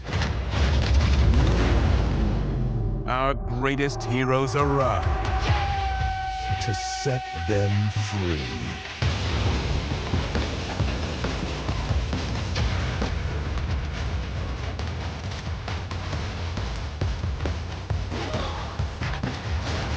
Together, we will save our people from this tortured existence.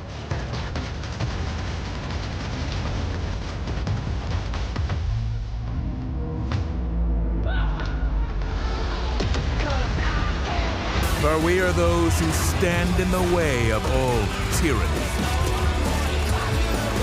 who will give our lives today for a freer tomorrow, who will take back control of freedom.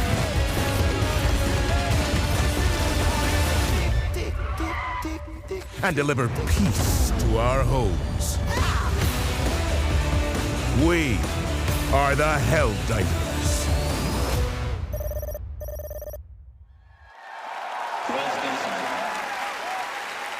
Managed democracy Now, is right. please welcome the creative director of Warframe, Rebecca Ford.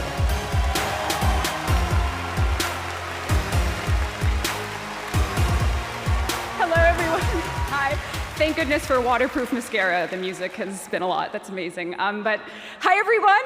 I'm here on behalf of the Warframe team.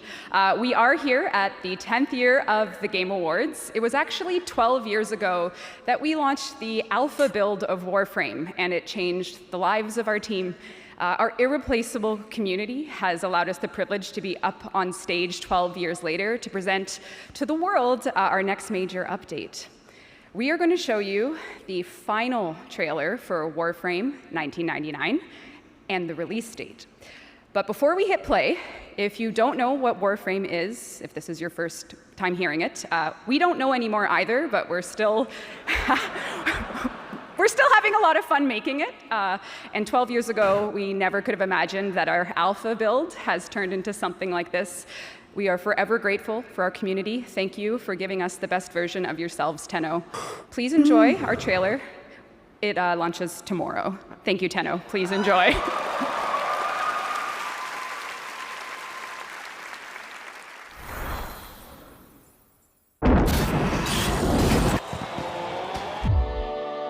I realize what I am asking.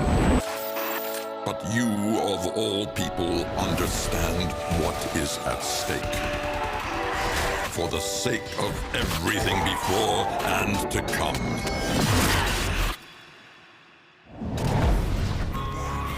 Scoldra think they've contained the outbreak here, but the tech rot here is different. Patient. 19 hours till we're popping corks or vaporized. We get in Trati and put a stop to this. Tenno, if you are seeing this, your loop has been altered. You and I are trapped here. You know what this means. We're gonna have to risk it. I have no idea how this game makes money and how it's been around. I played it like literally a decade ago. Like we should have done weeks ago. Albrecht, I have seen enough. I told you this was a setup. Trotty, get me out of here.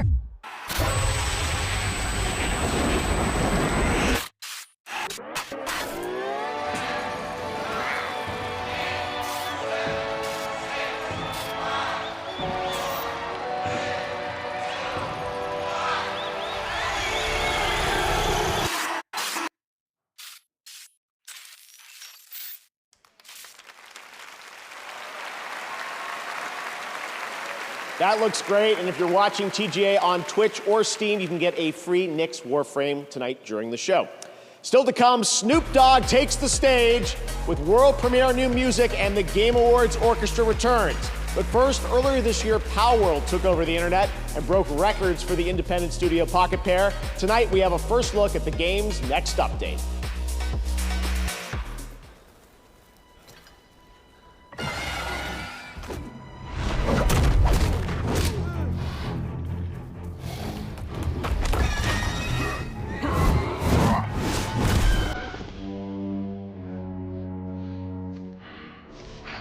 Palworld's still in action? That's crazy.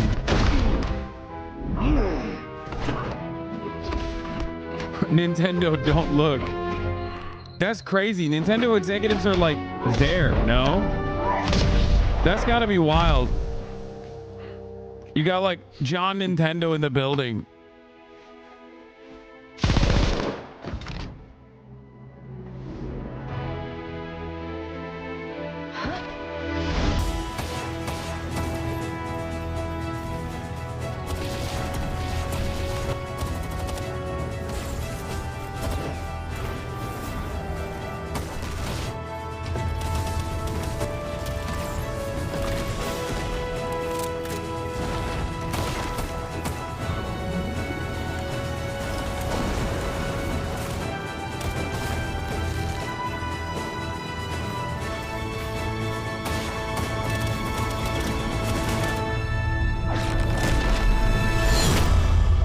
The amount of shit people just like made up about this game was so funny when it first came out. Rover, one is furious about your choices. They were like, oh, it's all AI assets. It's AI art. I will not back down.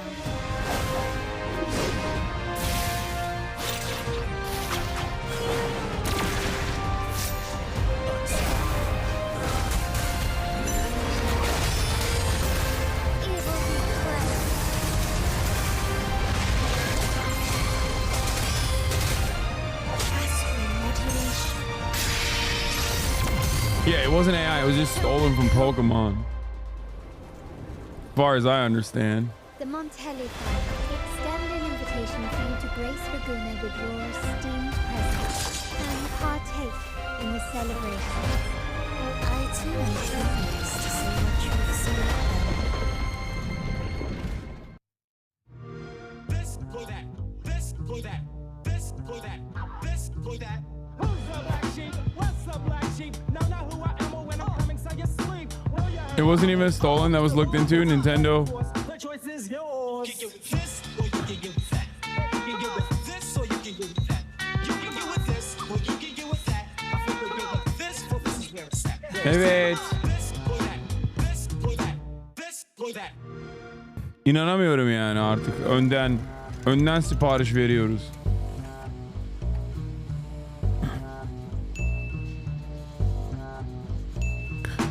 My brother is coming and he's like, you better order me food ahead of time. And my dad is stressing me out. He's like, oh, I don't want your brother to be mad.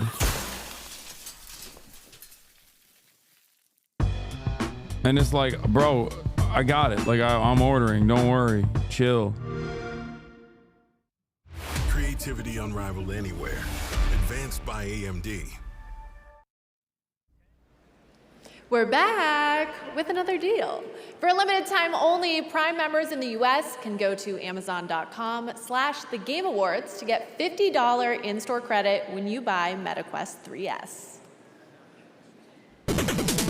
From Yacht Club Games, winner of Best Independent Game at the first Game Awards, please welcome Celia Schilling and Sean Velasco.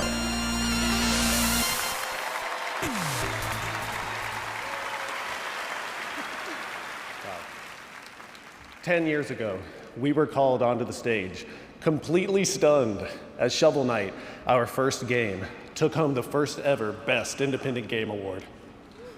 Now, thank you.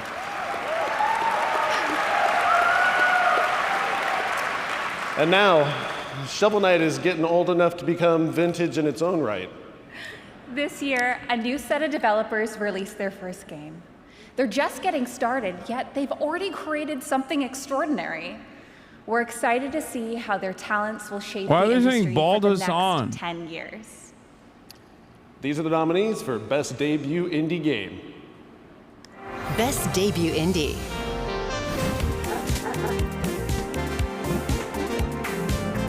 What, do I look like him? What's happening?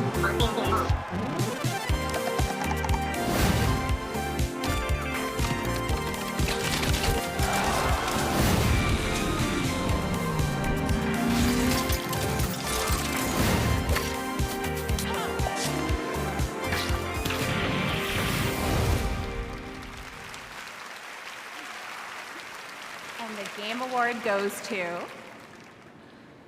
Volatro.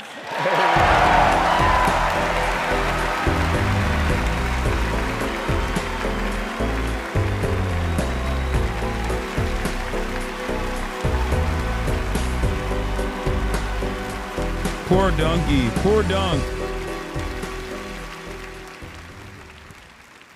I appreciate that, but none of us are local thunk. We are honored, though, to accept this on his behalf.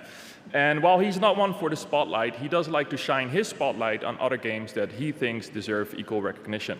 So not only wants to recognize all nominees tonight, but also all indie games that were launched this year that might have flown under the radar. Bro said, we love what all he would indie like games. for you is to explore this world of indie games. And I think you'll find a scene of extremely talented and creative developers who are crafting beautiful experience for you to enjoy every single day. Now, Local Thunk, I know you're probably thinking if you can give this away to another team that you think deserves it more, but sorry, Arco, he has to take this home. So, Local Thunk, you have earned this, and you deserve this, and everyone at PlayStack is just so proud of you, of what you've done, and I hope that at least tonight, you get to enjoy this. Thank you. Spoiler alert, he's actually Luigi, that's why he's not there. Yeah. Luigi did work as a game developer, so it's not that far-fetched to assume that he also made Volatro. All right, as we've been saying all night long, we have some very special game announcements tonight, and this is certainly one of those. Enjoy.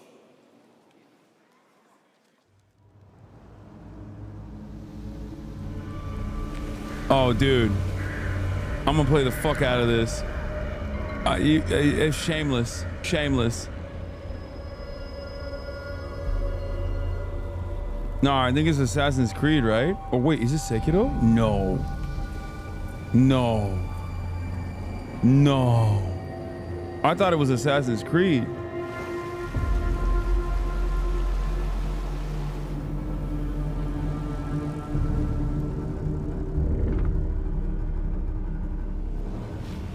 Y'all are crazy saying it's Sekiro 2. Oh, what? Wait, what? It's Neo, right? Madden.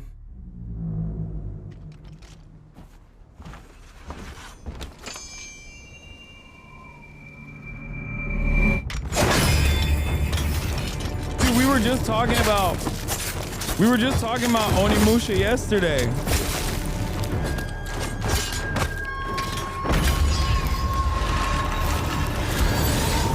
Remember? Jean Reno, Gérard Depardieu. We were just talking about Onimusha yesterday. Chat. Feels like I'm getting less human by the minute.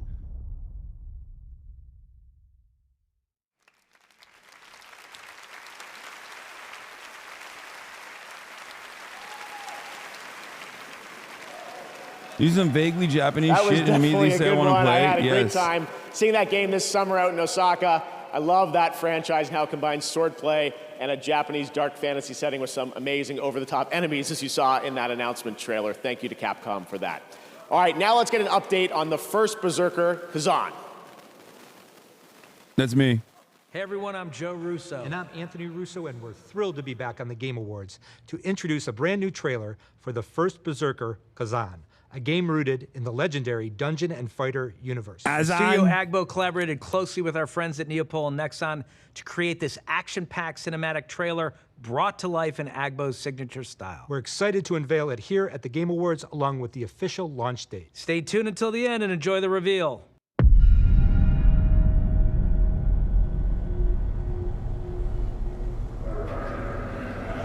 Chat, he got a hickey. That's why he's hiding his neck.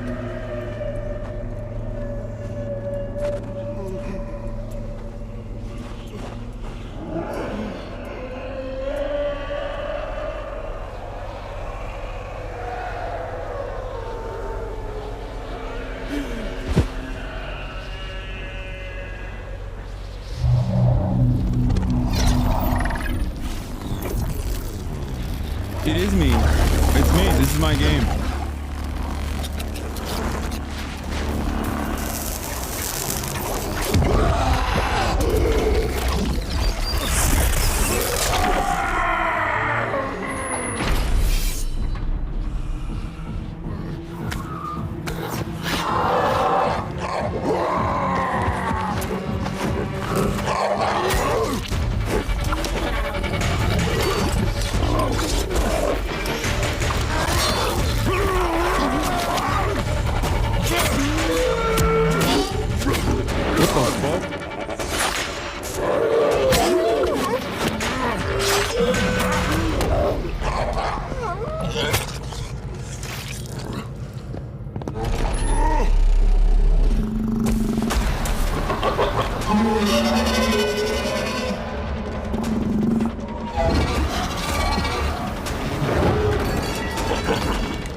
You want to fuck him so bad?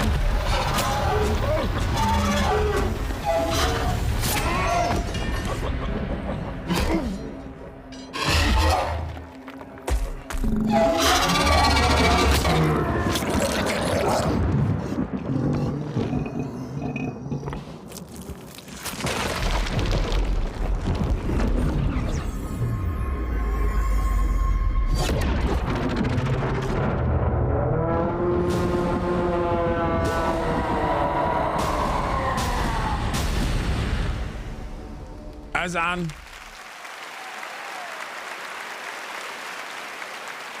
That was the first Berserker Kazan coming in March, as you saw.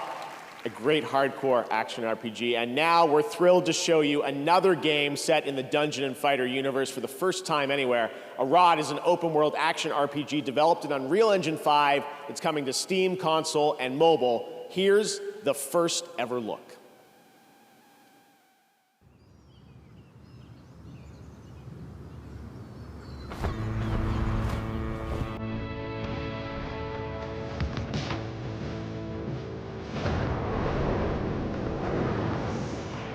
What the fuck?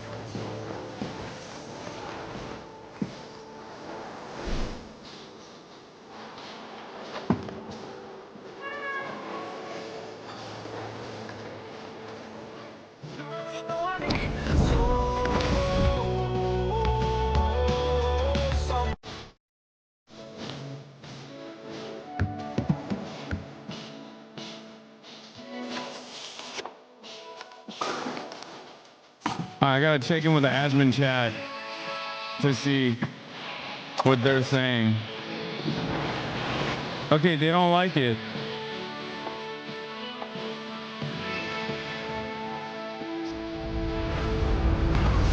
Never let the weebs have anything. Okay, we're united with the admin chat.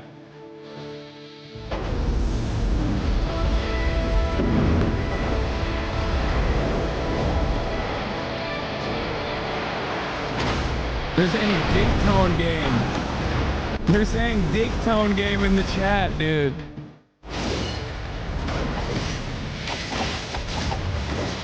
I'm not gonna lie, I don't know if this is a Chinese-made game, but this is my least favorite aspect of Chinese soft power. More Black Myth Wukong, please. Less of this shit. Oh, it's Korean? Still, I mean, the OG version of this is still the Chinese one.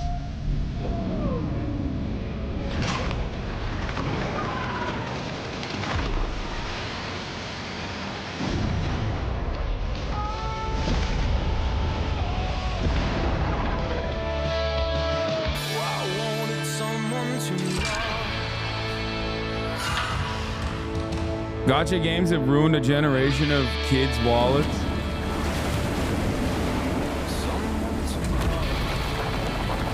It's all Genshin Impact. Genshin and its impact on this type of game must be studied.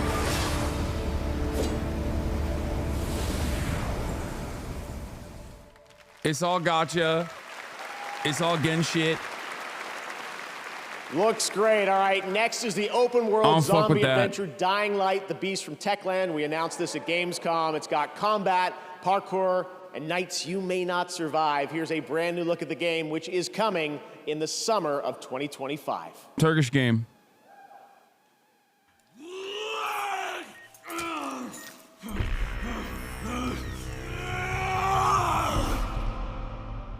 It's not your fault, Kyle. Harbiden mi? No, but one of the Dying Lights was in Turkey.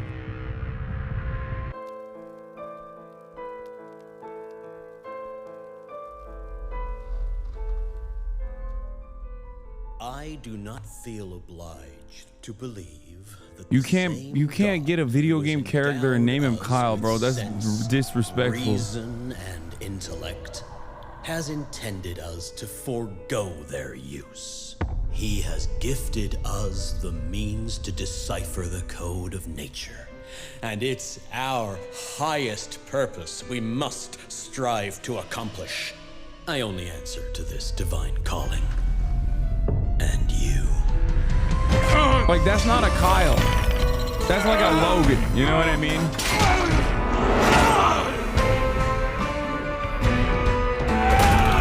Oh, that's a drywall right there. He punched right through that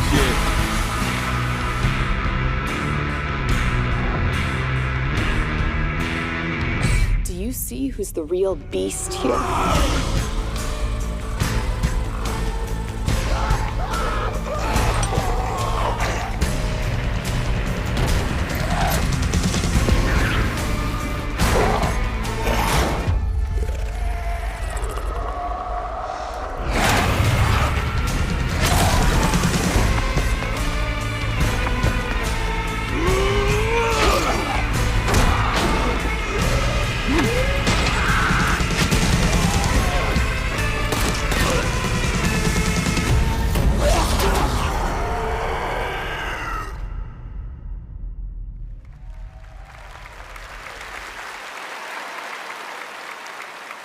Now we'd like to honor some of tonight's other nominees and winners. Here are the nominees for Best Action Adventure Game: Astrobot, Prince of Persia: The Lost Crown, Silent Hill 2, Star Wars Outlaws, and The Legend of Zelda: Echoes of Wisdom. This year, the Game Award goes to Astrobot. Congratulations, another win tonight. Bro, what the fuck? That's three. Astrobot is sweeping. RPG: Dragon's Dogma 2, Elden Ring, Shadow of the Erdtree, Elden Ring. Final Fantasy VII It's gonna be Rebirth, Metaphor probably, but Elden Like a Ring. Dragon: Infinite Wealth, and Metaphor: Refantasio. And the Elden Ring. Game Award goes to Metaphor: Refantasio. Congratulations, Sheila Shojima. I gotta try this game, Here are but the isn't it nominees turn-based? for Content Creator of the Year: Queso, Illawan, Techno Gamers, Typical Gamer, and Usada Pekara. And the Game Award goes to Queso. Queso. Congratulations. Here are the nominees for Best Sports Racing Game: F1 24, EA Sports FC 25, NBA 2K 25, Top Spin 2K 25, and WWE 2K 24. Gotcha. And the Game Award goes to EA Sports FC 25. Now our nominees for Best Sim Strategy Game: Age of Mythology Retold, Frostpunk 2, Kunitsugami Path of the Goddess, Manor Lords, and Unicorn Overlord. And the Game Award goes to Frostpunk 2. Congratulations to all those winners. Did you catch all that? No, but I wish the rest of the show went that fast. Yeah, it's like the game commercials with award interruptions. Oh!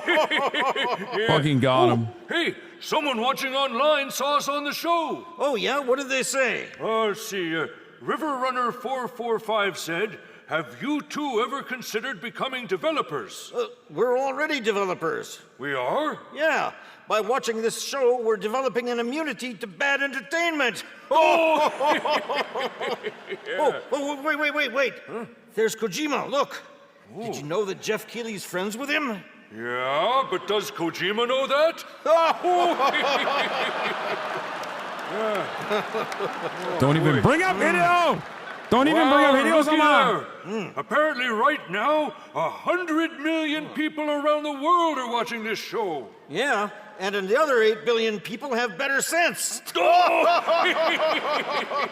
hey, look, Jadebot 6 is asking, why are Statler and Waldorf at the Game Awards? It's a great question.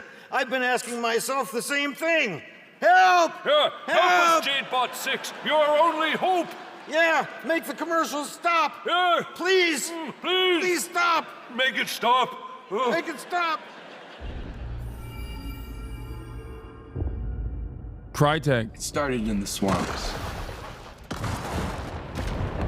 And moved to the mountains. Everywhere corruption went, hunters followed. But now, there's something new on the move. Why is Post Malone on this and ad? Things will never be the same. Welcome to my murder circus.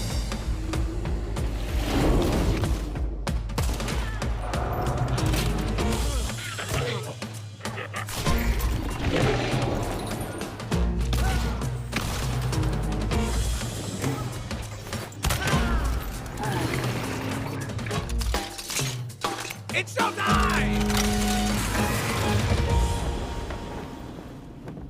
Post Malone's Murder Circus?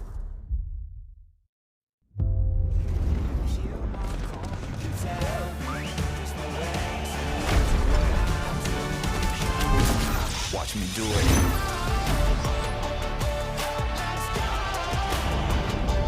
Watch me do it.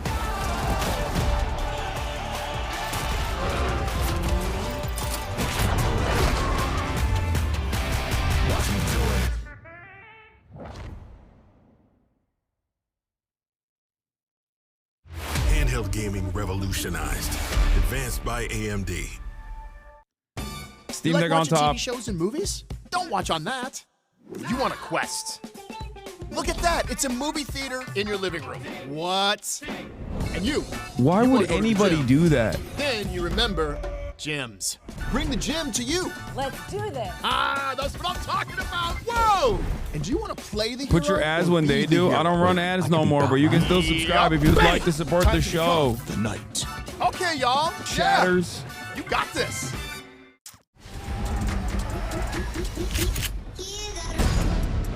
For $7 or for free with a Twitch Prime or by getting gifted a sub.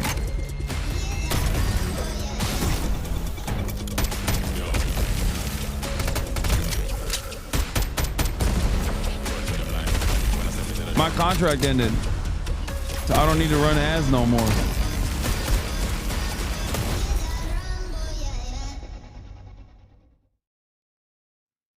I should just lie and say I'm running ads. Oh my God, Squid Game, no way.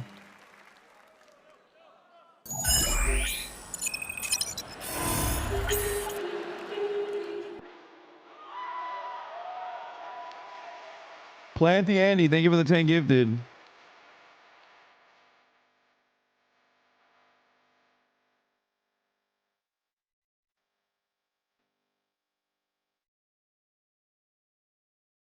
I think the second season of this shit is gonna suck so bad.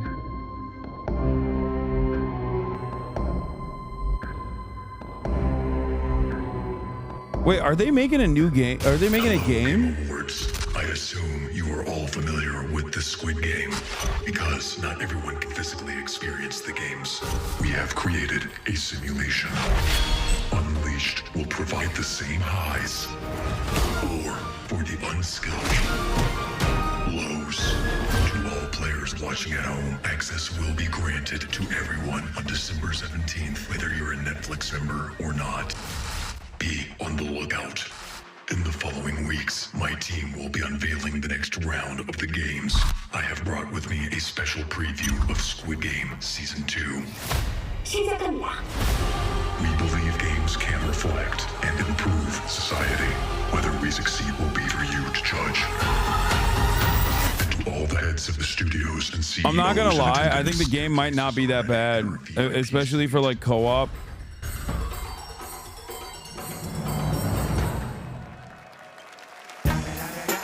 Please welcome the founders. Because I remember playing the Squid Games game, that like the bunk ass Squid Games game that we all played together, and that shit wasn't that bad. Was it Roblox?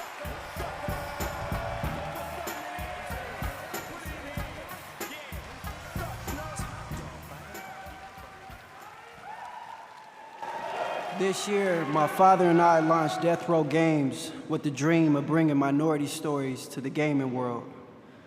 We intend to create a hip-hop gaming universe that could stand beside some of these nominees tonight. Here we are to present Best Ongoing Game. They went for L. See, back in the day, if you loved the game, you wanted more. They're conflicted because they think Snoop Dogg is cool, but they hate the minority storytelling angle. Chill to the next episode.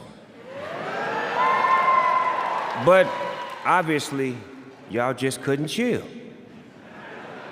Today's players are treated to regular updates to their favorite games, making sure the experience always stays fresh. Here are the nominees.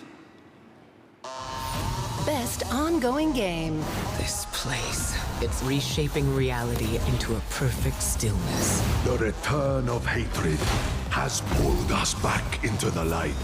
Our nation is a fortress, and its people the bricks with which it is built.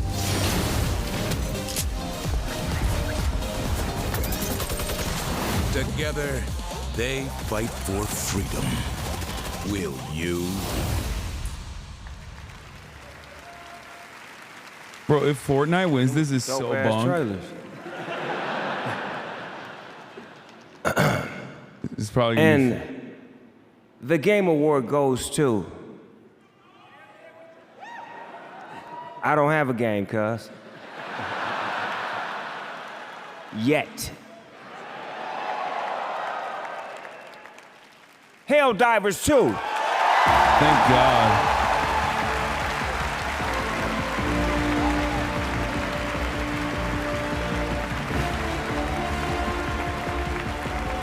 I know Fortnite is still massive. I just, ugh.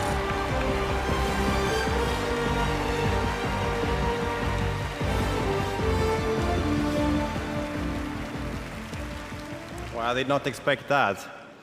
All right.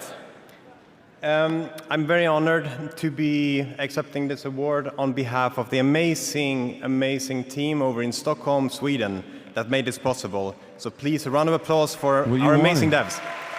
Yeah. Thank you. So thanks the Game Awards for this honor. It really is an honor for all of us. Thank you PlayStation and our partners for believing in us over all of these years. And also, and most importantly, thanks to our amazing players for the support over this last year. It's been super inspiring to see everything that you've done with the game since we launched it, and we are very committed to keep going with this game for many more years to come. So, thanks a lot, and for Super Earth.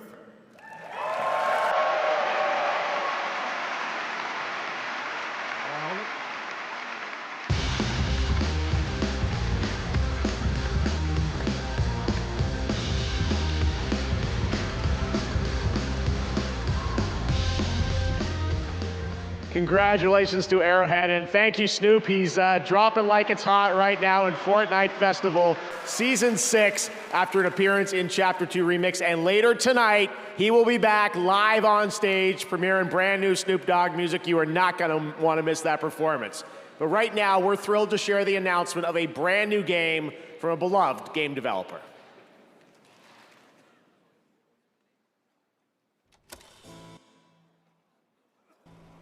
Who? Never heard of them. Oh, that game. You got way too angry playing that. That game turned you into a psychopath. What? You threw a right tantrum. No, I didn't. You said if I tried to pass you one more onion, you'd... I told you 1,000 times we didn't need any more onions. Okay, yeah, things did get a little heated. Oh, sorry. Excuse me. What did I miss? Shh, it started. Hey, You're blocking the screen. Rude. what is going on back there?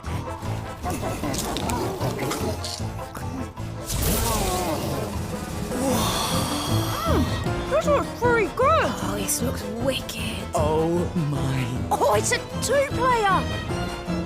And they're showing so much gameplay. Oh, no. What's happening?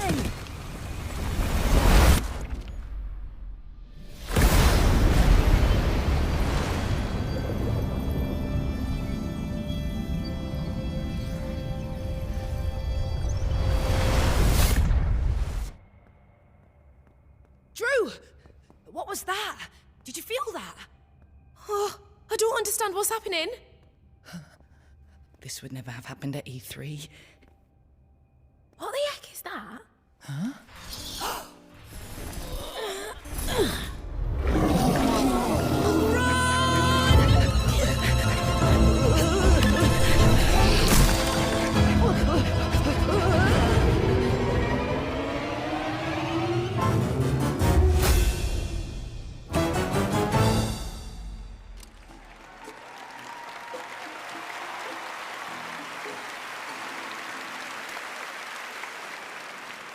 That's a fun one. Stage Fright is the next co-op game from the incredible team at Ghost Town Games, the creators of Overcooked, that I know we've all played over the years. And I'm so thrilled to share that with you tonight here on the show. And now it's time to head to a familiar place, the home of iconic novels and television shows, and now an upcoming action-adventure game. In the name of the warrior, I charge you to be brave. In the name of the Father, I charge you to be just. In the name of the Mother, I charge you to defend the innocent. Arise, the night of Lennon's rest.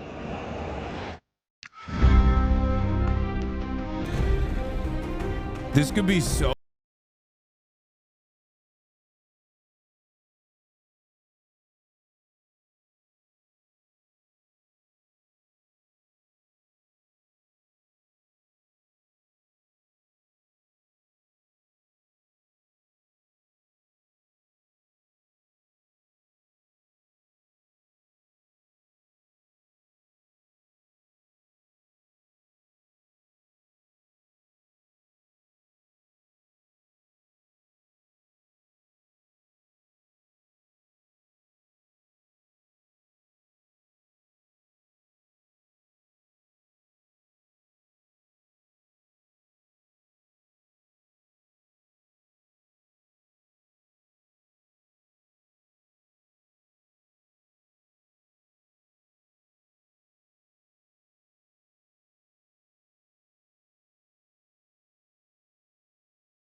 All right, hunters, get ready. Monster Hunter Now brings the monster hunting action to mobile, letting you take down epic monsters on the go.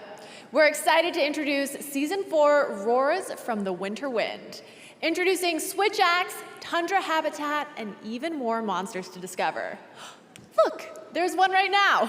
Tonight, you'll get an exclusive bundle to kick off your next adventure by using the code TGA2024. So, grab your gear, download Monster Hunter Now, and prepare for the hunt. Now, here's the trailer for Season 4. Let's check it out.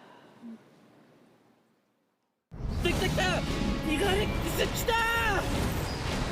Go! Oh my god!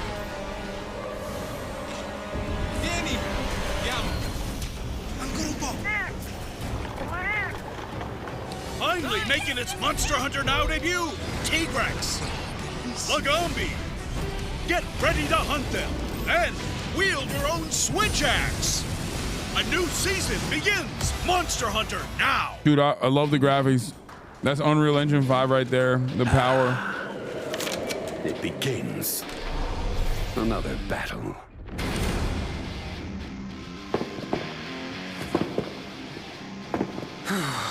Let's get this done. It is time we settle this. What? Shadows surround you. Video Game Awards. Let's go. No time to waste.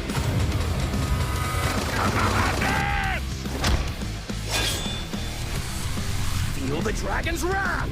Tensatsuya Jinken!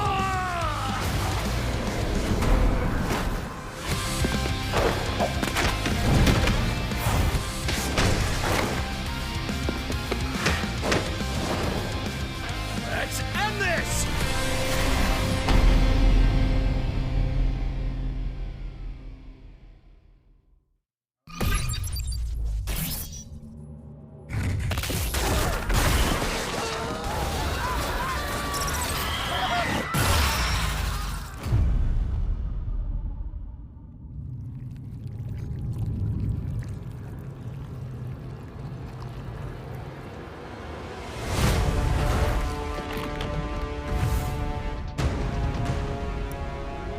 There's a game for this already? That's crazy. That makes no sense. You are all weak. Who is your king? You called. Are you the king of the humans?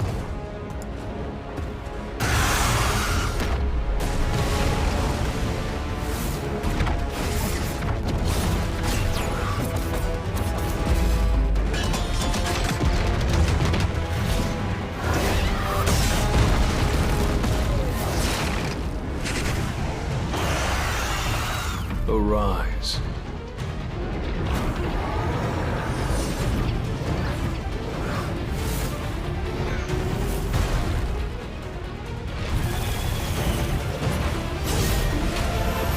Mid-leveling.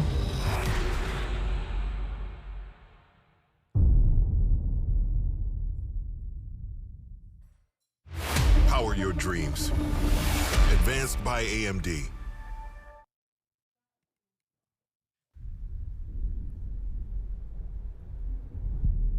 Longing, ambition, vengeance.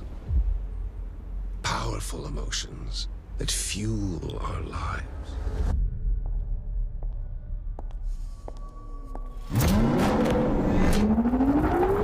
But are they enough when death lurks around every turn?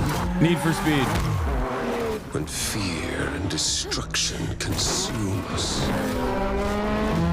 Again and again and again. Join my tournament. Find out once and for all what it takes to defy Need death. for Weeb. Show me the strength of your will, Screamers!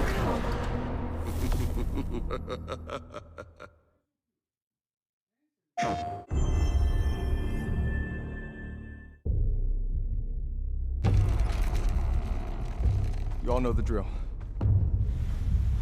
Run your routes. Clear any infected you see. You run into anything you can't handle. You come back.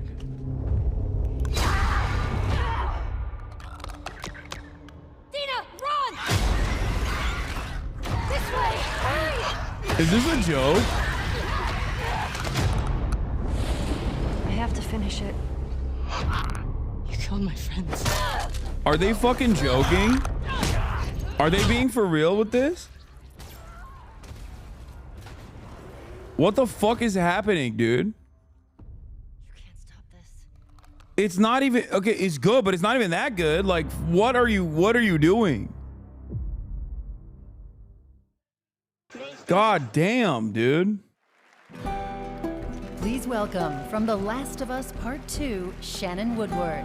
And from Season 2 of HBO's The Last of Us, Isabella Merced.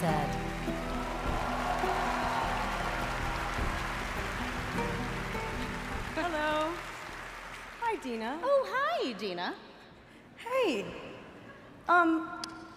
So... What brings you here tonight? Well, I'm just really excited because we're about to present the best adaptation. Please pull up And Asmongold's chat. part of I don't an want to be in adaptation agreement with many ways, and Asmongold's chat there's right now. No words right now for me to read, so this is all riffing and improv. Yuck. Put on a shirt. Wrap it up. Oh, and it That's what got they're me saying. thinking. I know that while we both spent Okay, a lot of maybe time I'm with not in Ellie, agreement with we heard Asmongold's chat. so many lame puns. Oh, God, so many lame puns. You know, actually, there was one. Did she ever tell you the one about tripping over your girlfriend's bra? No, not this one again. No. Yeah, it was a real booby trap. Oh, yeah. Hey, but hey, have you ever heard the one about trying to catch some fog? I did, but I missed it. Oof. Wow, guys, these puns could not be worse. Stop But, making Ellie's jokes. No more pretty great, jokes. yeah? Yeah, she has her moments. Okay, but last one. Did you hear about why the Scarecrow won an award earlier in the show? Dina, please. He was outstanding in his field. Much like these TV shows were outstanding in their field of best adaptation. Here are the nominees. Best Adaptation. Wrath must be met with wrath. Look out at this wasteland. Looks like Bro, this is a chaos. stacked ass field. Never mind, I take it back. I spoke too soon. All I wanted. I heard this show is ass, by the way. I haven't even watched it, and I'm a massive Yakuza fan. What the fuck is this? I didn't even know this show existed. And the award goes Arcane and Fallout to deserve the it. I don't Game care Award whichever one goes gets it, but to probably Arcane. Fallout. Whoa! No, sit your fucking ass down, Todd Howard. Howard, sit your ass down. Todd, sit your ass down, Todd. You don't deserve it. No, sit down. We didn't forget what you did. We didn't forget what you did, I spent Todd. most of the evening coming up with ways to heckle Ella for when she won for Arcane, so I don't really have a speech, but I want to thank Graham and Geneva, our extraordinary showrunners who can't be here tonight because they're too busy making season 2. Fallout was sick. I want to thank Ella, Walton, Aaron, the rest of our extraordinary cast and our extraordinary crew. Amazon, Kilter. I want to thank the fans of Fallout New Vegas for not burning my house to the ground. You'll be very happy you didn't. Last but not least, I want to thank Todd. Todd and the extraordinary team at Bethesda, who were absolutely the most incredible don't thank collaborators you Todd. could possibly imagine. Thank Amazon before you thank Todd, man. I too have to thank our cast and crew, everybody involved in this show, led by... Bro, Todd is a whole ass manlet, dude. I had no idea how short he was. And really to everybody who's worked on Fallout over the years, everybody at Bethesda that I've worked with on Fallout for 20 years now, it's been incredible. We are so blessed with the best fans there are. Thank you all for supporting everything we do. Thank you.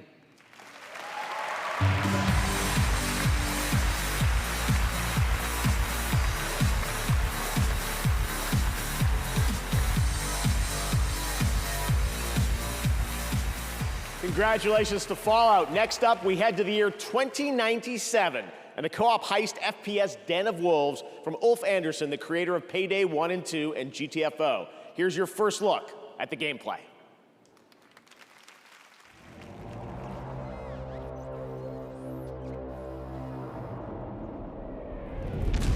Midway City, an unregulated corporate haven in the middle of the Pacific Ocean. The new land of opportunity. The only thing that matters here.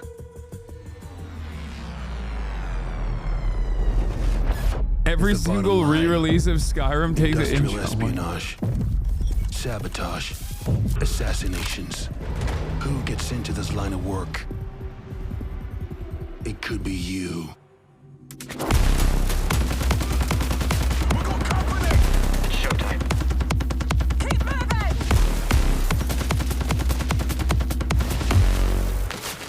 Plant the explosives at the window. Is this Cyberpunk? Hang in there, we're almost ready. Divided the enemies line up one by one like a real foot soldier. Stand my ground when I stare them down, cause they can't control us. Diving in 3, 2, 1. Cyber Payday. Burn up the system right, let the people right for the real takeover. This is the takeover. This is New Eridu, the last city on the planet. Uh-oh. Despite the seemingly hopeless situation, we've clung to a strange sense of joy. Oh boy, here we go enduring again. one Oh wave after boy. another. Even if our destruction is inevitable, we'll confront it on our own terms. This is the place. Target detected. The booba is out of control though, straight up. I've never hesitated to fight for you.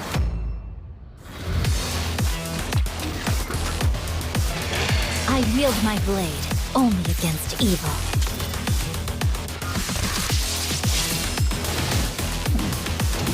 Take it easy. I've got a lot to live for. It's all because of her. Led us to a dead end.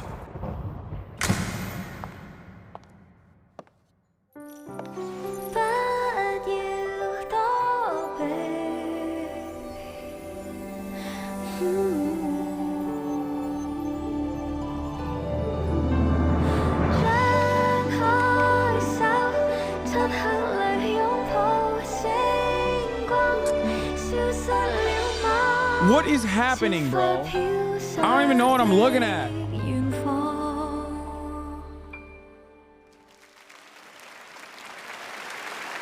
That's a new look at Zenless Zone Zero, a nominee tonight, and the reveal of Astra, the most well-known celebrity in New Eridu. And now here's a new look at version 3.0 of Honkai Star Rail, coming in January, and a look at the upcoming adventures in Amorphous. Car ready for detachment. 3, 2, 1.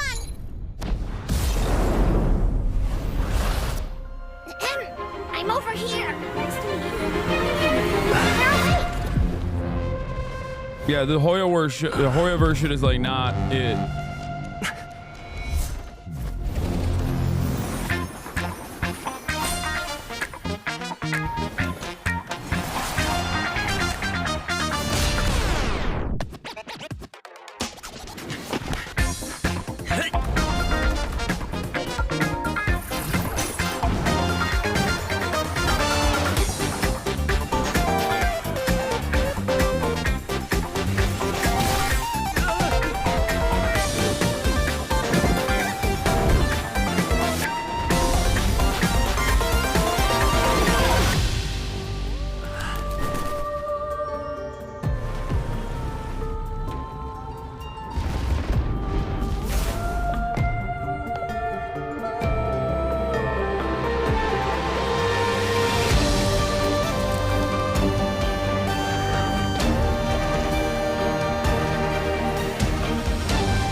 I cannot distinguish these games from one another at all. Like, I just, literally, they all look the same to me. All right, here we go. Last month, Snoop Dogg simultaneously took over Fortnite and Times Square with one performance.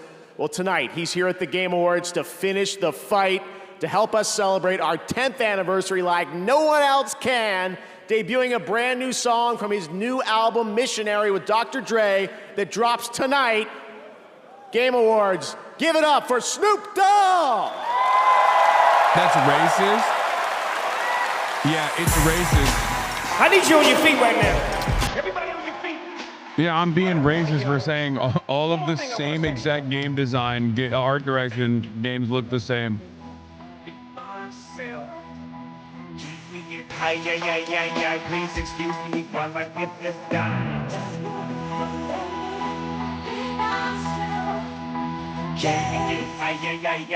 Please excuse me while I get this done. Yeah, thanks, Rick. Do anything to be famous. If you're talking scripted, you speaking my language. Something is listening up what I want to do. I'm rolling up, toe up, so comfortable. I'm rolling up, hold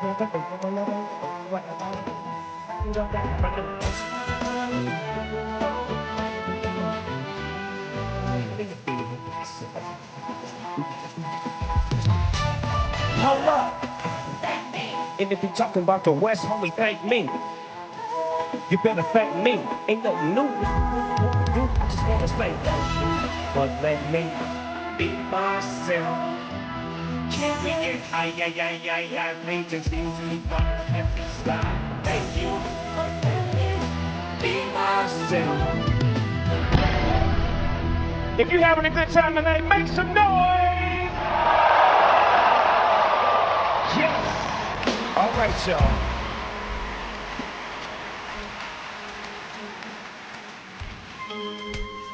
"32 years of Snoop Dogg. We gonna give it to you 1993 style.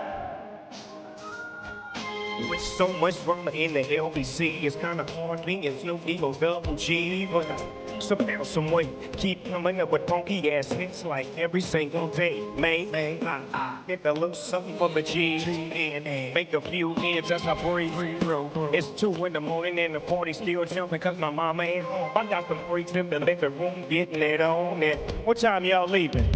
6 in the morning. So what you wanna do? Look, I got a pocket full of fellas and my homeboys do too.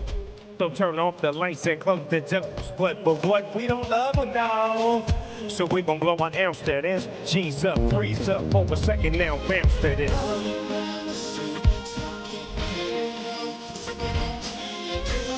Oh my God, watching Game Devs fucking go crazy to Snoop Dogg is so funny. Saying, rolling down the street, we smoking in low, sipping on gin and juice.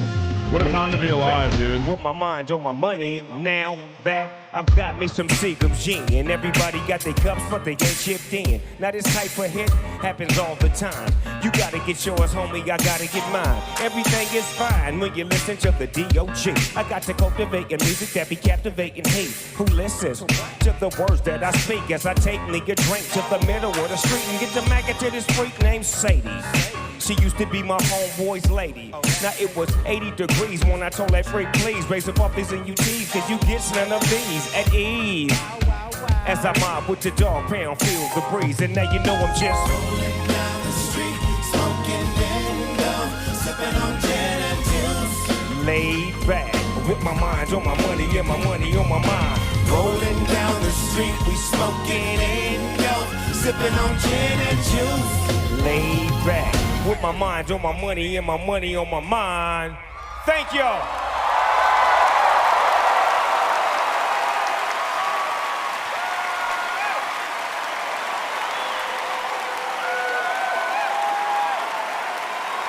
Would you hit a joint if Snoop passed it around? No.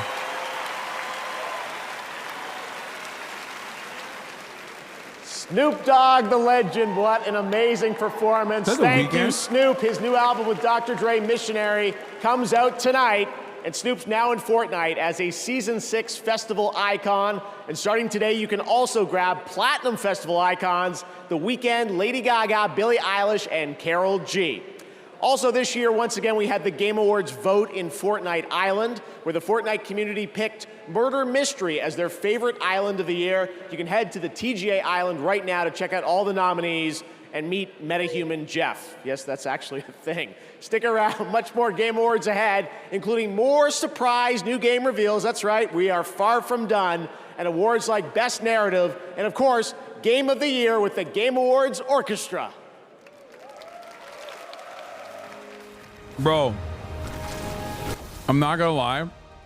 Game Awards is so fucking long. Grand Theft Auto 6 is gonna come out by the time this shit ends. How long is Game Awards, man?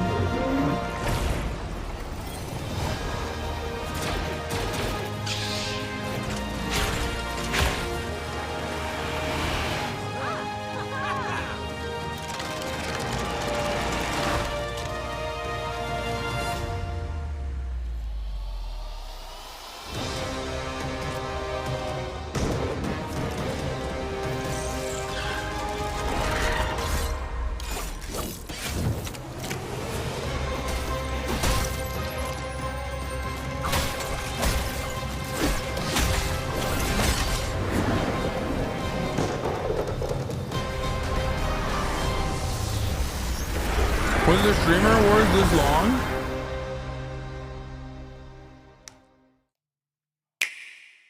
Zelda's adventure begins with monsters?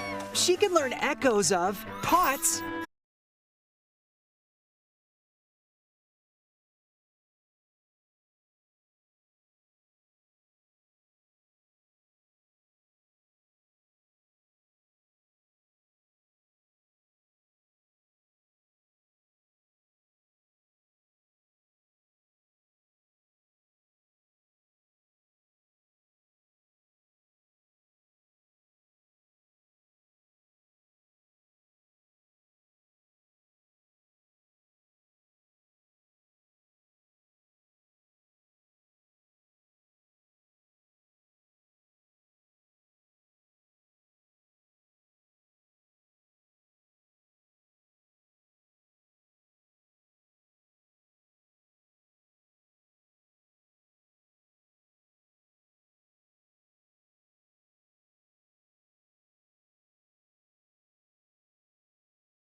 Final Fantasy. I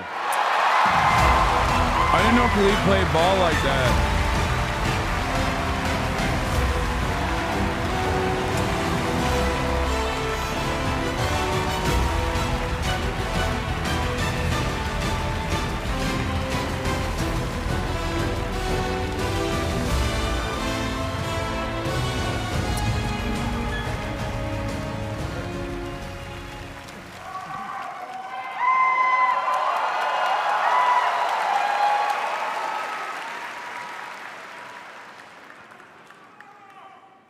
ありがとうございます。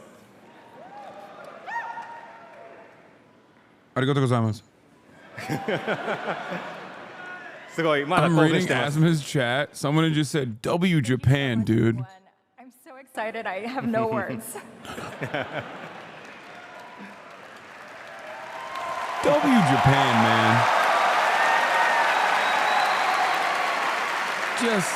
Just W. Thanks for existing. まずこのような素敵な賞をいただくことができて、一緒に開発をしてくれた開発メンバーにまずは感謝を伝えたいと思います。It's truly an honor to receive this award here at the Game Awards. And I'd like to take this moment to express my I'm sincere joking, but thanks I get to it. our development team that helped feel create that in this my heart. wonderful game together. W, man. Y'all had the comeback story of a decade, of a lifetime, you know what I mean? 私は今回のこの TGA に初めて参加させていただいたんですけど、その、初めて参加させていただいたこの賞でですね、初めて受賞したことをすごく嬉しく思っています。This is my very first time attending the Game Awards here today, and I'm so honored and pleased to receive this award.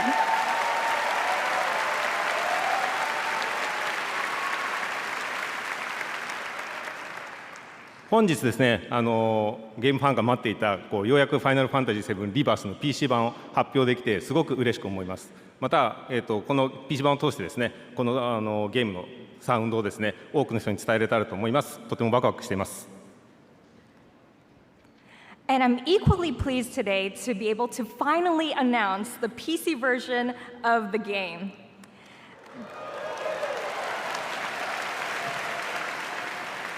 With this, I am delighted to be able to bring the beautiful music of this game to even more fans around the world.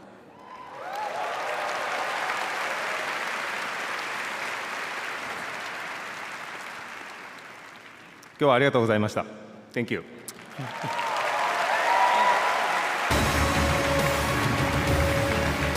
Lamau, fucking empty chair, Lamau.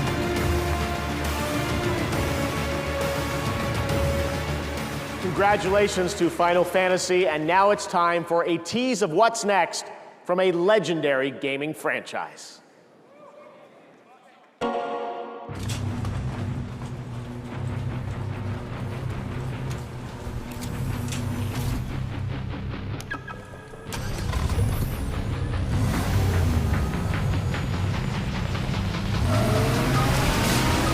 Half-Life 3. Bro, this shit makes no damn sense. Sonic Racing? Why would they be racing in cars? Yeah, that's all you get. There will be much more to share about Sonic Racing Cross Worlds in 2025. But I've had the pleasure of playing it, and trust me, it is a ton of fun. Next year, fans will get to experience the Mafia franchise like never before in Mafia: The Old Country, an origin story set in the brutal criminal underworld of 1900 Sicily. Tonight, we have the world's first look at this cinematic narrative action game. My brother thought Jeff Keighley is Jimmy Kimmel. All of the men in this room are bound by blood. This is a family. And in this family, this is the origin story of Luigi Mangione. It is not forgiving. To betray one is to betray all.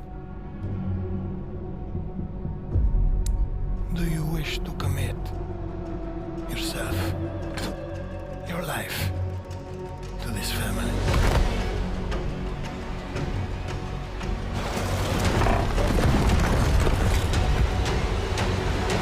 I will play this. I do.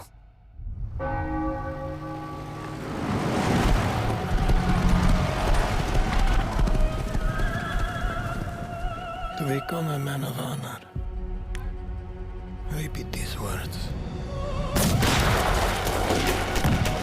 I swear my loyalty to this family. My flesh must burn like this saint. It's the origin story. He look like a Luigi.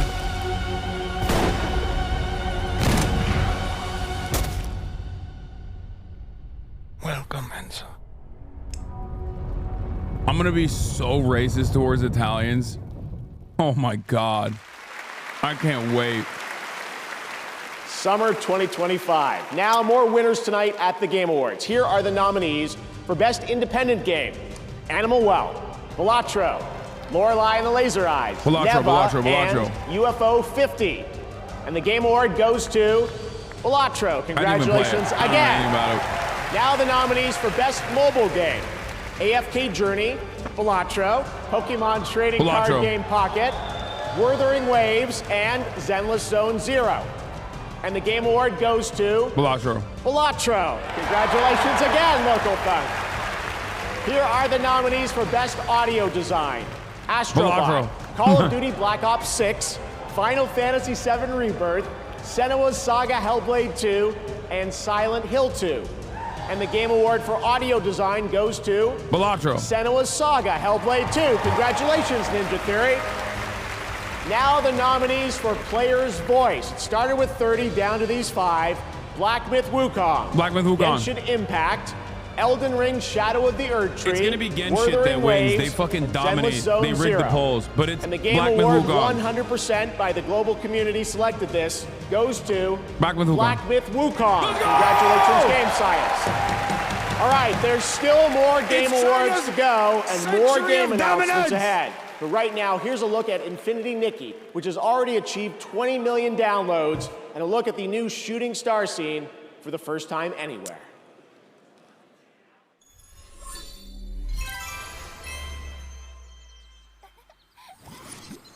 What the what?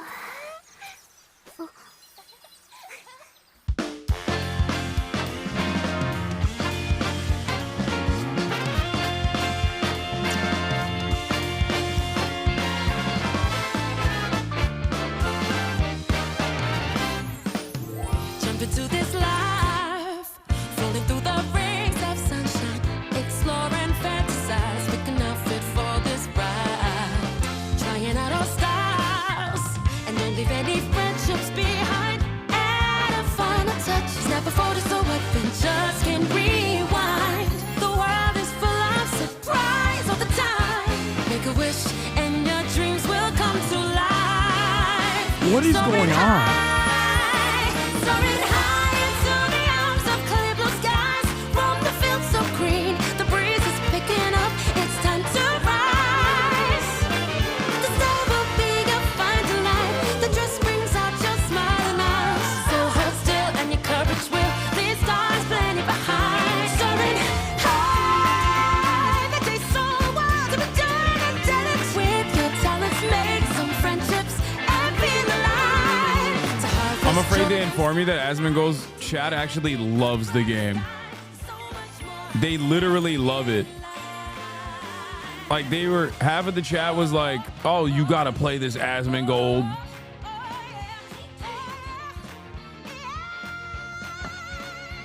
Like they haven't said like L woke once. Okay.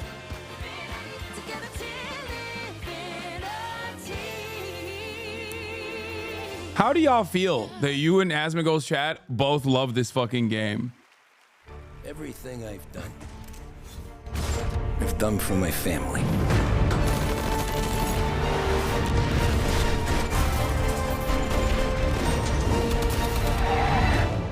Family and who you're born with is who you die for. It's actually super popular. It's refreshing too. Hasan forgot women also play video games. Yeah, I don't think Asmongold's fan base is playing the Barbie simulator because of females empowerment. Okay.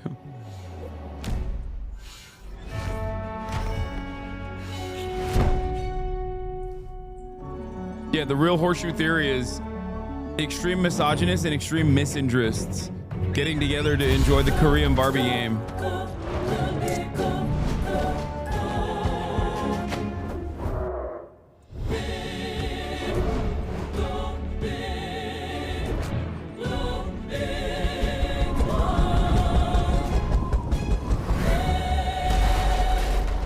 It's Chinese, brother. Oh my god, my bad. The second time I did this tonight.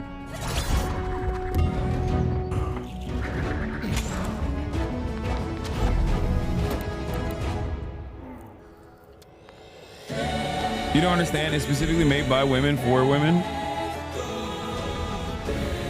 I'm gonna play it now that it's Chinese. I'm gonna play it. Welcome back. I'm playing it on stream. Fuck it. Now you get to play the games. Wuthering Waves and Solo Leveling Arise are available on Google Play Games on PC for both Android and iPhone users. The best part, with Google Play Games, you can seamlessly sync your favorite titles across mobile and PC. Check it out and go play. Please welcome previous Game Awards winner Laura Bailey and Emmy Award winner Aaron Paul. That's crazy. I know all the gacha games are Chinese. I know. Don't remind me. Wow, oh my God. It is just so awesome to be here at the Game Awards with Laura Bailey, an absolute voice acting legend. Right? I mean, Last of Us, Spider-Man, Critical Role. I'm honored to say that I got to work with you on Dispatch, the game that we're actually announcing tonight. Yeah, but I haven't actually worked with you. You know, we never recorded at the same time. No, I know, but you know, technically we never shared the booth, but it is cool if I tell people, our friends out there, that we work together. Wait, no. Let me get this straight. You are asking if it's okay to tell people you worked with me? Yeah. Yeah, okay, dude. No. No, this is just a flat no. Flat no, yeah. Listen, Evan. That's funny, but that's actually Aaron, not sure Evan. It is, but yeah. Look, I get it. You were in like the greatest show of all time, and yeah, everybody loved The Wire. But listen, okay, that's TV. Right. And this is video games, okay? Yeah. This is art. Are we supposed to see Kind of this? strange that we've been backstage the whole time, and you're only asking me this Betelgeuse. now. Well, They're you told reading me from not a to speak to you teleprompter. backstage when I came up to you. No, I guess I I'm told you not not the to only look one at that got me, 127 okay? on the Listen, autism test. Evan, acting is listening. Okay. We're back Got there it. all night. You jump on me with this now? I mean, No wonder look, we banned so I many guess it motherfuckers was in this just a chat, bro. little We're all starstruck autistic meeting as you, shit. You know, let's be honest. So I know we're just reading off the prompter, but it still felt really good to hear you say that. Yeah. Yeah. Okay. Yeah. Damn, they're getting hella close. Sorry. All right, here is the world premiere trailer for the game Laura and I worked on separately Yay. together. Laura Bailey, famous voice actress. You're not the man. You're dead, I thought. Just on the inside. Her husband is the voice actor for Ace. You have a lot left to give. I would like to make you an offer. This is SDN. How can we help you? You want me to sit in an office and dispatch heroes? In exchange, we can make you Mecha Man again. What's up, dad bod superhero with no superpowers? Can't wait. Laura Bailey, husband. Crisis in the area, we get a call, and guess who Oh wins? my God, he's yoked. He's a giant, dude. Oh, you shouldn't have done that. What are you doing in Visigal? Is that your car? I don't have a car. That's gonna be a weird insurance claim. You're right at home behind that desk because you're no hero. You're a nerd Stud. playing a video game in a suit your daddy built.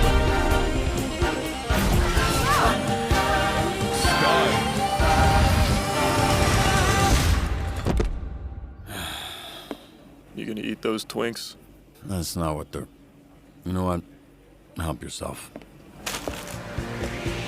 You playing this right? Yeah, dude, are you kidding me?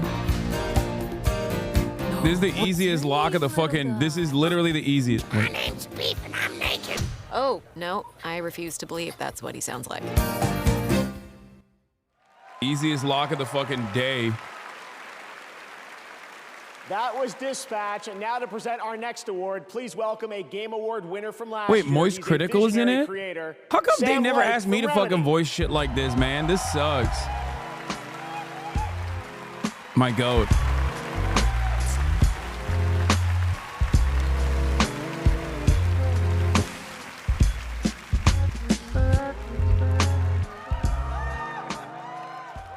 I was back at the Game Awards. It felt like a loop. I'd lost track of how many times I'd been here, how many awards I'd won. Something kept nagging at me, forcing me to snap out of my reverie. I Okay, was these here bits to do are... a job, hand out the award for Best Narrative. The nominees were each incredible. Frankly, I was so impressed by the storytelling genius, I was overcome by a nasty fit of jealousy. But they would never need to know that. Play it cool. On the stage, I felt an urge to dance. That's what they all wanted. I'd save it for another time. Keep this short. Here are the nominees for Best Narrative. Best Narrative. You here to pick a fight? Why not take us on? It's upon us. I'm sending you to Hawaii. Someone there who I wants love to this meet you. game. You ready for this, Kasuga? This is the way of the real world! Scour! I will show you a world with honor! The heartbeat of the lost ones. I can feel them on my skin. I hope Mary Dragon died of that damn Infinite World disease wins. 3 years ago. So then why am I looking for her? And the Game Award goes to... That'd be Metaphor, probably. Metaphor. ReFantasio. Fucking woke, dude. These guys are woke. They're giving all these awards to this fucking commie ass game.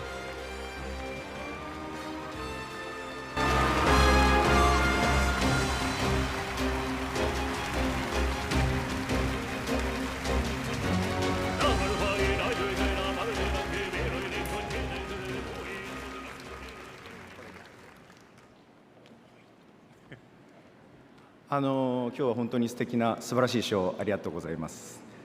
RPG を今まで作ってきて本当に物語こだわって作ってきたのでこの賞をいただけて本当に嬉しいと思ってます。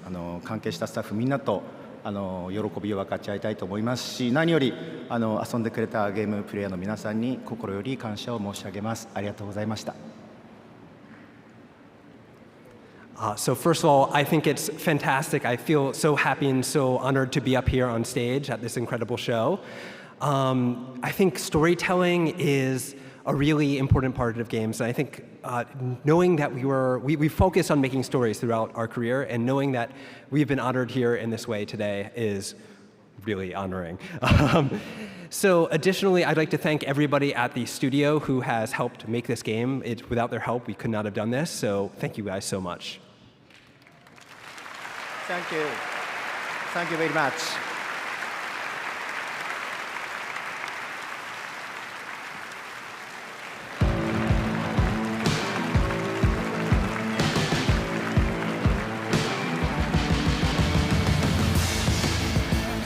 Congratulations, Hoshino Sojima. That's really amazing. Metaphor ReFantasio. I love these moments where we're able to pass the torch from a previous winner to a brand new honoree. Thanks to Sam Lake as well for coming out for that.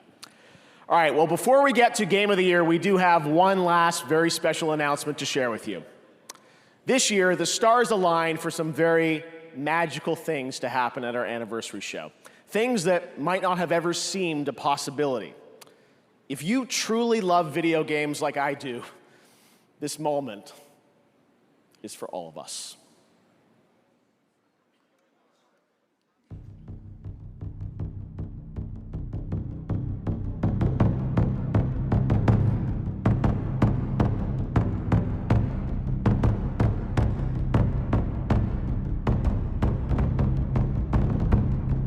It's not gonna be Gaben, dude, with the fucking drums. Come on.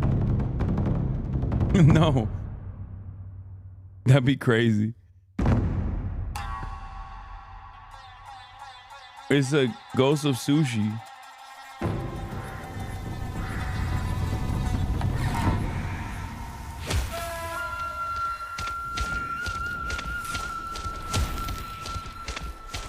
Wait, more Wukong?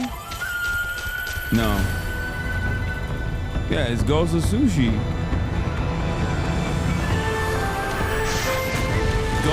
Ghost of Wokima.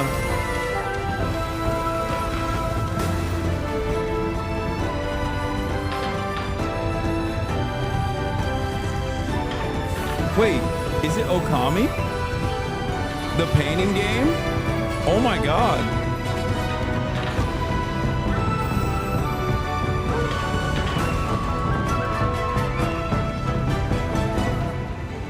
Yo, honestly, W Japan, dude.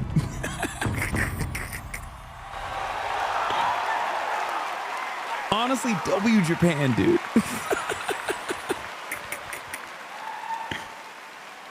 Oh my God, what an amazing moment. Together again, Takeuchi-san and Kamiya-san and his new studio that we're also announcing, Clovers. Production is just about to begin on the Okami sequel, and I am beyond honored we could share this very special announcement here at our 10th anniversary celebration. Did you end up watching Blue Eye Samurai? Yes. Thank you to Capcom and the Tujimoto family for this anniversary gift. Still to come, Game of the Year, but right now, here's some much-awaited news on the release timing for Crimson Desert from Pearl Abyss. Oh, I've been waiting for this one. The continent of Pywell. A land soaked in blood by the battles of those who seek peace and those who seek to shatter it. Here begins the saga of the Grey Names. There are beings who brought chaos to providence. The rifts they have created will return everything to nothingness. We seek to correct this. Saga of the Grey Names. I have my own mission, seeking out my Grey Name comrades. What I can tell you now is that this mission will restore the disrupted providence.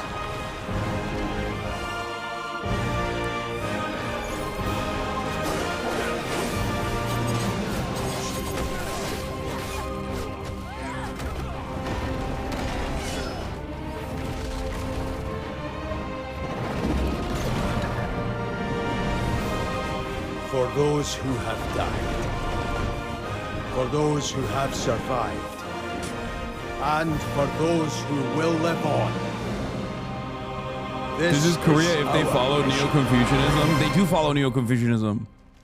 You're crazy for saying that they don't. The world's best gaming processor. And they follow it thoroughly. By AMD. Now is my time. No. Woke up with my tootie, what they do? Yep.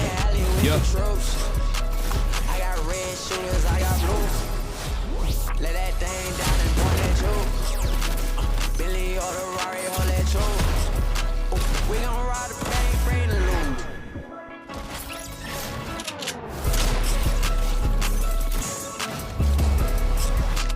We gon' take this boy back to school.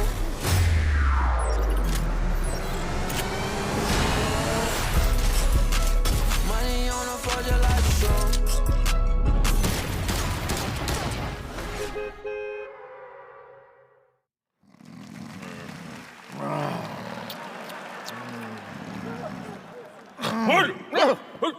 Oh, Waldorf, you old fool! What a nightmare I was having. I dreamed we were still at the Game Awards. We are! My chat is this. So am I, to be honest. And even worse, I heard a Final Fantasy game is up for Game of the Year. Playboy woke. My Final Fantasy is for this show to be over. Yeah. You can tell who in your audience is white by who's hyping They Cardi. nominated DLC for Game of the Year. That's like giving a Lifetime Achievement Award to pre-order bonuses. Oh! Oh, hey, look! I think the show's about to get better.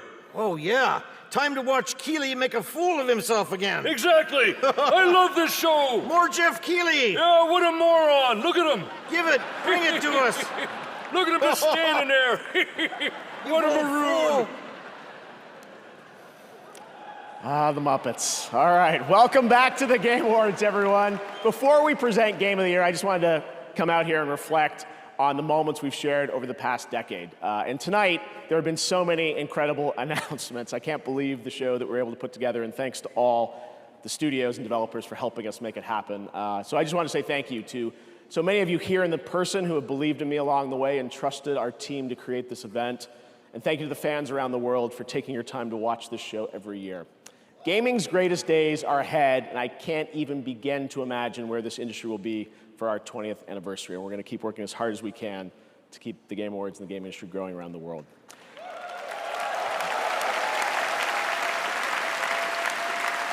Now, because tonight is such a special show, we do have one more thing. One of our industry's most celebrated developers has been hard at work in complete secrecy, building a brand new original world unlike anything they've done before. What you're about to see is captured entirely in the game engine. And we're happy to share with you tonight's final world premiere at the 10th anniversary of the Game Awards.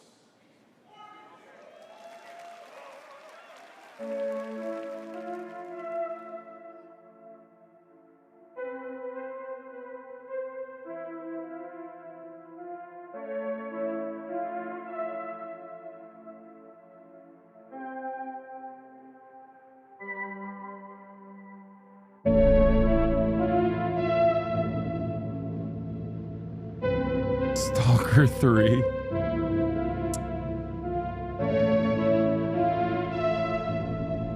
It's Zelda, but in space.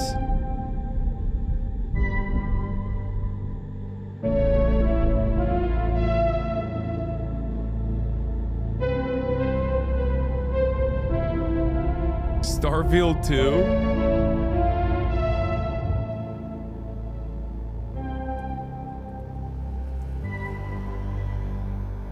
Porsche.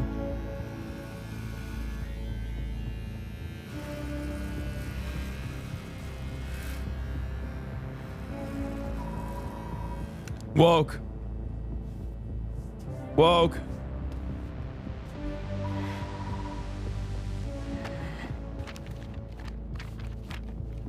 It's woke already.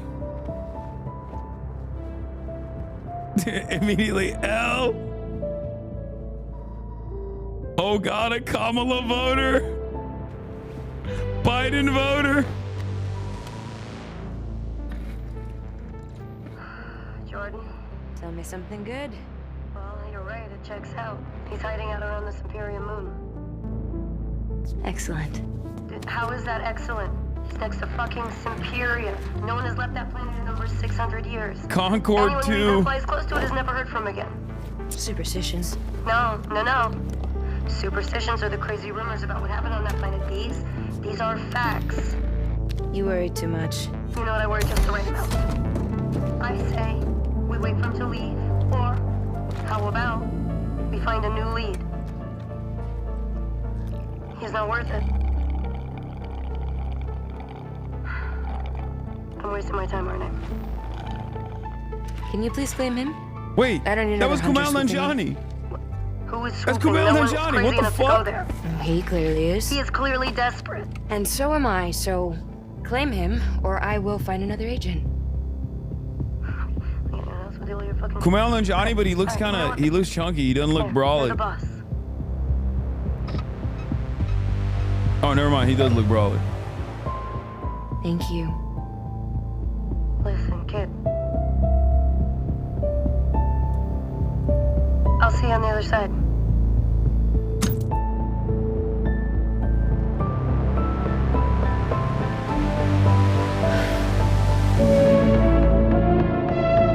Bro, this is so far, it's fucking cooking. I don't know what's happening here, but eye patch equals Kojima. It could be Kojimbo, but I never saw him look at Kumail's feet like that.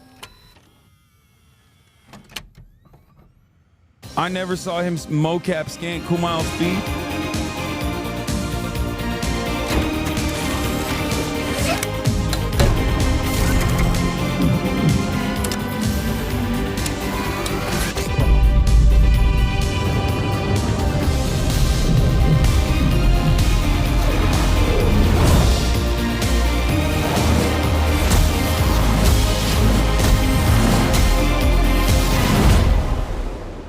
Okay, bro, come on. What the fuck is the game, dude?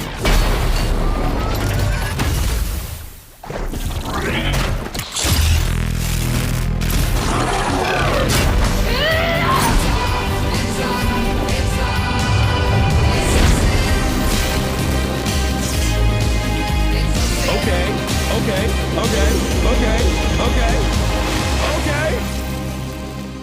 Oh my God, it's not Last of Us 2 remastered second time edition for the PC this time. Oh my God.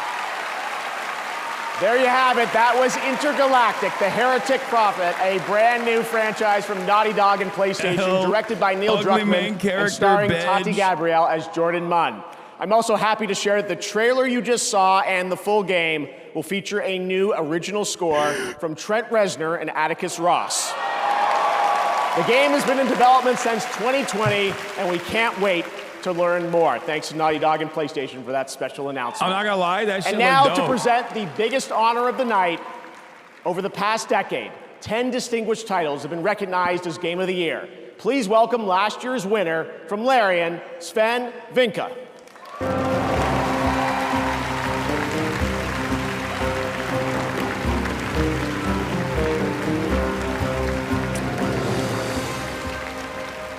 I realize you guys have been sitting here for over 3 hours, but I still have some time credits from last year to cash in. So, Bro, everybody that says it turns that out it's long that not only makes it will I longer be unironically. the one who will know as first which game wins tonight. They actually also know which game is going to win next year, the year after, and the year after. Now, how do I know this? Well, an oracle told me. She said, change is coming. It's a modern oracle, so they made me sign an NDA, but I trust all of you. I know you can keep a secret. You will never leak it. The Oracle told me that the Game of the Year 2025 was going to be made by a studio who found the formula to make it up here on stage. It's stupidly simple, but somehow it keeps on getting lost. Yeah, that's Studio a made their Gaza game because they wanted to make a game that they wanted to play themselves. They created it because it hadn't been created before. They didn't make it to increase market share. They didn't make it to serve as a brand. They didn't have to meet arbitrary sales targets or fear being laid off if they didn't meet those targets. And furthermore, the people in charge forbade them from cramming the game with anything whose only purpose was to increase revenue and didn't serve the game design. They didn't treat their developers like numbers on a spreadsheet. They didn't treat their players as users to exploit. And they didn't make decisions they knew were short-sighted in function of a bonus or politics. They knew that if you put the game and the team first, the revenue will follow. They were driven by idealism and wanted players to have fun. And they realized that if the developers didn't have fun, nobody was going to have any fun. They understood the value of respect, that if they treated their developers and players well, those same developers and players would forgive them when things didn't go as planned. But above all, they cared about their game because they loved games. It's really that simple, said the Oracle. Winning Game of the Year turned out to be a life-changing event for us. It was an amazing thing. To those who will win Game of the Year 2024, you have no idea what's waiting for you. It's an incredible honor, and you're in for a heck of a ride. Now remember, should you be told to wrap it up for tonight, you can always come back next year and chat for 3 minutes, okay? So, now, to pay tribute to the nominees for Game of the Year, once again, I want Wukong. I'm Team Wukong. He was fantastic. I had an amazing time playing it. Wukong was butter, dude. But all these games are fire, like.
Wukong sweep, Wukong sweep, Wukong sweep.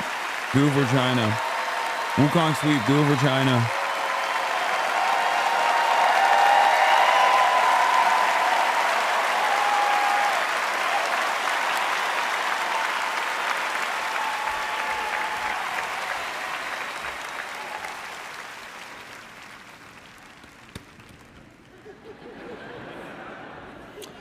And the game of the year is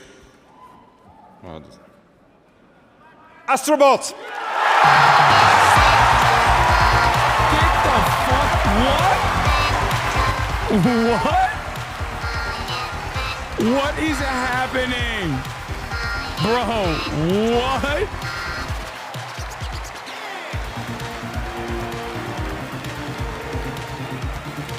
What?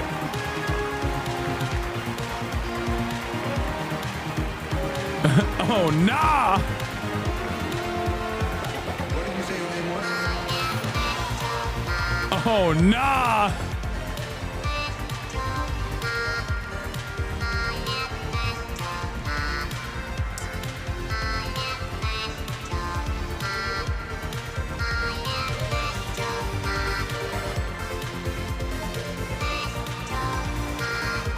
A corporate mascot game, one game of the year. Holy shit. I didn't play it. Is it that good? Like, what the fuck?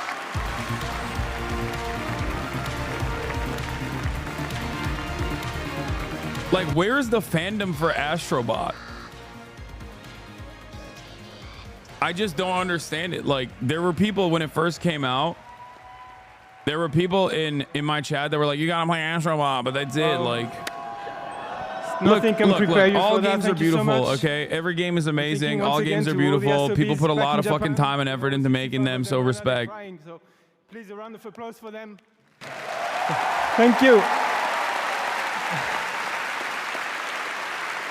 It's you guys as well. You know, when I thought about, why this game, give people joy and smiles on their faces, I think it came down to the people every day making the game and doing exactly that. I think, when I think of the team, it's the amount of generosity they gave. They put the user first always, never thought about any calculation. It was just about the kids, especially, because we had this huge, huge privilege to be potentially the first game to be in the hands of children, and we know what it means very much.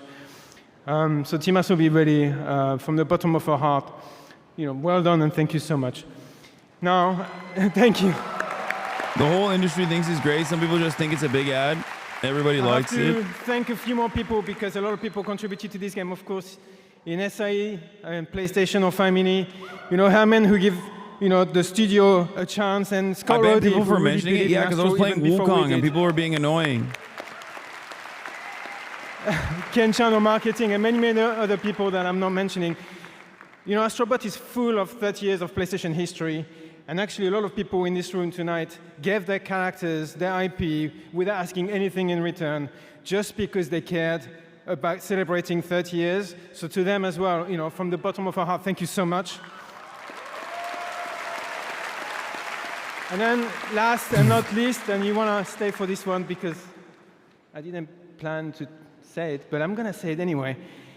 Platformers, PlayStation 30 years, and we made a platformer, which is great. It's very They had to nostalgic give it to and- the and fresh fucking at the same Sony time, but game, dude. Let's not forget that even before PlayStation, They couldn't let there were people making China platformers. thrive. I remember I was a kid in 1989, Christmas, and I got a gray box. There was a game packed in. It was called Super Mario Brothers, and it was really, really great. So we are in Japan, we're in Tokyo, they are in Kyoto, but I want to pay tribute to the company who really put platformers and showed us innovation and quality consistently. I and am a inspired Sony us to fanboy, actually but make the game that Wukong we is made. a So that's fucking also- awesome and I've game. managed not to mention them, have you noticed? But you all know who they are, and many other companies that have been inspired over the years. So And that's Elden really, really Ring. I mean, important. Elden Ring was a DLC, And so we it's want to unacceptable. pay but- tribute to them tonight. So from the bottom of our heart, thank you so much. It's amazing, and we'll see you again. Thank you so much.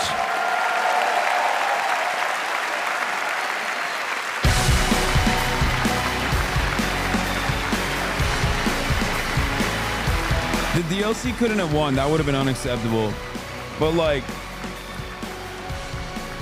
is Wukong Game of the Year material just another Souls-like clone? Astrobot, and that is going to do it for our 10th anniversary of the It had Game a lot Awards. of... More than anything, I hope tonight made you believe the future of our medium is brighter and greater than ever. Congratulations to the winners, and thanks to all the incredible teams around the world who shared their upcoming work with us today. Putting together this show has been so special to our team, personally and professionally. Thanks to all of you for showing up and believing in me and the Game Awards. We'll see you back here at the Peacock Theater for the Game Awards 2025. Astrobot sold 1.5 million copies. Black Myth Wukong sold over 20 million for reference. Yeah, but Black Myth Wukong was on all platforms. Astrobot was a PlayStation exclusive. Have a good night. Is Astrobot just a tutorial on how to use a PlayStation controller? It was. It actually wasn't bad. That's the same game, right?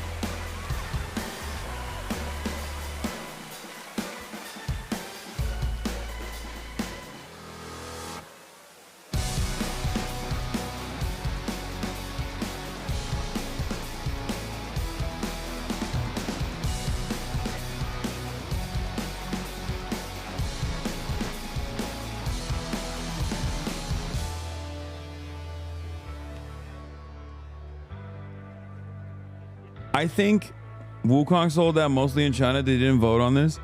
I will say this much. All the top games, the top contenders were great. I never would have thought it would have been Astrobot, though. I'm gonna be honest. Like, that shit was crazy that it was Astrobot. 1.5 million copies for Astrobot, 20 million for Black Myth Wukong. Yeah.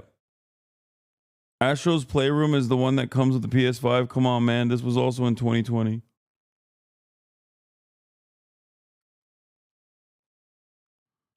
Okay, everybody chill the fuck out. I'm not going to play Astrobot right now, okay? If you took a bucket of confettis, how much would it be worth? I don't know.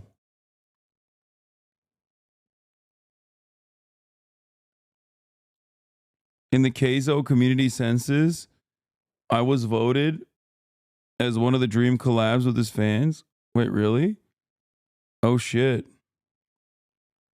Dream collabs. These were the most common submissions. Jerma, Dashi, Jacksepticeye, Tim the Tabman, Quackity, Markiplier, Sinjin Drowning, HasanAbi, Iron Mouse, Corey X Kenshin. That's crazy. I would love to do a Keizo collab, dude.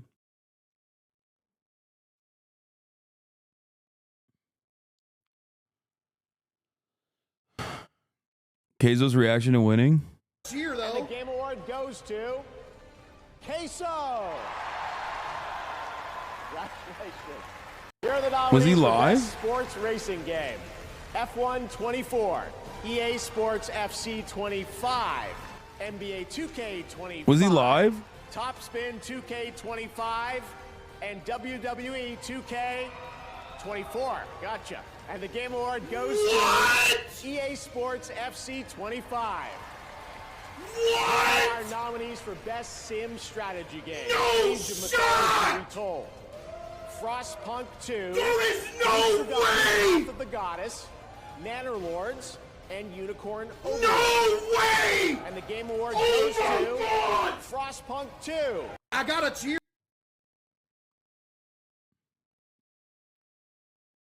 That's sick. Why is he so shocked? I mean, there's some pretty large gamers in there. Man won in his bathrobe.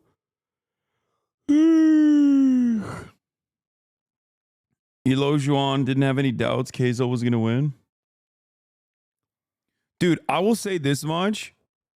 Like, honestly, so many of the games had 0 white men in them, which is crazy. Like, I don't give a fuck about any of that shit. I don't give a fuck about any of that shit, obviously. But it's pretty funny that gaming's gone woke as fuck, dude. Gaming has gone woke as fuck. Oh, I can't wait.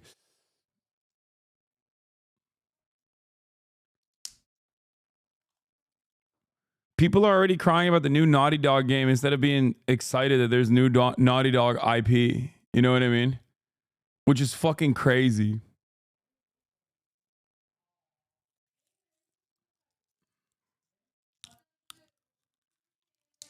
You bum.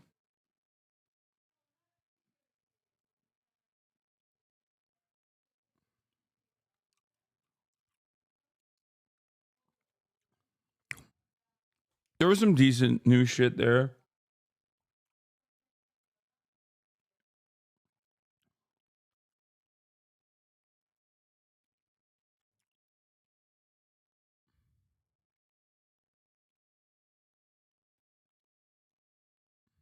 Anyway. Twitter is mad about Siri. Oh, great. It's content for me for tomorrow. You know what I'm saying? But for today, I'm going to go and hang out with my family. All right, everybody. Love you all. I will see you tomorrow. Finally, we'll do the Sicko Watch Party tomorrow. There's a new video that disproves the woke gamer shit with raw Steam data. Yeah, that new Mafia, new Witcher, old ass Yakuza game. New fucking Naughty Dog IP. Shit is dope. Shit is fire. Anyway, love you guys, and I'll see you tomorrow, all right? Peace.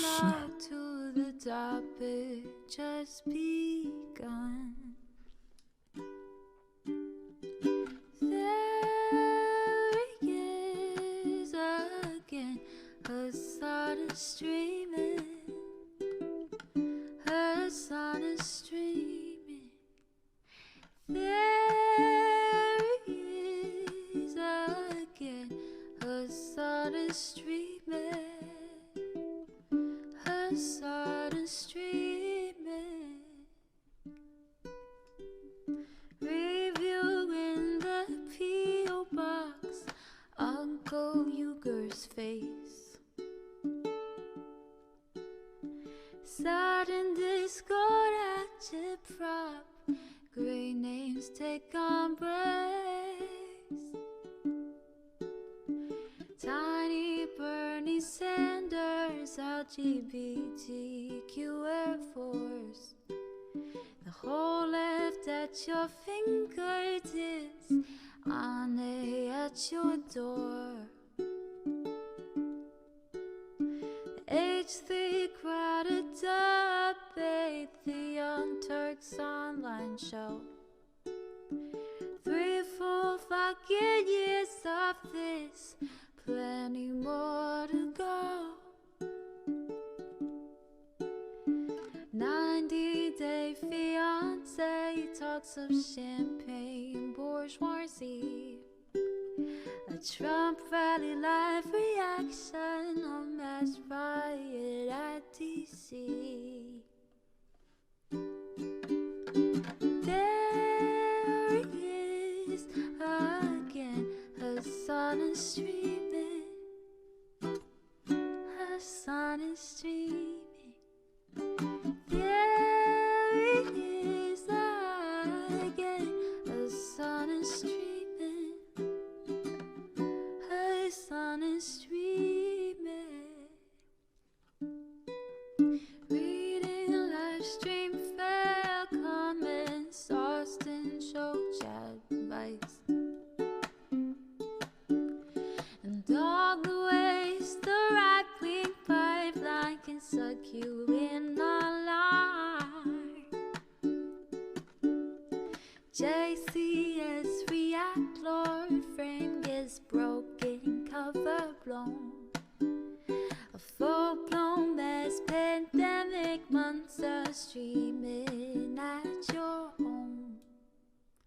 Total radicalization coming out to find. The system you were taught to trust in was broken the whole time. All these daily streams, whether big or whether small, have helped me and so many find the meaning through it all.